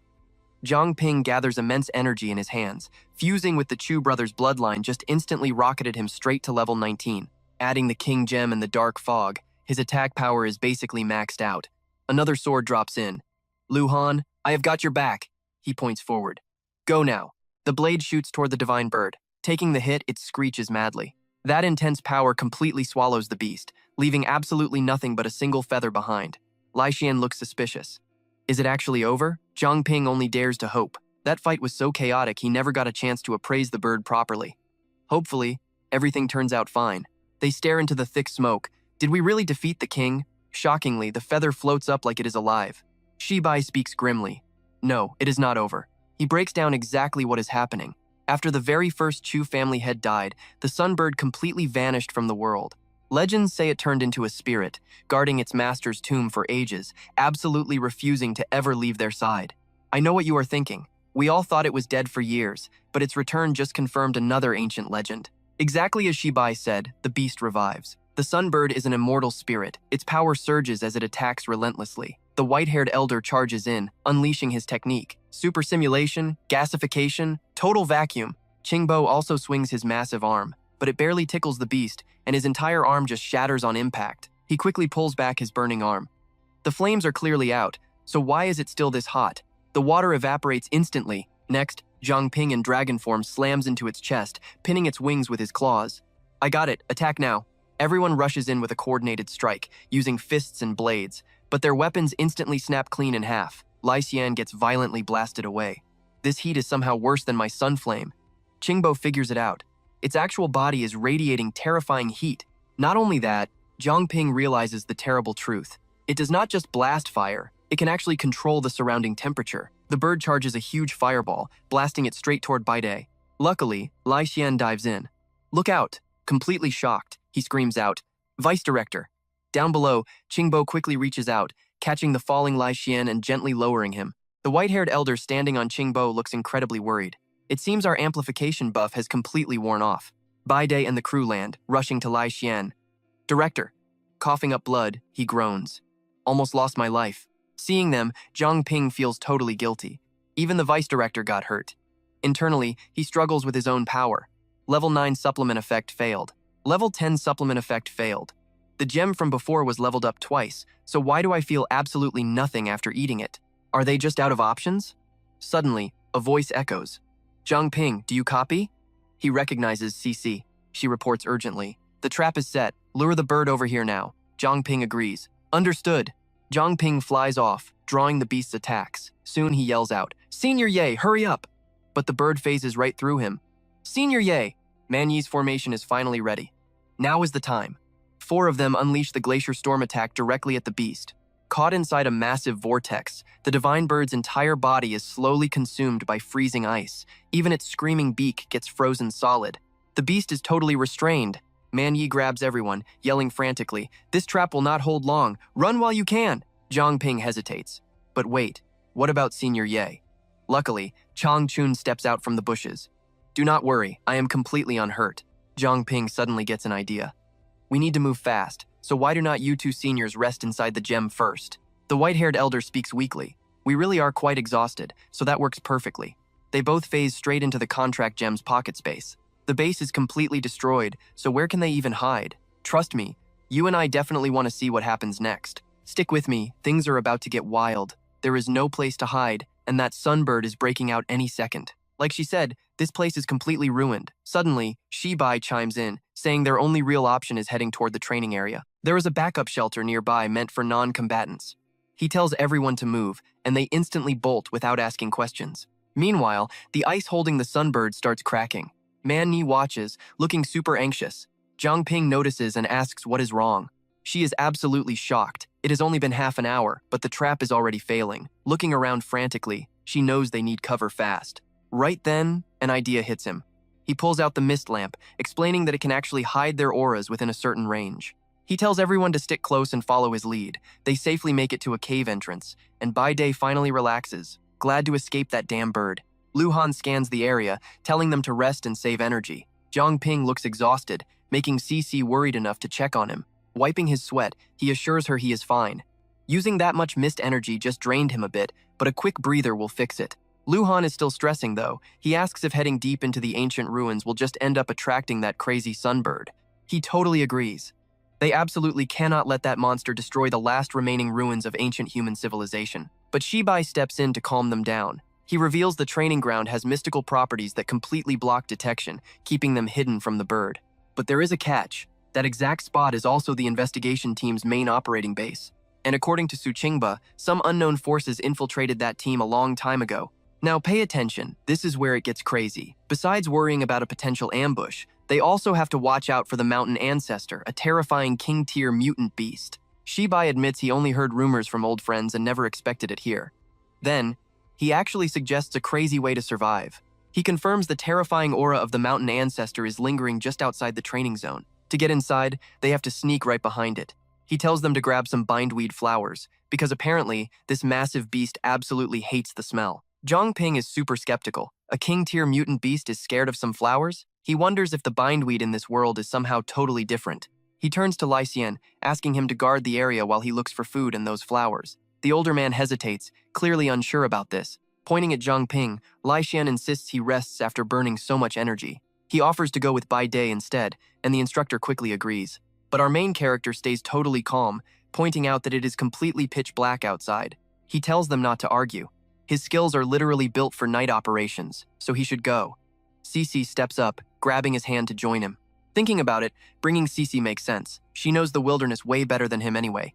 So, he happily agrees to take her along. But just to be safe, his eyes light up as he asks Xiao Ban to prepare some extra gear for them, like bear traps and hunting tools. Shou Zhang whines like his soul left his body, complaining that all this work is turning him from chubby to skinny. Watch closely here, his powers are so cool. Out by the lake, a dark purple eye opens, and sharp teeth suddenly ambush a wild boar from underground. That eye uses mist energy to shapeshift into a black panther, viciously tearing into the boar. The pig dies instantly, giving his panther a +50 mist boost. The panther shifts back into Zhang Ping, sitting smugly on the dead boar. Using his mist to hunt is incredibly useful. He figures a few more attacks will fully restore his energy. While processing the meat, Cici runs over excitedly, calling him to check something out. Pointing high up into the branches, she spots the bindweed. Without hesitating, both of them leap up into the tree to investigate. He cautiously reaches out to touch it. This is the bindweed of this world. He examines the flower closely, thinking it looks completely normal. But then, boom, it blasts foul-smelling gas straight into his face, making him gag. No wonder the mountain ancestor absolutely despises this plant. He realizes the smell is exactly like microwave durian. To make it worse, Cici mentions a brutal punishment back in Mingzhou City.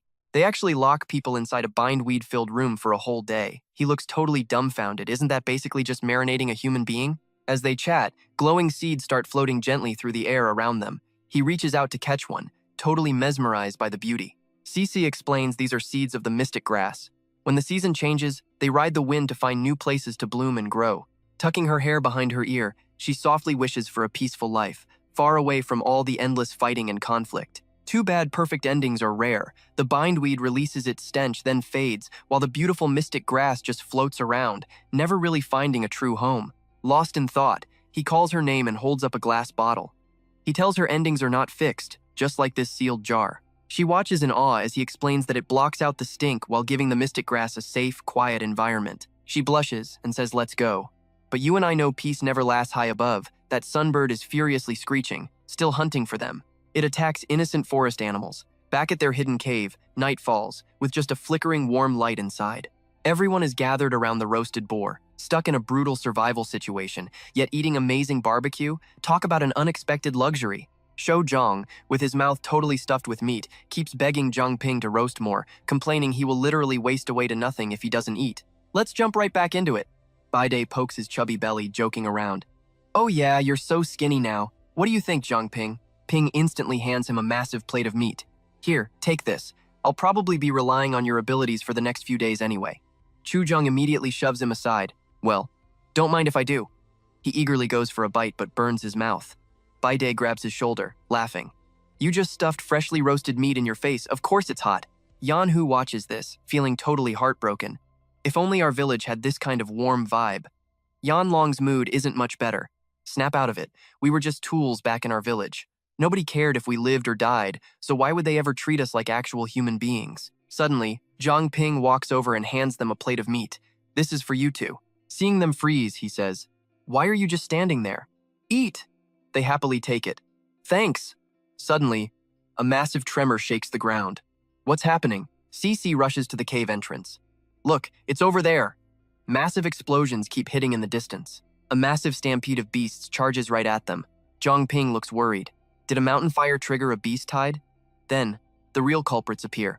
The god-killing eagles circle the sky. No wonder there's sudden fire and a beast stampede. Looks like that flying beast is trying to force us out of hiding. They all retreat inside. Based on the fire's intensity and wind direction, the flames probably won't reach us here. Let's just lay low, wait for the beast tide to pass, and figure it out later. Meanwhile, the black-haired guy loses patience. Captain, it's been almost 2 days. Who exactly are we ambushing? Now pay attention. This is where it gets crazy. Yan Ping smokes his cigarette. A guy named Zhang Ping, an infinite tier awakener. The blue-haired guy is shocked. Infinite tier? His registered power is called the contract gem. The outside world basically considered it a completely useless trash tier ability, but he easily wiped out Huang San's group with just one secret move. And get this, Yan Ping adds that his body can literally turn into blood and water. It's totally bizarre and unpredictable. Plus, he has an escape technique that's practically impossible to track. The guy in the tree asks, counting the contract gem, doesn't that mean he has 5 different abilities? Yan Ping mutters, that might just be the tip of the iceberg with this kid.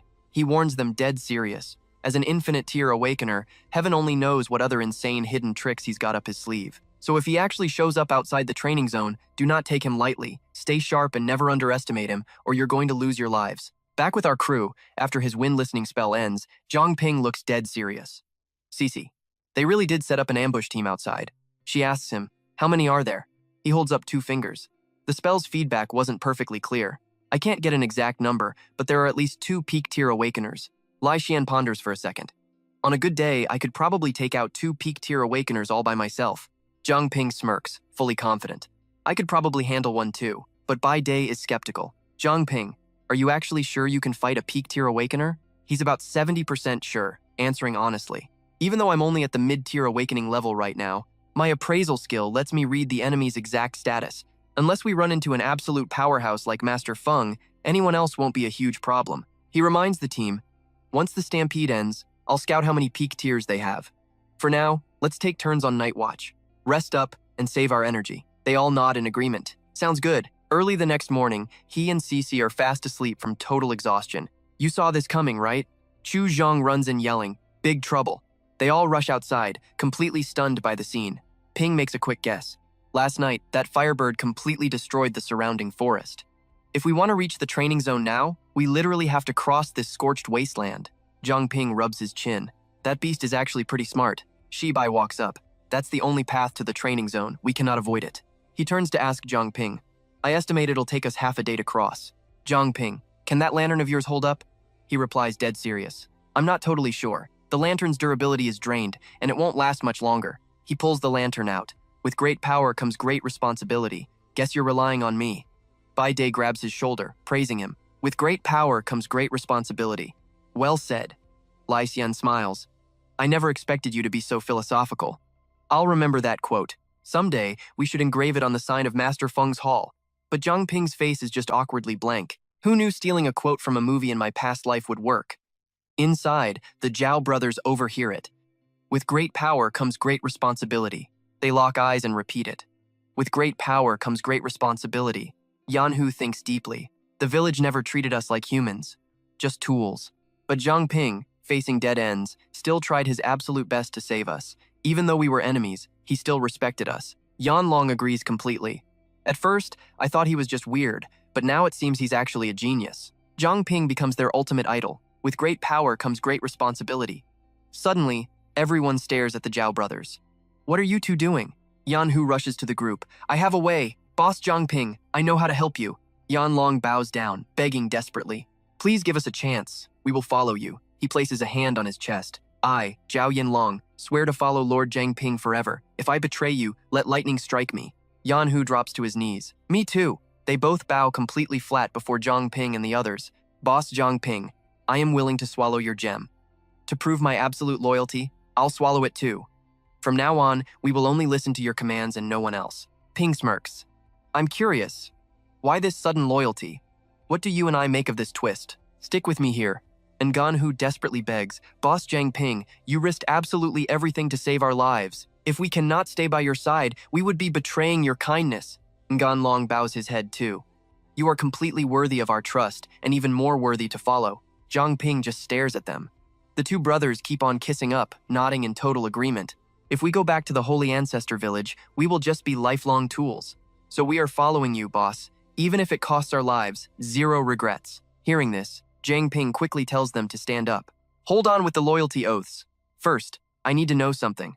How many people have you two killed in the past? Were there any innocent victims dragged into it? They answer honestly. The people who died by our hands were all enemies from other villages who insulted the Holy Ancestor Village. I cannot judge if they were innocent. But they died because of their own choices, and I only killed 2 guys. They were from the Chu family, absolutely full of sins and totally merciless. Zhang Ping hesitates, his tone suddenly getting super awkward. Those other villages, are not they basically savages? In the war against the Holy Ancestor Village, you really cannot tell who is more innocent. Grudges blur right and wrong. He then summons 2 glowing blue gems and warns them, you guys need to think this through. Watch closely now. These contract gems are ridiculously overpowered. Once you accept, there is no turning back. Are you totally sure? Without hesitation, the brothers shout together, we have made up our minds. Zhang Ping watches them, deep in his own thoughts. Since eating these level 9 and 10 gems did nothing for me before, I might as well use them for this contract. Thrilled, the brothers grab the gems and instantly swallow them. A massive surge of energy erupts, and the system suddenly chimes in. Contract formed with summoned beast Nganlong. Contract formed with summoned beast Nganhu. Fully energized, the brothers bow respectfully to Zhang Ping. From now on, we will walk through fire for you, boss. Loyal until the very end. Seeing this, he just laughs and shakes his head. No need for all this drama, just treat me like a normal friend. We are all on the same team, no special treatment needed. Nganhu replies, we get it, boss. Zhang Ping asks, you mentioned having a way to help us earlier. What is the plan? The brothers bow, asking everyone to wait just a minute while they head out. They blast off like absolute rockets. Bakduk stares in total shock. Is there something wrong with those two? Seems pretty foolish. Can we actually trust them? Lai Tian watches them go, guessing what is happening. Fanatics act exactly like these two brothers. Do they seriously view Zhang Ping as a god now? Tuyet Teep stands there super confused. Seriously, how did it even come to this? Thu Trung steps up and questions him. Zhang Ping, did you use some kind of mind control? Judging by their vibe, they are basically worshipping you right now. Zhang Ping frowns immediately. No way. If I actually had mind control powers, I would definitely pick CC or Tuyet Teep over 2 grown men. Tuyet Teep sighs and calls him out. So you have been targeting me this whole time, Thu Trung frowns, thinking hard. I know what you are thinking. They are male twins. Realizing how that sounds, he panics. Wait, do not misunderstand me. It is not like that. Suddenly feeling a tremor, Zhang Ping asks what is happening. The brothers ride in on a massive lizard, cheering loudly. The box suddenly appears. That is an earth-burrowing lizard. Using its power, we can bypass a huge chunk of this territory. Thu Trung laughs with pure excitement. We can dodge the Chu family ambush and sneak straight into the trial zone. Though Bach objects seriously.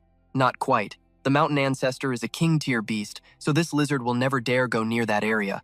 Zhang Ping observes it, then gives the order. Let us move out. We will handle everything else after we destroy the divine bird. He is already picturing the whole squad riding on the lizard. A gentle breeze scatters the leaves.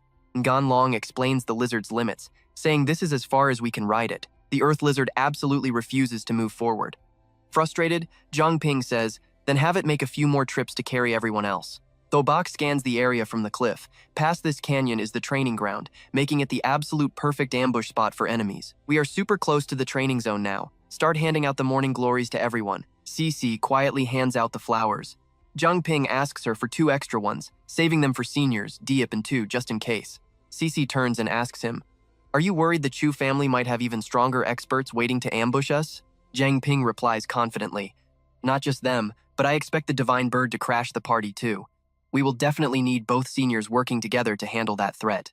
Hearing this, Bokduk is a little confused. "Did not we already toss that stupid bird away?" Zhang Ping pats Thu Trung's shoulder. "Even though the Chu family cannot fully control the Divine Bird right now, we can never ignore potential threats. Who knows what hidden tricks they have left? Being careful never hurts." Lai Tian nods in agreement. Zhang Ping makes total sense. Bokduk thinks it over.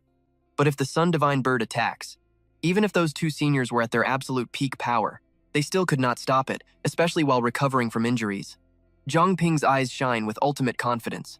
"Relax, I already have a plan. Just because we could not win before, you and I both know entering the trial zone changes absolutely everything." Across the cliff, an eagle dives toward the crowd. The path ahead is unknown. Lak Vai and Hua Kiet guide the injured and non-combatants to the nearest safe house. "Stick with me. We are diving straight into an epic ambush." An eagle's eyes glow, reflecting their shadows. A purple-haired woman whispers coldly. Captain Zhang Ping and his crew are gearing up just ahead. They are very close. Dien Bin steps from the shadows with a super smug grin. Their luck really is not half bad. To think they survived the Sun God Bird's pursuit. But honestly, that lucky streak is about to be brutally cut short. He barks an order. "Everyone get ready, the massacre is about to begin." Meanwhile, outside the training zone, Zhang Ping takes the lead. He warns them, "They might be ambushing us nearby, stay alert." Suddenly, a pack of brown bears shows up. Zhang Ping yells, "Watch out!" Bokduk immediately glares, taking a defensive stance. A brown bear charges. Bokduk dodges and delivers a brutal punch right to its face. Zhang Ping is totally confused. Is this thing a rat or a bear? What a weird power. After watching it, Bokduk realizes it is some kind of freaky demonic hamster bear. Its strength totally beats normal enhancement awakeners. If your physical stats are low, you seriously should not fight this thing head on. Otherwise, you will get wrecked. Thu Chung points up, absolutely panicking. "Look there! The mountain ancestor appears." Everyone is stunned. Is that the mountain ancestor? It is gigantic. I honestly thought the mountain ancestor was some majestic giant beast, but it turns out it is just a massive toad. Meanwhile, Tam Shich sneaks in, quietly scouting the area. Standing before a massive castle, he calls out, "Master Feng!" Lai Tian looks up, confused. "I see him. Should we give him a little welcome gift?" Tam Shich nods. "My thoughts exactly." Instantly, Lai Tian counterattacks. He is completely caught off guard. "Crap, we are spotted." Zhang Ping suddenly rushes in. "Trying to call for backup? You will not get that chance today." The system records the hit, adding 30 underworld fog points. Tam Shich frowns. Dealing damage with the war sickle actually restores his special energy. It looks like I really need to figure out the true way to use this weapon. Now watch closely.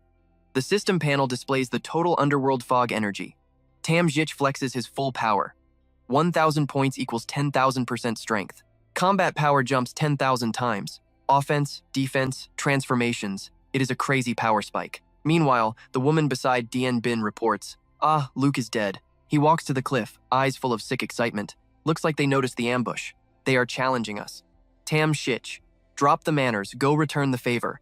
Instantly, Tam Shich charges with a wicked grin. "Since you are so eager to die, I will gladly help." He rushes in with a newly summoned razor-sharp blade. Aiming straight at Zhang Ping's group, he throws it. "Eat this strike from the boss." Zhang Ping just smirks, still too green. He instantly counters the magic right back at Tam Shich. Perfect time to test this underworld fog skill. Minus 50 points. And just like that, Zhang Ping's power completely crushes Tam Shich's heavy attack. He mocks him. Is that it? Humiliated, Tam Shich goes absolutely insane. He is just a mid-level awakener, yet he blocked my full power strike? He actually has some serious skills. Zhang Ping's crew approaches, hearing the enemy's mock. Is this the unlimited rank power guy? Dien Bin strolls up.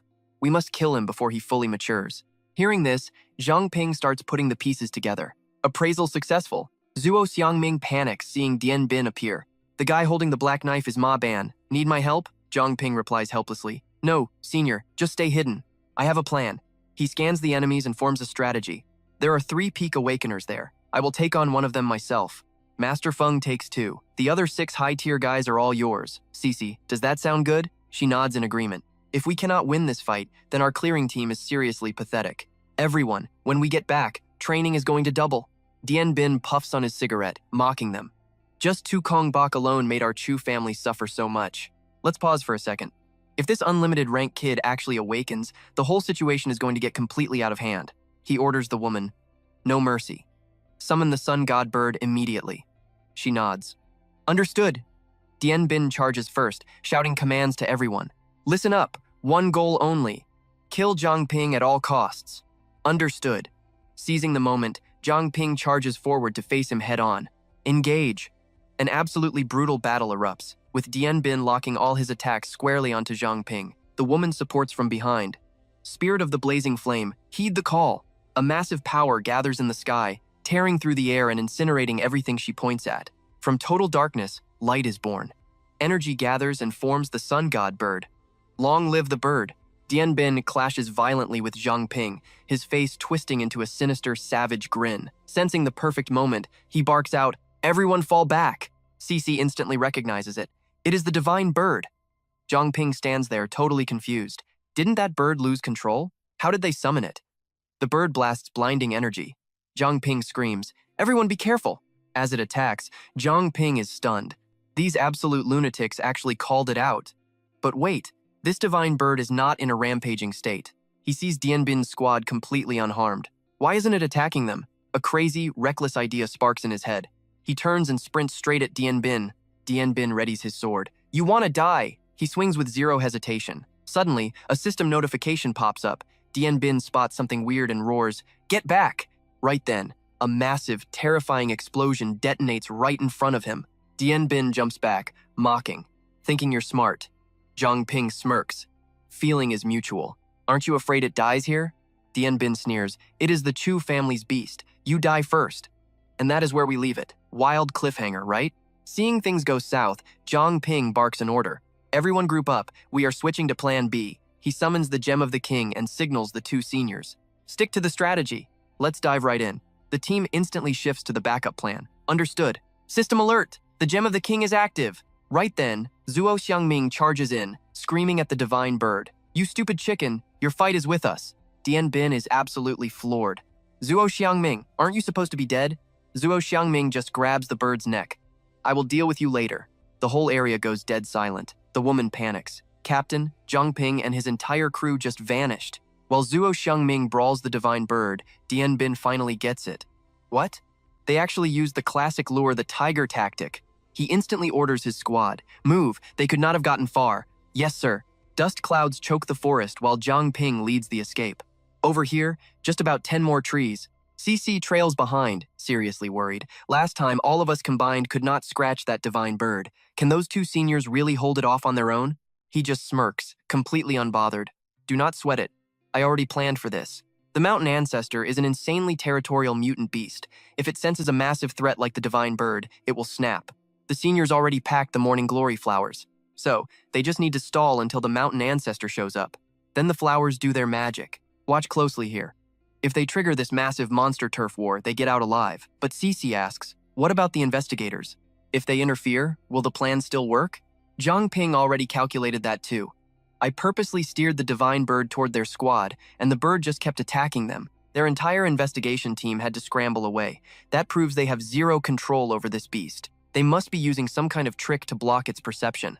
That is the only reason the bird is not locking onto them right now. They are just watching from the sidelines because they know jumping in would only make things way worse for them. He pushes the pace. Whatever happens, they will catch up soon, so keep moving.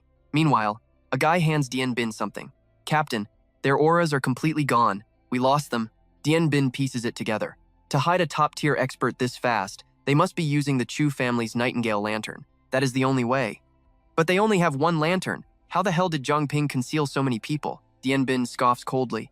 "Forget it. I have my own way to handle this." The woman hesitates. "Captain, that thing has brutal side effects on your body. Are you really going to use it?" The guy totally agrees. "Yeah, Captain. Zhang Ping only has Feng Lai Tian left as a top-tier awakened. We do not need to go that far." Dien Bin cracks the box open and growls. "Since when do I need you two worrying about me?" He barks at them. "If Zhang Ping escapes into the trial zone, are you going to take the blame? You saw that too, right?" The subordinate hesitates, but the captain swallows that magic pill whole. Instantly, a violent reaction hits him. Raw power melts down, wrapping around his entire body. Gritting his teeth in agony, he roars, "Release all reserve souls!" A massive swarm of spirits bursts out. Evil Calamity Womb, 3,000 Wraith Souls. Dien Bin issues his dark command. They can hide their aura, but they can never mask their soul traces. We follow the Wraiths, yes sir. In no time, the Wraiths track down Zhang Ping's exact location. He looks up, completely shocked. What is this? Why does it feel exactly like my nether mist? He quickly realizes they are Wraiths and blasts them back. Lai Tian steps up too, destroying the incoming spirits. First zombies, now Wraiths. Why are their tactics so dirty? Right then, Dien Bin's underlings arrive. Let us see where you run now. They immediately launch a heavy assault.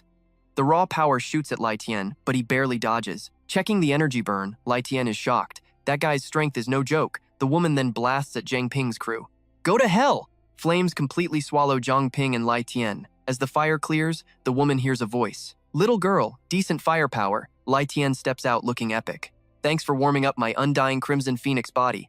Undying Crimson Phoenix body, Phoenix Flame form, Fire Eater, Flame Devourer. Seeing this, the two enemies are absolutely stunned. My flames did absolutely nothing? Just how many broken abilities is Zhang Ping hiding? Right on cue, Dien Bin steps up from behind them. You two, go handle the other trash. He reveals a terrifying new combat form. As for Zhang Ping, I will butcher him myself. Seeing him, the Wraiths immediately swarm back to his side. He summons another wave of destructive power. Beast King Martial Arts, Fallen Tree Cone, the woman calls out. His power completely counters mine. You take this fight, the guy nods. Understood. The duo splits up. Dien Bin hurls his massive new power straight toward Lai Tian. Lai Tian charges, swinging hard against the destruction wave, but it is useless. A shard forms on the mace. Completely pinned down, Lai Tian winces. This shard actually pierced my body. Taking advantage, the young guy grips his weapon and rushes straight at Lai Tian. He presses his blade right against Lai Tian's neck. Gritting his teeth, the senior smirks. Not bad, kid. You pack a punch. Let us play. Meanwhile, the Wraiths keep swarming the squad. Cece and the others fight hard to wipe them out. The woman strolls up, smirking at the chaos. She charges an attack at Cece. Taste this. An explosion blasts behind Zhang Ping. He screams, Cece. Dien Bin strikes. Still worrying about others? But our guy dodges effortlessly. Trust me, you will want to see what happens next. Stick with me, because you and I are about to witness absolute madness. Dien Bin violently charges forward, roaring for Zhang Ping to die, but our MC smartly dissolves into water, easily dodging the lethal attack. Seeing his signature move fail, Dien Bin is completely furious. Why is this dude acting completely unhinged from the very start? Could this insane frenzy be driven by some kind of hidden power? Is that dark armor actually dominating his mind right now? The glowing eye on his body suddenly flares up with an eerie light. Right after, a phantom soul shoots straight toward Zhang Ping at lightning speed. It actually has its own consciousness. Seriously, what the heck is this nightmare creature? Looks like escaping right now is basically impossible. Zhang Ping immediately launches a brutal counterattack, spending 200 mist points in a flash. Dien Bin instantly summons a brand new skill, the Crimson Gem. Refusing to back down, Zhang Ping triggers his own lethal strike, activating Martial Pact and unleashing Cece's wild water elements. He is quickly blasted by a relentless, violent barrage of water. Meanwhile, the system screen flashes Fear War Scythe, mist reserves at 760 out of 1,000. Zhang Ping is briefly stunned. Why did that hit land so easily? He keeps up the furious combo, realizing something crazy. This guy is not even trying to defend himself. Could his body be restrained by some twisted curse, and now he is suffering a massive backlash? Suddenly, an urgent voice echoes right in his ear. Run away, Zhang Ping! He freezes in pure shock. That definitely sounded like Luo Qingyu's voice. Looking at his wildly fluctuating stats and the terrifying enemy ahead, pure panic rises in Zhang Ping's chest. That was definitely Luo Qingyu's voice just now. Could she be trapped inside that thing? And what exactly is that freaky eyeball? Why does it keep radiating such an overwhelming aura of pure terror? Here is the part you and I need to watch carefully. He activates the appraisal skill, and the system instantly plays a flashback. A little girl stands crying at the edge of a pit, hugging her mom. Mom, I am so scared. The desperate woman hugs her daughter tight, trying to comfort her. Do not be scared. I will protect you. Everything will be okay. One of the captured people could not hold back and screamed, You Chu family remnants! The 3 major teams of Mingzhou City will never let you get away with this. The guard violently kicks him down into the pit, shouting, Shut your mouth. Fook Tom calmly reports, Sir, everything is fully prepared. Dien Bin pulls back his hood and immediately gives the cold order. It is time. Begin the ritual. The subordinate obediently yells yes. The young man at the bottom finally sees their faces clearly and stammers in pure horror. Oh my god, Captain Ma Diet, you guys are the investigation team. They do not say a single word, just slamming their hands onto the magic array on the ground. The circle around the pit instantly glows bloody red. The group below immediately senses the deadly danger approaching. What is that? What in the world is happening? The terrifying tremors under his feet make him jump in panic. The tight space is now completely flooded with agonizing screams. "Help us! Somebody help!" The little girl clutches the woman tightly, sobbing loudly for her mom. Meanwhile, the strongest guy from earlier is still using his final breaths to curse them out. "What exactly do you want to do? Why are you treating us like this? Let us out!" But the ghostly spirits diving down from above completely choke off his words. What the hell is this nightmare? Ultimately, every single one of them gets buried alive in this horrifying, hellish pit. The crater closes, sealing their agonized screams inside forever. Once everything is perfectly set, it morphs into that glowing, blood-red eye. Countless wronged souls furiously tear into Dien Bin's body. They merge into the level 34 Eye of Resentment. Born from countless spirit ghosts sealed by the evil scorpion, it is an absolute nightmare to look at. Hatred as deep as the ocean, cruelty like a tidal wave. The dark eye radiates a freezing aura that swallows souls, dragging the dead into an endless loop of suffering.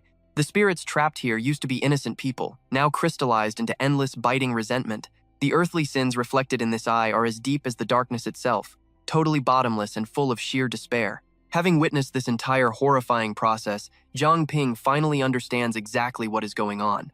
This crazy eye actually has its own level, just like mist essence. Could it also be a parasitic entity? He quickly grabs his radio. "Sorry, Captain, I have to change our original plan." The person on the other end instantly explodes in anger. "What the hell are you trying to do? Everyone is fighting hard to create an opening for you. Stop wasting time messing around with him." Zhang Ping calmly pops a magic stone into his mouth and replies, "I know what you and I are both thinking, no mercy for this monster." Right as the system announces the Jade King effect boosting his contracted beast, he rubs his aching neck and makes a deadly vow. "I am going to execute him right here." Without hesitating for a single second, Zhang Ping swings his war scythe and launches the first strike. Dien Bin reflexively raises his massive blade to block. The old man's brutal counterattack carries terrifying pressure, easily knocking Zhang Ping several feet away. Before our MC can even recover his senses, Dien Bin fires off another massive shockwave of energy. While Zhang Ping scrambles to get his footing, his enemy charges in with the greatsword for a lethal ambush. Every single heavy slash from Dien Bin cracks the solid ground wide open. Zhang Ping desperately dodges, questioning the insane situation. Did this guy really get an all-around massive buff after transforming into this monster? He decides to trade 500 mist points for a 5,000% attack boost. Hovering mid-air, Zhang Ping quickly calculates his next move. A 5,000% boost should be more than enough to handle this mess. With his math done, he swings the scythe at lightning speed. Just as expected, this insane hit finally deals some real damage to his opponent. Zhang Ping lands smoothly on the ground while his mind is still racing. Thanks to the Jade King, I can control two abilities at the exact same time and even fuse them together into something stronger. The gemstone acts just like a smelting furnace, allowing completely different powers to perfectly merge together. Watching his thoroughly confused opponent, an epic new concept suddenly clicks in Zhang Ping's head. This is the ultimate fusion between the water mist and the fire eater. He glances at his blazing stat screen and silently names this brand new technique, Black Flame. Zhang Ping ruthlessly blasts it right into what he knows is the fatal spot.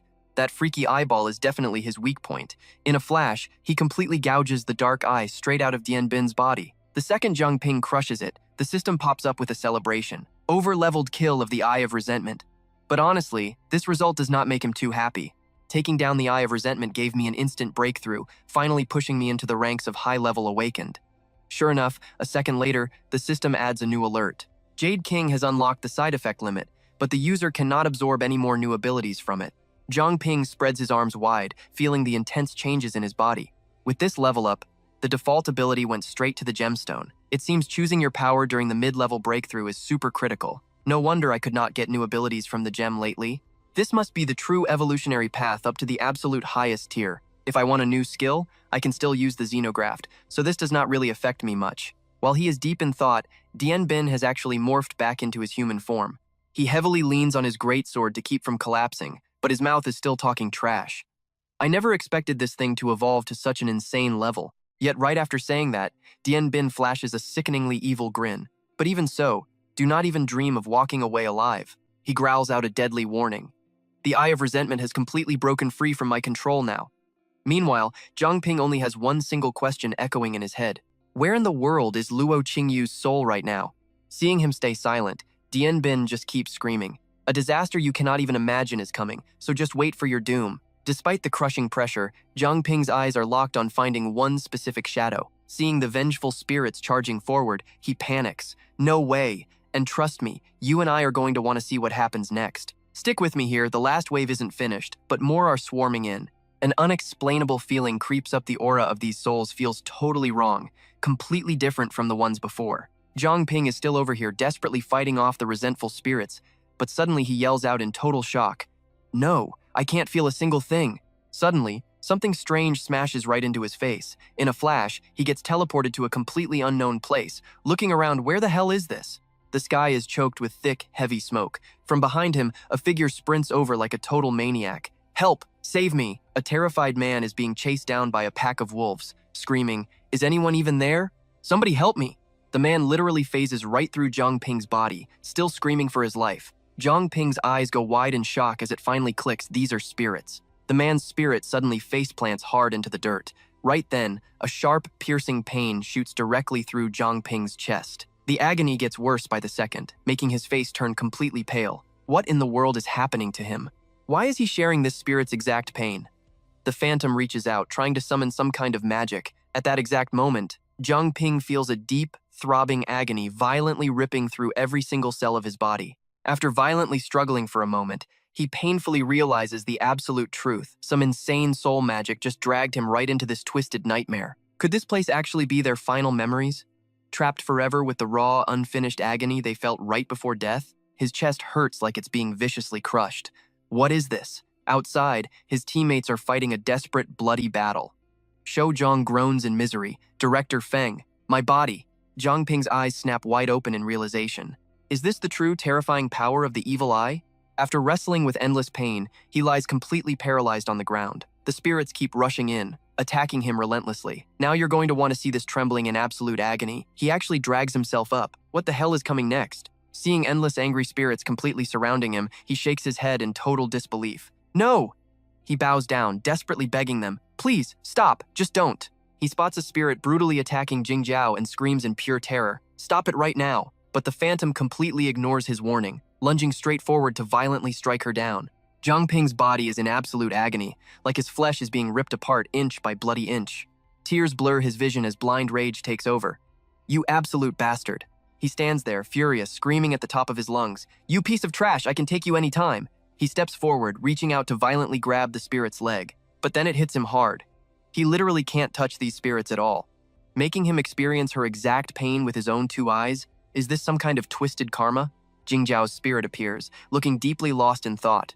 He forces himself to stand back up. Senior was absolutely right. Right before dying, she actually used her powers to separate her soul from her body. Zhang Ping takes slow, heavy steps toward Jingjiao, watching helplessly as his own body gets devoured. Talk about absolute despair. Looking at her with soft eyes, he reaches out to gently touch her shoulder. "Even though I finally found your soul, I still can't save you.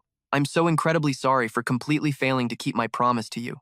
But strangely enough, this time, his hand actually brushes against Jingjiao's face. He freezes, completely stunned, like he can't believe his own eyes. Patting her shoulder, a wild mix of confusion and sudden joy hits him hard. "Wait, I can actually touch you?" A crazy thought sparks in his mind. Her soul didn't just vanish into thin air, but because she completely overused her powers, she turned into a lost wanderer. If this place is truly the spirit world, then she absolutely has to be a living soul, exactly like him. This magic circle looks exactly like the demonic array from before. Is Ma Bin trying to use these wandering souls, combined with the raw energy of us living humans? Because if this is truly the spirit world, she must be a living soul, just like him. He immediately starts gathering his raw power. If he gets sucked into that thing, he won't even have a single chance to fight back. He looks at Jingjiao with deep emotion. "I know what you're thinking, is he really going to risk it all?" Yes, he can't fail. He must form a contract with her. I have to stop her from sinking deeper. Zhang Ping and the other spirits are suddenly dragged violently toward the array's massive pit at absolutely terrifying speed. Countless souls are sucked straight up into the glowing circular array and just vanish instantly. Reacting fast, Zhang Ping slams magic chains deep into the ground to rigidly anchor his body, screaming out with extreme urgency echoing in his voice. "Su Jingjiao, listen to me." He grabs her hand super tight, desperately trying to wake her up. "You are not one of these lost souls. You are not dead yet. Please, wake up right now." His loud voice echoes through the chaos, full of frantic panic and heartbreaking emotion. Did you completely forget your own dream? You wanted to join the defense patrol so badly. To protect your family. Don't tell me you forgot? Jingzhao slowly flutters her eyes open, whispering in total confusion. Dream? But right as he brings up her past memories, his magical anchor chains start violently cracking and shattering. You hoped that our future selves could fight together for the exact same belief. Despite the deadly danger, he grips her hand even tighter and screams fiercely. Every single time we turned things around in absolute despair, wasn't it because you were always protecting me? He grinds his teeth, flexing every muscle until his body turns rigid, fighting to drag her closer. Suddenly, he pulls out a shiny bead, flashing her a bright smile. Su Jingzhao, take this. Stop wandering around. That tiny bead instantly triggers a massive flood of old memories in her mind. Hey, Su Jingzhao, want some candy? Back then, she just frowned and flat out rejected him. Get lost. Who wants to be controlled by you? Jingzhao's eyes widen, staring intently at the glowing bead resting in his hand. Suddenly, she reaches out and actually grabs it. She gently brings the bead right up to her lips, and boom, the system instantly flashes a notification. Summoned Beast Su Jingzhao has successfully signed the contract. Zhang Ping quickly issues his very first command, his face extremely tense. I order you right now, stop the suction effect. Once it's done, Jingzhao suddenly collapses, completely passing out cold. A short moment later, she groggily flutters her eyes open, looking around in utter confusion. Zhang Ping? Wait, is that really you? Seeing that half of his body is already buried deep inside the glowing magic circle, she panics and asks, what the hell is going on? He just gives her a bright, completely satisfied smile. Thank God, you finally woke up. He watches the endless wave of lost spirits getting devoured by the massive array and explains, it looks like this magic circle refines souls. Once it swallows you up, there's absolutely no way to escape. His voice suddenly gets super heavy with sadness. I'm just glad I woke you up. At least we get to say a proper goodbye with zero regrets. But Jingzhao brutally pinches his cheek, scolding him. You absolute idiot, do not give up this early. Her reaction makes him smile on the inside. Only she could stay this ridiculously optimistic in a literal death trap. He gently closes his eyes and replies, but no matter what happens now, seeing her pulling with all her might to drag him out of the deadly circle, he looks totally confused. Wait a minute, how are you still standing outside the array? Before he can even finish, she successfully yanks him free and violently hurls him down. Free falling at an uncontrollable, terrifying speed, his face instantly twists into a mask of pure, absolute panic. He violently slams into the ground, clutching his head in pain. Man, he's injured bad. So where do you and I go from here? Trust me, you'll want to see. Let's dive right back into the madness. Our guy is grinning from ear to ear. Shouldn't that have been a lot harder? He laughs, suddenly realizing all his deadly injuries are completely healed up. Jingzhao sounds super smug as she explains. No matter how strong an awakened one is, without soul-based powers, their mental growth hits a hard limit. But me? I've trained my soul since I was a kid. Now, I can literally mess with other people's souls. She keeps talking while he just stands there, totally stunned. As long as your consciousness isn't fully erased, I can fix your soul no matter how shattered it gets. They both look up at the massive array glowing above.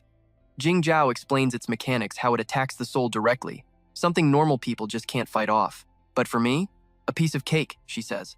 That array traps souls, and it's literally feeding off their pure resentment to keep itself powered up. She stares at the spirits being slowly drained and sighs. If we save these souls, the array will break. But pulling them out one by one? That's gonna take way too much time. Then, she flashes this wicked little smile. Good thing I tied our souls together when I was healing you just now. Right now, you can borrow my soul power to interact with the others. Try using your dark fog to drag them all out at once. Instantly, his hand gets coated in this intense, borrowed soul energy. Bet! He smirks, summoning out dozens of massive chains ready to put on a show. Let's untie these guys right now, he declares loudly. Now watch closely, because this gets wild. The magic chains shoot up with insane speed. Next thing we know, he's back in the forest, surrounded by fading spirits. But where is everyone else? His face instantly goes dark, but then Jingzhao's voice rings out. You really don't hold back. She is slumped on the ground, looking absolutely exhausted. Just one move, and you drained so much of my energy. Just how crazy strong are you right now? He rubs his head with an awkward smile. Hey, you told me to yank them out all at once. Then his face lights up. Welcome back. You're finally here in person. Jingzhao, you seriously kept us waiting. She laughs, looking super hyped. I always knew you could pull this off. Suddenly, a burst of magic flashes from his storage bracelet. Oh, right! Jingzhao completely panics as her physical body just materializes right in front of her. He points to it. Here is the body I remade for you. Finally, it's time to actually use it. She looks a bit shy. You really carried my physical body this whole time? I'm glad you didn't forget me, but it feels weird. She sits down next to it. Actually, I was standing beside you the entire time. You just couldn't sense my spirit form. She explains that when he first remade the body, she tried to merge with it, but the new vessel totally rejected her soul energy, leaving her stuck like this. My power lets my soul leave my body and attack people's minds, but I can't just forcefully hijack another physical vessel. She lists out her limits. If I forcibly possess someone, their raw power will corrode me. My soul would be trapped in there forever, with zero way out. She looks totally frustrated and helpless. Deep down, my subconscious thinks this remade body belongs to somebody else. That's why my soul keeps resisting it. He just claps his hands together, looking hyped. Well, if that's the only issue, this is super easy. He immediately issues a master command. I order you to recognize this body as your own. Go back. Instantly, her soul slides right into the vessel without any struggle. She slowly opens her eyes, looking completely dumbfounded. Touching her face, she stammers, "Wait, it was that simple? Was I just totally overthinking it? I know what you're thinking. Is he going to abuse this?" She hugs herself suspiciously.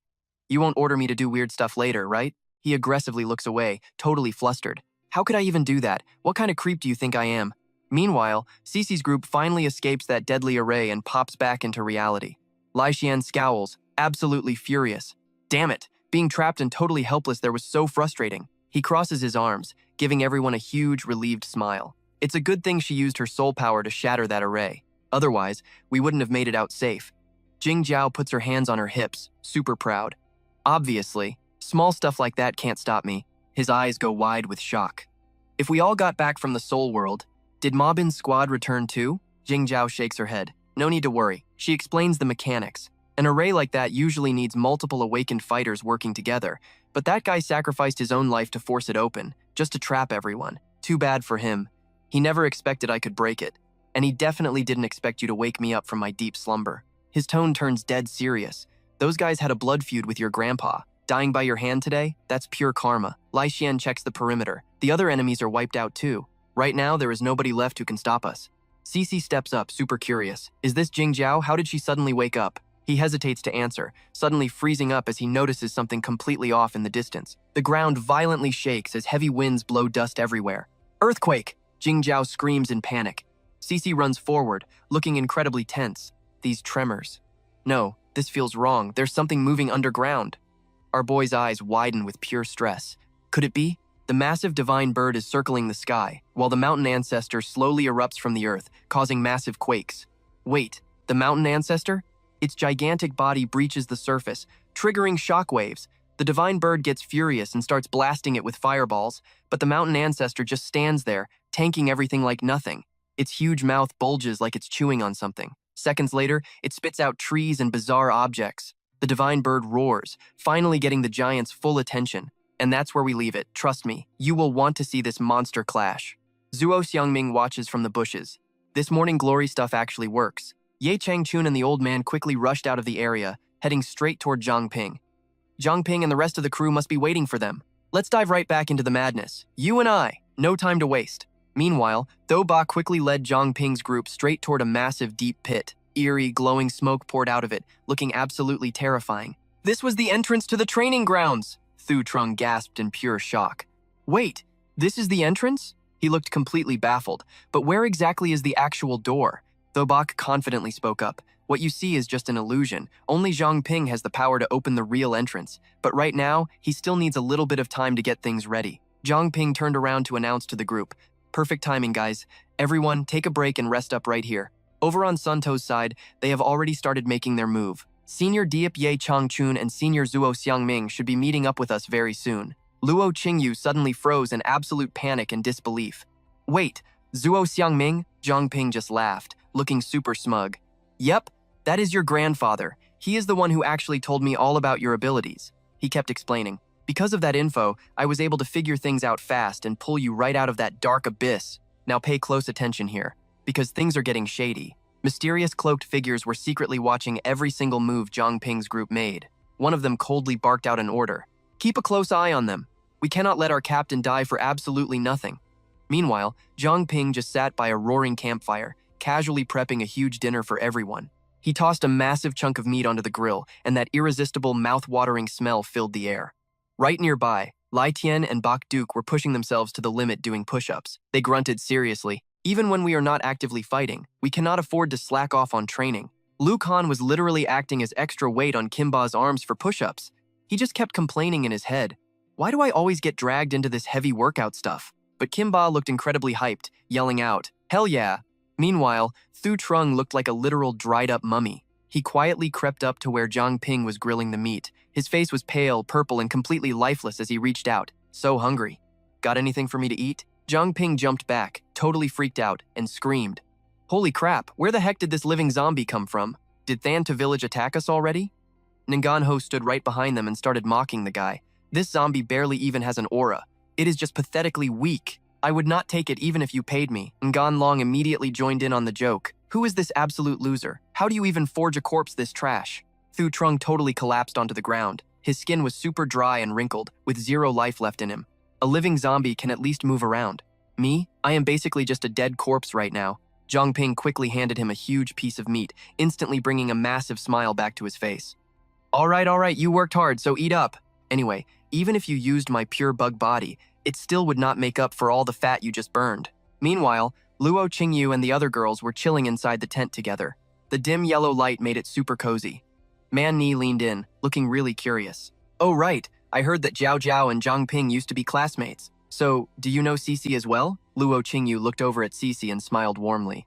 Back in school, Zhang Ping literally talked about senior Cici non-stop. "I am so glad I finally get to meet you in person." Cici completely opened up and shared her side too. "I actually left the orphanage before Zhang Ping even started school, so we totally lost touch after that." Man Ni immediately started teasing her, making her turn bright red from absolute embarrassment. "Well, that basically means Cici got here way before you did." Luo Qingyu just burst into a bright, glowing smile. "Honestly, no matter what happened in the past, we are fighting side by side from now on. So, I am really counting on you older sisters to help me out." That title completely caught Man Ni off guard. Tears literally welled up in her eyes. Older sisters? She was so confused and emotional, thinking to herself, "Everyone else always treats me like some helpless little kid, but today was totally different." She lunged forward and pulled Luo Qingyu into a massive, tight hug, instantly making a bold offer. "Such a sweet little sister. Come join our cleanup crew. Big sister here promises to never, ever treat you unfairly." Suddenly, Zuo Xiangming's voice rang out right from outside the tent. "Finally found you guys." Luo Qingyu's eyes went incredibly wide with pure shock as she realized. "Wait, that is my grandfather's voice." Zhang Ping walked over right away to greet Zuo Xiangming and Ye Changchun. "You two seniors must be absolutely exhausted. Did anyone get hurt out there?" Yi Changchun slowly walked up and gave them the rundown. "We are fine. That divine bird completely lost its mind and just started attacking blindly. It is probably still throwing down with Sun 2 right now. No time to worry about us." Hearing that, Zhang Ping let out a massive sigh of relief. "Well, that is great news. Before he could even finish his sentence, Luo Qingyu came sprinting over from a distance, her face glowing with pure excitement. "Grandpa!" Zuo Xiangming's eyes widened in absolute shock and total disbelief. He pulled Luo Qingyu into a tight hug, even though his brain was still completely short-circuiting. "Zhao Zhao, you actually woke up?" he asked with a soft, shaking voice. "Is it really you, Zhao Zhao?" Zhang Ping quickly stepped in and broke down the entire crazy story for him. "Ma Ban, no. We should call him Chudian. The array he forged actually pulled in all the wandering souls around here. So, Luo Qingyu's soul accidentally got dragged right into it." Zhang Ping's tone suddenly became super hyped and totally triumphant. "Senior, you told me before." Luo Qingyu was not actually dead, but her soul was trapped in a sunken state. "So, I grabbed that exact chance to pull her out of that deep abyss. You and I both know how crazy this sounds. Using the body I created for her, the girl standing right in front of you is the 100% real Luo Qingyu." Zuo Xiangming hugged Luo Qingyu even tighter. He completely lost control of his emotions, tears streaming down his old face. "This is amazing. This is just so wonderful, Zhao Zhao." Tears were pouring down Luo Qingyu's sad, emotional face too. "Grandpa, we all thought you were dead. Mom and Dad, they all." Zuo Xiangming spoke up, completely overflowing with heavy guilt and deep heartbreak. "It was my mistake. I could not protect everyone. I am so sorry. If it was not for that absolute traitor, I would never have abandoned you all to face this terrible disaster alone." Then he whipped around, his eyes burning with pure, unadulterated rage as he screamed, "Where is Ma Ban? Where is that total scumbag right now?" Luo Qingyu gently reached up to wipe away her tears. "Do not worry, Grandpa. Zhang Ping explained everything to me." She proudly put her hands on her hips, flashing a genuinely joyful smile. "He is dead. I already got revenge for you." Zuo Xiangming smiled softly, looking completely satisfied and at peace. Good girl. But suddenly, his eyes went totally blank. He slowly collapsed to the ground, whispering, "Jiao Jiao, you have grown so much." Seeing him randomly collapse straight into the dirt, Zhang Ping's whole crew completely panicked and rushed over yelling his name. "Grandpa! Senior 2! Old 2!" Zhang Ping immediately fired up his inspection skill to check his vital status. He has got some serious internal damage, but it is not life-threatening at all. It is probably just extreme exhaustion from pushing himself way too hard. "Everyone, please do not panic." He quickly propped Zhuo Xiangming up and got ready to start the healing process. With severe injuries like this, I can only handle some really basic, simple treatments right now. So, it is definitely going to take a while for him to fully recover. Senior Deep, I will give you a full checkup in just a bit too. After that, you both can head right into the contract bag to rest and recover. Ye Changchun softly replied with a nod. All right, I will have to trouble you then, my young friend. Zhang Ping spoke up again after seeing how absolutely dead tired his entire team looked. He smiled warmly. Everyone, get some rest tonight. I will take the night watch, but trust me, you are going to want to see what happens next. Far away, Lao Bai's cloaked squad was watching them like hawks. Lao Bai, they are asleep. Should we strike now? Old Bai quickly stopped them. No way, didn't you see Zhang Ping keeping watch? We absolutely cannot underestimate his tricks. Stick with me here because the stakes are insanely high. Don't forget how our captain died. We don't even have a top tier awakened here. If we alert anyone else, we're completely dead. Another guy quickly reported in. Old Bai, headquarters just sent a few more people to help us out. Looking at their completely cold and indifferent faces, he kept talking. But honestly, these new guys look pretty weird. Since they got here, they haven't spoken a single word to anyone at all. Old Bai immediately laid out the plan for everyone. If the main family sent them, their combat power definitely isn't weak. But still, the smartest move for us right now is to use the 8-level trial grounds to slowly drain their strength and wear them down. After that, we can easily strike them from behind. Just remember this well, without my direct order, absolutely no one is allowed to make a reckless move. The next morning, Shibai shared some crucial info with Zhang Ping's group. There are 8 trial levels in this zone, and every single tier has its own unique challenges. These zones, in order, are the Poison Bug Rainforest, the Toxic Swamp, the Fire Scorpion Desert, the Wolf Pack Snowfield, Monster Island, Illusion Plain, Death Plateau, and the Heaven-Reaching Mountain. He then carefully warned them, you can only unlock the 8th level after completely clearing the first 7 tiers in this exact order. This is the hard rule I figured out back in the day. Since Zhang Ping is only at level 20, the actual trial difficulty shouldn't be too crazy for us. Plus, time inside moves 30 times slower than the outside world, so we can afford to take our time clearing the stages. Zhang Ping blasted a surge of energy straight into a sphere beneath the trial zone, while Shibai slowly continued giving his instructions to the group. One more thing to keep in mind, when there are this many people, everyone might actually see completely different scenes. Instantly, images of the inner trial grounds flashed onto the sphere. Shibai then added, if you want to enter a specific zone, just grab the person who sees that exact scene and send them inside first. Right after that, the rest of the group can follow them in. Cece spoke up about her vision. I see a rainforest. Shou Zong pulled out his binoculars to check and said, I see a rainforest too, but honestly, I'm not entirely sure if it really is one. Seeing everyone suddenly holding hands and completely ignoring what he just said, he let out a stunned cry. Hey, why are you guys so eager to hold hands without even thinking about what I just said? Luhan glanced back at him and teased. Looks like someone doesn't want to go. Perfect, you can just stay right here and play guard. After all, the captain said it wouldn't take long. Hearing that, Shou Zhang scrambled over in a complete panic. Wait for me, I haven't even gotten on board yet. He desperately grabbed Luhan's hand and confidently declared.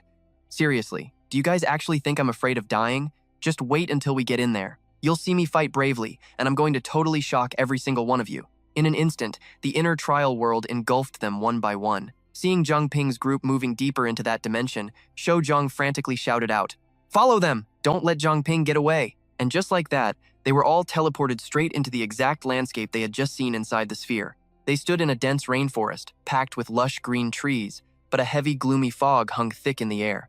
Zhang Ping's group slowly walked down a middle path through the trees, murmuring in pure shock. Wow, this place actually is a real rainforest. It's totally different from the outside world. Honestly, damp air like this really makes you feel a lot closer to nature. Now pay attention, because the system is kicking in. A prompt appeared for the tropical rainforest zone. Clearance mission Hunt the Iba Bird Boss. Cece pointed straight at the notification board and yelled out, Everyone, look! Zhang Ping was genuinely surprised, thinking to himself, this place actually has a whole system for quest prompts? He looked completely puzzled and asked, Captain, what the heck is an Iba bird? I've never heard of that mutated beast before.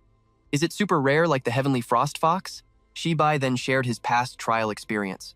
I'm honestly not sure either. Even though these trial zones are fixed, the actual content changes every single time. My target back in the day was the azure flame purple ring snake, a common mutated beast you could find absolutely anywhere. However, they are incredibly good at masking their scent. If you aren't paying close attention, spotting their tracks is almost impossible. He suddenly spoke up, kind of like those things right behind you guys. Out of nowhere, a massive swarm of snakes, big and small, appeared, completely surrounding Zhang Ping's group from all sides. Jing Jiao and Shou Zhang jumped back in sheer terror, looking like they were about to burst into tears. Yan Long quickly raised a hand to explain and calm everyone down. Everyone, don't worry. I'm actually the one who lured these snakes here. He then explained his master plan. My blood is a perfect match for snake-type mutated beasts, so when they sense my aura, they naturally react to it. This works out perfectly as a great chance to squeeze some useful information out of them. Yan Long slowly crouched down, rubbed the snake boss, and gently started to ask, "Good boy, you're the leader, right? Come on, tell me what the Iba bird is." "Oh, is that so? Well, that's such a huge shame." Yan Long touched his chin, looking completely helpless. "Well, they don't know either. Looks like we have to figure this out ourselves." Yan Hu instantly dropped a savage insult that made the snake boss furiously angry. "I know what you're thinking, bad idea to insult a monster. These snakes have brains smaller than almonds. What could you possibly ask them?" Instantly, the boss snake swelled into a massive giant, eyes glaring viciously, and growled, "Who did you just call small?" Yan Hu flinched in absolute terror and replied, "No, nothing at all. Big boss, I swear, please just let me go." Meanwhile, Jing Jiao's face suddenly turned incredibly pale and exhausted. "Why does my head hurt so much?" Man Ni immediately asked in a panic. "Jiao Jiao, are you okay?" Sensing poison mixed in the air, Zhang Ping covered his nose and warned the group. "Toxic gas!" CC frantically urged him. "Zhang Shoujiang, where are the gas masks? Hurry up!" Shoujiang slammed a hand against his stomach and channeled energy through his body. He used his fat belly tech skill to spit out a bunch of gas masks for everyone. CC and the others quickly snatched up the masks and slapped them on immediately. Zhang Ping put a hand on Jing Jiao's shoulder and cursed worriedly. "Damn it, my specific ability cannot cure poison." Jinba quickly materialized a tube of golden liquid and spoke up. "Here, use this. My golden blood is able to cure the poison." Zhang Ping gently replied to him. "Thanks a lot, big brother Jinba. Yan Long, go ahead and let these snakes lead the way. Let's find a safe spot first." So Zhang Ping's group stepped deeper into the forest, surrounded by dense spider webs spun everywhere. The boss snake slithered up front, leading the way for them to follow safely behind. Yan Long and Yan Hu sat right on top of its head to easily observe and scout out the area. Plenty of other smaller snakes slithered alongside them as an escort. Lu Han reached his hand out to push the fog away from his face and made an observation. "The thick fog around us has definitely thinned out a bit." Lai Xian looked genuinely surprised and replied, "Really? Why don't I feel any change in the air at all?" "That's where we leave it for now, classic anime logic."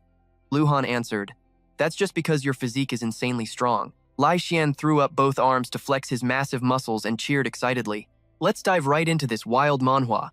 "Told you, more training pays off." Lu Han brushes it off. Yeah, but then Zhang Ping bends down, picking up a weird pinkish-red feather from the ground. He grabs it and looks up, completely stunned by the massive tree trunk right in front of them. "Wait, is this tree completely hollow inside?" Cece quickly inspects every single corner of the base. Probably eaten away by bugs, she guesses. No wonder a massive tree like this ended up like that. It snapped. The rest of the wood rotted away ages ago. It had been left totally untended for so long that it just completely decomposed into nothing. Zhang Ping holds the strange feather up, asking, "Triu Enan Long, what kind of bird is this?" Ngan Long points a finger. They call this species the Thui Y.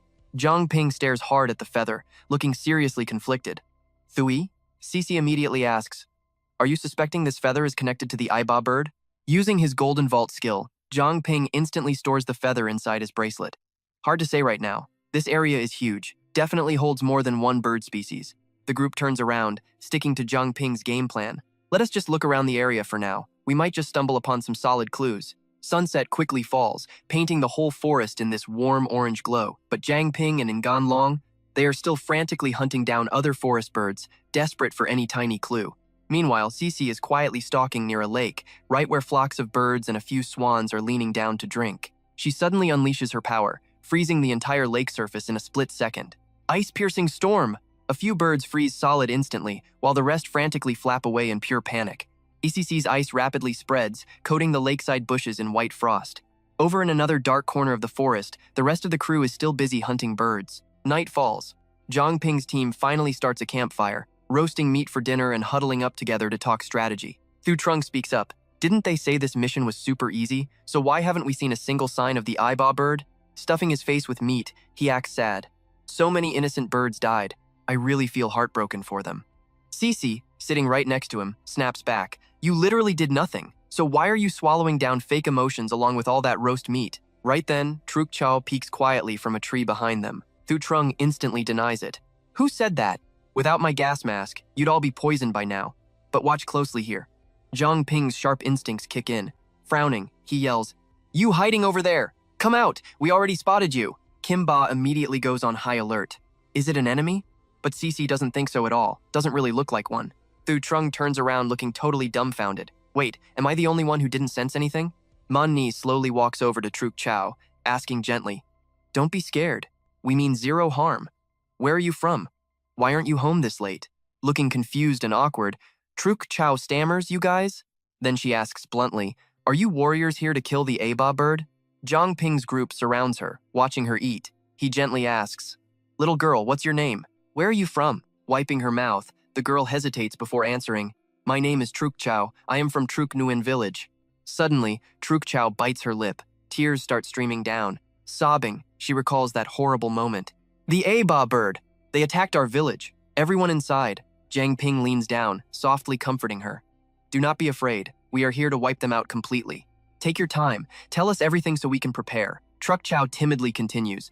Honestly, that was my very first time seeing them too. No, actually, my first time seeing their true form. She recalls how, months ago, a guy in the village brought home a beautiful woman from somewhere. Since then, this woman sang every single morning. Her voice had this irresistible dark magic to it. Gradually, villagers stopped working and hunting, just waiting around all day for her songs. Honestly, she did not notice anything weird at all until yesterday, when some strange fruit literally knocked her completely unconscious. When I woke up, I saw that woman's real face. It looked exactly like the Aba bird from our village's ancient legends. You and I know exactly where this goes. The lore says they appear as gorgeous women, using songs to control minds. Then, they drain those people's mental energy for food. I tried so hard to wake the others, but nobody reacted. Everyone was completely trapped in the Iba bird song, totally ignoring her frantic warnings. Then, my actions totally caught its attention. I ran away from the village in pure terror, but weirdly enough, it didn't chase me. And then I ran into you guys. Back to reality. Truk Chao softly continues. Legend says whenever the Iba bird appears, an outside warrior comes to slay it. I saw you holding its feather, so I guess you're the warrior here to fight it. Zhang Ping rubs the feather, thinking.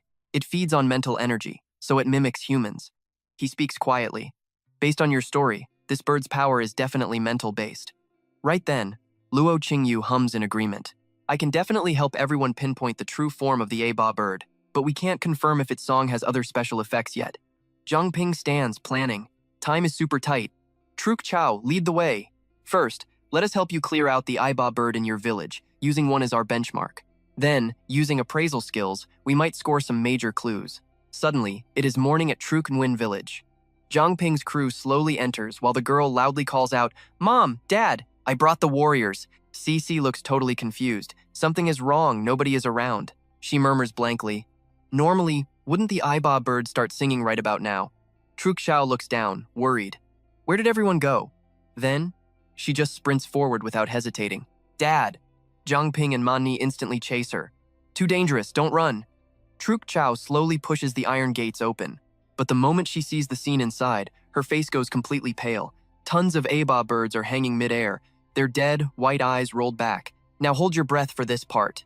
Raspy shrieks echo through the dark room, making the air freezing cold. Suddenly, one bird snaps its jaw open, flashing razor-sharp teeth with a dry, crunching sound. Like a signal, every single one of them spreads their wings, flying around frantically while letting out these endless, ear-piercing screeches. Come along with me. Dodging is useless now, it's a trap. Outside, everyone covers their ears in agony. What is that awful sound? Thu Trung clutches his head, screaming from the piercing noise. Suddenly, birds scatter everywhere outside. They lock their massive claws onto the paralyzed bodies and shoot straight up into the sky. Everyone screams in panic. Iba birds. Zhang Ping instantly channels crackling energy into his hands and dashes forward. Lai Tian leaps high into the air, screaming out. Don't even think about running. He unleashes rapid-fire attacks, blasting right through the wings of the AI Ba birds. Screeching in pain, the monsters drop their prey. Moving lightning fast, Zhang Ping uses his energy to catch the falling victims safely. Meanwhile, Lai Tian moves like an absolute blur. He dashes around, setting off explosive blasts that leave the monsters in total panic. But right in that second, one beast opens its giant jaw and shrieks directly in Lai Tian's face. The shockwave blasts him, slamming hard against the ground. Zhang Ping gets back up, charging his power again, but Cece rushes up and throws her hand out. Wait, Zhang Ping, she looks dead serious. These birds are way too cunning. This is a planned ambush. Everyone is already badly injured. If we rush in blindly, we are completely doomed. Just then, the young man resting on the giant snake speaks up. Don't worry, boss, Zhang Ping. I already asked the nearby snakes to track the flight path of those Aiba birds. They told me these monsters are mutated beasts. Zhang Ping lowers his head, thinking hard. Makes sense humans don't introduce themselves as humans either. Time to check the stats. System appraisal. The system immediately pings. Appraisal, successful mutated beast. Male Aiba bird. Zhang Ping nods to himself. Just as I thought, a mental type power. He turns back to explain.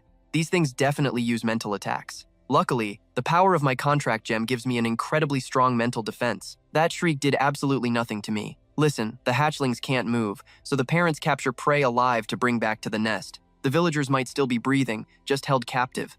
If we delay, they are dead. Now pay attention, this next part is crucial. Though Bach steps up with a grim voice. Zhang Ping, listen to me.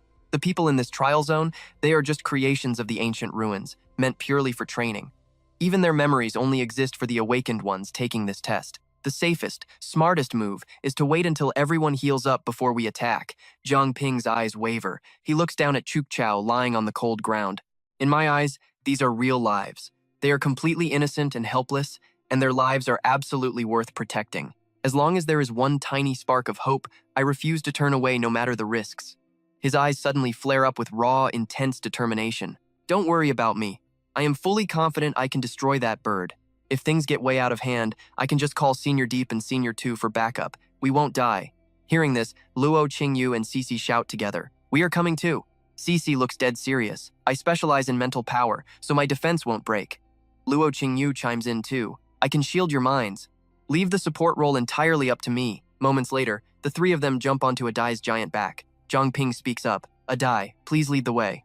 Luo Qingyu asks nervously. Zhang Ping, can the people left behind really survive a counterattack from those monsters? Zhang Ping glances back, answering calmly. Those male birds? I already shattered half their wings. Trust me, they will not dare show their faces near Chukwin village anytime soon. Plus, the only real threat out here are snakes. With Tru and Ganlong guarding them, there is nothing to worry about. He pats the giant beast. Lao Tru, I definitely will not forget this favor. Suddenly, Tho Bok's voice rings out again. Something is wrong. The layout of this entire lair is exactly the same as 100 years ago, but we are clearing it too fast, Zhang Ping asks. You mean, this ruin is giving up on purpose? Tho Bok frowns. No, it wants us to drop our guard. Suddenly, Adai raises his massive head, hissing wildly at something ahead. Zhang Ping stares in total confusion. You seeing what I am seeing? Zhang Ping looks up. Adai, could it be? They are staring at a massive tree, its branches blocking out the sky. Aiba birds are perched everywhere, scanning the area. Zhang Ping ducks behind cover and mentally commands appraisal. The system pings. Appraisal successful mutated beast. Female Aiba bird. Everyone gasps in shock. We didn't even realize there were different kinds of these monsters. Are these two just acting as lookouts? Zhang Ping whispers the stats. Females, level 33. Exact same natural skills as the males. Their weak point is the throat bone. 2 quick slashes will end them. Suddenly, one of the birds stands straight up. It noticed something. Down below, Adai keeps hissing. The giant snake slowly slithers right up the tree trunk. In a flash, Cece and Zhang Ping seize their chance, jumping right behind the monsters. One grips a glowing sword, the other readies a devastating punch straight for the head. One gets a hole punched clean through its chest, jaw dropping in absolute shock. Zhang Ping brutally wraps chains around their necks, dragging them forward. Luo Qingyu runs up quickly. I scan the area, it is just these two. The entrance must be right inside. Zhang Ping nods and turns. Adai, you are way too big for this. Stay out here and wait for us. Stepping inside the darkness, Luo Qingyu looks around in awe. There is a massive underground space beneath this tree. Zhang Ping quickly lays out the plan. We are running out of time, so we must split up. Stick together. If things get dangerous, do not force a fight. Contact me immediately.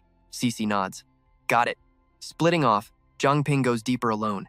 Eerie hissing echoes through the dark, making him mutter suspiciously. The sound of blowing wind, Zhang Ping freezes.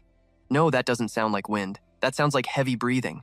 He quietly creeps further down into the rocky abyss. Blinding light up ahead forces him to shut his eyes. As he lowers his arm, the insane scene in front of him makes his jaw hit the floor. He watches fragile eggs slowly cracking open. These must be the hatchlings. Then, his eyes lock onto one specific egg in the distance. The heavy breathing is coming directly from it. He stares closely, blood running cold. That face, it looks almost exactly like a human. Realizing the twisted truth, Zhang Ping's eyes go completely dark. Cece's voice crackles over the radio. "We found the villagers. They seem to just be in a deep sleep. We are going to start carrying them out now. Makes you think, right?" Zhang Ping looks around. Those sleeping villagers were just live sacrifices for these monster hatchlings. He grips his axe tight, making a ruthless choice. It doesn't matter how human they look at the end of the day, it is just hunter versus prey, and with that, Zhang Ping swings his axe, smashing every single egg. Let's dive right into this wild manhwa.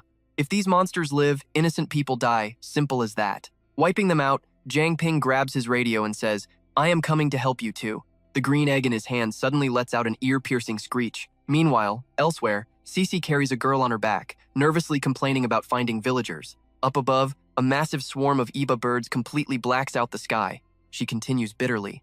"So they wanted to trap us." Luo Qingyu rushes over. "Hang in there, Sister Cece. We absolutely cannot let them win." The Iba flock shrieks out non-stop, deafening noise. Luo Qingyu struggles to hold on, her face full of absolute panic. With this endless sonic barrage, our mental defense will not last long. But then she suddenly freezes. Did the sound waves just stop? Luo Qingyu stares at the Iba bird in front of them, urging, "Sister, Cece, snap out of it." But Cece goes completely stiff. Luo Qingyu screams out in total panic. Instantly, Cece jumps up, waving her hand and sending the confused Iba bird flying. Landing outside the shield, it curses. Damn it, why did the magic sound stop? Right at that exact second, a chilling voice from behind makes it snap its head around. "You stupid bird, where are you looking?" Zhang Ping already has his axe locked against an Iba bird's neck. A second bird flying behind it growls. "When did you even get here?" He replies smoothly. "Didn't the injured guard in the cage tell you?" Then Zhang Ping swings hard, cleanly severing its head. "Do I need to announce it before I kill?" The Iba boss stares at the pile of dead bodies and screams in pure terror, "Who the hell are you?" But Zhang Ping just charges forward. Now pay close attention, here comes the boss's trump card. It opens its mouth, charging up a massive sonic blast. Turn into a puppet, human.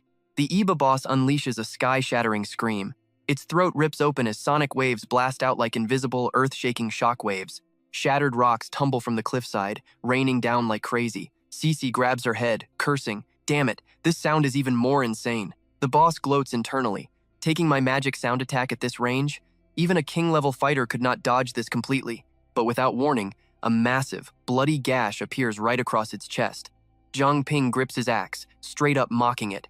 "You call this garbage noise a mental attack?" Seeing this, the boss simply cannot believe its own eyes. "Impossible! Why is my magic sound not working on you at all?" Then its eyes widen in pure horror. A massive hand made of raw energy reaches out. Time is up! That giant hand crushes the boss's body like a vice grip, leaving zero chance to escape. Zhang Ping leaps high, screaming, "Shut up!" He curls up, swinging his steel axe straight down. Brilliant purple smoke erupts from the bird's body. The system announces the Iba flock boss has been successfully eliminated, and the trial is officially over. The robotic voice keeps going, distributing the trial rewards. Level up to level 25. Zhang Ping looks down, finally understanding. No wonder killing all those mutated beasts did not level me up. You have to clear the actual trial. Suddenly, a mystical, swirling portal pops up right in front of him. It expands rapidly, vibrating the very air around them as debris keeps raining down. Let's pause for a second, the mission isn't over. Cece steps up. Wait, villagers are trapped, and Manhwa is at Truknuin village. Though Bach appears, instantly calming everyone down. Relax, this teleportation portal has no time limit. Plus, he adds, this kid totally blocked his own hearing to counter the magic sound. We need to undo that first. Cece and Luo Qingyu instantly realize what happened. That makes perfect sense. Soon after, at Truknuin village, the locals cheer warmly. We are so incredibly grateful. Then they ask sadly, "Are you all leaving so soon?" Zhang Ping awkwardly scratches his head. "We still have urgent business." The chief smiles. "If that is the case, we will not delay your journey." Placing a hand on his chest, the chief speaks. "Before you brave souls leave, I offer you an oracle. What happened to you all was no accident. It is the silent turning of the great wheel of fate. The group listens in pure silence. The enemies you face are nothing but pawns on a chessboard. Please, keep moving forward on your path. Suddenly, the system alerts Zhang Ping. Hidden quest completed. Extra reward granted. Hearing this, Zhang Ping looks instantly suspicious. Village Chief, how do you know my name? Just then, Thu Chung shouts out in pure hype, oh man, this side reward just bumped me up 2 whole levels. Lu Khan grabs his head, totally disappointed. I put in way more work than you, and I only got 2 levels? Manhwa sighs outside. Alright, let us be real, we did not even help, though Bach explains. Usually trial experience is handed out based on how many beasts you kill. Yet this time, everyone leveled up. This hidden quest reward is honestly a massive, unexpected surprise. Zhang Ping looks down, whispering, Captain, what do you think about the chief's words? He hesitates, shocked. Wasn't the chief just saying goodbye to us? Though Bach continues, completely losing his mind. Wait, did you just hear a secret meant strictly for you? He breaks it down. Rumor says infinite tier users can alter the world's power, and cleansing trial grounds helps them actually touch the deepest secrets of this world. I formed the cleanup crew to supposedly overthrow the Lord's absolute tyranny, but honestly, it was secret guidance that ultimately let us change the entire fate of Mingzhou City. As for the details of that secret, never easily share it. It dictates the entire direction of this world, so make your choices relying solely on your own absolute willpower. Though Bach finally wraps it up. Now, let us head straight to the next trial ground. Elsewhere, a peaceful river flows. Zhang Ping's crew drops from the portal, screaming before crashing into the water, sending massive ripples everywhere. So what do you and I take from this? The real game just started. Stick with me here. Things are already chaotic. Man, why panics, reaching out as the water drags her down. Fatty, throw the life buoy right now. Thu Trung tosses it over, looking completely offended. Who are you calling fatty? This is strategic buoyancy reserve. Just then, Zhang Ping surfaces from the water and yells out, asking if everyone is all right. Cici quietly replies that she is fine. Right next to her, Luo Qingyu nods along, totally okay. But suddenly, Tuyet Tiep screams out in absolute panic, there is something moving under the water. She looks down, and a long, slimy creature is locked tight onto her thigh. It is a giant leech. Oh, so you actually dare to suck my blood? Absolutely not happening. A massive swarm of leeches completely surrounds the group. Thu Trung starts panicking, saying they are totally doomed and need to find dry land immediately. Meanwhile, Cici presses her lips together, looking super serious as she calculates her next move. Finally, she raises her hand and unleashes a massive pillar of ice, blasting the monsters away. These pathetic little bugs only belong down in an ice dungeon. Zhang Ping quickly summons his spirit beast, knowing he has to rely on him now. A die! Instantly, the giant snake appears, and its massive, powerful body crashes heavily into the water, sending a huge splash flying everywhere. Zhang Ping tells everyone to hurry and get onto the snake's back. After a long time riding, Cici hesitantly mutters about how insanely huge this swamp actually is. Thu Trung peeks his head out, wondering the exact same thing. Are we seriously not going to find any dry land before it gets dark tonight? Lu Khan immediately cuts him off, asking if he could try being just a little bit positive for once. Cici then turns around, totally confused. Was not this snake from their previous training area? How did he even bring it here? Zhang Ping just smiles. He says blood contracts are basically like Wi-Fi. They can transmit data across dimensions anytime and anywhere. Cici blinks, totally lost, and tells him to speak in normal human words. He slowly explains that a Long and a Dai had already formed a blood contract, so he randomly wanted to test something out. Under that exact contract state, what if a Long ordered a Dai to accept his special gemstone? Unbelievably, the crazy contract idea actually worked perfectly. After that, he simply tossed the giant snake into his storage space and carried it straight through the teleportation gate. Looking back on it now, it honestly does not seem all that weird. Zhang Ping then points at the 2 guys sitting up front, joking about how happy they look. Ngan Long is literally hugging a Dai's head, sobbing because he thought they would never meet again. Seeing his older brother act like this, Ngan Hu just groans in pure embarrassment. He says his brother is making him cringe hard. Now pay close attention here. Things are about to get strange. Though Bach suddenly speaks up, sensing trouble. He seriously asks if anyone actually saw a quest prompt for this training area. Cici rubs her chin, realizing they honestly never got a single quest notification. Luo Qingyu nervously glances around, wondering if maybe that massive swarm of blood-sucking leeches just distracted everyone too much to notice the actual mission prompt. Suddenly, she spots something and screams out loudly, "There is a soul aura at 3 o'clock!" A blurry, ghost-like figure slowly appears right in front of them. Zhang Ping stammers out, asking if that is actually a human. An old woman on the small boat slowly glides closer to them. She greets the training warriors, saying they have finally arrived. While Thu Trung is still rubbing his chin trying to guess what is happening, she urges them to follow her. He immediately leaps onto her boat, dramatically acting like a hero. Is the princess in a castle or an altar? This brave warrior will save her. Zhang Ping drops his voice and whispers to Cici.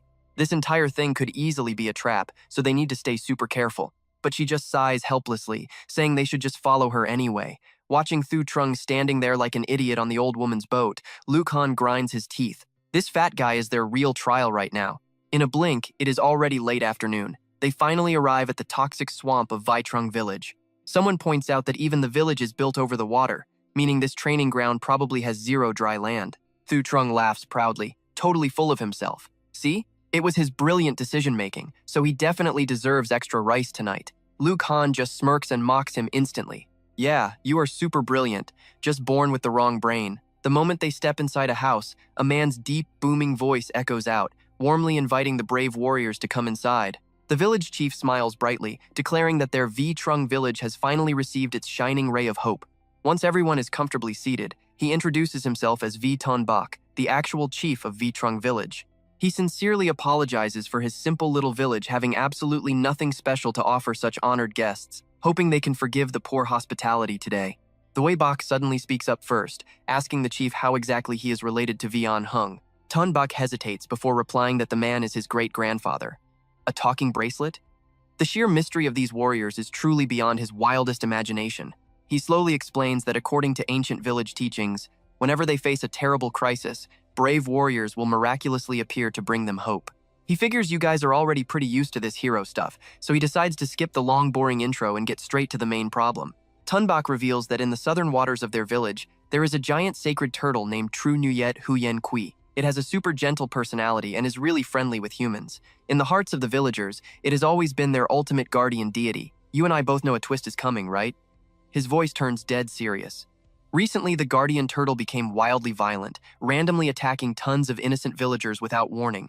Now they can only beg the warriors to investigate the real cause of this madness, clear the fog, and restore the giant turtle's peace. Even if it cannot ever go back to normal, he just desperately hopes they can help calm the beast down before it slaughters any more innocent people. Hearing the whole story, Zhang Ping immediately reassures him. He tells the village chief to relax, promising that their team will absolutely do everything in their power to help. Ton Bak is thrilled, tightly grabbing his hands to thank them endlessly. Then, showing some weird hospitality, he stands up and points to a bubbling, boiling pot right over there. If the warriors do not mind, he invites them to eat this soup. It might not taste amazing, but it will definitely fill their stomachs. Ton Bak then slowly turns around to leave, dropping one last piece of advice. It is already dark out, so they should rest up early. Zhang Ping silently calls the system to appraise it. A robotic voice instantly replies strange food, emitting a highly suspicious and bizarre odor. It is technically edible, but you really would not want anyone seeing you eat it. Lu Khan immediately backs away, mocking Fatty to come taste his special snack. Thu Trung scrunches his face in disgust at this literal pot of dark matter. He says he would rather starve to death than eat that. Zhang Ping steps in to calm them, saying not to worry, the soup is probably completely safe. The villagers clearly do not have any bad intentions. Luo Qingyu grabs his arm, totally suspicious, asking if it is really safe. Cici rests her chin and quietly replies that since entering the village, she hasn't felt a single drop of hostility, so it is probably fine. Wei Bak then recalls his past memories.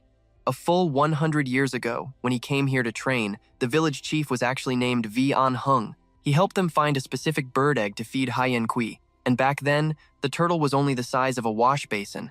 Luo Qingyu's eyes suddenly fill with a very complicated look. It is super weird. Human souls normally fluctuate with emotion, just like in Truquin village. But the souls of these Vaitrung villagers, they are completely still, like a frozen lake, even though they are technically alive. That is where we leave it. But how insane is this?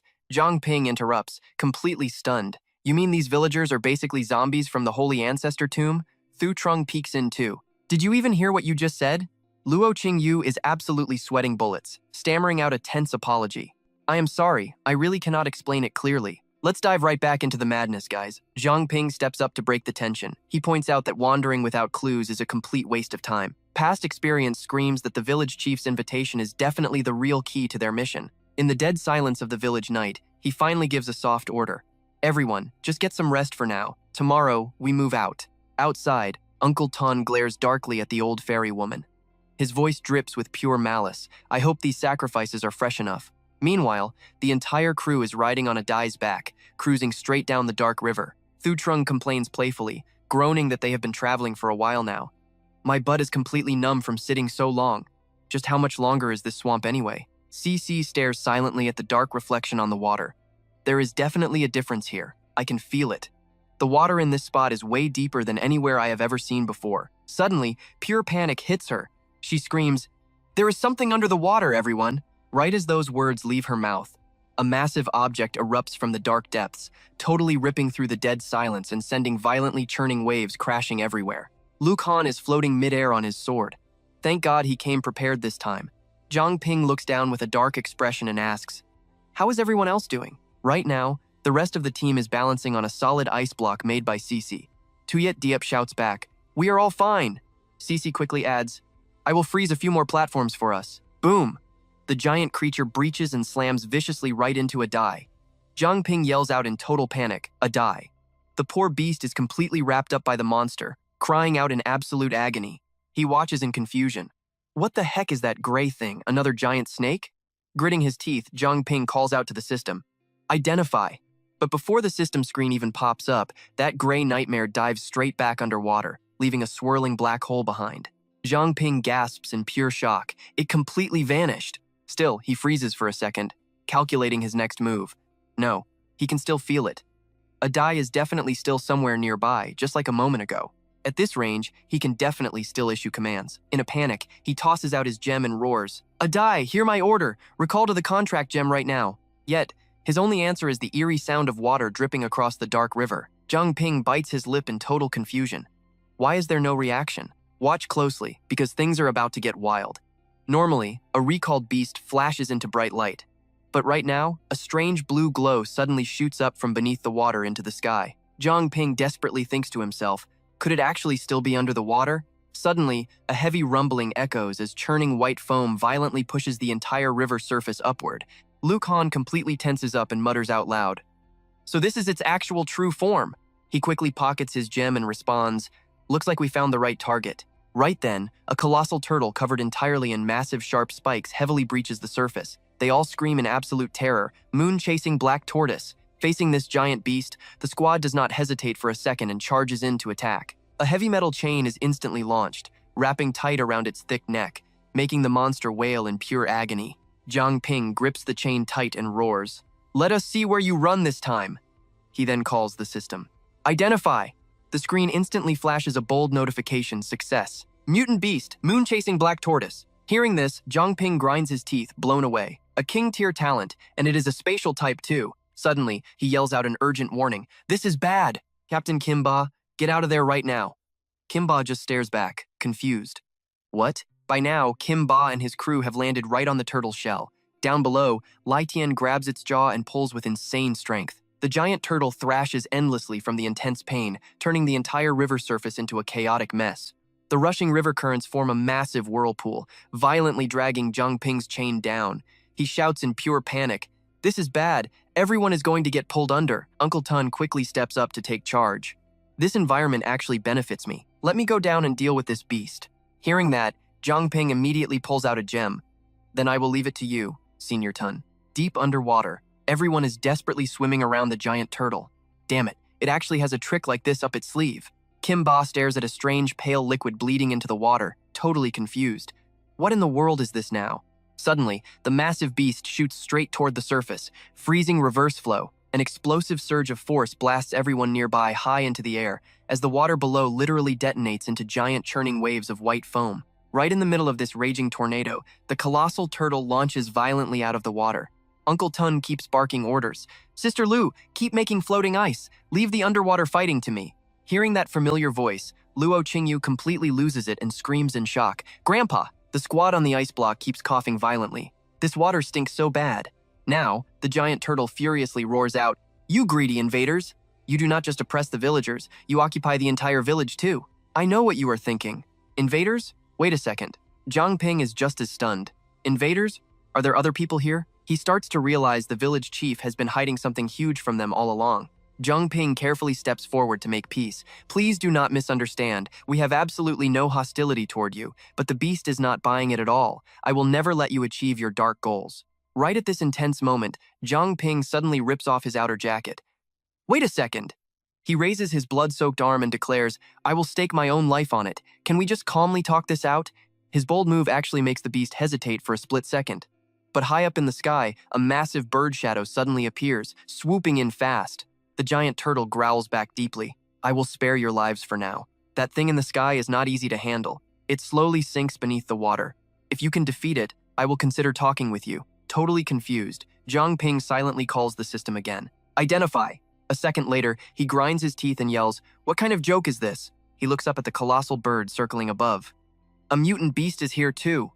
The system interrupts with a successful scan. Mutant beast. Deep cold cormorant. He cannot help but curse out loud. Why are all of them at such an insanely high level? The massive bird puffs up its throat, forming tiny ice particles before blasting down an absolute avalanche of frost. Zhang Ping blocks the freezing wave while screaming, hold the formation, do not break apart. Uncle Tun raises his hand, but it instantly gets frozen solid. Tuyet Diep, hiding behind CC, gasps in shock. This bird's breath is way stronger than a northern blizzard. She creates a thick ice shield to block it, but a single breath freezes the entire area. This beast's ice power is totally out of her league. Lai Tian crosses his arms, looking absolutely deadly. Playing with ice in broad daylight? Then I will show you what the real sun feels like. He unleashes his ultimate skill, Red Emperor Immortal Body, Emperor Flame Form. Open. Lai Tian throws his hand up and roars. Are you ready to become Roast Bird? He launches himself up like a rocket. What is the point of squawking? Lai Tian delivers a devastating punch, warping its throat. Shut your beak right now. Trust me, you will want to see how this fight ends. Giant tree roots suddenly burst upward as Ye Changchun tightly binds the freezing bird, joking, are you youngsters trying to steal the spotlight? All right, you and I are about to dive right into this. The old man slams the beast into the dirt, screaming for it to stay down. While the deep cold cormorant is pinned, Qingbo shouts out, freezing the water is definitely enough. Just behave for me already. He rushes in, throwing heavy punches at it. Water shock ice, huh? This feels pretty good. Seeing this, Changchun teases him. Hey brother Su, did you somehow get frozen over there? Qingbo keeps throwing a flurry of punches while talking. My power lets me merge perfectly with inorganic matter. So whether I turn my body into liquid water or solid ice, it does not affect my movements at all. The deep cold cormorant spreads its wings in pure agony, desperately trying to escape. The other three casually walk forward. Sun Divine Bird, Giant Eagle.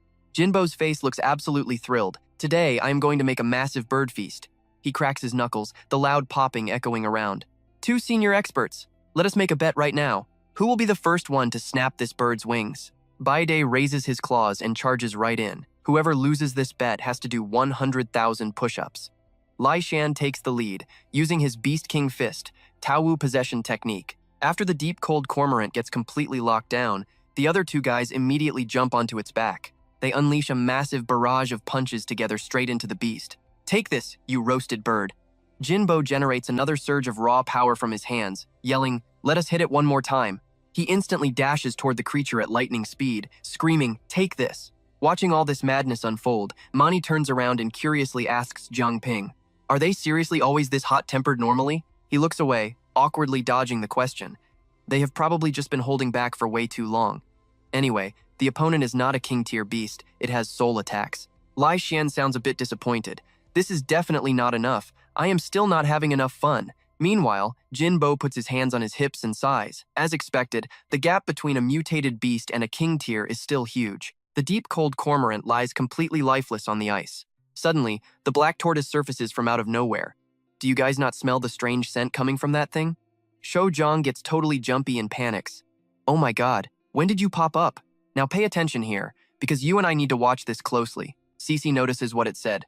A smell? Could it be? She rushes over, swings her ice sword, and purple pills drop from the dead bird. It really is the soul lure pill. Zhang Ping picks the item up and holds it right out. That scent comes from this, black tortoise.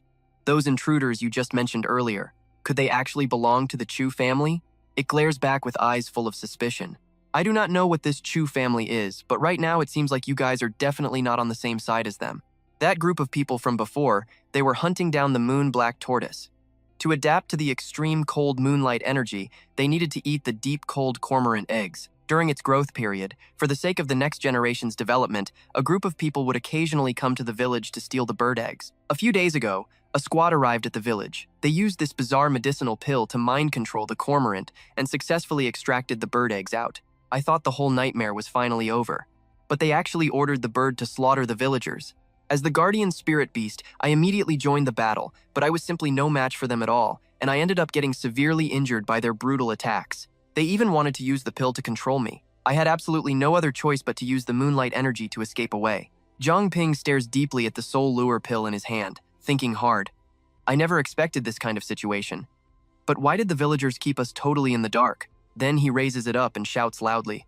Cece, freeze this soul lure pill right now, and I will head back to the village to demand some real answers. The black tortoise looks completely heartbroken.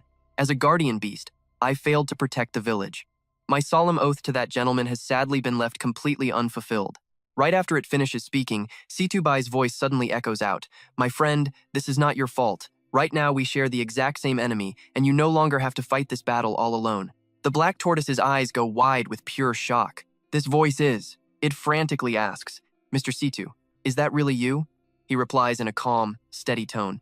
That is absolutely correct, but unfortunately, I can no longer appear as a human being right now. The black tortoise is clearly super excited. I truly never expected to see Mr. Situ again after all these long years. If that is the case, then everyone get on. I will take you all to the village. And so the black tortoise quickly transports the entire group there. They slowly walk in, but the surrounding atmosphere is just weirdly quiet. Zhang Ping looks around. Where did everyone go? Shou Zhang also checks, guessing they are just taking a nap. But let us pause for a second. You and I both know something feels completely wrong here. Cece sharply notices the terrifying truth. No, there is absolutely zero human presence around here at all. Manny jokes from behind them. How could so many people just randomly disappear into thin air? Did we run into ghosts? Hearing this, Shou Zhang gets totally scared out of his mind. But Jing Jiao completely disagrees. They literally pointed the way for us this morning. Even if the entire village migrated away, they could not possibly leave without a single trace behind, right? Hearing this, the black tortoise curiously pokes its head over. Did you guys really see the villagers before this? Jinbo honestly answers back. That is right, they were super welcoming too. It is just that we really could not stomach that soup. It recalls the chaotic scene from that day, feeling totally suspicious. But I clearly saw the intruders brutally massacring everyone in the village. Under those circumstances, how could there possibly be any survivors left? Suddenly, Jingjiao spots a strange, flickering light coming from deep inside one of the houses. It wavers weakly before vanishing into thin air. Seeing her rushing off in a hurry, Zhang Ping immediately calls out after her. Su Jingjiao, where are you going right now? Jingjiao throws the door wide open, and her eyes instantly widen in pure horror. What is this? Right in front of her, the fire is creeping into 3 creepy straw scarecrows. Zhang Ping runs over happily. The fire is still burning, they must have just left. But Jingjiao picks it up to inspect it. No, they did not leave. From the very beginning, they never even existed at all. The moment it touched her hands, she figured out the dark truth. The black tortoise was right. These villagers died a long time ago. It is the spirit-binding puppet technique. They stuffed lingering souls right into these grass puppets, pretending to be living people. No wonder the souls of these villagers felt way too unusually peaceful earlier. Something feels off. They knew perfectly well that normal illusions could never fool me. It seems the enemy understands our abilities extremely well. Jinbo runs off outside. I will go search over there. Luhan quickly dashes in the opposite direction. I am going too. Shou Zhang hugs the giant soup pot and wonders out loud. If the Chu family set up all those villagers, why did they not just directly poison this soup? Manny quickly explains beside him. Do you think everyone is as simple-minded as you? The Chu family definitely knows Zhang Ping's abilities. If they actually used real poison, they would get caught instantly. At this moment, Situbai's voice speaks up. They wanted us to investigate the black tortoise's home. I am afraid their goal was to drain our combat strength. When that failed, they just ran away. Zhang Ping still cannot help but feel super curious. But why do they know everything about Su Jingjiao's powers too? The only person who knew about Su Jingjiao was Ma Bin, and he is already dead. Could it really just be a coincidence? Suddenly Jinbo shouts loudly. I found a clue. Hurry over here. Arriving there, Zhang Ping instantly recognizes it. This is a level-clearing teleportation portal. Lu Han finally speaks up. It seems the quest was completed ages ago, so where is the enemy hiding? That is where we leave it, and trust me, you and I definitely need to see what happens next. All right, stick with me here. Shibai guesses that if the trial order is wrong, everyone gets forced out instantly. The black tortoise pokes its head in. Mr. Situ figures since they are still here, they hit the next stage perfectly. That means the enemy is probably waiting to ambush them right in the Flame Scorpion Desert. Zhang Ping looks up at the massive beast. We have to go now, Black Tortoise. What will you do? Its eyes drop in total sadness. With nothing left to protect, it is completely lost. but surely, this place will eventually give birth to brand new life. These tiny tortoises will eventually grow into new guardians. He refuses to give up, holding up the contract gem. Since we cannot change the past, join us and face the real enemy. We need your absolute power. The beast closes its eyes, thinking hard. Situ's heir, you are much cooler than that old bookworm. Maybe making a brand new oath with you is just pure destiny. Moments later, it finally agrees. Fine. Just like that, Zhang Ping successfully secures the contract and summons the beast. Its eyes light up for its new master. Black tortoise ready. Next stop, the Flame Scorpion Desert. A green dot appears, growing massive until Zhang Ping jumps right out. He lands perfectly, falling from the sky every single time? Yeah, he is almost used to it. He looks around, totally confused. Where is everyone? Didn't they enter together? He quickly calls out. Captain, what is going on? Captain, can you hear me? Now watch closely, because things get wild. A shady group appears behind him. They actually clap, praising his infinite-level power for killing those high-tier beasts so fast. Their trap is totally set. Welcome to the nullification barrier, kid. Today is the exact day you die. First, they plan to finish off the awakened. Zhang Ping tries casting, but it instantly vanishes. Dark fog is blocked! Boom! 2 heavy fists send him flying back. He slides across the sand, sitting up with a groan. A peak awakened sorcerer? The Chu family really spent a fortune here. Old Bai just laughs at him. Zhang Ping, can you even use those proud skills anymore? Do not worry. We will end your suffering, but trust me, you and I know he is fast. Zhang Ping dodges, weaker than Wang Jiamin. Suddenly, a blue-haired guy grabs him from behind, lifting him up. He immediately grabs the guy's hand and unleashes his ultimate. Beast King Fist, Super Clone. Zhang Ping spun him in the air, chaining his beauty's tear blade with Beast King Fist and Snake Fang piercing heart for the finish. The blue-haired enemy crashed into the dirt, setting off a massive shockwave. But down in the crater, the guy just smirked. Zhang Ping froze. Something was wrong. He instantly leaped back. That combo should have crushed his stats, but the enemy didn't have a single scratch on him. He checked his blade, beauty's tear. Not a single drop of blood. Was this guy some kind of living puppet? Meanwhile, Old White just stood there, enjoying the show. Fuqua laughed, loudly betting on how many minutes the kid could survive. What are the stakes? I want that scorpion beauty pet you have been raising. Back in the fight, Zhang Ping ducked under the blue-haired guy's sword. He bolted straight for the leader. If you want to end a raid, kill the boss first. Instantly, the lackeys rushed in to block him. Activating Beast King Fist and Rabbit Escape, he smoothly dodged their attacks. Fast as lightning, Zhang Ping closed the gap to Old White, swinging his deadly blade right across the boss's chest. While Zhang Ping was still stunned, the blue-haired guy struck from nowhere. But the moment he attacked, Zhang Ping's power spiked back up. The anti-magic barrier cores were actually hidden on those 2 leaders. Old White finally took him seriously. The kid was sharp. Fuqua started yelling, "Finish him off right now!" Zhang Ping sprinted away with the whole mob hot on his heels. He desperately needed to find a blind spot. The attack trajectory could bend. Suddenly, from a distance, the brown-haired hunter locked a deadly arrow right on him. He fired without a second thought. Zhang Ping sensed the danger and snapped his head back. He did a quick combat roll to dodge the strike, but the arrow magically changed direction and looped right back. Caught midair, Zhang Ping had nowhere to go. The homing arrow violently pierced straight through his body. The moment he crashed into the dirt, the entire enemy squad swarmed forward to finish the job. Fuqua strutted over with a totally smug look. An infinite tier genius? You are nothing but mud under my boots. Even in this fatal situation, Zhang Ping glared up at him and demanded answers. How did you isolate me inside this dungeon space? Where the hell is my guild party? Old White just chuckled and raised his sword. Why would I tell a dead man? Take your pathetic little questions straight down to hell. Blood poured from Zhang Ping's mouth. Hell? How about I send you guys there first? Suddenly, a massive vortex ripped open right under his body, throwing the attackers into a total panic. An earthquake? What did you do? Zhang Ping had secretly activated a contract spell. He unleashed the solar ring, making his entire body sink rapidly into the deep sand. Didn't you guys use scorpions to bet on my survival time? The violent sandstorm whipped up, throwing the thugs into utter chaos. What is going on? I completely lost his aggro. Through the dust, Old White spotted something terrifying. Flame scorpions.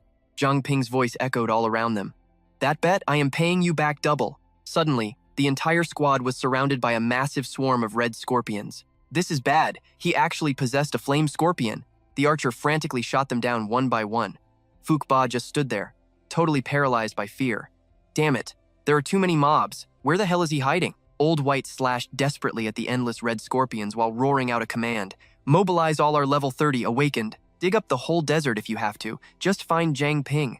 Miles away, a single red scorpion crawled out of the sand. Zhang Ping had successfully merged with its body. Safe, at least for the moment, he survived. Suddenly, another vision hit him. He could perfectly see the violent battlefield he had just escaped from. Zhang Ping tried to analyze the strange system mechanics. Could his unique pure-blood physique actually resonate with the hive-mind consciousness of his familiar creatures? If that was the case, he could definitely exploit this radar trick to track down his missing party members. Come on, where are they? After scanning the mental map for a while, he got a ping. Northwest. It was a massive distance to cover, and it took him a full 30 minutes to arrive. Finally, Thobok picked up his tracking signal and immediately shouted out, "Zhang Ping, who did this to you?" Ye Changchun's voice also chimed in, sounding completely terrified for him. "Listen, kid, we have been trapped inside this contract inventory for over half an hour. What the hell went wrong out there?" Zhang Ping materialized from a cloud of red smoke. "We got ambushed by an elite squad. He instantly deactivated his pure blood form. They managed to silence all my core abilities." Suddenly, a massive mouthful of blood spilled from his lips. "We need to group up with the rest of the guild, right now." Watching him collapse, Dobok screamed out in absolute panic, "Zhang Ping, stay with me." Suddenly, a dark barrier materialized all around him, leaving only the old man's desperate voice echoing into the void. "Zhang Ping, hang in there."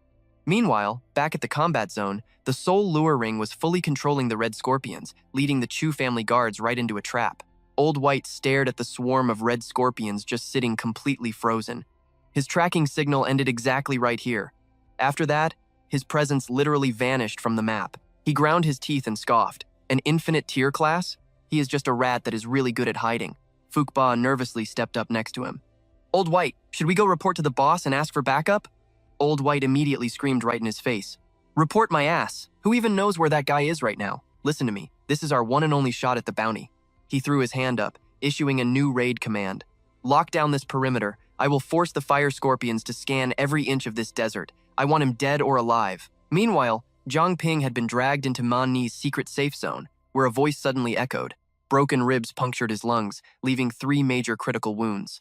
Thank God he actually managed to track us down. Kneeling to scan his vitals, the healer frowned. According to the captain, the enemy completely locked away Zhang Ping's raw power. Since when did the Chu family get their hands on a debuff like that? Thobok crossed his arms, totally agreeing. If we want to understand their exact mechanics, we have to wait until he wakes up. Suddenly, Manny noticed an energy spike and whipped around. "There are players outside." The entire guild was boiling with battle lust. If the enemy was stupid enough to knock on our door, why not wipe them out? Kim Ba cracked his knuckles, his eyes burning with absolute determination. "Man-Ni, drop the barrier and let us out. We want a piece of these guys." Tu-Han pinched the bridge of his nose, completely exhausted. "Will you guys just chill? We haven't even scanned their combat levels yet." Right at that tense moment, Luo Qingyu happily shouted out, "Zhang Ping is finally awake." He grabbed his pounding head, trying to shake off the debuffs. "Where am I? Weren't we grinding in the leveling zone just a minute ago?" Man-Ni crossed her arms and calmly brought him up to speed. "When we teleported into the Scorpion Desert, you were the only player missing. We spammed the comms trying to find you, but when we got absolutely zero response, I figured you had triggered some kind of deadly trap. The desert biome drains stamina extremely fast, so I deployed this Shadow Room Sanctuary to preserve our energy." Suddenly, Zhang Ping shot straight up from the bed. "That is right, the ambush squad." Luo Qingyu grabbed his shoulder, grinding her teeth. "Whoa, just slow down a second." Ignoring the pain, he forced himself onto his feet.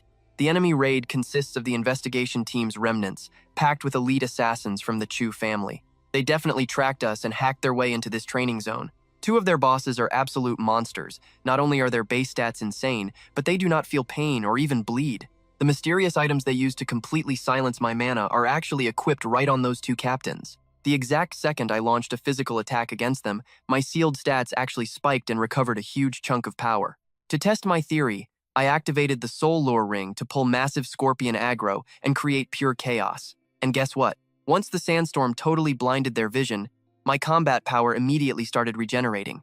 It could only grab onto the fire scorpion and escape right then. So I figure as long as I stay out of their line of sight, their tricks will not affect me at all. Zhang Ping finally put the pieces together. If the Chu family had this skill before, they absolutely would have used it on me already. This means they must have picked up this new technique recently. But Than Thuy Village and Tian Thuong Lake, honestly, neither of those places feel right for this kind of power. Zhang Ping rubbed his chin in thought. Plus, they managed to isolate me and me alone. Logically speaking, there is no way the Chu family could mess with the core structure of the trial grounds. He thought about it for a long time. Could the village chief be right? Is there a real mastermind pulling the strings? Old Man Tan mentioned before that the enemies you want to defeat with this leveling up power are really just pawns on a chessboard. Zhang Ping frowned. We just do not have enough solid clues right now to figure this out. The most important thing we need to do is wipe out those Chu family goons once and for all. He clenched his fists with absolute resolve. Even if we do not know where the Chu family got these new tricks, at least we finally have a read on their team setup and the kind of enemy powers we are dealing with. The Chu family forces are just waiting around up there. That proves their skills cannot break through the dark room. If my guess is right, they cannot even see Man Ni, which means they cannot block her dark room ability. The bottom line? We have a safe zone. We can retreat to the dark room and recover whenever we need to.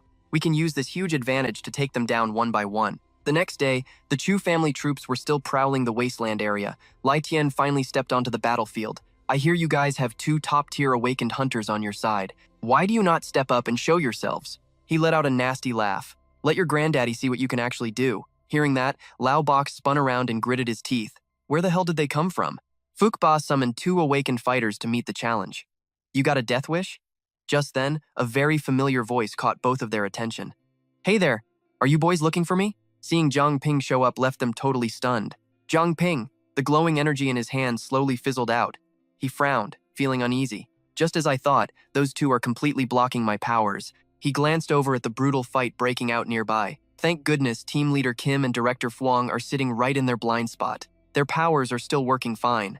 Lao Bok immediately barked orders at his remaining men. What are you waiting for? Go finish him off. Zhang Ping flashed a cocky grin. It really looks like you guys are obsessed with my strength. He quietly hinted at the danger right behind them. You know, you really should watch your backs in a fight.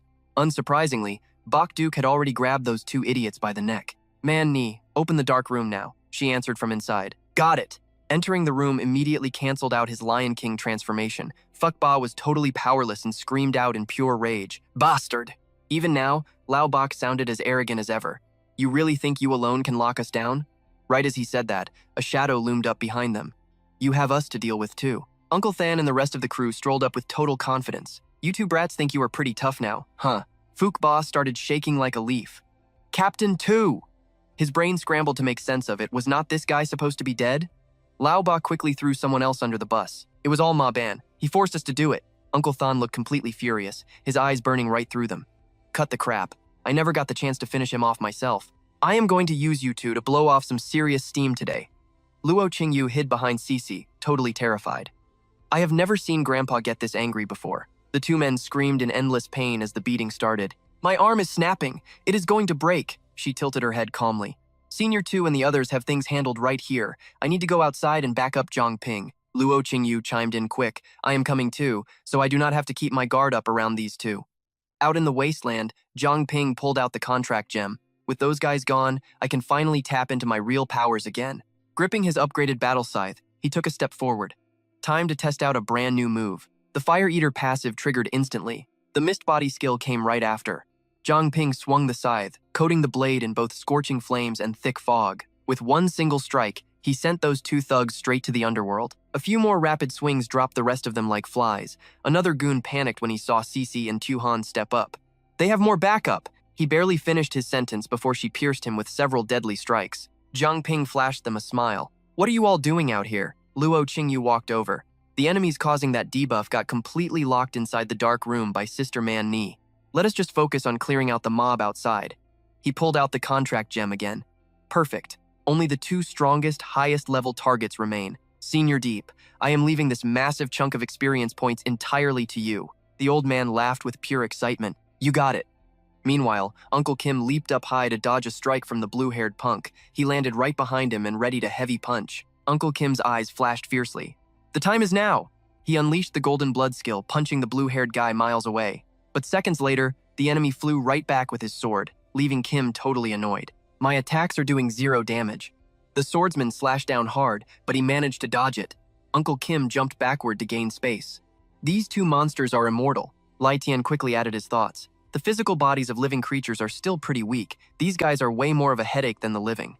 Out of nowhere, thick vines from Ye Chengchun burst from the ground and wrapped around their bodies. Kim, Fuang, help me pin these bastards down.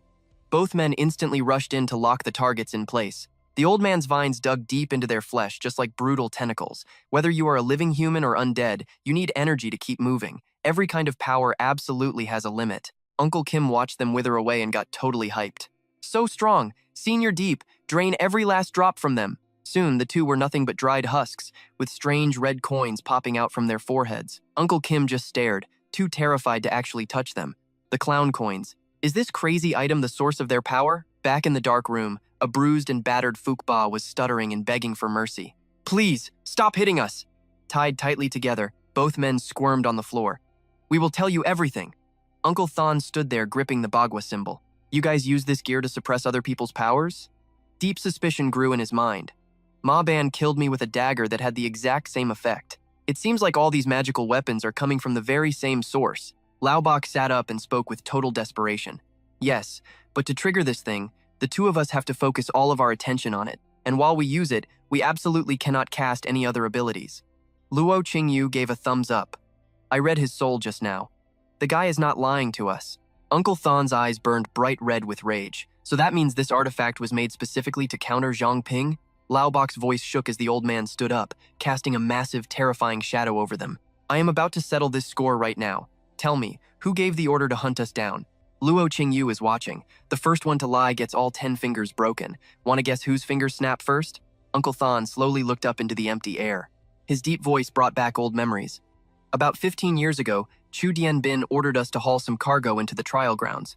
The caged mutant beasts would not stop screaming. The noise drove Lao Bak crazy, so he banged on the glass. Keep it down in there, will you? I have stayed awake for 3 straight nights just to guard you filthy animals. Fuqba awkwardly stepped closer, his voice hesitating just a little. Lao Bak, are we really going to team up with the Chu family like this? Hearing that, Lao Bak crossed his hands behind his back, walked away, and let out a heavy sigh. Fuqba, why do you always have to complain so much? In this messed up world, you are either the chess player or the chess piece. And pawns like us? We cannot even touch the damn board. Fuqba quickly tried to argue back. But wait! Lao Bak immediately cut him off with another question. Hey, is not that our contact guy? Looking at the fully hooded figure appearing right in front of them, he casually greeted him like an old friend. Hey brother, what time are we heading out? Contrary to his expectations, the guy turned around to leave, dropping a cold line. Leave the goods and get lost. Pissed off, Lao Bak pointed a finger and started swearing. Damn it, my brothers risked their lives delivering this stuff. Do you think this is some random express delivery service? You think one sentence is enough to make us leave? He quickly chased after him, throwing out a harsh warning. I am talking to you right now. The hooded guy channeled a massive burst of internal energy that suddenly sent Lao Bak flying backward. The terrifying pressure left everyone completely stunned. Fuqba quickly rushed over to his fallen teammate, visibly panicking. Lao Bak. As he slowly stood back up on his feet, the hooded man turned his head and emphasized every single word. Saying this one last time, he yelled right at him. Get lost! Hearing footsteps nearby, Zuo Xiangming turned his head out of curiosity. You guys are back. Are the enemies outside taken care of? Zhang Ping and CC just gave a gentle nod to answer him. He sounded uneasy as his eyes darted around the area. What is wrong? Did something happen just now? After that, Zuo Xiangming went on to explain the whole situation to everyone. Zhang Ping raised a hand, tossing a judging glare at the two captured men. So that is it. But why would the Chu family want the Thuk Tam Huyenho? Deep down, he was doubting a lot more than that. Like, who exactly was this mysterious person they kept bringing up? And how was Minvu Nu involved in all this? Terrified, Lao Bak and Fuqba thought back to how everything went down. We were honestly just following orders back then. We really do not know anything else about it. Though Bak spoke up unexpectedly from right behind Zhang Ping, taking everyone by surprise. These two are not lying. It looks like low-level goons like them just do not know the inside story. However, the perception-twisting ability of Heavenly Fox is the exact same type as Thuk Tam Yuenho. Lao Bak flinched and frantically looked around the room. This is the ghost shadow of Tudo Tue Bak. He stared down at the two tied-up men and slowly spoke. Where is the person who collected Thuk Tam Yuenho? Lao Bak blinked earnestly and spilled everything. We really do not know. He made us follow you all, and once the trial was totally finished, he just left. But his power level and all those weird items were way beyond our understanding. So we honestly have no clue what faction the guy even belongs to. Hearing this, Zhang Ping felt a wave of anxiety, quietly making a judgment in his head. A monster who can freely enter and exit the trial grounds. That guy could very well possess limitless power. After sitting in dead silence for a while, Lao Bak finally decided to surrender. I have already told you everything you wanted to hear, and considering all the stuff we did to your group earlier, you guys have zero reason to keep us breathing anyway. Beat us or kill us, it is totally up to you now. Beside him, Fuq Ba was sweating buckets, his mouth stuttering. Please, I am begging you to give us a way out. Lao Bak was completely confused, blinking his eyes nonstop. Fuq Ba, you! The guy quickly shut his own teammate up. Lao Bak, you were the one who taught me to always read the room and see how the wind blows. Small fries like us were never meant to shake up the world anyway. Begging on our knees is better than dying. After that, the two men leaned against each other and sobbed loudly. Fuq Ba, oh Lao Bak! Zhang Ping watched the whole pathetic scene unfold, thinking to himself, why does this feel a little disgusting? He stared cautiously into the empty space and pondered for a moment. Even though these two do not have a very high level, they are still veteran members of the investigation team, so they must know a lot about the situation outside the city and the team itself. Plus, who knows, we might still need them to point out that mysterious guy later on. They definitely still have some use to us. Snapping out of his thoughts, Zhang Ping gathered energy in his hand, his voice dropping into a harsh threat. I can give you both one single chance. But from this moment on, you two have to follow my orders without question. You just need to be honest and swallow this gemstone to seal the contract right now. He glared at them with pure killing intent in his eyes.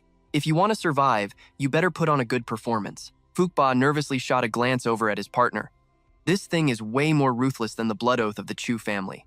Lao Bak analyzed it calmly, but he was still incredibly wary. So that means, after eating this thing, we basically become their slaves for the rest of our lives? He gritted his teeth, full of resolve.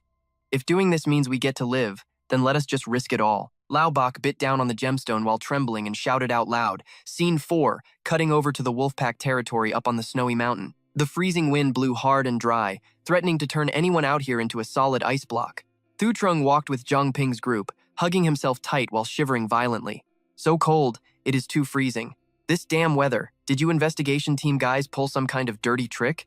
Lao Bak was annoyed at getting blamed for nothing, raising his voice to yell back. It is all recorded in the contract, Jade. You fat bastard, are you trying to start a fight with me? Even Fuq Ba was annoyed and joined in on the cursing. Aside from the first two training zones, we have never even set foot in these other places before.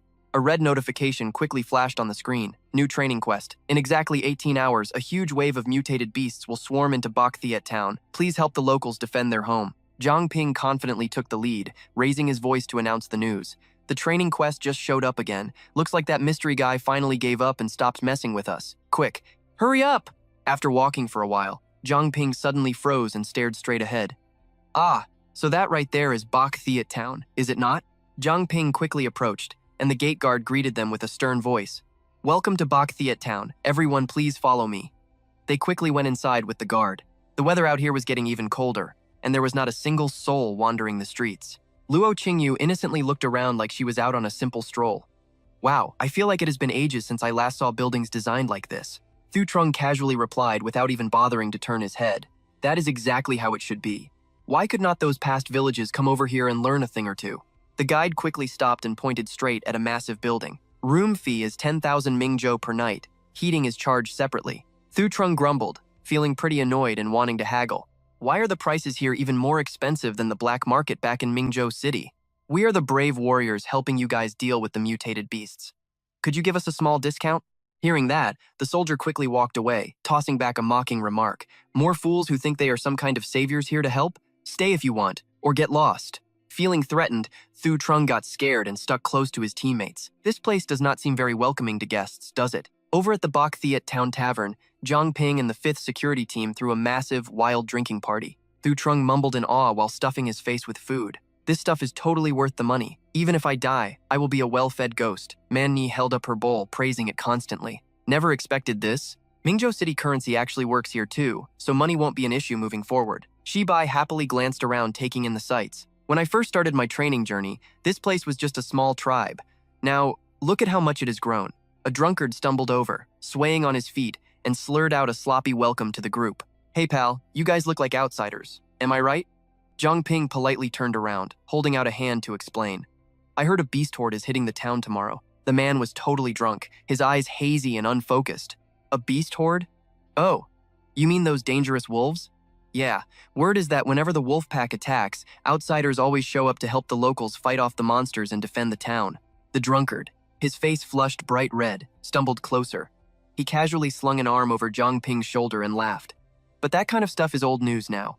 He waved his liquor bottle around, splashing it everywhere. You guys definitely saw that massive guy standing up on the city wall, didn't you?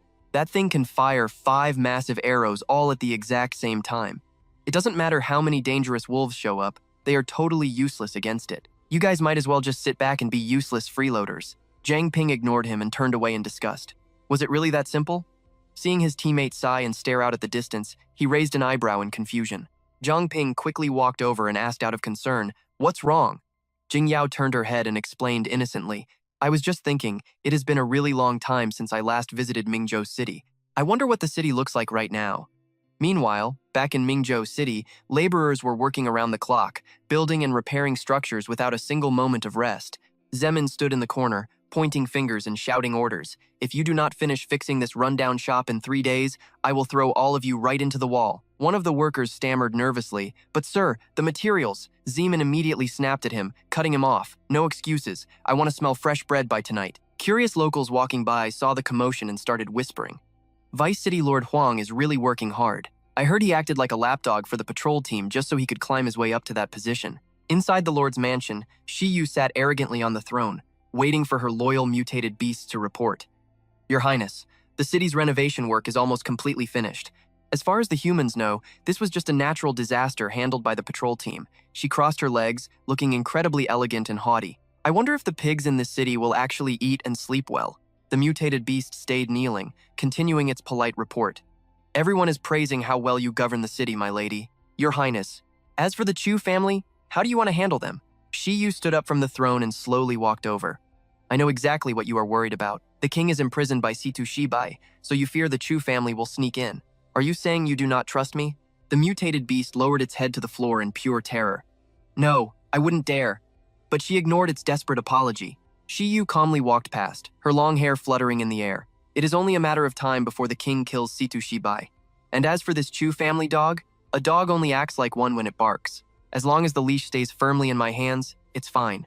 The mutated beast scrambled to lift its head and warned her, "But Chu Zemin, he already lied to us." Hearing this, Shi Yu glanced back over her shoulder, her voice dead serious. "I know. That is exactly why the Chu family took the initiative. They brought him back on purpose so he could redeem himself. We actually need his status as Vice City Lord right now. Besides, he wouldn't dare try to trick us again after what happened." She was staring out the door when a strange voice and an eerie shadow suddenly appeared. "Looks like you guys are developing quite nicely." The mutated beast instantly jumped up, dropping into a defensive stance to protect its master. "Who goes there?" Shi Yu turned her head and shouted, her eyes completely locked in. "Hold on a second. Remember, you are all nothing but pawns on my chessboard." The mysterious man coldly watched the mutated beast vanish and smirked. "Watch your place, little fox." She instantly started stammering at the sight of the stranger. "What are you? Why are you here?" He stayed quiet for a long moment before waving his hand to make a point. "Pureblood body, you should know by now. Our clan completely lacks the ability to reproduce. Even if we can replace human beings, it won't change the current situation. The total number of our individuals is constantly dropping every single day. So, I decided to show you exactly how to keep your bloodline going. Now that you have taken over Mingzhou City and secured enough resources, pulling off this method won't be difficult for your people at all anymore." The stranger stared closely at the mutated beast and chuckled to himself. "Don't tell me you actually want to go back to that frozen wasteland?" Back in the Wolfpack's snowy wasteland, the air grew freezing cold as heavy snow kept pouring down. Zhang Ping's unit climbed the stairs, getting closer to a massive crossbow machine. A sudden alert popped up, catching his eye. "Beast Horde countdown, 5 minutes." Zhang Ping quickly looked down at the ground. It was almost time. 2 soldiers moved into firing position, turned to him, and said, "Hey kid, there is no need to worry so much. Come over here and give me a hand." Shou Zhang carefully peered through his binoculars to check the situation. Looks like they are about to arrive. It was a terrifying siege led by a massive wave of mutated beasts. Shou Zhang waited for the absolute perfect moment before screaming the order. "Fire!" The monsters caught in the deadly blast collapsed in pure agony, their body parts flying all over the battlefield. They slowly dropped dead one by one from the divine crossbow's brutal strikes. Lai Xian crossed his arms behind his back, looking at the slaughtered beasts on the ground. "Is this weapon really that powerful? Looks like we really won't need to lift a finger after all. But why is there a fox scent mixed in with the stench of these wolves?" Zhang Ping rushed over to the city wall railing and took a closer look. "That's not right. That thing is a heavenly frost fox." The mutated beasts were quickly wiped out by the crossbows, dropping like autumn leaves. Baldy looked down at them with pure contempt. These guys aren't even enough for a basic warm-up session. With the enemy forces mostly destroyed, Zhang Ping quickly barked an order. Looks like we are almost done here. Pack it up, let's get some hot soup. But right as they started securing the weapons, the crossbow suddenly jammed, totally unable to fire. Baldy looked surprised and struggled with the machine for a long time, growing visibly annoyed. What the hell? This piece of junk is malfunctioning right when it counts. The other crossbow station suddenly yelled out too. Ours is jammed as well. Same over here. Baldy completely panicked, looking around wildly. What is going on? Taking advantage of the glitch, the mutated beasts swarmed forward, getting dangerously close to the city walls. We are dead. But before the monsters could even celebrate, they were completely incinerated by a massive fire, not leaving a single bone behind. Zhang Ping confidently launched an ambush with Security Team 5. I knew it wouldn't be this easy.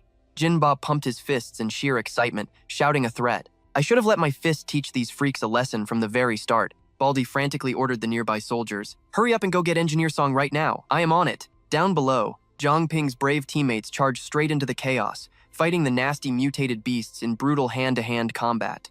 Zhang Ping and Lai Xian unleashed their ultimate skills, clearing the vanguard and executing every beast. Shou Zhang charged right into battle holding a frying pan, smashing one mutated beast after another without a single break. Taste the raw power of my mighty swing. A little while later, Lu Han turned around and walked over to his teammates. That is enough, guys. Their bodies have literally been smashed into minced meat. He kept bullying the weak monsters with a smug, satisfied grin. I mean, it was rare enough to find enemies weaker than him in this dungeon. Couldn't he just enjoy the easy experience points for a little while? Zhang Ping scanned the area in total confusion. Why hadn't the system popped up with a quest cleared notification yet? He checked every single spot again to make sure no stragglers had slipped through the cracks. Plus, he had to wonder where exactly were all these weird fox monsters spawning from lately. Suddenly, a shout from the bald guy up above grabbed Zhang Ping's attention. Hong Kong! Vuong Kong! The ballista just jammed and won't fire. Could you two come up here and fix it?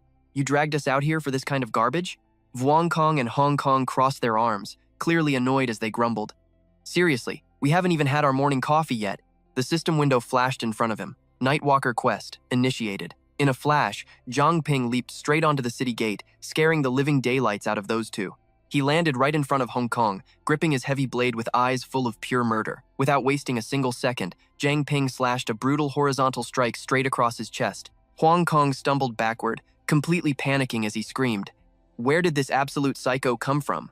Zhang Ping just smirked, calling out their terrible acting. He knew exactly what these two beasts really were. Down below, Kim Ba and Cece looked up, watching the whole tense showdown play out. Zhang Ping lunged forward to finish them off, but someone instantly blocked his path. How did you hunters get in here, and what do you want? Stop him right now. Watch out. Those two are Thien Thuong foxes, just like the moon wolves. They will literally eat you alive. The bald guy screamed back in pure anger. Enough. Hong Kong and Vuong Kong are the chief engineers of our defenses. Everyone here knows exactly how much they have done for this town. He scowled, pointing a thick finger straight at our hero as he roared. But you people, you just climb up here and start attacking innocent men without a second thought. I bet you just want to steal the quest rewards. You probably sabotaged the ballista yourselves so it wouldn't work. You outsiders are nothing but absolute trouble. The bald guy took a heavy breath before barking out his orders. Get the chief engineers to a healer and throw these outsiders in the dungeon. Zhang Ping groaned in defeat, begging them to wait. Soon enough, the whole guild found themselves locked inside the Bak Thiet town prison. The guard slammed the heavy iron door shut, tossing in a quick threat. You better behave yourselves in there. Thu Trung let out a sigh, collapsing onto the cold dirt floor. Zhang Ping, why the hell did you tell us to stand down? There's no way this pathetic little cage could actually hold us. He let out a cold breath, turning back to explain his strategy. Killing two fox monsters is easy, but tracking down their hidden nest is the real challenge. I wanted them to toss us in this isolated dungeon. It makes it way easier to move around without being watched. Hearing that, Thu Trung crossed his arms and squeezed his eyes shut in frustration. Makes sense. Those two shape-shifting foxes somehow have a ton of power in this town. If we just execute them in broad daylight, the villagers would probably exile us to the wild. We still haven't cleared the main quest, and I really do not want to go back to sleeping outside. Plus, the food in here is surprisingly good. We get meat every single meal. Luke Han suddenly spun around, pitching a sneaky plan he had been cooking up. What if we just quietly assassinate those two monsters, then drag their dead bodies out for the whole village to see? Thu Trung fired back with a blank look. Why the rush, man? We haven't even had dinner yet. Luke Han rubbed his glasses, completely exhausted by his teammate. You literally only care about your stomach. Meanwhile, Zhang Ping totally ignored their bickering, closing his eyes to scan the area. Was that noise coming from their targets? Elsewhere, Vuong Kong and Hong Kong were prowling the dark streets, frantically covering their tracks. Those crazy hunters had to be at least level 30. If we stuck around, they would have definitely skinned us alive for some cheap armor. He was totally on edge, pacing around and jumping at every little shadow. Seriously, where did those freaks even come from? They did not just ruin our grand plan. They actually saw right through our human disguises. We need to warn the rest of the monster clan right now. If we don't, we are going to get slaughtered the second the sun comes up tomorrow. He suddenly whipped around, trying to catch whoever was stalking them in the shadows. Who is there? Vuong Kong spun around right after him, letting out a loud, annoyed groan. Are your stupid hallucinations acting up again or what? If you are starving, let's just go back to the base and chew on some frozen meat. Hoang Kong laughed, happily mocking his partner. Hungry? Are you insane? Right now, I just want to survive the night. Zhang Ping quietly shadowed them from behind and popped his appraisal skill. System clear. Target confirmed as Thien Thuong Foxes. 2 stars. Demon Clan faction. Back down in the filthy dungeon, the town guard was busy counting his prisoners. 1, 2, 3. He scratched his head, suddenly getting super frustrated. Damn it, why is there always one guy missing every single time I count? Sensing the awkward tension, Luo Qingyu stepped up with a sweet, innocent smile. Hey, Mr. Guard.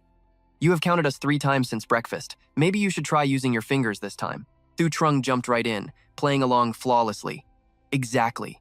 We are all perfectly good, law-abiding citizens here. Well, except for that total troublemaker, Zhang Ping. Realizing he had just totally blown their cover, Thu Trung slapped both hands over his mouth under his team's deadly glares. The guard's eyes widened as he started frantically searching the cell. He is right. That leader guy is completely gone. Guards, get down here right now. We have a breakout. Suddenly, a massive explosion went off right behind them, sending rocks flying everywhere. CC whipped around, furious. It was a massive teleportation magic circle. The guard gritted his teeth, raising his spear and pointing it straight at the captured hunters. What kind of sick trick are you freaks pulling now? Seeing everything go from bad to worse in an instant, CC stepped up and took total command of the raid party. This whole place is about to blow. Everyone, scatter right now. Before she could even finish, huge chunks of rock blasted outward, completely obliterating the thick prison walls. The one behind all this chaos was their giant beast ally. It was not just the wall, the entire detention block collapsed. Everyone clutched their heads in pain, but Ma Ni took a direct hit from the rubble and screamed louder than anyone. That freaking hurt. Thu Trung turned to see the poor guard knocked out cold on the floor, and panic instantly set in. Could you guys give us a little warning next time? He gripped his head in totally exaggerated panic. We are so dead. There is absolutely no way we can talk our way out of this one. I seriously refuse to sleep out in the freezing snow again. Meanwhile, the giant turtle finished doing a quick head count and calmly spoke up. Hop on, everyone. Zhang Ping sent me down here to break you out. He just unlocked some brand new clues for the main quest. Once we finally clear this annoying dungeon, nobody will have to stay in this dump anymore. At the exact same time, Hong Kong and Vuong Kong shed their human skins and crept into the hidden monster base. Inside, a huge pack of foxes was already waiting for them. One of the demons casually tossed out a pretty loaded question. Is the whole guild here yet? The orange-haired fox rolled his eyes, pointing at the crowd with a mocking grin. 300 fierce brothers, and this is all we have left? He kept running his mouth, turning everyone against the 2 returning scouts. Why didn't you 2 losers just die out there in the cold? Hong Kong and Vuong Kong lost their minds, violently smashing the nearest tables and chairs in pure rage. There was absolutely nothing we could do. Those outsider hunters crashed our plans. Just look at his wounds. Those human freaks did this to him. Look, you guys do not need to panic. As long as we hold on to that special loot, spawning endless numbers of our brothers is only a matter of time. But right after dropping that incredibly arrogant speech, another massive explosion violently ripped through the cave. Out of the smoke stepped Security Squad 5. Kim Ba walked in looking totally badass, immediately calling out their filthy hideout. I kept wondering why it smelled like absolute garbage out here. Turns out, it is just a dirty little fox den. The orange-haired demon instantly leaped to the front, shielding the weaker monsters behind him. You absolute idiots were followed. Vuong Kong stood there in total denial. He could not believe he had actually been outsmarted. No way. These low-level humans could never trick me. How could I? Zhang Ping ambushed them from behind, his whole aura practically screaming danger. Surprised? Your ancestors came to my dreams and told me to wipe out your entire bloodline. Everyone spun around, absolutely terrified. The orange-haired guy barely kept his cool, squinting at the enemy. Was this their leader? No, that was not right. Who are you? Before he could finish, Zhang Ping blurred into a purple streak, blitzing Hong Kong and Vuong Kong before they could even react. The other celestial foxes got completely shredded, while the orange-haired guy just spammed his skills in a total panic. He used the opening to dash in close and unleash his firepower. Don't forget about us. Eat my fist. Tuyet Teep leaped up, flipping into a brutal flying kick. Every single hit she landed was a critical strike. This is the Jade Breaker combo. Remember it when you get to hell. Glowing blue swords joined the fray. Luke Han smoothly guided the blades, slaughtering the celestial foxes without a single wasted movement. Tuyet Ti playfully patted her teammate on the shoulder with a light tap. "Hey, you did great." Realizing they were completely crushed, Hong Kong and Vuong Kong shielded their faces, stammering in pure terror. "Stay back! Do not come any closer!" Zhang Ping stepped up, his voice cold and demanding. "Be honest, where did you monsters come from? Did the Moon Prince order you to stay here?" Hong Kong cowered, wrapping his arms around his head in panic. "I do not know who that is. We were born right here." Fearing a slip-up, Vuong Kong snapped at his ally. "You idiot, keep your mouth shut." Cece scowled, leveling the tip of her frost blade right at his throat. "You already lost this dungeon fight. Still want to cause trouble?" Vuong Kong glared back, absolutely refusing to yield. "The celestial foxes will never become slaves to you humans. We are totally dead either way." Right after he spoke, the two fox beasts exchanged a quick, knowing glance. They rapidly transformed, thrashing around wildly right in front of Cece. "We might as well take you down with us." Annoyed by these magic beasts, Zhang Ping glared with pure murderous intent. He swung his weapon down in one clean, brutal strike. A system prompt popped up. Rage harvested. Nether energy increased by 20 points. After both beasts finally dropped dead, another green system window flashed. "You successfully helped White Irontown survive the crisis. Trial quest complete." Cece stretched her arms wide, feeling completely refreshed and victorious. "Well, at least we actually finished this trial quest." Thu Trung let out a heavy sigh and planted his hands on his hips. "But after everything we went through in White Irontown, forget about unlocking that hidden achievement." Suddenly, a strange grinding noise echoed behind Zhang Ping, like a secret door clicking open. He nervously stared at the dark gap that just appeared. What was that sound? Zhang Ping stared in shock, his eyes wide with absolute disbelief. He muttered every single word slowly. "What is this thing?" It was a celestial fox, contained and studied inside a secret lab. The whole party quickly gathered inside the mysterious laboratory. He locked his eyes on the bizarre setup. "I saw stuff exactly like this in sci-fi movies during my past life." Zhang Ping slowly pressed his hand against the glass, studying it closely. A place like Mingzhou City absolutely should not have access to this level of high-tech gear. He frowned, thinking deeply about the situation. Plus, why does this entire setup feel so familiar to me? Meanwhile, Thu Trung darted around the lab, acting incredibly excited and showing off his tech knowledge. "These machines are way more advanced than anything I have ever crafted. This crazy place really opened my eyes." Tin Dao ignored his mindless rambling and turned straight to question their party leader. "I am not sensing any souls from these bodies. Could this also be something spawned by the trial dungeon itself?" Over on the other side, Man Ni and Cece were busy examining an old book left on the desk. "No, these are actual handwritten experiment logs and data. That completely proves a real person created this entire facility." It reads, "Experiment log number 217. She read the words aloud in horror, creating a completely new species. Hearing that, Cece rushed over to the test tubes, eyes burning with hatred. In other words, the celestial foxes were artificially bred by someone. Man Ni kept flipping the pages, absorbing the lore. No wonder there were zero historical records about the celestial foxes. It turns out they are a brand new monster species. Though Bach and the crew suddenly realized the dark truth about their past missions. Damn it, those fox cubs I transported back then. Are you kidding me? They were all just test subjects. Plus, time inside this trial zone flows much slower than in the real world. So, taking forever to raise the Celestial Fox King actually makes perfect sense now." Man Ni suddenly cut him off, shouting out a new discovery. "Wait a second, there are more experimental logs written in this file. The title says, Potential Growth of the Holy Maiden, and the experiment was conducted out in the Lost Forest." She frowned, staring at a scorched section of the page. But everything after that looks like it was completely burned away. Tin Dao jogged over and playfully rested her chin on her friend's shoulder. "The Lost Forest? Wait, isn't that the exact name of our next quest zone?"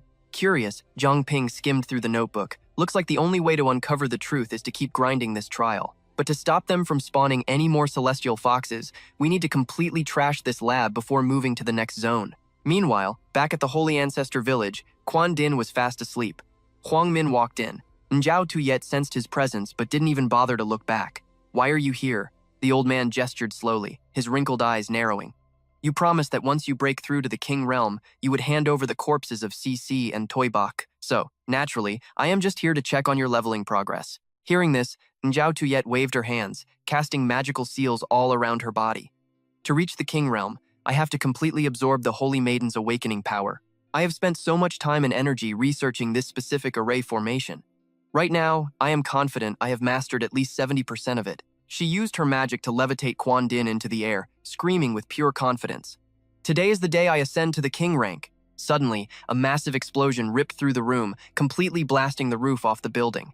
Huang Min had to brace himself against the insane shockwave that tore through everything. Is this the power of a king? But despite the chaos, Quan Din floated there totally unharmed, still lost in a deep sleep. Now Tuyet suddenly felt her confidence shatter into pieces. Then, Quan Din hit the ground. The backlash hit Now Tuyet hard, throwing her off balance. The recoil damage was so intense she suddenly coughed up a mouthful of blood without even realizing it. A mysterious figure suddenly appeared behind her, openly mocking her pathetic state. That was quite a massive blast, huh?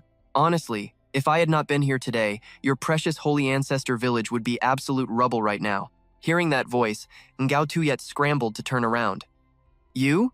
He stared at the ground, his voice totally ice cold. Tran Quan Din's core ability can just infinitely evolve? In this entire world, that makes her an absolute anomaly. If she keeps grinding her cultivation and leveling up, she might genuinely become the most overpowered being on the planet. And you? Trying to absorb all of her power before it even finishes evolving? What an absolute waste of a god-tier talent. Ngao Tuyet clenched her fists in rage, looking ready to throw down. This entire village is under total lockdown. How the hell did you manage to get inside? Outside, the village guards were stacked up in piles, completely beaten to a pulp. The stranger smirked. Did you seriously think those low-level mobs could actually stop me? He ignored that and reached out toward Quan Din. Too bad the trial item I prepared for Tran Quan Din is useless now, but I have a new research subject anyway, so I will let you off the hook this time. Hearing those two words, Now Tuyet felt a sudden wave of panic and unease wash over her. A trial? You just want Tran Quan Din to murder her own father to forcefully awaken her hidden potential. Absolutely disgusting. The mysterious figure replied with cold brevity. Do not say that. I came here specifically to help you break through to the king tier. I can upgrade this magic array so you only need 100 awakened hearts as a catalyst. He finished speaking, and Zhao Tuyet turned away, her hair catching the wind. All right, I am pretty exhausted today anyway. Ta Huang Min, go brew a pot of tea. She left, but the mysterious figure stayed put, quietly running through his master plan. The Moon King of Heavenly Fox. The Chu family sunbird, so the ancestor is Lin Zhao Tuyet? Soon, every faction will wield king-tier power. He smiled smugly. All the chess pieces are finally in place. Zhang Ping, do not let my game get boring. As his team explored the dense forest, Cici quickly glanced along the path. I have seen this tree 3 times. Are we walking in circles? Kimba announced, looking around the area. The fog is incredibly thick. You cannot even see a meter ahead. Thu Trung scowled at his compass in frustration. This thing is completely useless here. The trial quest demands we kill an outsider. Are they really forcing us to slaughter each other?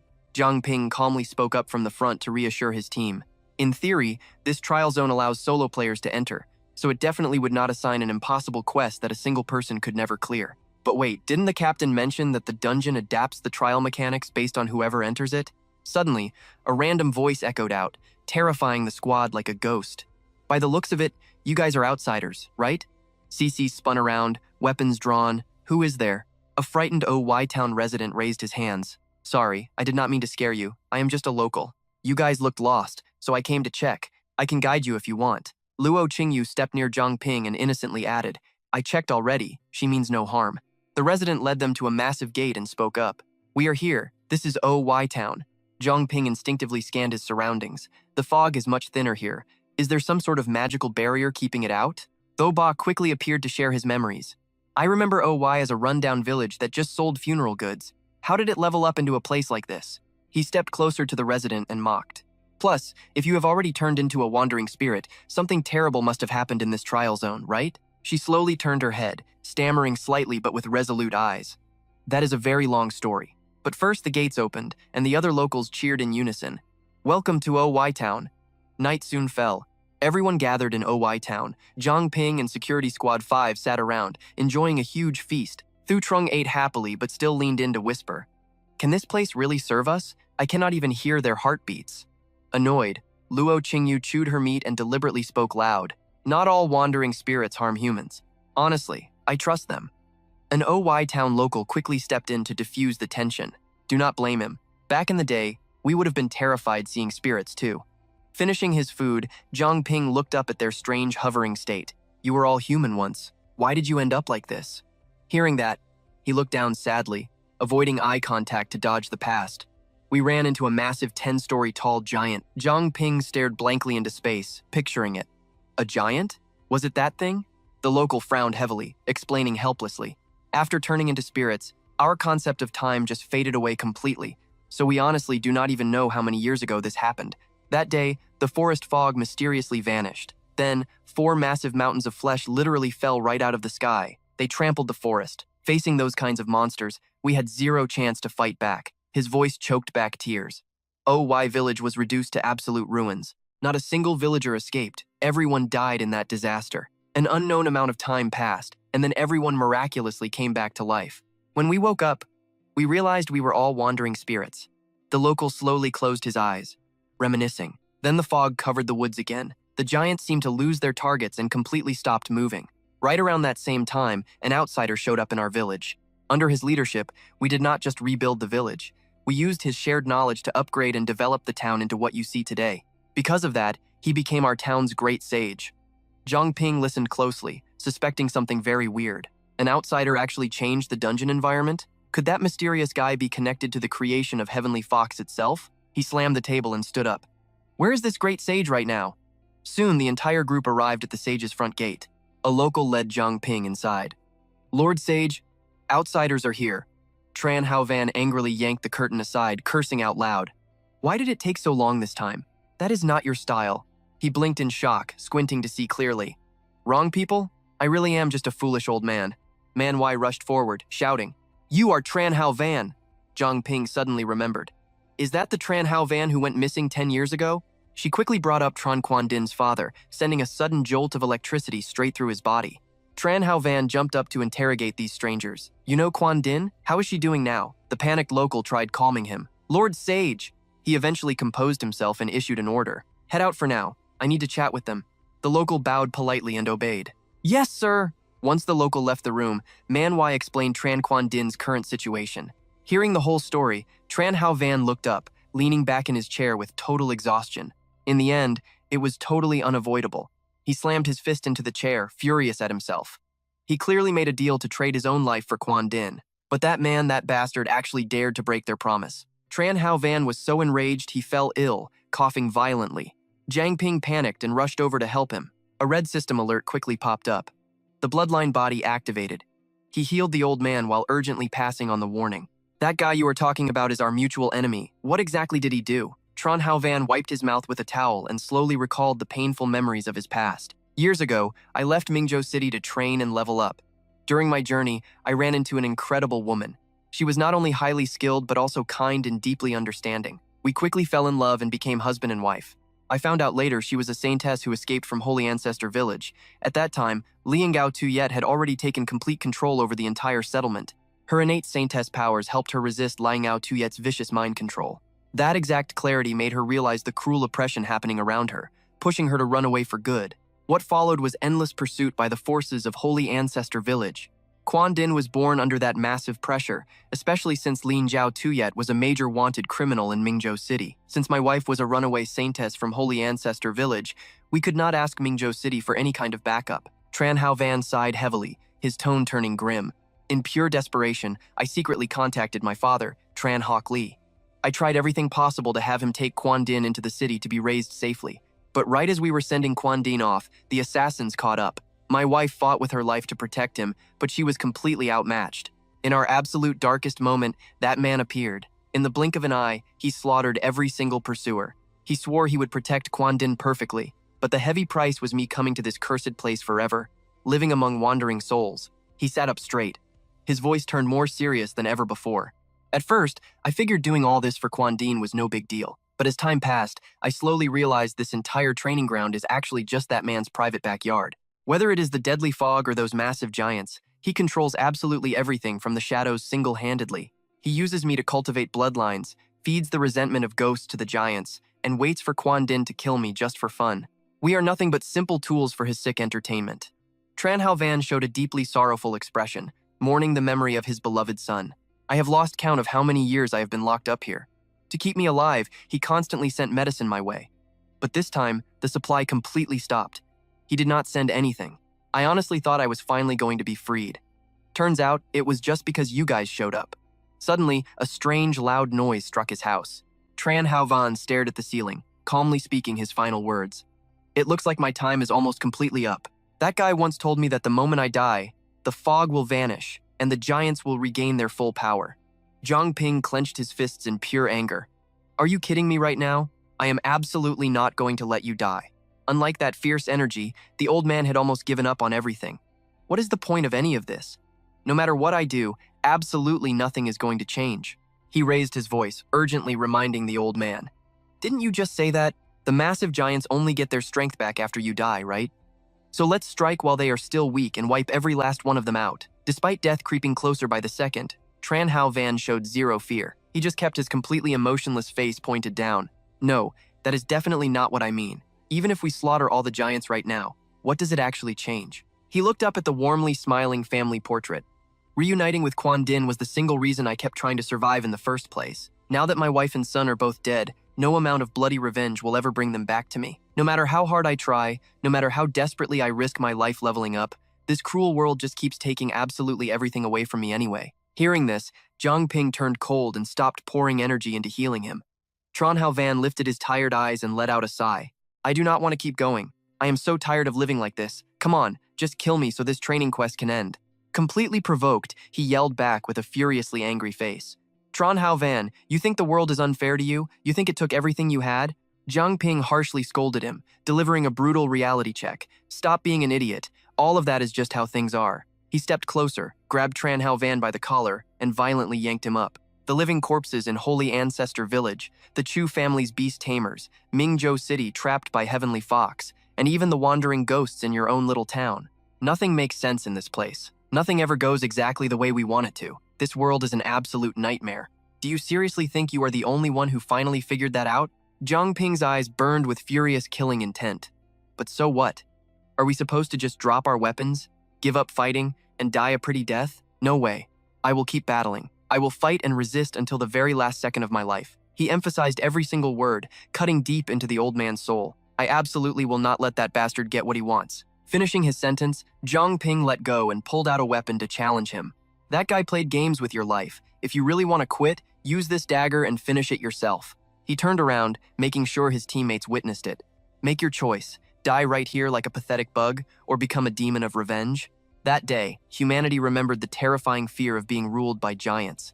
Everyone sprinted for their lives in absolute panic. People screamed warnings at each other. The giants are here! Run away!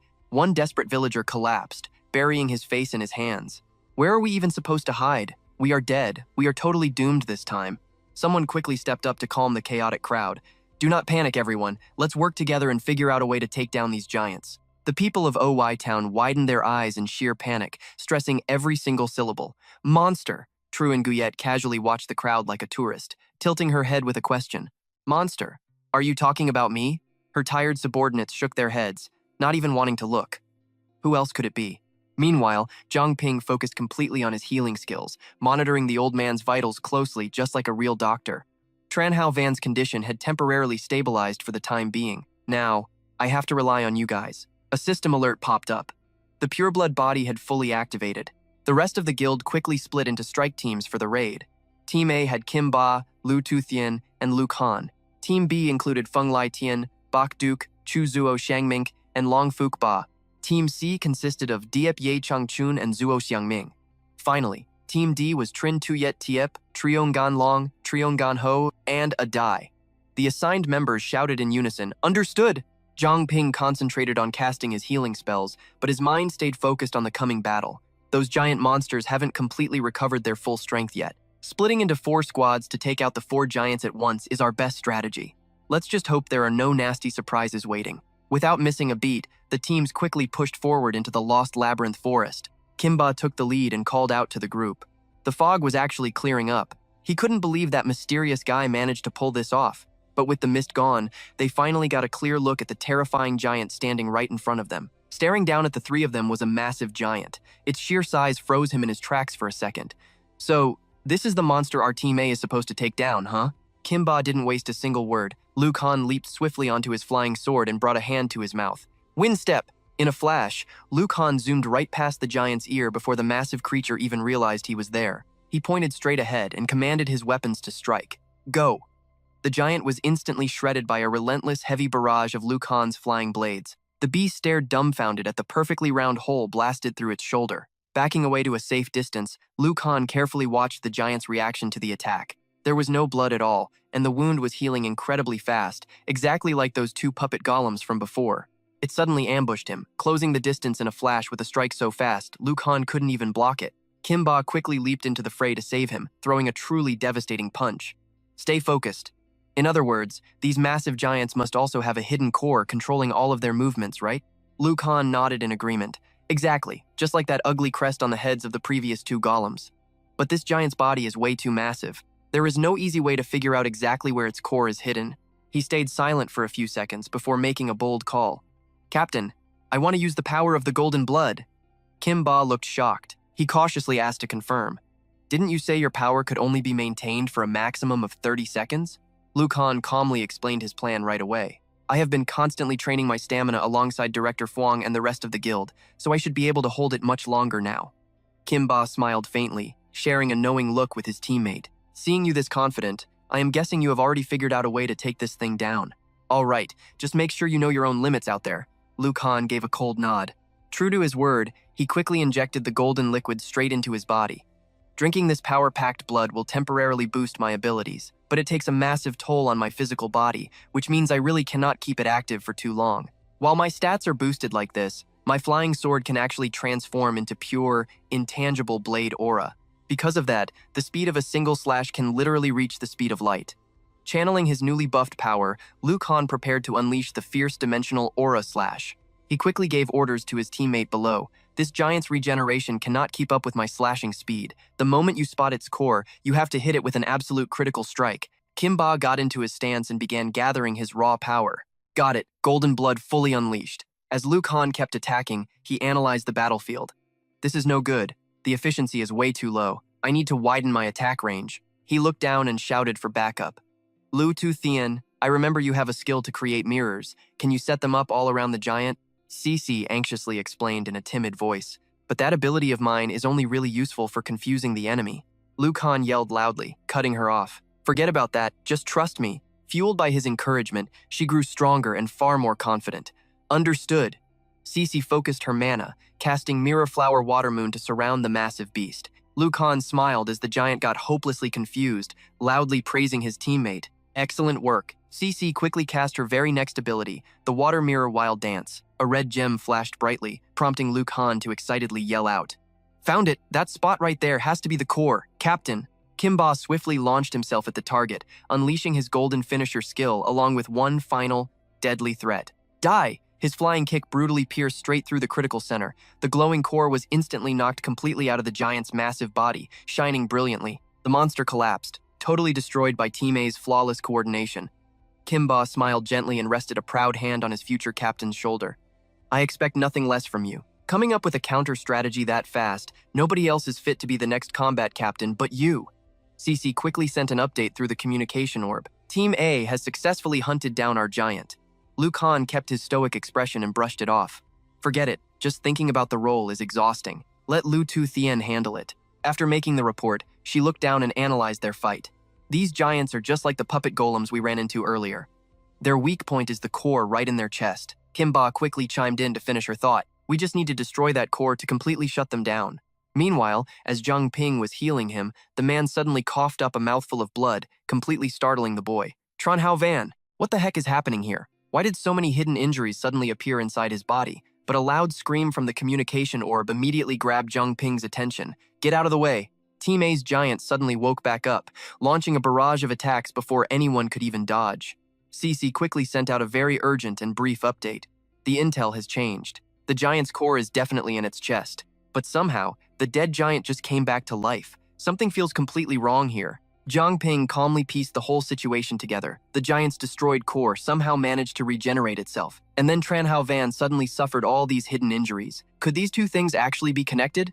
He immediately used his ultimate appraisal skill to check. A system prompt popped up, Soul Suppression Curse. The host links their life force with another target, applying a suppressing power until the host dies. Symbiotic Talisman. If the host's linked target is ever destroyed, the host will drain their own life force to heal its wounds until they completely pass away. Zhang Ping looked sadly at the withering Tran Hao van, filled with deep concern. There isn't just one curse here. Plus, there is simply no way to heal all these dark injuries in such a short time. That bastard completely played us. He picked up the comms orb and carefully explained the situation. Listen to me, everyone. I know exactly why the giant revived. That mysterious guy actually placed 2 different curses on Tran Hao van. One forces Tran Hao van to suppress the power inside the giant. The other curse ensures that when the giant's core is broken, it drains Tran Hao van's life force to completely repair that exact core.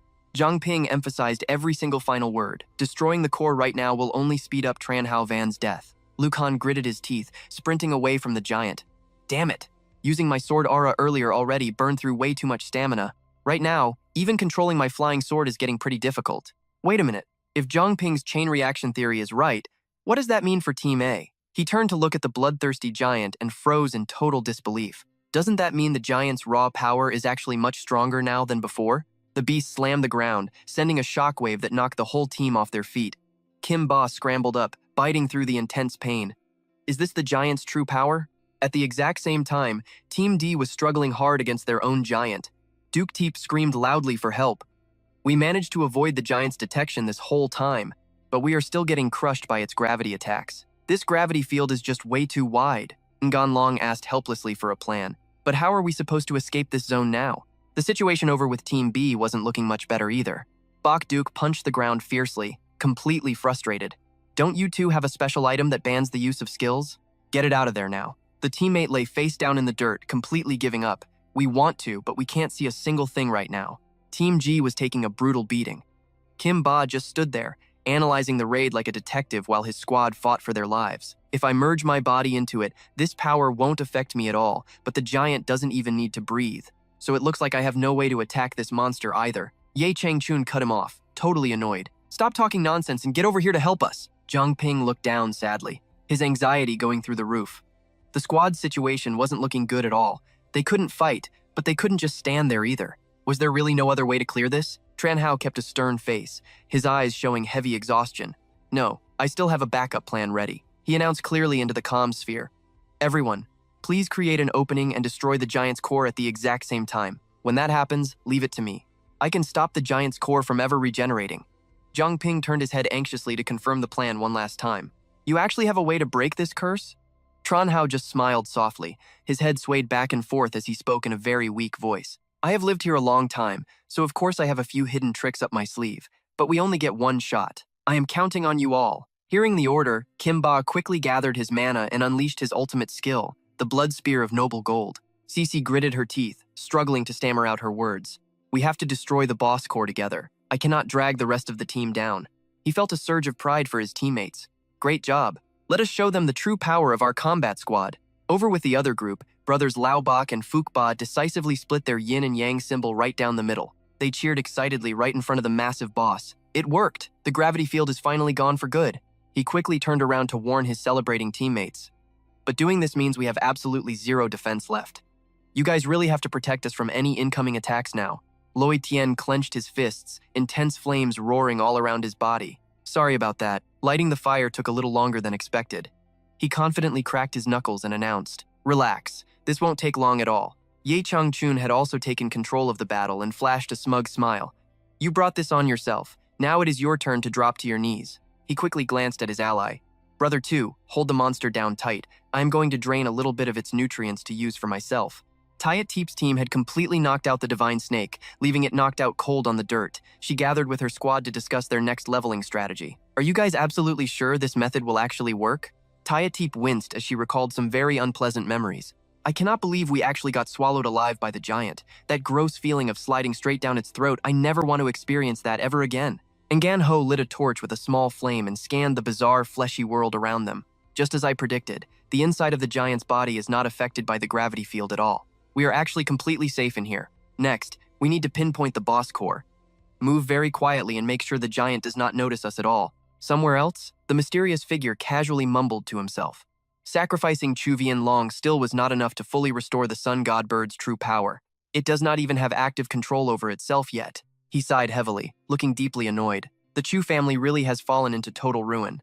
The mysterious man quickly summoned the New World 4 Symbols Wind Sunday. He flashed a terrifyingly gentle smile. Let me lend you a hand with this. Guarding this training ground for so long must have been exhausting for you. The mysterious figure then smoothly raised his voice to warn it. Sun Tu, from now on, you better obey the Chu family. You guys only rebuilt the Divine Bird's physical body before, but you never actually gave it a soul.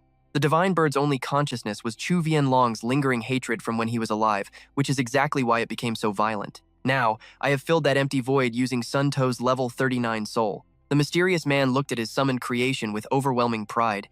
The Divine Bird is now even stronger than it was at its peak. Ku Duong's support crew bowed in endless gratitude. We truly cannot thank you enough for this. You saved the Chu family from absolute disaster. We will definitely repay this massive debt of gratitude. The mysterious figure curled his lips into his usual casual smile. No need for the polite talk. Now that you have a king-tier power, you guys should be fully able to negotiate terms with those foxes now, right? Honestly, I do not think highly of you guys at all. The beast taming history of the Chu family should have met its end ages ago. He stepped over, patted Ku Duong on the head, and clicked his tongue in praise. But I am extremely interested in this little brat's wicked game. In the future, this kid will definitely surpass all of you. Who knows, he might even forge an entirely new leveling path for the Chu family. Then, in the blink of an eye, he vanished and stood far away from the support crew.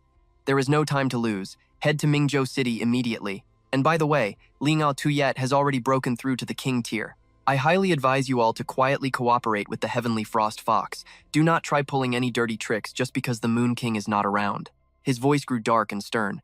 Otherwise, going up against the Heaven Swallowing Dog faction, you guys simply will not stand a chance. After issuing his final warning, the mysterious figure left, bursting with dark joy and total confidence. Finally, I have managed to perfectly set up those 3 major factions. Now it is finally time to go see Zhang Ping. The chubby giant was not fazed by any of the incoming attacks at all. But right then, just as planned, CC's massive icicles hovered in the sky, completely ready to strike. The second the chubby target stepped right into the kill zone, she screamed out loud. Blizzard! The monster quickly locked onto the exact spot where CC cast her frost skill. She unleashed her ultimate attack while keeping a very close eye on the chubby giant. Even though the ice spikes dealt massive damage under the intense gravity, it still was not enough to shatter the giant's core directly. So, simply drawing its attention and holding its aggro was more than enough for now. It is coming! Just as the boss tried to move away, another loud attack grabbed its attention. Liu Kang came flying out of nowhere on his flying sword, shouting a totally cocky taunt. I am not dead yet, you giant freak. Liu Kang, Liu Tu Tian, great job keeping it busy. Kimba hesitated, observing the battlefield closely for a while. This gravity field looks pretty terrifying, but its actual area of effect is much smaller than expected. Right now, I am standing safely outside the gravity zone. He decided to use his golden aura void-shattering strike, firing brilliant electrical sparks straight at the chubby monster. From this far away, this is the absolute only move that can pierce the boss core. Kimba shouted loudly into his comm sphere to give the update. Team A is fully prepared and ready. We can blast the core at any given second. Meanwhile, Engan Ho and Engan Long had also just finished setting up their own deadly ambush. Tayet Teep anxiously listened to the updates pouring in. Team B is completely ready, and Team C is waiting for the green light. She snapped at her teammates in frustration. Are you guys done yet? Group D is the only squad holding everybody back right now. Ngan Ho hopped down to calm her. We are already done here. Ngan Long was bursting with confidence in their pre-planned strategy as he bragged. We used the Holy Disciple blood to severely weaken the core power. Now, with your stats combined with Adai, you can definitely one-shot this thing. The rest of this boss fight is entirely up to you now, big sis. The moment they finished speaking, Tia Teep let out a deep breath. She took a battle stance, prepping her 100 battles floating cloud ice mountain technique. Ngan Long excitedly yelled into the comm sphere. Group D is completely locked and ready to go. Tran Hao Van roared with booming power from inside. I will count down from 5. When I do, everyone blast the core at the exact same time. 5. He counted slowly, dragging out every single beat. 4, 3, 2. Right then, time seemed to freeze. It was way too quiet. 1! Tran Hao Van yelled it out. Over in Group A, Kimba launched his strike. Piercing through the stars, he shouted. The massive monster took a brutal hit straight to its gut, thrashing around and screaming helplessly in pure agony. In Group B, Lai Tian unleashed his Beast King technique, slamming a crushing punch right into its back. Meanwhile, Group C's Ye Changchun Kung triggered their rapid growth skill, draining the enemy's life force to absorb its nutrients. The energy was totally full, but sadly, it didn't taste all that great. Finally, Group D Tuyet Teep moved like lightning, unleashing her ultimate Shadow Shield strike as she dashed right up behind the massive beast. Tran Hao Van watched the whole thing play out in silence. Alright, time to use my move. It is a technique only I can pull off. So, get out of my body right now and do not miss this perfect window to strike. Zhang Ping watched in absolute panic for his friend. Are you sure you are going to be okay? Hearing that, the older man just gave a soft, reassuring smile. Zhang Ping, you are the one who gave me hope. Thank you. Filled with anxiety, the young man rushed forward, desperate to help Tran Hao Van. Instantly, he threw his hand up to stop him. Do not come over here. I have lived long enough, and I am ready to go. Thanks to you all for protecting the town, my life finally means something again. Tran Hao Van smiled bitterly, flashing back to old memories. Quan Din, Dad finally did it. Suddenly, all their communication spheres started ringing back to back. Group A here, no weird activity at the core. Group B, all clear. Looks like they actually pulled it off. Wait, how exactly did we even manage to do that? Luo Qingyu walked up from behind, looking thrilled. Zhang Ping, I heard the raid was a success, right? Then she stopped, staring in total confusion, her voice stammering. Wait, what is going on here? Zhang Ping whipped his head around, snapping a frantic order. Exactly. Luo Qingyu, your skill lets you touch souls directly, right? Can you trap Tran Hao Van's soul right here and keep it from completely fading away? She quickly knelt down and pressed her hand against Quan Din's father's forehead. Let me try. It is no use. In his current state, even if I grab his soul, it is going to disappear in seconds. Zhang Ping refused to give up, desperately thinking of another way out. Time freezes inside the treasure vault, but living things cannot go in there. At the very least, they had to let him see Tran Quan Din one last time. Early the next morning, the town was more peaceful than ever. The locals gathered quietly to hold a proper funeral service to lay Tran Hao Van to rest. Lai Tian watched the funeral procession with a heavy heart. Tran Hao Van was not from around here, so his soul cannot stay, right? Zhang Ping honestly confessed the harsh truth. This is all my fault. If only I noticed it sooner. Cece cut in sharply to calm him down. A warrior's fate is not dying in bed. He went out with glory. Just then, a tiny glowing vortex spinning right behind them completely caught his eye. The swirling energy grew stronger, tearing open a massive portal. Zhang Ping stared blankly at the bizarre phenomenon right in front of him. This was the teleport gate to the final stage. A mysterious guy walked out of the portal, clapping slowly. Combat data from the 4 giants has been fully recovered. Not bad. I never expected you to actually beat my proudest creations. The second he finished, Zhang Ping and his party drew their weapons, ready for a fight. The stranger just shrugged it off casually. 2 seconds. Your reaction speed is up to standard. However, making a move inside the master's territory is pretty stupid. Zhang Ping suddenly froze in place, totally panicked. What is happening right now? I cannot move my body at all. The stranger grinned, looking at his paralyzed rival. We cannot do this here. Let us change venues. With a quick snap of his fingers, they vanished. This spot works! Right away, Zhang Ping fired off his appraisal skill to check his stats. The mysterious guy excitedly glanced over his shoulder, sounding super curious. Oh, are those people back there your party members too? A system alert popped up. Admin privileges detected. Appraisal skill nullified. The guy smiled innocently, praising them. The way they destroyed the giant's core was actually pretty fun to watch. Too bad. The stranger emphasized every single word, unleashing a massive attack straight at Zhang Ping's party. I hated it. Sensing the incoming danger, Zhang Ping bit his lip until it bled. Zhang Ping screamed, thrashing his frozen body around wildly. Move! He suddenly blinked behind the stranger, raising his weapon high for a fatal strike. Stop it right now! As the heavy weapon smashed down, the enemy easily dodged, genuinely surprised. Gliding right behind Zhang Ping, he casually analyzed the move. You broke the crowd control? Has the Trial Shrine actually started acknowledging this kid? He hasn't even stepped foot onto the heaven-piercing peak yet. A twisted smile crept across his face. This is interesting. Zhang Ping sprinted desperately toward his fallen teammates. Tuyet Tiep, grab my hand right now. She gave him a gentle smile, leaving him with one final request. Make sure you feed my ants for me. Looks like I am going first this time. The mysterious guy strolled right up to him. It is totally useless. Contract nullified. Zhang Ping looked around wildly, screaming out in pure instinct. Boss, he yelled. The stranger just offered a dark explanation. Look closely. The underworld flames are severing your contract. How does it feel to be completely abandoned by the world? You only have your own weakness to blame. Pure hatred fueled Zhang Ping, forcing his internal energy to explode. His roar shook the entire sky. I will trigger the contract gem and tear you to bloody pieces. The stranger just watched, totally confused by Zhang Ping's reckless and desperate outburst. He casually watched the kid throwing wild punches in front of him. The mysterious man easily dodged every single frantic attack. Then, he bizarrely materialized right next to Zhang Ping. The stranger stepped in, completely overwhelming him. The way you are right now, you are not even worthy of fighting me. Zhang Ping trembled at that insane aura. He never expected his combat power to be this high. Still, he quickly threw another fast strike, but the punch did absolutely nothing against the strange enemy. Zhang Ping was stunned by this massive display of raw power. Pure water body. The mysterious guy got ready to leave, but dropped one last threat. Your pure despair is the best experiment data I could ask for. Zhang Ping helplessly whispered, do not go. Ignoring his pathetic plea, the guy just casually walked away. As the public enemy of 3 major factions, I am really curious who will tear you apart first. Try to survive until the very end. I will come back for my data later. The Lost Forest slowly returned to its usual peaceful state. Zhang Ping reached out, catching a single leaf as it floated down into his palm. He looked lost in some incredibly deep and heavy thoughts. Behind him, Thu Trung furiously punched a tree trunk. I am obviously the most useless one here. Why did this have to happen? He couldn't help but replay old memories with Tuyet Teep in his mind. Thu Trung broke down completely, sobbing loud. Why did you have to be the first to leave? Manhwa slumped on the dirt, wiping her endless tears away. You promised you would teach me how to braid hair. Liar. You are a total liar. Lu Khan stood there shaking, drowning in guilt and disbelief. If only I was just a little bit stronger. Seeing things spiraling out of control, Thobak appeared with a grim update. Listen to me, everyone. My main body is like a candle in the wind right now.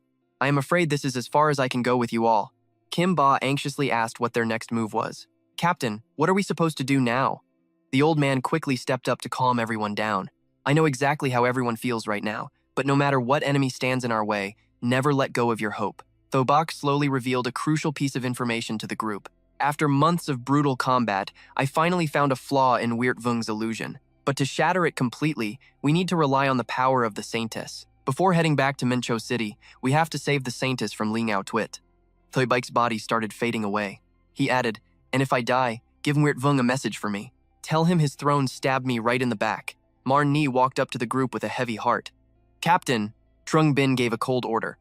We will rescue Captain Tu Do. His eyes burned with sheer determination and an intense thirst for revenge, and we are going to destroy that damn mysterious bastard too. Standing right at the teleport gate, Trung Bin signaled the team. Let's move. Their next destination was Thong Tien Thon Fong. Time to go level up and claim the throne. He stared blankly up the massive staircase. This is the final trial. Marni spoke up, a bit nervous. The captain used to say that only an awakened with infinite potential can actually step onto the Thang Dung Thun. Trung Bin looked back at his allies, his voice catching, Jiao Jiao, Sisi. Knowing exactly what he meant, they cheered him on. Just be careful, Trung Bin. We will be right here waiting for you. Hearing those words put his mind at ease. He offered a soft smile. I will be right back.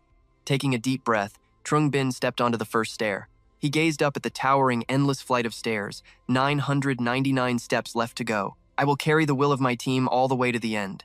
With 726 steps remaining, demonic whispers started echoing to break his focus. Does any of this really matter? Even if you manage to sit on the throne, you are still nothing more than a pathetic little pawn. Just give up. You guys do not have a single chance of winning. This little revenge quest of yours? It is nothing but a calculated step in my grand experiment. Trung Bin narrowed his eyes at the path ahead and snapped. Shut your mouth!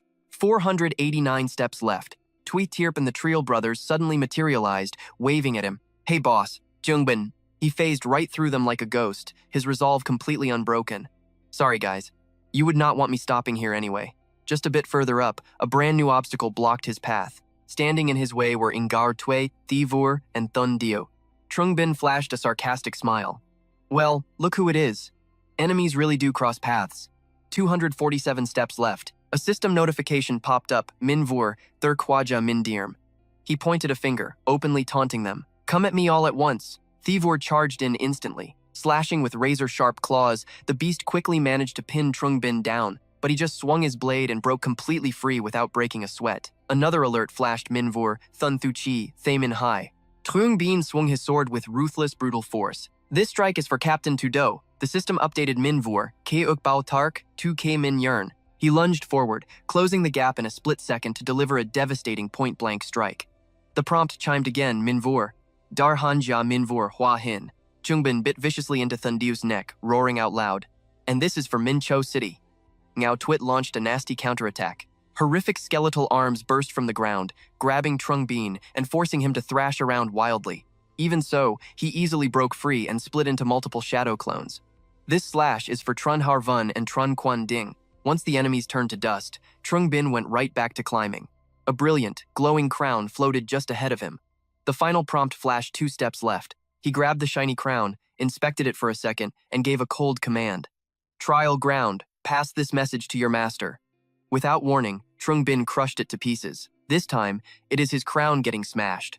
The level up screen appeared level 40. All of his stats and abilities received a massive boost. Next time, the thing I crush will be his throat.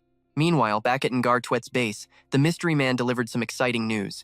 Tudo and Tho Bark probably will not last much longer. Their entire crew just took devastating losses inside the training zone. Right now is the perfect window for you to wipe out all remaining obstacles. Hung Min was thrilled about the timing, but still highly suspicious.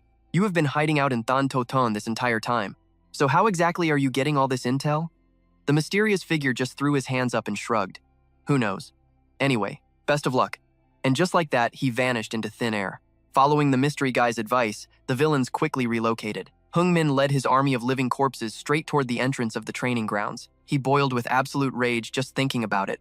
That absolute madman actually used a water clone to play me for a fool. Still, if I can manage to refine a top-tier awakened, dragging myself all the way out here will be totally worth it. Spotting the massive gate ahead, Hung Min stared at it in total confusion.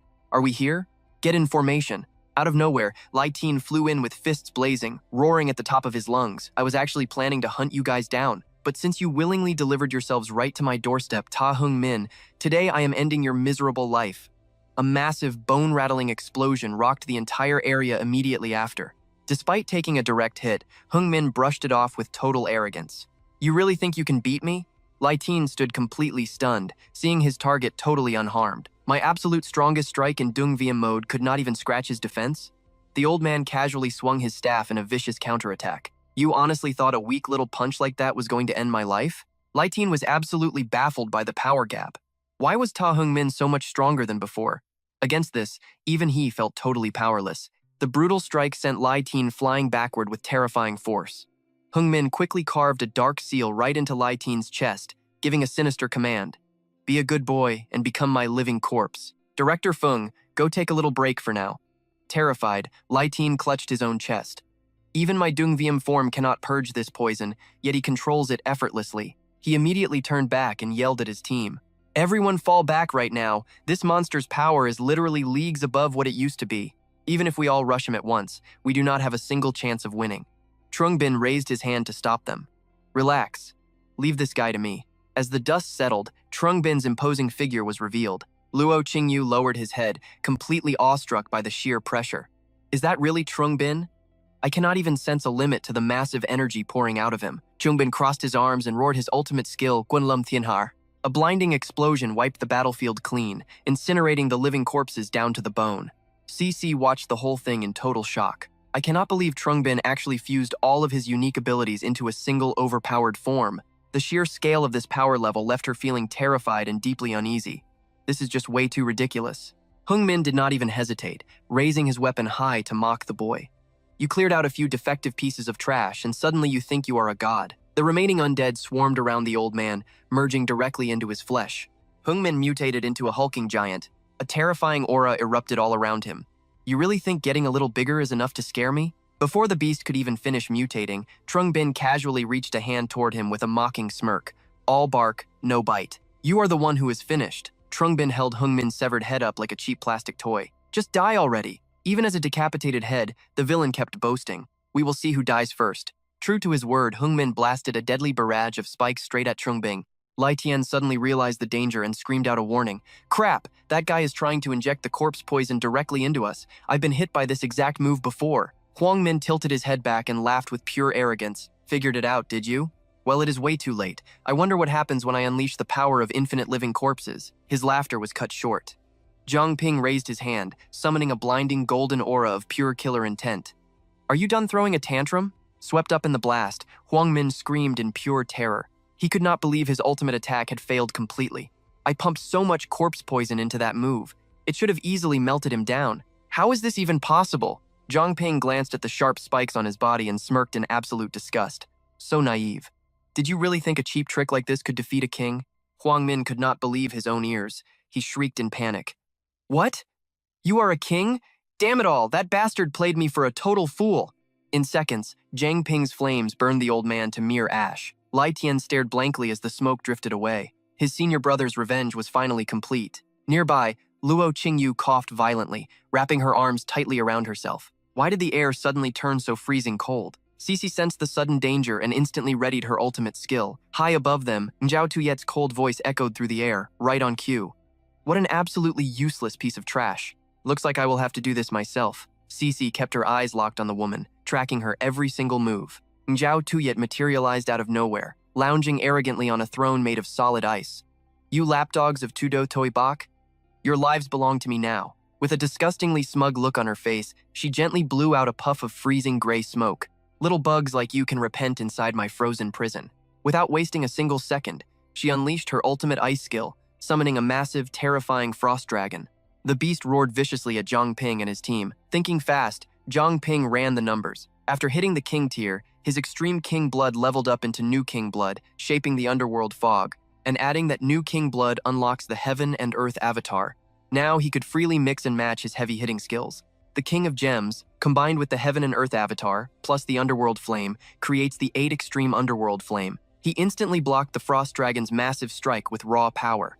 As he held his ground, a thought crossed his mind.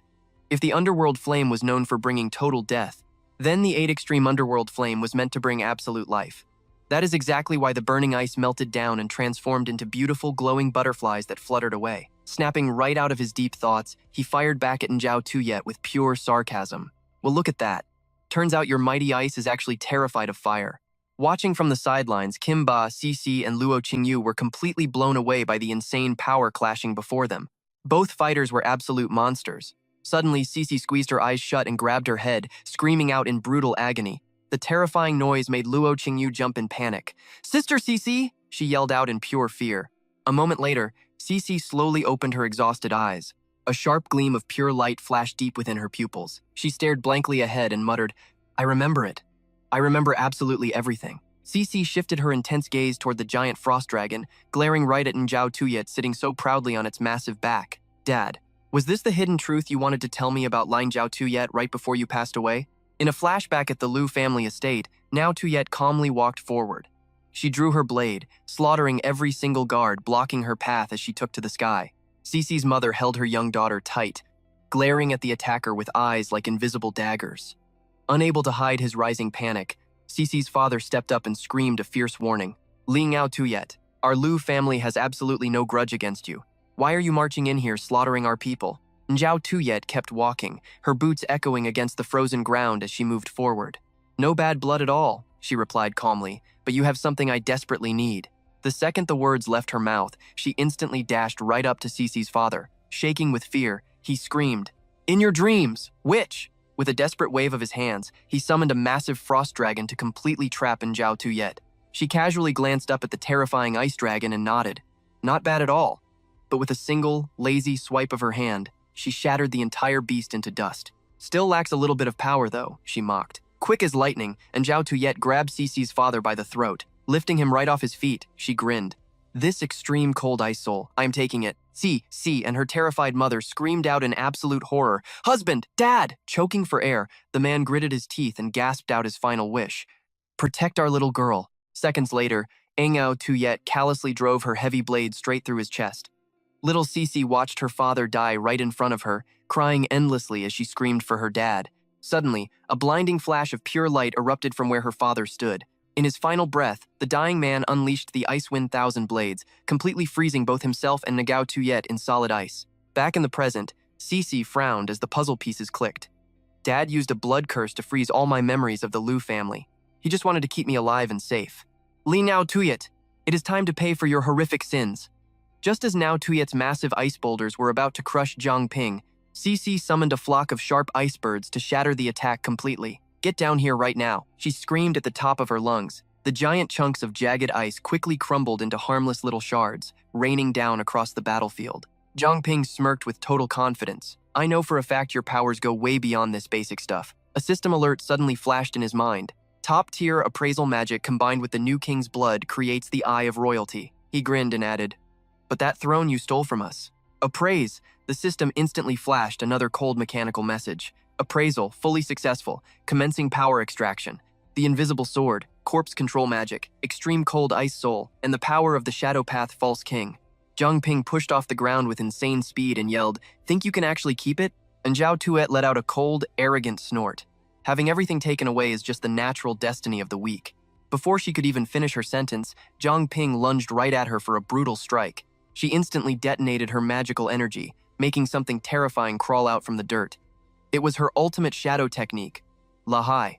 Zhang Ping narrowed his eyes as the creature fully emerged. That's the same skeleton from before. Lahai flashed a horrifying, deadly grin at the group. He hissed out a dark warning.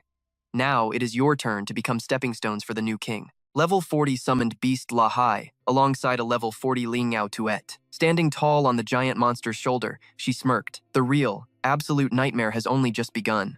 Lahai instantly fired a massive shadow bullet straight at Zhang Ping. The boy studied the incoming magic. It looked exactly like his own underworld fog. He raised his arms to block the blast, completely shocked by its heavy impact. The raw energy was absolutely insane, far stronger than Curator Feng's killer aura. Suddenly, a pair of glowing, terrifying hands reached right out from Lahai's explosive attack. The massive hands violently snatched Zhang Ping, making his heart race. It actually hid physical hands inside that pure energy blast. He gritted his teeth. 8 Extreme Underworld Flame. Activate. Watching from high above, Gao Tuyet laughed like a complete maniac. It is completely useless. Just give up and die quietly. She summoned a massive, razor-sharp iceberg, aiming it straight at Zhang Ping while he was pinned down by the skeleton's giant hands. She kept mocking him.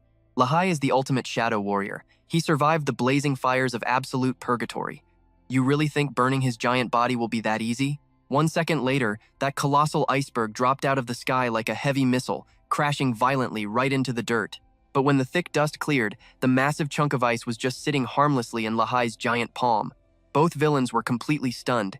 He just disappeared. Right at that exact second, a familiar, chilling voice echoed through the air. Mingzhou Tuyet. You really do have an incredibly useful pet. The system panel flashed a message, pure water body resonating with the new king, formless ice king. Zhang Ping teleported to a new spot. He looked up, his voice booming. But do not forget, I have a party fighting right beside me. The second he said that, a massive explosion ripped through the area. The king's blessing. It constantly shares the buffing power of the king's gemstone with his entire squad. Everyone felt a sudden surge of energy leveling up their stats. Zhang Ping called out, asking them to lend him a hand. Kim Ba tightened his fist, his voice full of grit. We have been waiting for this. Helping you is exactly what we came here to do. Lai Tian shifted into a combat stance, a fierce grin on his face. Finally, it is our turn to shine. Then Lu Khan slammed his hands together and roared, Zhang Ping, use this. The giant god heavenly sword. Zhang Ping chanted his skill. 8 Extremes Dark Flame. Treasure Weapon. Giant God Heavenly Sword.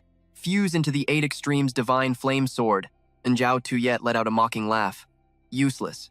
Against my power and Lasat, any weapon you bring out is nothing but cheap scrap metal. Gripping his massive scythe, the monster charged straight at Zhang Ping. The dark ice Lasat closed the distance, swinging his blade wildly. He bragged with a wicked grin. To us, you are just a pathetic little ant waiting to be crushed. Zhang Ping quickly raised his flaming blade to block the heavy strike. The sheer force of their weapons clashing triggered a massive shockwave. The violent impact shook the ground and echoed across the entire battlefield. Lasat suddenly roared. What is this? Why are these fragments burning? Wait, it is a trap. Now Tuyet instantly detached herself from La Saturday. She scoffed to herself, brushing it off as a cheap trick. The guild members on the ground spotted her fleeing and yelled out, Mingzhou Tuyet is over there. Sensing immediate danger, she quickly raised her hand and cast her skill. Extreme Ice Lotus. In the blink of an eye, everyone below was trapped in solid ice. Now Tuyet let out a cold snort. Zhang Ping. It turns out your so-called king's blessing is nothing but a total joke, but her freezing skill was completely blocked by Luo Qingyu's magic shield. Holy Healing Barrier. Right on cue, Kimba let out a deafening battle roar. You really think this weak spell can trap us? He threw a brutal punch right into the thick ice, sealing them away. The moment his heavy fist smashed a hole through the frozen wall, the rest of the team jumped into action. They shouted to each other, now is our chance. They moved fast, leaping across the chunks of broken ice floating high up in the air. In a split second, Lai Tian and Bok Duke closed the gap, rushing right at Mingzhou Tuyet. She flashed a twisted, dangerous smile. How fun. Let us see how many seconds you worthless mobs can survive before I crush you. She instantly shrieked, summoning her beast. Lasat knocked the two fighters far back. As the monster spread its dark wings behind her, Cece screamed out her enemy's name. Mingzhou Tuyet. Lasat beat its wings and shot straight into the sky. Gripping a massive battle axe, the monster charged up an attack and roared. Sure, kill strike! Its dead eyes glowed a terrifying bright red, locking firmly onto its prey down below. Purgatory Ice Heaven Strike! That single brutal blow smashed into the ground, violently cracking the earth and shattering everything into pieces. But suddenly, Lasat froze in place, totally motionless. Ngao Tuyet frowned, her eyes full of confusion. What is happening? Out of nowhere, a sharp voice echoed through the air. No matter how high its attack power is, this thing is still just a pile of bones. Zhuo Xiangming was standing right on the monster's back. First, I turn into vapor to slip inside its joints. Then, I turn into solid frost. But locking down a massive boss monster like this is no easy task. Yi Changchun stepped in, wrapping thick green vines tightly around the beast's giant legs. My spirit vines will hold it in place. Zhang Ping, we will hold this giant skeleton down. You go and take out Lianzhou Tuyet. Standing across the battlefield, Zhang Ping gave a deeply confident nod. Loud and clear. Now Tuyet angrily screamed back at them. So naive. She quickly rotated her hands, forming a glowing sphere of deadly magic. Extreme cold ice soul. Violent blizzard. But the heavy snow she summoned instantly melted into thin air. She glared fiercely, completely shocked. My skill got cancelled? Then she spotted Luo Qingyu standing next to Cici, and it all made sense. So that little brat is messing with me. This is the secret ice control art of the Lu family from the North City. While she was totally distracted by her raging thoughts, Zhang Ping had already closed the gap and appeared right in front of her. He gritted his teeth and snarled. This attack carries the unfulfilled dreams of every single comrade we have lost. The moment those words left his mouth, he unleashed his finishing move. Totally panicked, Ngao Tuyet screamed in pure terror. Lasat, return to me right now. Hearing its master's desperate command, Lasat surged with pure dark energy. The monster began tearing right through the sealing magic of Zhuo Shangming and Ye Changchun. The two of them panicked, shouting in total alarm. This is bad, it is breaking free. In a flash, Lasat violently launched itself across the battlefield, throwing its giant body right in front of Ngao Tuyet. And just like that, Zhang Ping's massive attack slammed into the beast instead. The monster's entire body was vaporized by that single, explosive strike. His attack hit with so much raw damage that it literally sliced the clouds in half. Zhang Ping stared down Ngao Tuyet. So your pet blocked my fatal blow? Do not expect to get that lucky next time. Boiling with rage, Ngao Tuyet screamed at the top of her lungs. You annoying little pests. How dare you act so arrogant in front of me? She raised her hands, spawning a terrifying swirling vortex right in the center. Cici watched in pure shock, gasping out loud. Wait, is that the legendary soul-devouring ice prison from the Icewind Heavenly Blade? Rumor says the soul-devouring ice prison is so broken it can even freeze time itself, but no one has ever actually seen it used. That is because it is an ultimate skill.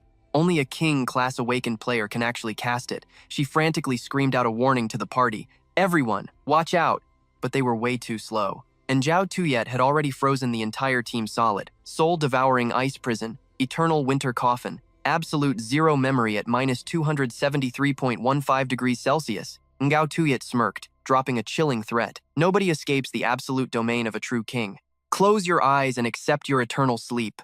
Just then, deep inside the blinding blizzard, a fierce yellow flame suddenly roared to life. A split second later, an exploding pillar of pure light pierced right through the dark sky. Standing dead center in that golden beam was Zhang Ping. He brutally smashed his way out, completely shattering the massive ice blocks trapping his body. Ngao Tuyet stared at his raw power and just laughed in his face. Surviving the deadly grip of my soul-devouring ice prison? I will admit, you have some skills, but it changes nothing. She glanced over at the magical hourglass floating beside her. The lives of these pathetic ants belong entirely to me. In exactly 5 minutes, my domain will completely drain their stats, and every single one of them will drop dead. Go ahead, take your time and enjoy this lovely little party of death. Out of nowhere, a weak voice broke through the silence, making Zhao Tuyet turn her head. I am not letting you get away with this. It was Cici. Even with ice slowly creeping up her skin, she dragged her freezing body forward, one painful step at a time. Ngao Tuyet let out a cold, arrogant snort. Up ahead, Zhang Ping shouted a warning to his teammate. Cici, fall back! Let me handle this crazy witch! Ngao Tuyet just smiled, muttering under her breath. A stray dog really thinks it can bark at me? She shot Cici a deadly look. You pathetic remnant of the Lu family. Take a good look at who is surrounding you right now. The very next second, the frozen scenery around Cici violently shifted. Pure panic set in. Where am I? Her trembling eyes scanned the endless icy wasteland. Then, familiar figures started spawning right in front of her. She gasped, totally frozen in shock as she called out their names. Mom? Dad? Even my uncles are here? Suddenly, the man standing right in front of her unleashed an ultimate move. The deadly Azure Dragon Ice Blade shot straight at Cece's face. Tears filled her eyes as she screamed out, "But why are you doing this?" Just as the fatal blade was about to pierce her, Zhang Ping warped right in. He triggered his shield to block the deadly hit and spoke up. "You cannot hold on to the dead, but you can still save the living." Cece suddenly cried out, calling out for Trung Bin. He instantly shattered the illusion created by Ngao Tuet, urging her to focus. The past cannot return, but the future can still be saved. Cece, do not let yourself get trapped inside these fading illusions of what used to be. You need to find a safe place first. Just as he finished speaking, she screamed back her reply. "No, I am not going to run away and hide this time. You are totally right. Instead of endlessly regretting the past, I need to protect everyone right now in the present. Trung Bin, buy me a little more time. I know how to break her domain." Cece remembered the past, right before her master closed his eyes and warned her. "My disciple, I know there are many things you cannot remember, but you absolutely must never forget the horrible crimes of Liangar Tuet." He pulled out a meteor-shaped stone and continued. "Inside this is the sealed Fun Tum Dung Bung Quit. This move is a dangerous, life-burning skill. Unless it is absolutely necessary, you must never use it." Snapping back to the present, Cece pulled out that exact stone and crushed it. She clearly stated her firm resolve. "With my very own lifeblood, I will shatter your ice prison." The ancient stone's power fiercely spread from her beating heart all the way through her entire body. Ngar Tuet proudly yelled out, "You have a death wish!" Then she summoned ice bullets from the opposite side to attack Cece. However, all those freezing bullets were completely destroyed by Trung Bin, who stood firmly in front. He loudly announced to her, "Your actual opponent is me, remember." And then he immediately activated his cloning skill, creating dozens of different shadow copies of himself. Following his command, the clones charged straight ahead, rushing right at Ngar Tuet's position. She smirked and said, "It is useless," before vanishing into thin air. "As long as we are inside my domain, you will never be able to kill me." Suddenly, Cece flared with intense aura, screaming her name, "Li Ngao Tuet!" She formed a glowing sphere right between her hands and growled in a low voice, "This single strike is for the 73 lost lives of the Liu family." Saying this, she summoned a massive magic circle. Cece clenched her fists tight, shouting loudly, "Forbidden skill, Fun Tum Zung Banquet." The exact moment that skill was deployed, deep cracks appeared all across Ngar Tuet's domain circle. Cece confidently roared, "Whether it is this fair Hon Bung Ngook or your wicked crimes, I will crush it all to pieces." Ngar Tuet gritted her teeth in pure fury. 1 month later, the morning sun slowly began to shine brilliantly across the sky. The thick layers of ice encasing everyone slowly began to melt away. They dazedly turned to one another, asking, "What just happened right there?" It felt like we were completely frozen, solid. At that moment, Cece pitched forward. She slowly collapsed, but a relieved smile still graced her lips as she whispered, "Thank goodness, I made it in time." Seeing her fall, Trung Bin rushed over to catch her, screaming Cece's name. Meanwhile, Ngar Tuet furiously shrieked, "You annoying little ants! Do you really think a cheap trick like that can actually defeat me?" Kimba frowned, muttering under his breath, "Whose voice is that?" Lai Tin glanced over and said, "Li Ngao Tuet." Everyone immediately spun toward the source of the voice as she continued. The Shadow Thief Guild does not only consist of Lahai. She furiously roared her command, "My loyal servants, destroy these enemies standing right in front of you." Ngar Tuet's minions charged forward like a pack of starved hunting beasts. Trung Bin held Cece tight, then immediately deployed his awakened skill, Thurkwa Ja, Devium Fair Thien. Just a single strike of his wiped out almost all the creeping monsters approaching his position. One by one, the monsters were burned crisp by his blazing fire, dropping from the sky like falling ash. Trung Bin gently laid Cece down on the cold ground. Tianjiao sprinted over to him right then, urgently pointing forward and screaming, "Trung Bin, you need to look over there." Following her pointing finger, he instantly used Vung Queen Chun Thier. His eyes flashed a bright neon blue as he muttered, "That is Train Quen Din right there." Trung Bin told Tianjiao, "It looks like Lin Gao Tuet does not have the strength left to seal Trun Quan Din's soul inside her body anymore." She quickly replied, "If we just cut the connection between the two of them, Liangar Tuet will suffer a massive backlash from the sovereign's power." He calmly replied, "So that is how it works." Then Trung Bin sprang into action, making sure to tell her, "I am heading over there now." Ngar Tuet stood on the opposite side. Seeing him rushing over to attack, she frantically screamed her desperate command, "Stop him right now!" But with his burning strength and agile movements, he quickly slaughtered every single enemy blocking his path. He frowned, his eyes sharp as a blade, and calmly spoke, "Please, I am counting on you." And then he immediately called out, "Tren Hao Vun." In the form of a spirit, Tren Hao Vun slowly approached Quan Ding. He reached out his hand, shakily calling out to her, "Quan Ding." He choked up, sobbing. It is Dad. Ding, do you not remember your own father? Makes sense. You were so little back then, and now that I look like this, you can't recognize me. He stuttered out every single word. I am so sorry I couldn't watch you grow up. I failed you. He remembered hugging a stuffed bear back in the day, repeating those familiar words. Din, look at what Daddy brought for you. Din, do not be afraid. If only we could just make it back to Mingzhou City. Suddenly, Din cried out loudly, Dad! Tears streamed down her face as she emotionally asked, Is that really you, Dad? Tren Haovan rushed to hug her tight, comforting her. Things have been really tough for you lately, haven't they? It is okay. It's all right, Dad promises you.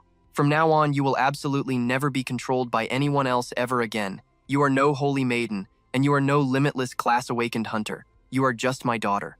Unnoticed, the chains had already started to crack apart. Trungbin shouted, Great! The connection is finally loosening up. Now is the time. Break it. Right after that, a massive purple sphere slowly engulfed Ngartuet completely. She screamed like a maniac in absolute despair, No! And then a glowing blue crown appeared, forcefully draining away all her spiritual energy. In that exact moment, her entire face grotesquely deformed. In sheer agony, she could only scream, I am the true king here. Then, she slowly dissolved into nothingness, leaving behind one last word, king. Finally, Ngartuet was gone forever. At that exact moment, the heavy chain also crashed down. Trungbin picked up Ngartuet's broken chain from the cold dirt and quietly muttered to himself, Is this the specific item the captain mentioned we needed to deal with Wirt Vung? Suddenly, a voice called out to him, Trungbin, making him lift his head. Standing right before him, Tren Haovan softly spoke. Thank you so much for saving me and my daughter. Now, we can finally pass on in total peace. Din stood beside him and added, This is Lahai's power. All the people of the Shadow Thief Guild are incredibly grateful to you for freeing their trapped souls. We truly hope this power can help you on your leveling journey in the future. The second she passed him her energy, she whispered her final words. Goodbye forever, Trungbin, before fading out into the void. Right after that, everyone gathered around Trungbin. Luke Han let out a deep sigh. It is finally over. However, Trungbin replied in a grim tone. No, it is not over yet. It's time to take back Mingzhou City. Meanwhile, back in Mingzhou City, Thivur and her underlings were standing on the rooftop of a tall building. She said nervously, a massively powerful aura just completely vanished. The aura was bone-chilling. Shiyu's followers panicked, screaming, Did Liaoxiu actually lose? Right at that moment, another one of her subordinates raised his voice to make a point. With Liaoxiu dead, the Saint-Devouring sect is going to collapse. Go gather our forces right now. We need to prepare for an all-out war against Zhang Ping. Shiyu shot him an icy glare. You don't give the orders here, she snapped. She turned on her heel and started walking away. The subordinate panicked, shouting, Wait! But the rest of her people spoke up timidly. I think you already know this, but a fight to the death right now makes zero sense. Until we wipe out the other factions, I highly suggest we call a truce and stay out of each other's way. Is that so? Shiyu glared up at the massive, flaming sun god bird hovering in the sky. She gritted her teeth. Is this what you call living in peace? Go worry about your own damn birds. Just then, a voice echoed out. The terrifying sun god bird suddenly shrank down into a normal crow, landing gently on someone's hand. Little crow, come here. Shiyu whipped her head around, studying the boy. How could a tiny kid like that tame a king-tier beast? Before she could process it, a booming, harsh voice echoed straight down from the sky. The Chu family are the absolute backstabbers here, and yet, you have the nerve to show your faces and ask for a team-up? Shiyu's men started panicking. That voice! It is him! Floating high above them, the Moon King roared, I told you all a long time ago. Killing Situ Shibai is only a matter of time. The moment he finished speaking, Shiyu dropped straight to her knees. She bowed her head respectfully. Welcome back, Moon King. Her men frantically tried to explain. Moon King, that whole disaster was Chu Zemming's doing. We only ordered him to capture the Holy Maiden. We had no idea he'd cause such massive chaos. He has already faced strict punishment for his crimes. Please, we beg for your understanding on this. The Moon King scoffed, his voice dripping with anger. Nothing but lies. If you pathetic weaklings didn't hold king-tier power yourselves, I would have eaten you alive a long time ago. Suddenly, the crow on the boy's hand flapped its wings and launched an attack. The Moon King easily swatted it away. The Chu family's sun god bird. And it seriously takes orders from a literal child?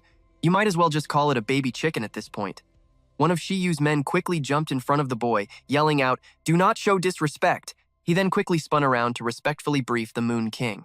Moon King, you already know about Liaoxiu and the insane power of the Saint-Devouring sect, even with their massive army of the living dead backing them up. They even had the strength of a king-tier awakening on their side, and they still couldn't defeat Zhang Ping. You can see just how terrifying his leveling speed has become. At this point, our only option is to team up. It's the only way to wipe his guild out. We are all just trying to fight for the survival of our own families, so please try to understand. The Moon King opened his mouth to argue back, but he paused, holding his tongue. He thought it over for a second. Back when the Saint-Devouring sect first sieged Mingzhou City, Liao Xue's combat power was pretty much equal to Situ Shibai. Honestly, if Situ Shibai had evolved to King tier, he probably would have crushed me. The fact that Zhang Ping took down a king-level boss like Liao Xue means he's a massive threat to us now. But listen closely. You don't get to command a single one of my troops. I will lead the Heavenly Fox clan myself. Shiyu's men nodded in agreement. Understood. We swear we won't break your rules, and will provide full support to help you crush the enemy. Satisfied, the Moon King turned his attention back to Shiyu. What is our head count? How many of my clan are still standing? Since we secured that new leveling method, our numbers have exploded, she answered. Right now, we have around 100,000 Heavenly Fox fighters ready for battle inside the city. Hearing this, he nodded slowly with a dark, proud smile. Perfect. Hear me, Zhang Ping. I don't care what dirty tricks you pull. Mingzhou City is going to be your graveyard. Meanwhile, over at the massive underground secret base number 10, Xu Shi and Luo Wei stood by the gates, cheering as Zhang Ping's squad walked in. Thank God. You guys finally made it back alive. Yeah, but wait. Where is Cheng Shuiji? Zhang Ping, who was carrying Cici on his back, looked down in grief. She didn't make it. The Zhao cousins died too. The other two went totally pale. Wait, what did you just say? Zhang Ping clenched his jaw hard, his voice shaking with absolute rage. I'm taking Mingzhou City back. Whoever wants to join me, step up. Lu Han, Lai Xian, and Jin Ba didn't even hesitate, shouting out together. You don't even need to ask. The Heavenly Fox clan and the Chu family. They slaughtered way too many of our hunters. We're going to make them pay for every drop of blood. Across the room, Chang Chun and the older hunters roared back. Don't forget about us, kid. We're in. I honestly never thought I'd get to fight for Mingzhou City again in this lifetime. Zhang Ping turned around, gently passing Cici over to Xuxi. During the boss fight with Liao Xu, Cici forced herself to use the heart-burning ice-melting art. Her life force is completely shattered right now. Keep her safe here at the base. He then looked over his shoulder at Manny and Shou Zhang. You two need to stay behind as well. But both of them immediately fired back. Hey, we're awakened too. We can fight. Exactly. We've been leveling up together this whole time. Don't treat us like useless rookies. Zhang Ping let out a sigh, speaking softly to them. Manny, you know this base's layout better than anyone. Your barrier skills will sync up perfectly with the defense team. And Shou Zhang, your building abilities are way too valuable to risk right now. This revenge mission is basically a suicide run. If we get wiped out there, you're the one who has to protect the remaining survivors and keep this base standing tight. Manny crossed her arms. Fine, I get it. But at least let me give you some long-range sniper support. Shou Zhang nodded firmly. You guys have to win this. Later that night, back at the mansion, Zhang Ping gathered everyone to lay out the battle plan. Earlier today, I picked up the Sun God Bird's energy signature heading towards Mingzhou City, which means the Chu family is definitely teaming up with the Heavenly Fox clan again. The enemy numbers are absolutely massive, and they have 2 King tier awakened on their side. A direct frontal assault is basically suicide. We need to use heavy traps and signal jammers to stall them and split the Fox army apart. Lu Han, Chu Qingbai, Long Fubo. I'm putting the 3 of you in charge of setting up the trap zone. While they handle that, veteran Su Qingbo will scout out their outer defenses, looking for any weak spots or hidden entry routes. As for the main frontline assault, leave that to me, Ye Changchun, squad leader Jin Ba, and Master Feng.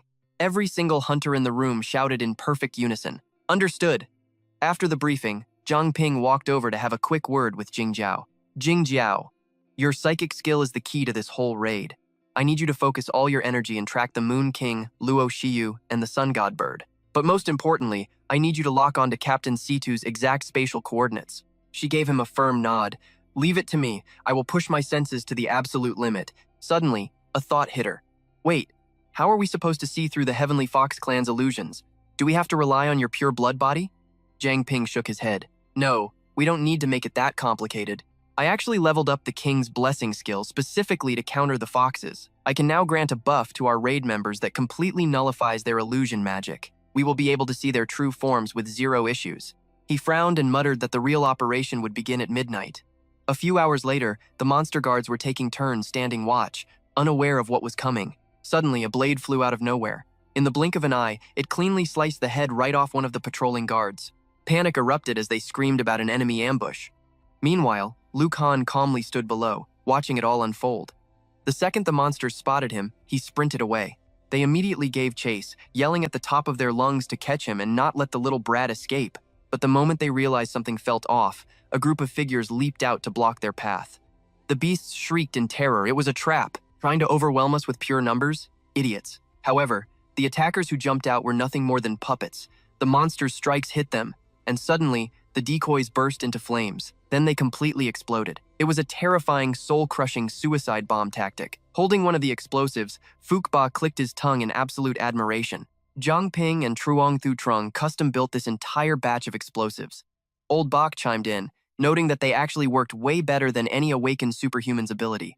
At that exact moment, Luo Shiyu watched the explosion from the roof of a massive high-rise. Clenching her fists, she muttered, "Zhang Ping is here?" She was about to order a full strike, but Hakan Guyet quickly cut her off. "Hold on." He turned his head the other way and warned that creating such a huge distraction was likely a trick to lure them out. The real Zhang Ping had to be on the opposite side. Meanwhile, Zhang Ping kept a completely calm face. He stood alone and unfazed right in front of the legendary Sunbird, which immediately blasted a massive stream of fire at him. The force of that roaring flame was so intense it reached the very end of the street. Yet, Zhang Ping stood his ground, entirely unharmed by the superhuman attack from the shadow rogue Lahao. He mocked the beast, asking if the so-called sun only had this pathetic amount of firepower. Suddenly, a tall figure stepped right up to him, screaming out a fierce warning at the arrogant boy. It was the Moon King, strolling forward with absolute confidence. A second later, the ambush squad featuring Lai Tian and Kim Ba rushed in from right behind him. Both of them threw a brutal punch right at him, roaring out their Beast King's star-shattering fist. Somehow, the Moon King had already teleported safely out of the way. He burst into loud laughter, praising their pretty decent firepower. But did they honestly think they could defeat the mighty Twin Kings alone? In a flash, he conjured a glowing moon halo right above his head. That glowing moon ring unleashed a heavy aura that spread out in all directions. In the blink of an eye, Zhang Ping, Lai Tian, and Kim Ba were trapped inside a magic circle. Zhang Ping sensed danger and immediately used his appraisal skill. This was the Moon King's supreme domain, the land of the end. Inside this zone, the caster ignores all spatial limits and can instantly teleport their entire body. Because of this, he could strike from any possible angle while remaining completely immune to physical attacks. On top of that, the temperature inside the domain would keep rising relentlessly. It jumps 100 degrees Celsius every single minute until every living thing trapped inside is burned to ash, leaving only the caster entirely untouched. A second later, the Moon King suddenly closed the gap between them, boasting with incredible arrogance. "Did you fools really think numbers could make up for the massive gap in our power levels?" With a single brutal strike, he sent Kim Ba and Lai Tian flying. He scoffed, mocking them that ants will always just be ants. But right then, Ye Changchun used his signature binding skill to lock the king down, shouting that he finally caught him. Zhang Ping roared at the top of his lungs. "Now is the time." Instantly, Kim Ba and Lai Tian stepped up and launched another fierce attack from right behind the Moon King's back. Beast King's star-shattering fist. Their combined crushing strike pierced straight through his body. The two glanced at each other, wondering if they actually succeeded. But in a split second, Ye Changchun, Lai Tian, and Kim Ba were entirely surrounded by countless copies of the Moon King. The clones all held deadly wires in their hands. The real Moon King stood nearby, scoffing as he told them to look around at his lunar eclipse mirror image. "Silver string strangling execution." Instantly, all three of them were violently snatched up by the razor-sharp wires. Watching from a distance, Zhang Ping screamed out for his seniors. Suddenly, the Sunbird appeared out of nowhere, taunting him about where he was looking. Then the flaming beast lunged right at him. Taking a direct hit, the young hunter gritted his teeth, yelling that he couldn't even throw a decent punch while inside the city. It mocked him, asking if he still felt so arrogant while facing this kind of overwhelming firepower.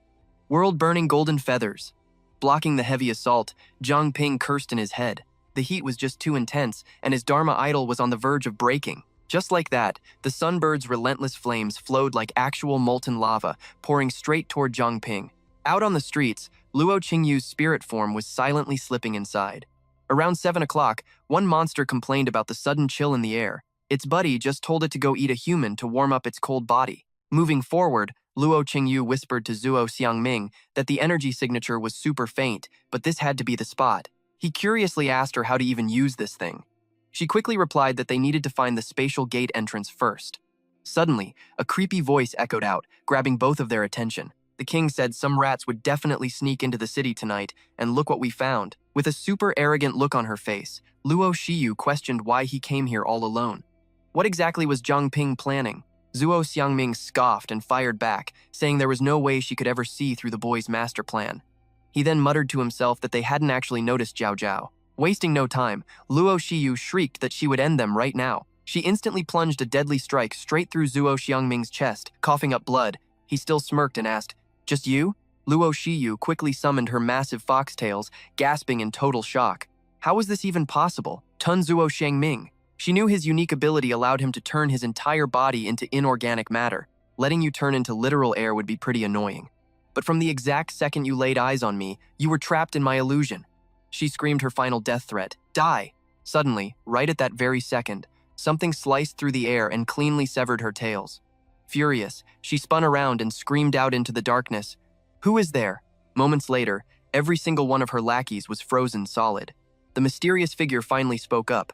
"Long time no see, little fox. We still have a massive debt to settle." The entire Heavenly Fox pack immediately charged forward, though Bach instantly drew multiple glowing circles to cast his skill. Replication, key to sword transformation. He frowned and shouted his command. "Replicate the golden bloodline. Push the sword aura to the speed of light. Let's see where you run." Right after the chant, the homing sword intent shot straight toward the Heavenly Fox. It pierced cleanly through every single enemy using the flurry of swordlight technique. Watching from the sidelines, Toyback clenched his fist and crushed them. A giant hand erupted from the ground to grab the Heavenly Fox. Replication, earth and rock control. He turned his back as the beast was defeated. Replication, flame explosion. By now, Zhuo Xiangming was clutching his chest and coughing heavily. Dobak quickly called out to Luo Qingyu, telling her to get her grandfather's wounds treated first. Looking terrified, she cried out for her grandpa as he weakly leaned on her and asked, "What about that fox?" Dobak turned his head to look at the blood trailing on the ground. It got away, but with injuries that severe, it won't be a threat anymore. Those foxes are in the city. I'm leaving them to you guys. I'm going to find Zhang Ping. Luo Qingyu watched his back fade away. She silently prayed to herself, "Zhang Ping, you have to hold on, please."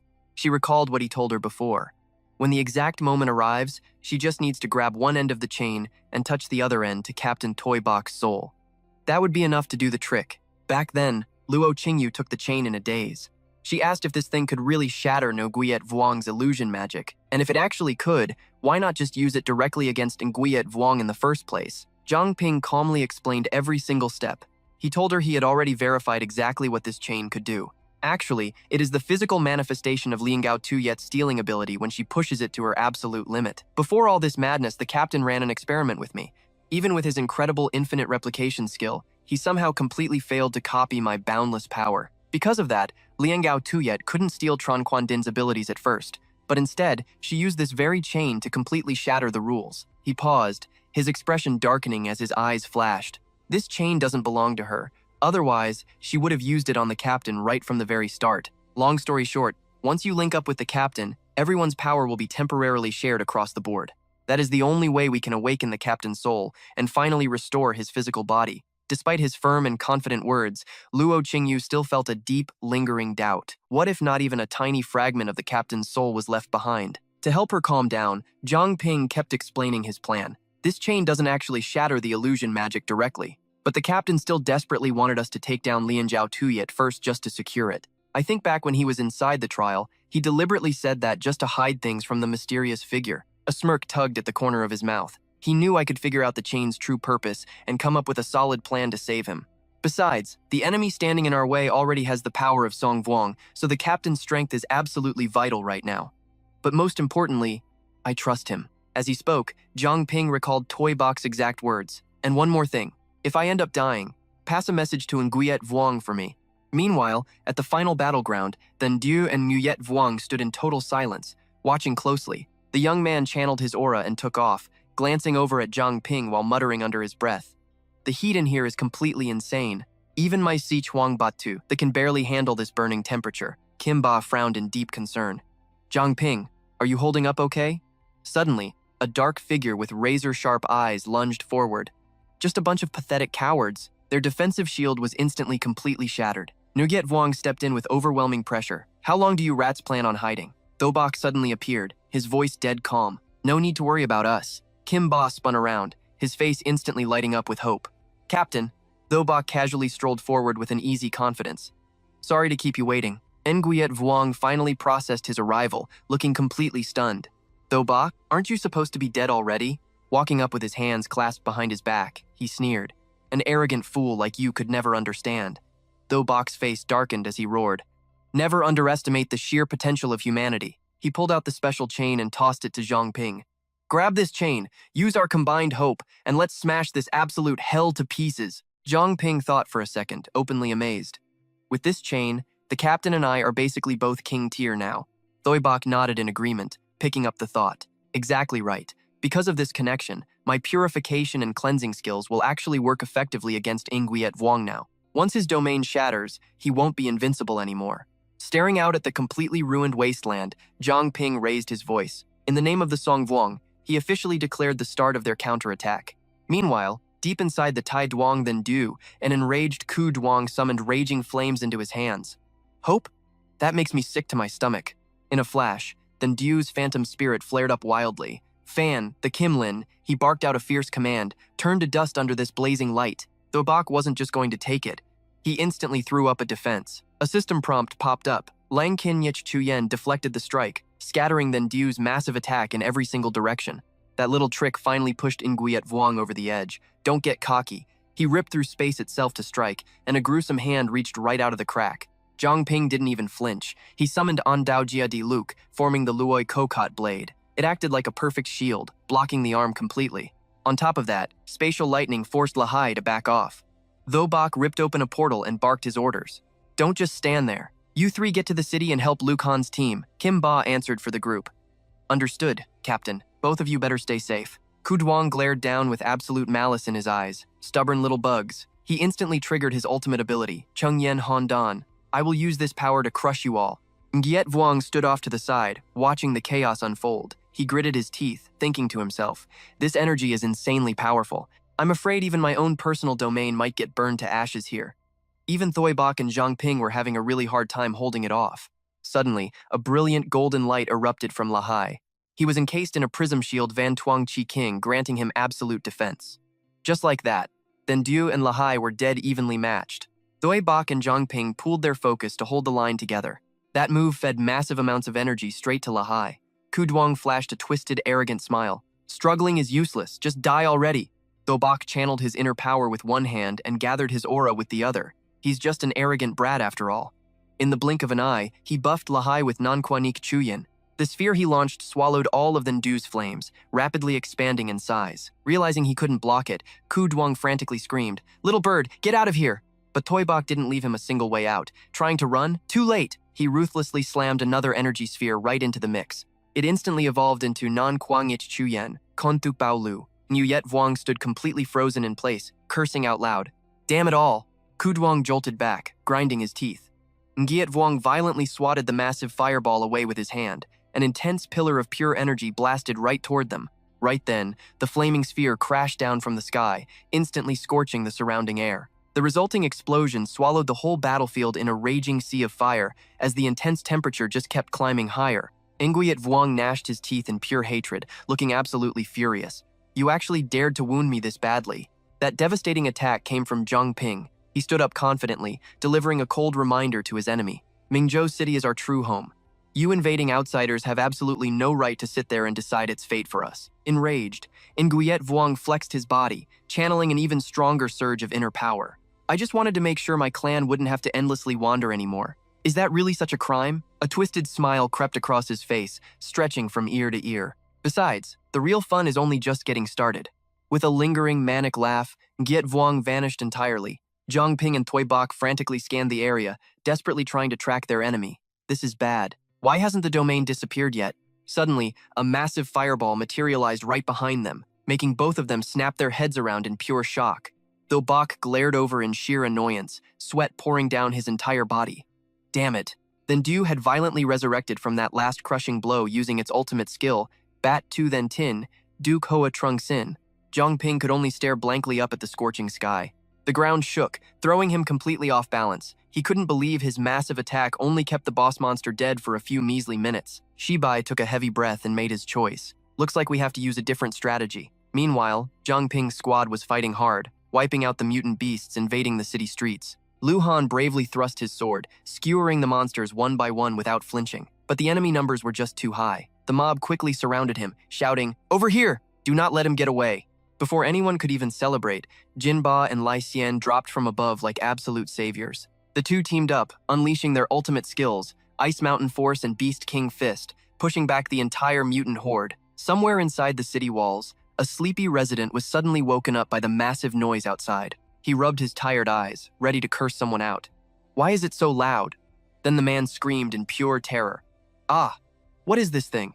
There are mutant beasts inside the city." Lu Han quickly regrouped with his guildmates to give a status update.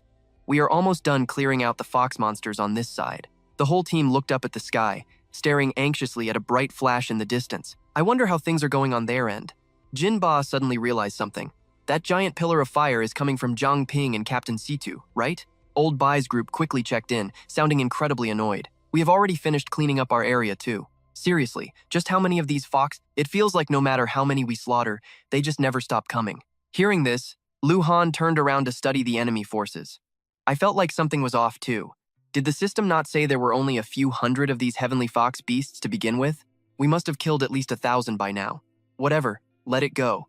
Our absolute priority is capturing the Moon King first. To crush the enemy, you have to take down their boss. "Everyone, gather at the City Lord's mansion!" They all shouted in unison, "Understood!" A short while later, Lu Han and Old Bai's party arrived straight at the giant mansion doors. Jinba roughly shoved the massive doors open and charged right in. Shiyu forced a smirk on her bruised and battered face.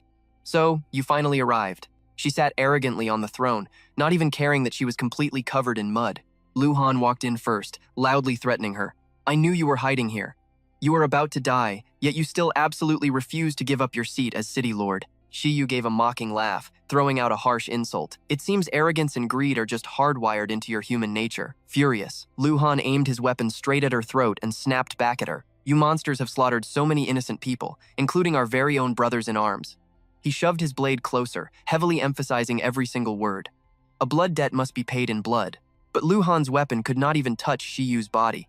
A sudden wave of panic washed over him, making him completely frantic. He wildly launched a massive flurry of attacks at her, but absolutely nothing connected at all. Shiyu slowly stood up. She looked at his shattered sword with a look of pure disgust. "You are all hopelessly stupid." Her body instantly unleashed a massive shockwave of energy, blasting Lu Han violently backward across the room. As Shiyu mutated and transformed, she began to preach at them. "My father prepared for this exact moment a long time ago. The immortal heart of the moon is his power core, capable of using spatial magic to teleport. If anything fatal ever happened to him, he would automatically transfer his entire pool of power straight over to me. And look at me now." A system alert popped up instantly. "Moon King Luo Shiyu, level 40, the new and true monarch."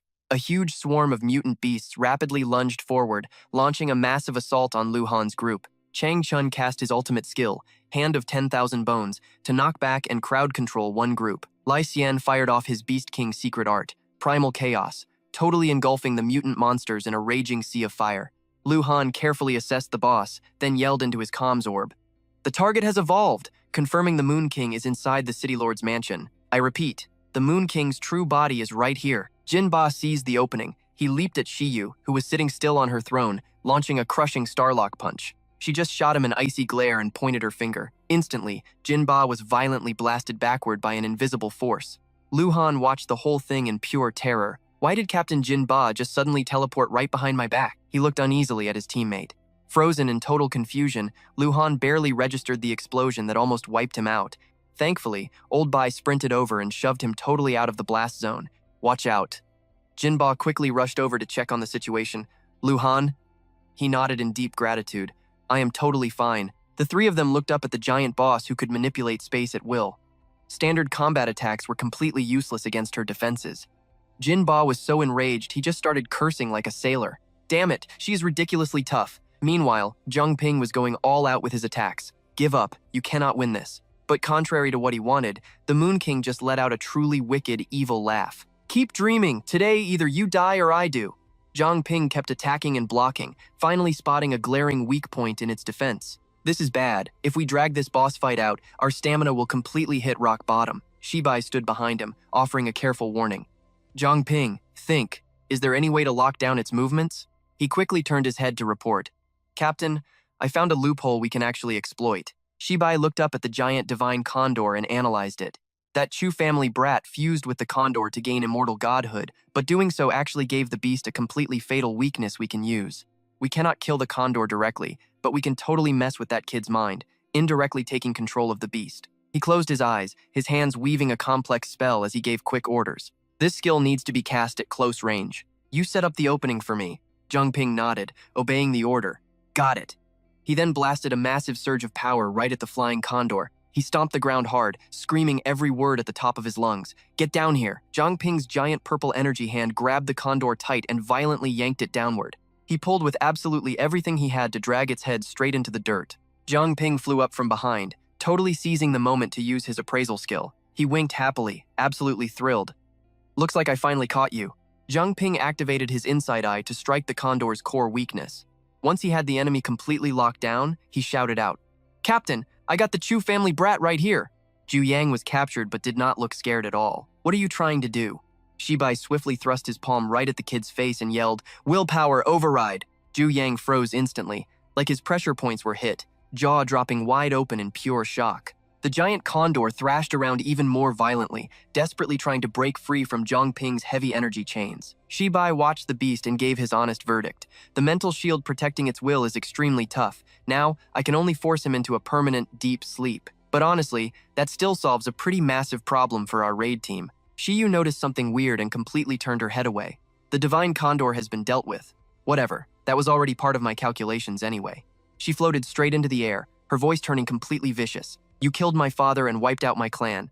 Zhang Ping, today I want you to taste the pain of losing absolutely everything. After clearing out the situation outside, Zhang Ping ran inside. He was totally stunned to see his guildmates scattered all over the floor. Manager Feng? Team leader Jinba? What the hell happened in here? Shibai helped Jinba up and checked his wounds. The injuries are severe. He needs a healer immediately. Jinba stammered, barely getting the words out. We completely walked into a trap. Wertfeng's real target is the base. Hearing this, Trung Bin's face goes completely dark in dead silence. Thoibarch quickly steps up to help, turning back to bark orders at the squad. Let me heal everyone first. Trung Bin, get back to the base for backup right now. Then, he blasts off like a rocket. Trung Bin grinds his teeth, pure revenge burning deep inside him. Guys, you have to hold on. Meanwhile, Thivu and her mutant beasts march forward with pure arrogance. Eat them all, leave no survivors. The monster horde roars back, obeying her command. Whoosh. The system voice quickly chimes in. Defense system activated. Tier 1 lockdown mode. But that doesn't stop her terrifying monster army from marching right through the front gate. The system blares another warning on the speakers. First, bulletproof shield activated. Second blast door, 2 meters thick, is locked down tight.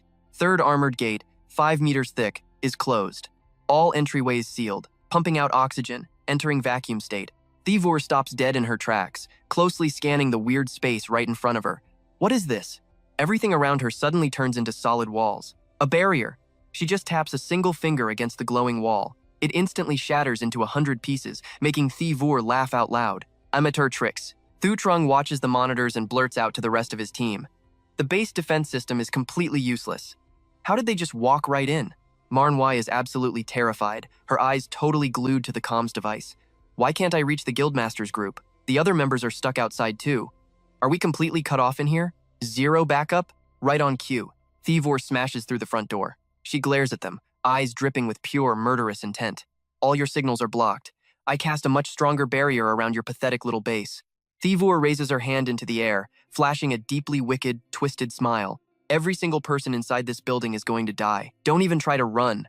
Manhwa suddenly spots the object in her hand. That is the Purge Squad's comm device. Why does she have it? She used their own radio to track our exact location. Cece is badly hurt, but she bravely speaks up anyway. We still have a chance. Do not be afraid, guys. Hearing this instantly brings tears to her eyes. Cece. She then shoots sharp ice bullets straight at Thivur. The enemy counters instantly by firing up a spatial teleportation portal. Thivur smirks in pure disgust at the weak magic attack. Useless. I can shift all incoming damage right behind me. Hearing a sudden cry of pain, Cece chuckles and asks back, Are you totally sure it was useless? Thivur quickly backs away, but still makes a point to ask. Tozuo Xiangming, did you actually turn yourself into ice and hide inside her attack just now? He stretches his hand out to chant his ultimate skill, plotting carefully in his head. This is the dark flame Trung Bin stored inside the gem weapon. If I detonate it, I can transform myself right into those black flames. Zuo Xiangming charges straight at his enemy and screams, Go to hell, you filthy fox. Faster than lightning, Thivor uses her spatial strangling skill, slicing his entire body cleanly in half. Tianjiao rushes over in a panic to help. Grandpa! Seeing this, she coldly explains, "Give it up. Your pathetic little trick was already broken by me." Seeing sudden cracks form, Thivor actually feels a spike of panic. My barrier is breaking down. Did Trungbin get here already? He moves fast. Then, Thivor shoots high into the air and declares, "Looks like I need to end this right now." Just then, Trungbin lands at the target perfectly, hearing desperate screams coming from inside. He commands his main body, "Break it down." Trungbin instantly sprints inside and yells out, "Weird Vung, I am your opponent!" But the awful scene right in front of him makes him freeze in pure shock. Thivor freezes everyone in place, turning around to laugh out loud. "Perfect timing! Trungbin!" Next, she raises both hands, using her spatial teleportation to trap his two teammates on either side of her. Then she gives him a sick choice. Who do you want to save first?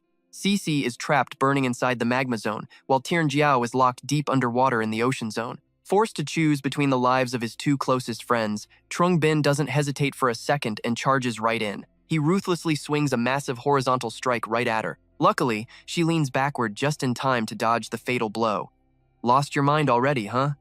Even though she barely kept herself alive, Thivor gets a very bad feeling about this. Aside from that first slash, he secretly hid a second invisible strike right behind it. The second she realizes this, she immediately leaps into the air. Gotta dodge. Seeing Thivor panic like that totally confirms his battle theory. I knew it. Your spatial shield ability only works against attacks you can actually see coming. Without wasting another second on empty trash talk, he sprints at top speed straight toward the two massive spatial cracks. But things absolutely do not go the way he planned. His hand reaches out but passes right through the glowing crack. He can't physically interact with it at all. Now Thivor drops the cruel truth. Nice fake attack, but totally useless. I already severed the travel path between these two dimensions. You can't save them. She looks incredibly smug. Her pupils glow blood red as she flashes a deeply satisfied smile. Keep your eyes wide open and watch them die in pure agony. Trungbin got completely played by her sick little trap. Right now, his rage is boiling over the absolute limit. His brutal power slowly flares up as he spits out a venomous threat. I will absolutely make you experience a despair much worse than death itself. Trungbin stands his ground and activates Shadow of the King. Instantly, an endless army of his shadow clones charges forward, but that weak swarm is zero threat to Thivor. She just waves her hand, tearing open countless rifts in space-time. The clones can't react in time and fall right into the void. Thivor throws in a quick insult. Such a cheap trick. Even so, Thivor never expected to actually miss a single shadow. Trungbin suddenly appears right behind her back, delivering a ruthless and decisive sword slash. Invisible King! Thivor gives her attacker a totally dead, icy stare. These cheap little tricks. Turns out that wasn't the real Thivor, but just a mirror clone she made using the Moon Eclipse mirror skill. A massive army of mirror clones steps right out of the rifts. The whole scene looks completely bizarre. They will never kill me. But Trungbin isn't terrified by this at all. The heavy killing intent around him just flares up even hotter. I know that. That's exactly why I'm gonna burn every single thing here until your real body has nowhere left to hide. He blasts that terrifying energy straight into the horde of mirror clones. They are way too weak to handle his destructive power, vaporizing in an instant before they can even flinch. At this point, Thivor just can't keep her mouth shut. She has to mock him. Not even worried about your injured teammates getting caught in the crossfire? That doesn't really seem like your style. While Thivor keeps arrogantly running her mouth, he instantly teleports right next to her for a brutal sneak attack. Finally willing to show your real body to me, huh? Thivor flinches and spins around, landing a direct hit right on his body. But once again, it's just another phantom illusion created by Trungbin. She finally starts taking him seriously, raising her guard, moving like a ghost again. Did he actually merge with those dark flames to get over here? She stares silently at Trungbin, standing completely still in front of her, feeling totally confused. What exactly is this punk planning to do? Trungbin seems to easily read her mind, immediately throwing a mocking insult. Still haven't figured it out yet? Looks like even after becoming a king, you haven't made a single bit of progress. Zhang Ping's words suddenly hit her. Something was very wrong. Shiyu's eyes darted around the area in absolute panic. Wait, this isn't right. The entire cleanup squad was gone, completely vanished. Realizing she was losing her grip on the fight, Shiyu quickly tore open a spatial rift and dove right in. Too late, she finally realized the terrifying truth. This was the profound light heavenly tomb. Flashing back to when Zhang Ping activated his King's Shadow skill, she finally understood she was trapped. Was it back then? She had absolutely no way to break the profound light heavenly tomb. The terrain was totally against her. Her only option was to make a spatial jump right now. Inside the Moon King's dimension, A deep, mesmerizing purple galaxy stretched out endlessly, shimmering with countless bright stars that completely lit up the entire sky. Even though Shiyu managed to hide in here, she couldn't shake Zhang Ping off her tail. "I left a tracking mark on you earlier. You've got absolutely nowhere left to run." He bolted forward, appearing right in her face. Gripping a heavy chain in his hand, he snapped, "Don't even think about running!" Seeing Zhang Ping terrified Shiyu to her core, without missing a beat, she desperately tore open another rift to escape. But the moment it opened, that brutal chain whipped out and bound her tight. What kind of overpowered item was this? Zhang Ping then summoned a massive hand, completely pinning her down. For the first time, Shiyu felt the true freezing grip of fear. "What are you doing?" Successfully borrowing Shiyu's own power, he instantly shattered the two heavy barriers that were trapping his friends Jingjiao and Cici. Then, he simply threw back a totally vague, cryptic answer. Isn't it totally obvious? He had this exact plan cooked up from the very start. He would hook her with the chain and temporarily steal her teleportation skills. Shiyu had absolutely zero clue about what that crazy artifact could actually do. She just kept frantically screaming the same question over and over again. "How on earth did you force open my dimension?" The very second those two spatial rifts ripped open, boiling lava and freezing water violently blasted out. Cici and Jingjiao were forcefully swept right out of the dimension along with it. They collapsed in the chaotic mess, panting hard to catch their breath. Shiyu wasn't just completely outmatched by Zhang Ping in this fight, he literally forced her to free his hostages. Absolutely losing her mind with rage, she instantly unleashed a massive swarm of tentacles straight at them. "Damn you!" Thankfully, Zhang Ping summoned Lola just in time to act as a shield. It threw up a heavy barrier, blocking the crazy woman's deadly strikes. Bracing himself against the heavy impact, he yelled back at Cici and Jingjiao, "You two get out of here first." Knowing they'd only be dead weight in this fight, Cici quickly helped Jingjiao limp toward the exit. Right before leaving, she made sure to shout out, "Zhang Ping, be careful." Standing firm as their shield, he shot back with total confidence, "I've got this." Zhang Ping flashed back to when he was just a weak, fragile guy. Back then, he never would have dared to fight up close like this. Facing a monster like her, he used to be paralyzed by fear. All he could do was blindly run away, desperately pretending everything was just a terrible nightmare. But not anymore. Now, he had the raw power to fight back. Zhang Ping violently swung his chain, gearing up for an absolute deathmatch. "Listen up, Shiyu. Our real fight? It starts right now." The battle completely exploded into chaos. Zhang Ping slammed his giant spectral hand straight down at Shiyu, but she wasn't about to just stand there and die. She instantly whipped the massive tentacles on her back upward to crush his attack. Zhang Ping. The massive hand suddenly faded away, revealing his cold silhouette standing right there in the dust. "Why?" She furiously lashed out with a massive wave of tentacles, screaming at the absolute top of her lungs. "Why do you constantly have to get in my way, over and over again?" Zhang Ping didn't even flinch. He stayed right behind Lola's heavy protective shield. Shiyu's brutal barrage of attacks literally did zero damage to him, but her relentless earth-shattering strikes were starting to take a toll. Deep cracks violently spiderwebbed across the protective shield. Yet Zhang Ping didn't look worried at all. He just casually fired back at her. "You want to know why? I've been meaning to ask you the exact same thing. Why did you decide to sell your soul to Paradise Lake?" With that, he viciously swung his heavy war sickle right at her throat, but she easily sidestepped the lethal blow. A dark gleam flashed in Shiyu's twisted eyes, her tone dripping with toxic satisfaction. "Ha ha ha. So you finally figured out who I am." She completely unleashed her terrifying raw aura right in Zhang Ping's face. Her voice was obnoxiously arrogant. "That's exactly right. It's me. I'm the one who opened my arms and happily embraced the suffocating darkness of the lunar eclipse. I gladly let the Moon King completely devour my very soul." Now, Shiyu's eyes were burning with pure, unadulterated hatred. She proudly gloated about the twisted demonic power coursing through her veins. "Because sacrificing myself was the absolutely only way to gain the power to rip everything to bloody shreds." Zhang Ping just stood there, completely stunned by the pathetic memory projection Shiyu threw up in the air. He honestly felt super confused. He saw vivid images of her clutching rotten vegetables, helplessly taking absolutely brutal, merciless beatings from the local townsfolk. It all played out right in front of him like a twisted movie. Shiyu desperately wanted to force him to witness the absolute hell she suffered back when she was just a normal human. "Take a real good look at this. This is Mingzhou City, the very place that birthed and raised me. The only pathetic mercy it ever offered me was literal garbage scraps, ice-cold beatings, and an endless, sickening wave of humiliation that just never seemed to stop. Those agonizing days left Shiyu feeling like death would be an absolute blessing. This miserable place brutally ripped away my only warmth. It completely destroyed my last reason to live." The harsh illusion clearly showed her standing completely alone in a sea of heartless people. Even after I lost absolutely everything, not a single person would even look me in the eye. Shi Yu suddenly shrieked at the top of her lungs, desperately trying to dump all her suffering and humiliation straight onto Zhang Ping. At this point, she had completely abandoned any hope for human kindness. From that exact second, I finally understood the brutal truth of this place. Kindness is nothing but a heavy chain. Tears are totally useless garbage unless you enjoy being violently trampled under everyone else's boots. If I ever wanted to make those arrogant trash pay for hurting and despising me, I had to become completely ruthless. I had to become far colder and infinitely stronger than all of them. And Shi Yu's tragic fate was completely rewritten the exact second the Paradise Lake incident erupted.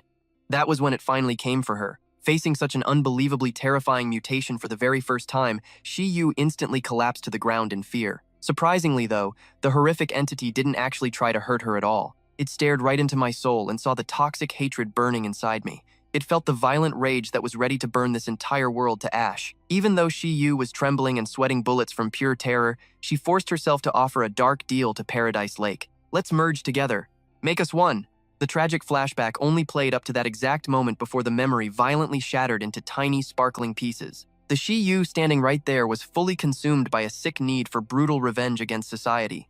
You seriously want to know why? Because I'm going to make this rotting city feel the exact same agony it caused me. I'll pay them back thousands, no, tens of thousands of times over. The moment she finished screaming, Shi Yu instantly sparked a dark red magic glow in her palm. That sinister energy forced the floating memory shards in the air to violently stitch themselves back together. Triggering her lunar eclipse mirror image spell, Shi Yu brutally commanded the massive storm of broken glass to blast a highly toxic dark energy straight down at him. In just a fraction of a second, the savage attack ripped hundreds of deep, bloody gashes across Zhang Ping's entire body. Refusing to back down, he instantly cranked his Hellfire Corridor skill to absolute maximum power, desperately trying to burn away the dark energy connecting those lethal glass shards. Zhang Ping's body completely transformed, taking on the unstoppable, indestructible Buddha hand form as he blitzed straight at Shi Yu. Caught totally off guard by his blinding speed, she panicked and desperately summoned thick energy chains for defense. But those spiritual chains only made it halfway before their master was completely blasted away, sent flying back several feet. Crimson blood violently poured out of her mouth as she hit the ground. However, Zhang Ping showed no mercy, unleashing another immensely powerful punch of raw aura. He waited until the devastating strike faded into the void before offering his opponent a piece of genuine advice. Just give up and stop resisting. I have already figured out every single move you and Nguyet Vuong can make. As long as those chains are still attached to your body, you have absolutely zero chance of winning this fight. Yet Luo Shiyu refused to back down, stubbornly spitting back a venomous reply. Is that so? Because from where I am standing, you look pretty badly beaten up yourself. Her arrogant attitude made Zhang Ping snap. He instantly accelerated, launching a rapid attack right at her. It is over. Watching his hand drive straight toward her chest, Luo Shiyu simply flashed a chilling, sinister villain grin. Realizing her moment had arrived, she frantically locked her grip onto Zhang Ping's arm and screamed like a maniac. Even if I die today, I will make sure you feel every single ounce of my agonizing pain. Luo Shiyu swiftly activated her ultimate skill, Bai Da Tram Luan. Before he could even react, her body turned to ash and faded away entirely into the void. Seeing Zhang Ping still trying to fight, Luo Shiyu mocked him with absolute delight.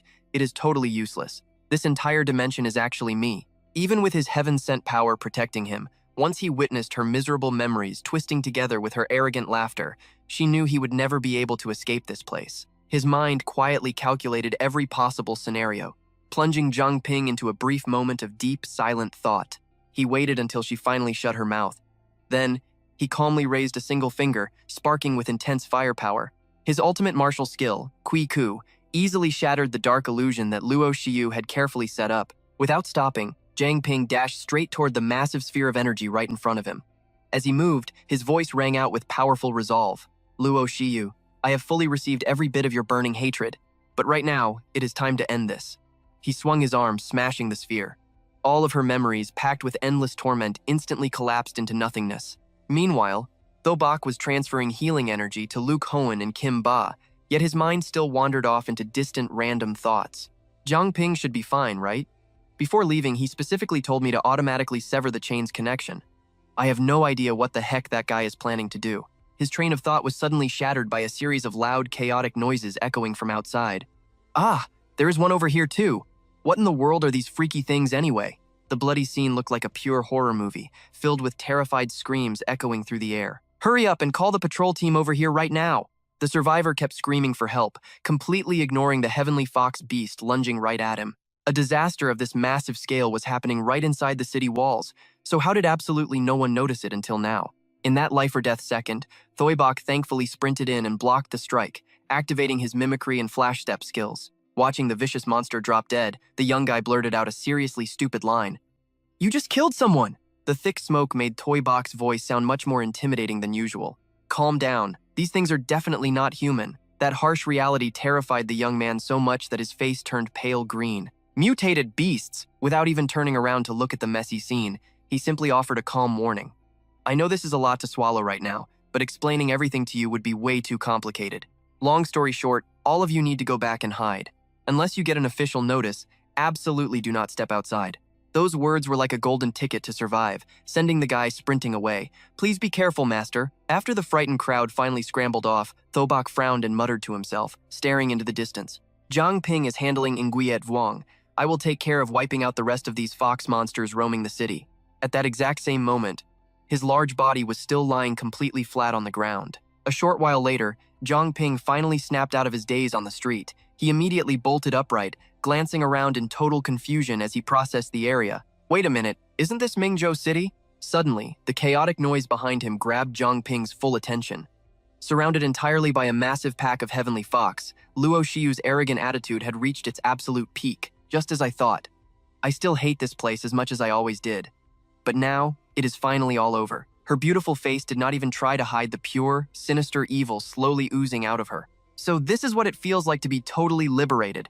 As soon as she finished speaking, the monstrous crowd instantly faded into the void.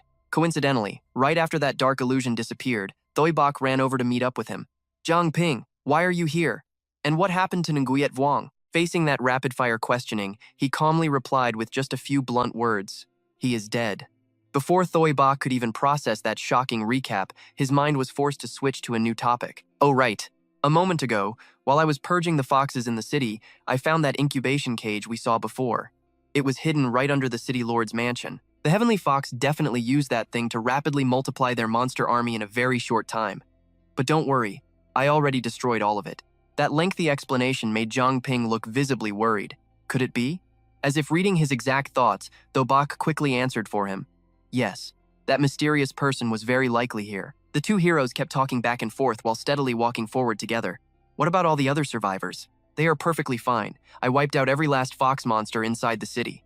We still have wounded allies back at the base, so let's head back now." Yeah, in a sparse, completely lifeless forest, the wind blew in strange, uneasy bursts.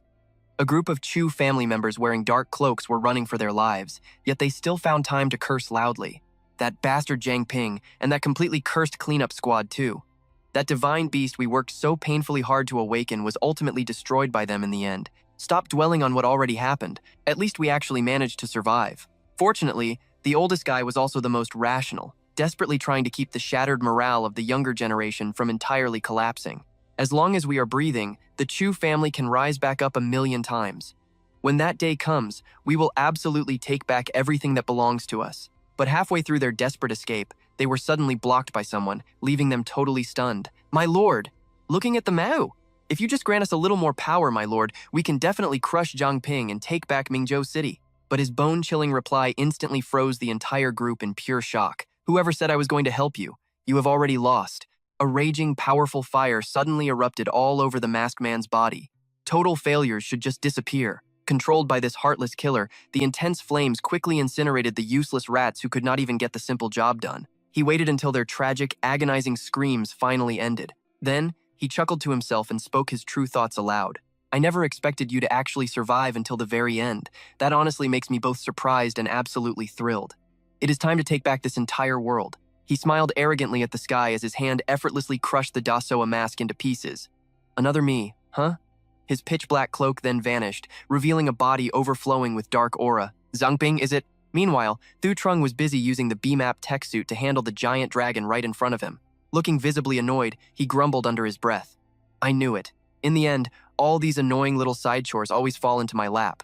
The scene shifts to a massive, sprawling cemetery. Kayat Man stands quietly in front of a tombstone, tightly gripping a bouquet of flowers. Even though heavy tears are welling up, she still forces a warm smile. "Oh, mother. Kietman gently set the bouquet of flowers down and broke the silence. Finally, Mingzhou City has returned to the way it used to be. Meanwhile, over at the Soul of Ironforge, Liu Se was hammering away, working hard on his latest project. Thiet Fong lounged nearby, casually puffing on a cigarette as he asked, "Hey, Tu Tuong, when are we getting some food?" She frowned, sighing helplessly. "Didn't you literally just finish eating? Honestly, half the time I can't even tell if you are genuinely losing your memory or just faking it to get extra meals." The old man just chuckled, not saying another word. Just then, Luo Qingyu came rushing into the room, looking completely out of breath. "Sister Tuong, where did Wang Jiamin go?" Liu Se glanced over his shoulder. "She left first thing this morning." "Why? You need her for something?" Sweating and visibly anxious, Luo Qingyu muttered to herself in sheer panic. Seriously, the promotion ceremony is about to start. Where on earth did she wander off to? The scene cuts to the city defense and patrol squad. Lai Tian stood tall, his voice echoing with absolute authority. "Welcome, my new comrades in arms. It is an honor to have you join our city defense and patrol squad. Starting today, every single one of you will serve as the frontline force, guarding the safety of our great city." He narrowed his eyes, his tone turning dead serious. "Together, we will protect the lights of every home. We will build a tomorrow that is far safer and brighter than today." The young cadets roared back in perfect unison. "Yes, sir. We will never bring shame to the mission we have been given." The story shifts to another location. Zuo Xiangming threw a sharp, cold look over his shoulder. "Did everyone pack enough gear?" He then pointed straight ahead, issuing a grim warning to the rest of his strike team trailing behind. Even though Liang Gao Tuyet is dead, and most of Holy Ancestor Village's main forces were turned into undead monsters, we cannot drop our guard. A few survivors might have slipped through the cracks. We are heading back into the ruins of Holy Ancestor Village. Everyone must stay sharp, and absolutely zero reckless moves. Understood? The squad barked back a unified, "Yes, sir." Zuo Xiangming's expression then softened into a heavy, sorrowful look as he openly sighed. "I am getting too old for this. The future of our investigation squad really rests on the shoulders of young hunters like you. You all need to level up fast so I can actually retire and hand this squad over with some peace of mind." The team walking behind him panicked at his sudden gloomy words. "Captain!" they cried out. He instantly spun around, scowling at them. "What is your problem? I just want to retire early so I can go home and play with my grandkid. Why are you all acting like I am about to drop dead?" The squad stared at him, completely speechless. Meanwhile, the comic cuts to Manny. She was slumped over her desk, groaning in total defeat. "We literally just solved the Heavenly Fox case. How is there still this much paperwork? When do I finally get a day off?" Just then, Hua Kiet walked over, carrying a massive stack of case files. She offered a warm smile. "Your wounds just finished healing. Be a good girl and go get some rest. We will take care of these documents for you." Lak Vi, standing right beside her, smiled and nodded. Manny beamed the second she saw them. "Sister Hua, Lak Vi." Throwing her arms around both of them, she squeezed tight, completely thrilled. "You guys are the best. I swear, you two are literally my saviors." Suddenly, she noticed Cece's group marching down the hall in the distance. Unable to hide her curiosity, Manny called out to them. "Team leader, where are you guys heading off to?" Kim Ba's face was dead serious as he replied. "Someone spotted traces of the Chu family up north. We are heading out to verify the intel. That Chu clan is dangerously cunning. We have to wipe them out completely this time to secure our peace." The Manhwa shifts to Mingzhou Academy. A girl was giving instructions to a boy. "Tomorrow morning, I need to report in to the city defense squad. You really don't need to wait for me." Standing outside the academy, Zhang Ping crossed his arms, deep in thought. "Have I actually survived that much crazy stuff since then?" he asked himself. Just then, Thoi Bok walked up, flashing a knowing smile. "What is on your mind? Just feeling nostalgic about your good old school days?" Zhang Ping glanced over his shoulder and chuckled. "Well, look who it is. How does the city master have so much free time to come check up on me?" "Just taking a quick break from the chaos," Thoi Bok replied smoothly. Zhang Ping changed the subject. "The requirement to level up to the king tier is clearing the land of trials and gathering enough faith. Right now, you have the absolute support of the citizens. I bet you will reach the king rank in no time." Thoi Bok dipped his head in a polite, respectful bow. "That is entirely thanks to your massive help. On behalf of every single person in Mingzhou City, let me express my deepest gratitude to you once again." Thoi Bok smiled a bit, probing further. "So, are you absolutely sure you do not want an official hero ceremony? Honestly, the citizens of this city would love a chance to meet their great hero in person." Zhang Ping scratched the back of his head, laughing awkwardly. "Yeah, I am going to have to pass. I am really not built for those flashy public events." His tone shifted, turning dead serious. "The city might be safe for now, but that mysterious guy is still out there somewhere. If he was the one who raised Heavenly Fox from the shadows, then it is very possible a brand new Moon King could pop out of nowhere someday. We cannot afford to let our guard down." Not yet. Thobok firmly nodded in agreement. You are completely right about that. He turned back to the young man with a bright smile. In short, we are going to rely heavily on you in the future, Captain Zhang Ping. Zhang Ping smirked, completely confident. You got it. Zhang Ping had officially been promoted to captain of the new cleansing squad. Just then, two people marched up to them. A furious girl pointed her finger straight at Thobok and screamed, "Found you! What the heck are you doing out here?" The two dragged the mighty city master away while he desperately shrieked back at them. "I have not slept for 2 solid days. Just give me a 5-minute break." The girl totally ignored his pleas, snapping back without hesitation. "Not happening. You have a mountain of documents waiting for your approval." Watching this miserable scene unfold, Zhang Ping broke out in a cold sweat. "Thank God I turned down that offer to be vice city master. That looks like pure torture." The story cuts back to Holy Ancestor Village. The ruins were an absolute nightmare, with mangled bodies scattered everywhere across the dirt. Zhuo Xiangming and 2 other hunters pushed forward. Flocks of black crows pecked aggressively at the endless sea of rotting corpses left behind in the massacre. The team slowly stepped inside a ruined house. Zhuo Xiangming waved his hand, clearing away the thick black smoke lingering in the air. "This is easily the nicest room in the entire village. Li Yao Tuyet must have been the one living here." He crouched down, running his fingers through the strange debris scattered across the floorboards. He frowned. "There is indoor coal here, used for starting a fire." Zhuo Xiangming picked up a chunk of the burnt coal, his voice grim. Li Yao Tuyet definitely did not do this. And the only psycho capable of living here, surrounded by all these rotting corpses, is a survivor from Holy Ancestor Village. Someone actually slipped through. Just then, a scout jogged over, holding out an empty glass bottle. "Captain, I found something. This is medicine straight from Mingzhou City." He took the bottle and studied it closely. The glass is completely clean, and the smell is fresh. Someone dropped this very recently. Zhuo Xiangming immediately snapped his head up, barking out urgent orders. "Go alert the city master right now. It is highly likely the remaining survivors of Holy Ancestor Village have been secretly contacting someone inside our city walls. The rest of the team stays here with me. We are digging for more clues." The scout saluted sharply. "Yes, sir." The manhwa abruptly cuts to the Chudaihao pharmacy back in Mingzhou City. The entire shop had been completely trashed. The woman wept bitterly, overcome with grief. "My husband was an honest man who kept his head down. He never made enemies with anyone. Why did this happen to him?" Luo Qingyu stood beside her and quickly assured the widow. "Miss True, my deepest condolences. The patrol squad will definitely uncover the truth behind this tragedy, but we need your full cooperation." Just then, a young man hurried over to them. He furrowed his brows and whispered, "Vice Captain, the initial autopsy results just came in from the lab. Boss Chu probably didn't burn to death." Luo Qingyu gasped in shock. "What did you say?" She immediately shoved a thick stack of documents into the rookie's hands. Sprinting away from the scene, she looked back and shouted a strict order. "I'm leaving this spot to you. Comfort Miss True." The young man froze in place, wearing a completely blank expression as he struggled to process what had just happened. "Yes, ma'am!" Luo Qingyu rushed straight toward the forensic examination room. Suddenly, her pupils shrank to pinpricks, reacting to a shocking sight right in front of her eyes. Luo Qingyu stepped forward, totally confused. "Zhang Ping, what are you doing here?" Zhang Ping glanced over his shoulder and replied, "I got a tip. A report claimed they found a medicine bottle from Mingzhou City out in Holy Ancestor Village. Now that this incident happened here in the city, they might be connected."